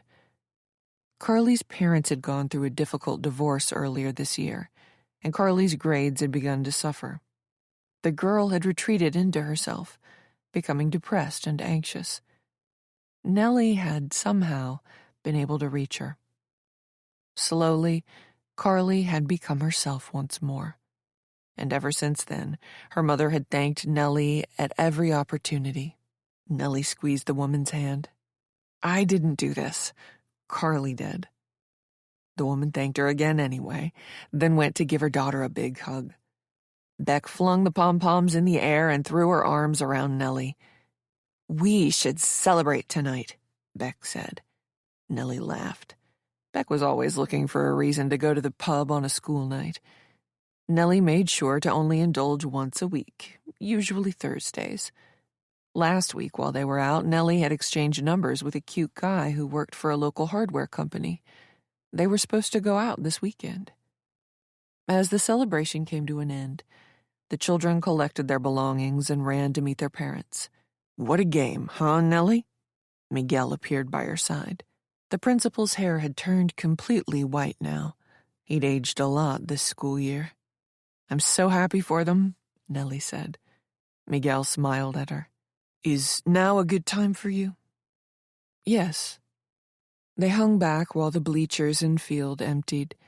It was a beautiful spring day, a warm breeze in the air that teased the coming summer. Beck shot Nellie a meaningful look before she headed up the hill toward the parking lot with a gaggle of raucous students, both athletes and spectators. Beck was by far the most popular member of the faculty with the children, now that Emmett was gone. When they were alone, Nellie faced Miguel. She marveled over how much their relationship had changed. They had gotten off to such a poor start. But ever since the most harrowing, unbelievable week of Nellie's life, back in late September, the two of them had become friends. Once the truth about Emmett and Vanessa came out, Miguel had acted swiftly, removing Nellie from performance review and telling her she not only had a clean slate, she'd get the benefit of any doubt moving forward. Following that reset in their relationship, Nellie had immediately gone up in Miguel's estimation. With Emmett gone, it was like someone had removed Miguel's blinders. When he audited Nellie's class shortly after, he realized how good a teacher she was. And since then, he had spoken glowingly of her, complimenting her classroom management and pedagogy every chance he got, often to her embarrassment in faculty meetings. Over the school year, they'd grown close. Operating without an assistant principal and down to 2 teachers, Miguel had leaned heavily on Nellie as well as the rest of the small faculty at Overland to fill the gaps. Along the way, Miguel and Nellie had worked out some big problems together. Despite her initial feelings about the man, Nellie had grown to respect and even like Miguel. The man had dedicated his life to this community, and now all these years of commendable service would be forever tarnished because he'd employed 2 sociopaths. Though that was hardly his fault alone. Emmett and Vanessa had fooled everyone in the community, including the mayor and respected members of the church. Miguel did not attempt to deflect blame. Instead, he'd owned up to his massive error in judgment when it came to both Emmett and Vanessa, often expressing his utter regret over having been taken in by Emmett's charm and made a fool of for so long. Now he was doing everything in his power to make up for it all, knowing full well he'd likely never make up for it. The man had a good heart. And that made this conversation all the more difficult. "My old boss reached out," Nellie said. "There's a position for 7th and 8th grade history opening up next year in my old school district. I've decided to accept the offer. I'll finish out this year, obviously, but I wanted you to know sooner rather than later, so you had more time to fill my position." Miguel's face fell, but he nodded appreciatively. "I shouldn't be surprised. You're a great teacher, Nellie. In fact, I'm amazed it took him this long to ask you to come back." She blushed, embarrassed as always by compliments. "We got off to a rocky start," Nellie said, "but I want you to know that I consider you a friend." "I appreciate your letting me know of your intentions for next year," Miguel smiled. "Now then, I wouldn't be doing my job if I didn't make a counter." Nellie was caught off guard. How did Miguel plan to counter? She knew what Overland's budget was for next year, having helped out at the recent school board meetings. Miguel could not dangle any more money in front of her, and there was little they could change about the curriculum, which was mostly mandated by the state. She supposed he could offer to take away her non-instructional duties, but that hardly seemed possible either, given how small the faculty was. Everybody seemed to chip in to make things go around here, and she wouldn't have felt comfortable not doing her part. Nellie honestly couldn't think of any perks Miguel could tempt her with. "I need an assistant principal," he said. Nellie was floored. It had been 7 months since Patty had taken her unexpected leave of absence, and in that time, Miguel had not named her replacement yet. Nellie assumed Miguel was proceeding with great caution, having been fooled so terribly by Emmett, and wanted to be absolutely certain about the next person. Of course, that had given the staff nearly the entire school year to endlessly speculate on his hiring decision. Nellie's name came up occasionally in those water cooler discussions, but she'd never taken the idea seriously. Nor had anyone else. Everyone assumed Miguel would appoint someone he knew well, one of the other teachers with more experience and tenure at Overland. "Before you say no," Miguel went on, "let me say something else. I was planning to retire this year, but with everything that happened, I don't feel it'd be a good time to step down just yet. I'd like to stay for another year, maybe 2, and during that time I would show you the ropes. You're a good teacher, Nellie, and I think you'd make an even better principal." She was at a loss. Nellie had never envisioned being part of the administration. Her only goal coming out of college had been to become a teacher, and, once she was a teacher, to stay one. Leading a classroom was meaningful and fulfilling, bringing her a joy and deep contentment she had never experienced elsewhere in life. "It's a lot to consider," Miguel said, holding up a palm. "Why don't you take the weekend and get back to me?" "I don't know, Miguel," Nellie said. "It's a lot." "Nellie," he said, giving her a wink, "don't you realize you've already been doing all the work of an assistant principal the last few months?" She opened her mouth to protest, but Nellie realized Miguel spoke the truth. It seemed absurdly obvious now that he'd been grooming her for the role ever since he'd begged for her help with school board meetings and other high-level responsibilities. How had she missed it? The answer that came to her a moment later was just as obvious. Too many other things had been going on this year for her to stop and think about the big picture.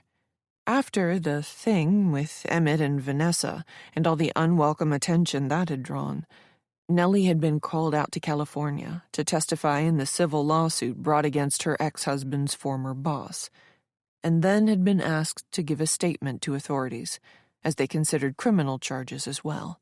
The chaotic school year had kept her incredibly busy also, while Miguel scrambled to fill 2 teaching roles and keep the extracurriculars running smoothly. "Take the weekend," Miguel said. "I really do hope you'll say yes." They shook hands. Nellie lingered at the softball field, marveling over everything that had happened to her this school year. When Nellie opened her eyes, she spotted Beck along with some of her students at the top of the hill waving at her. She felt like part of the community now, connected. She wanted to be a good teacher for all these children, to protect them, to help them. Nellie waved back. She'd never wanted to be a principal before, but she had to admit the idea was intriguing. This concludes The Good Teacher by Brian R. O'Rourke, narrated by Jennifer Pickens. Copyright 2024 by Brian R. O'Rourke. This unabridged audiobook is published by arrangement with Incubator Books and was produced in the year 2026 by Tantor Media Incorporated, a division of Recorded Books, which holds the copyright thereto. Please visit tantor.com for more information on our growing library of unabridged audiobooks.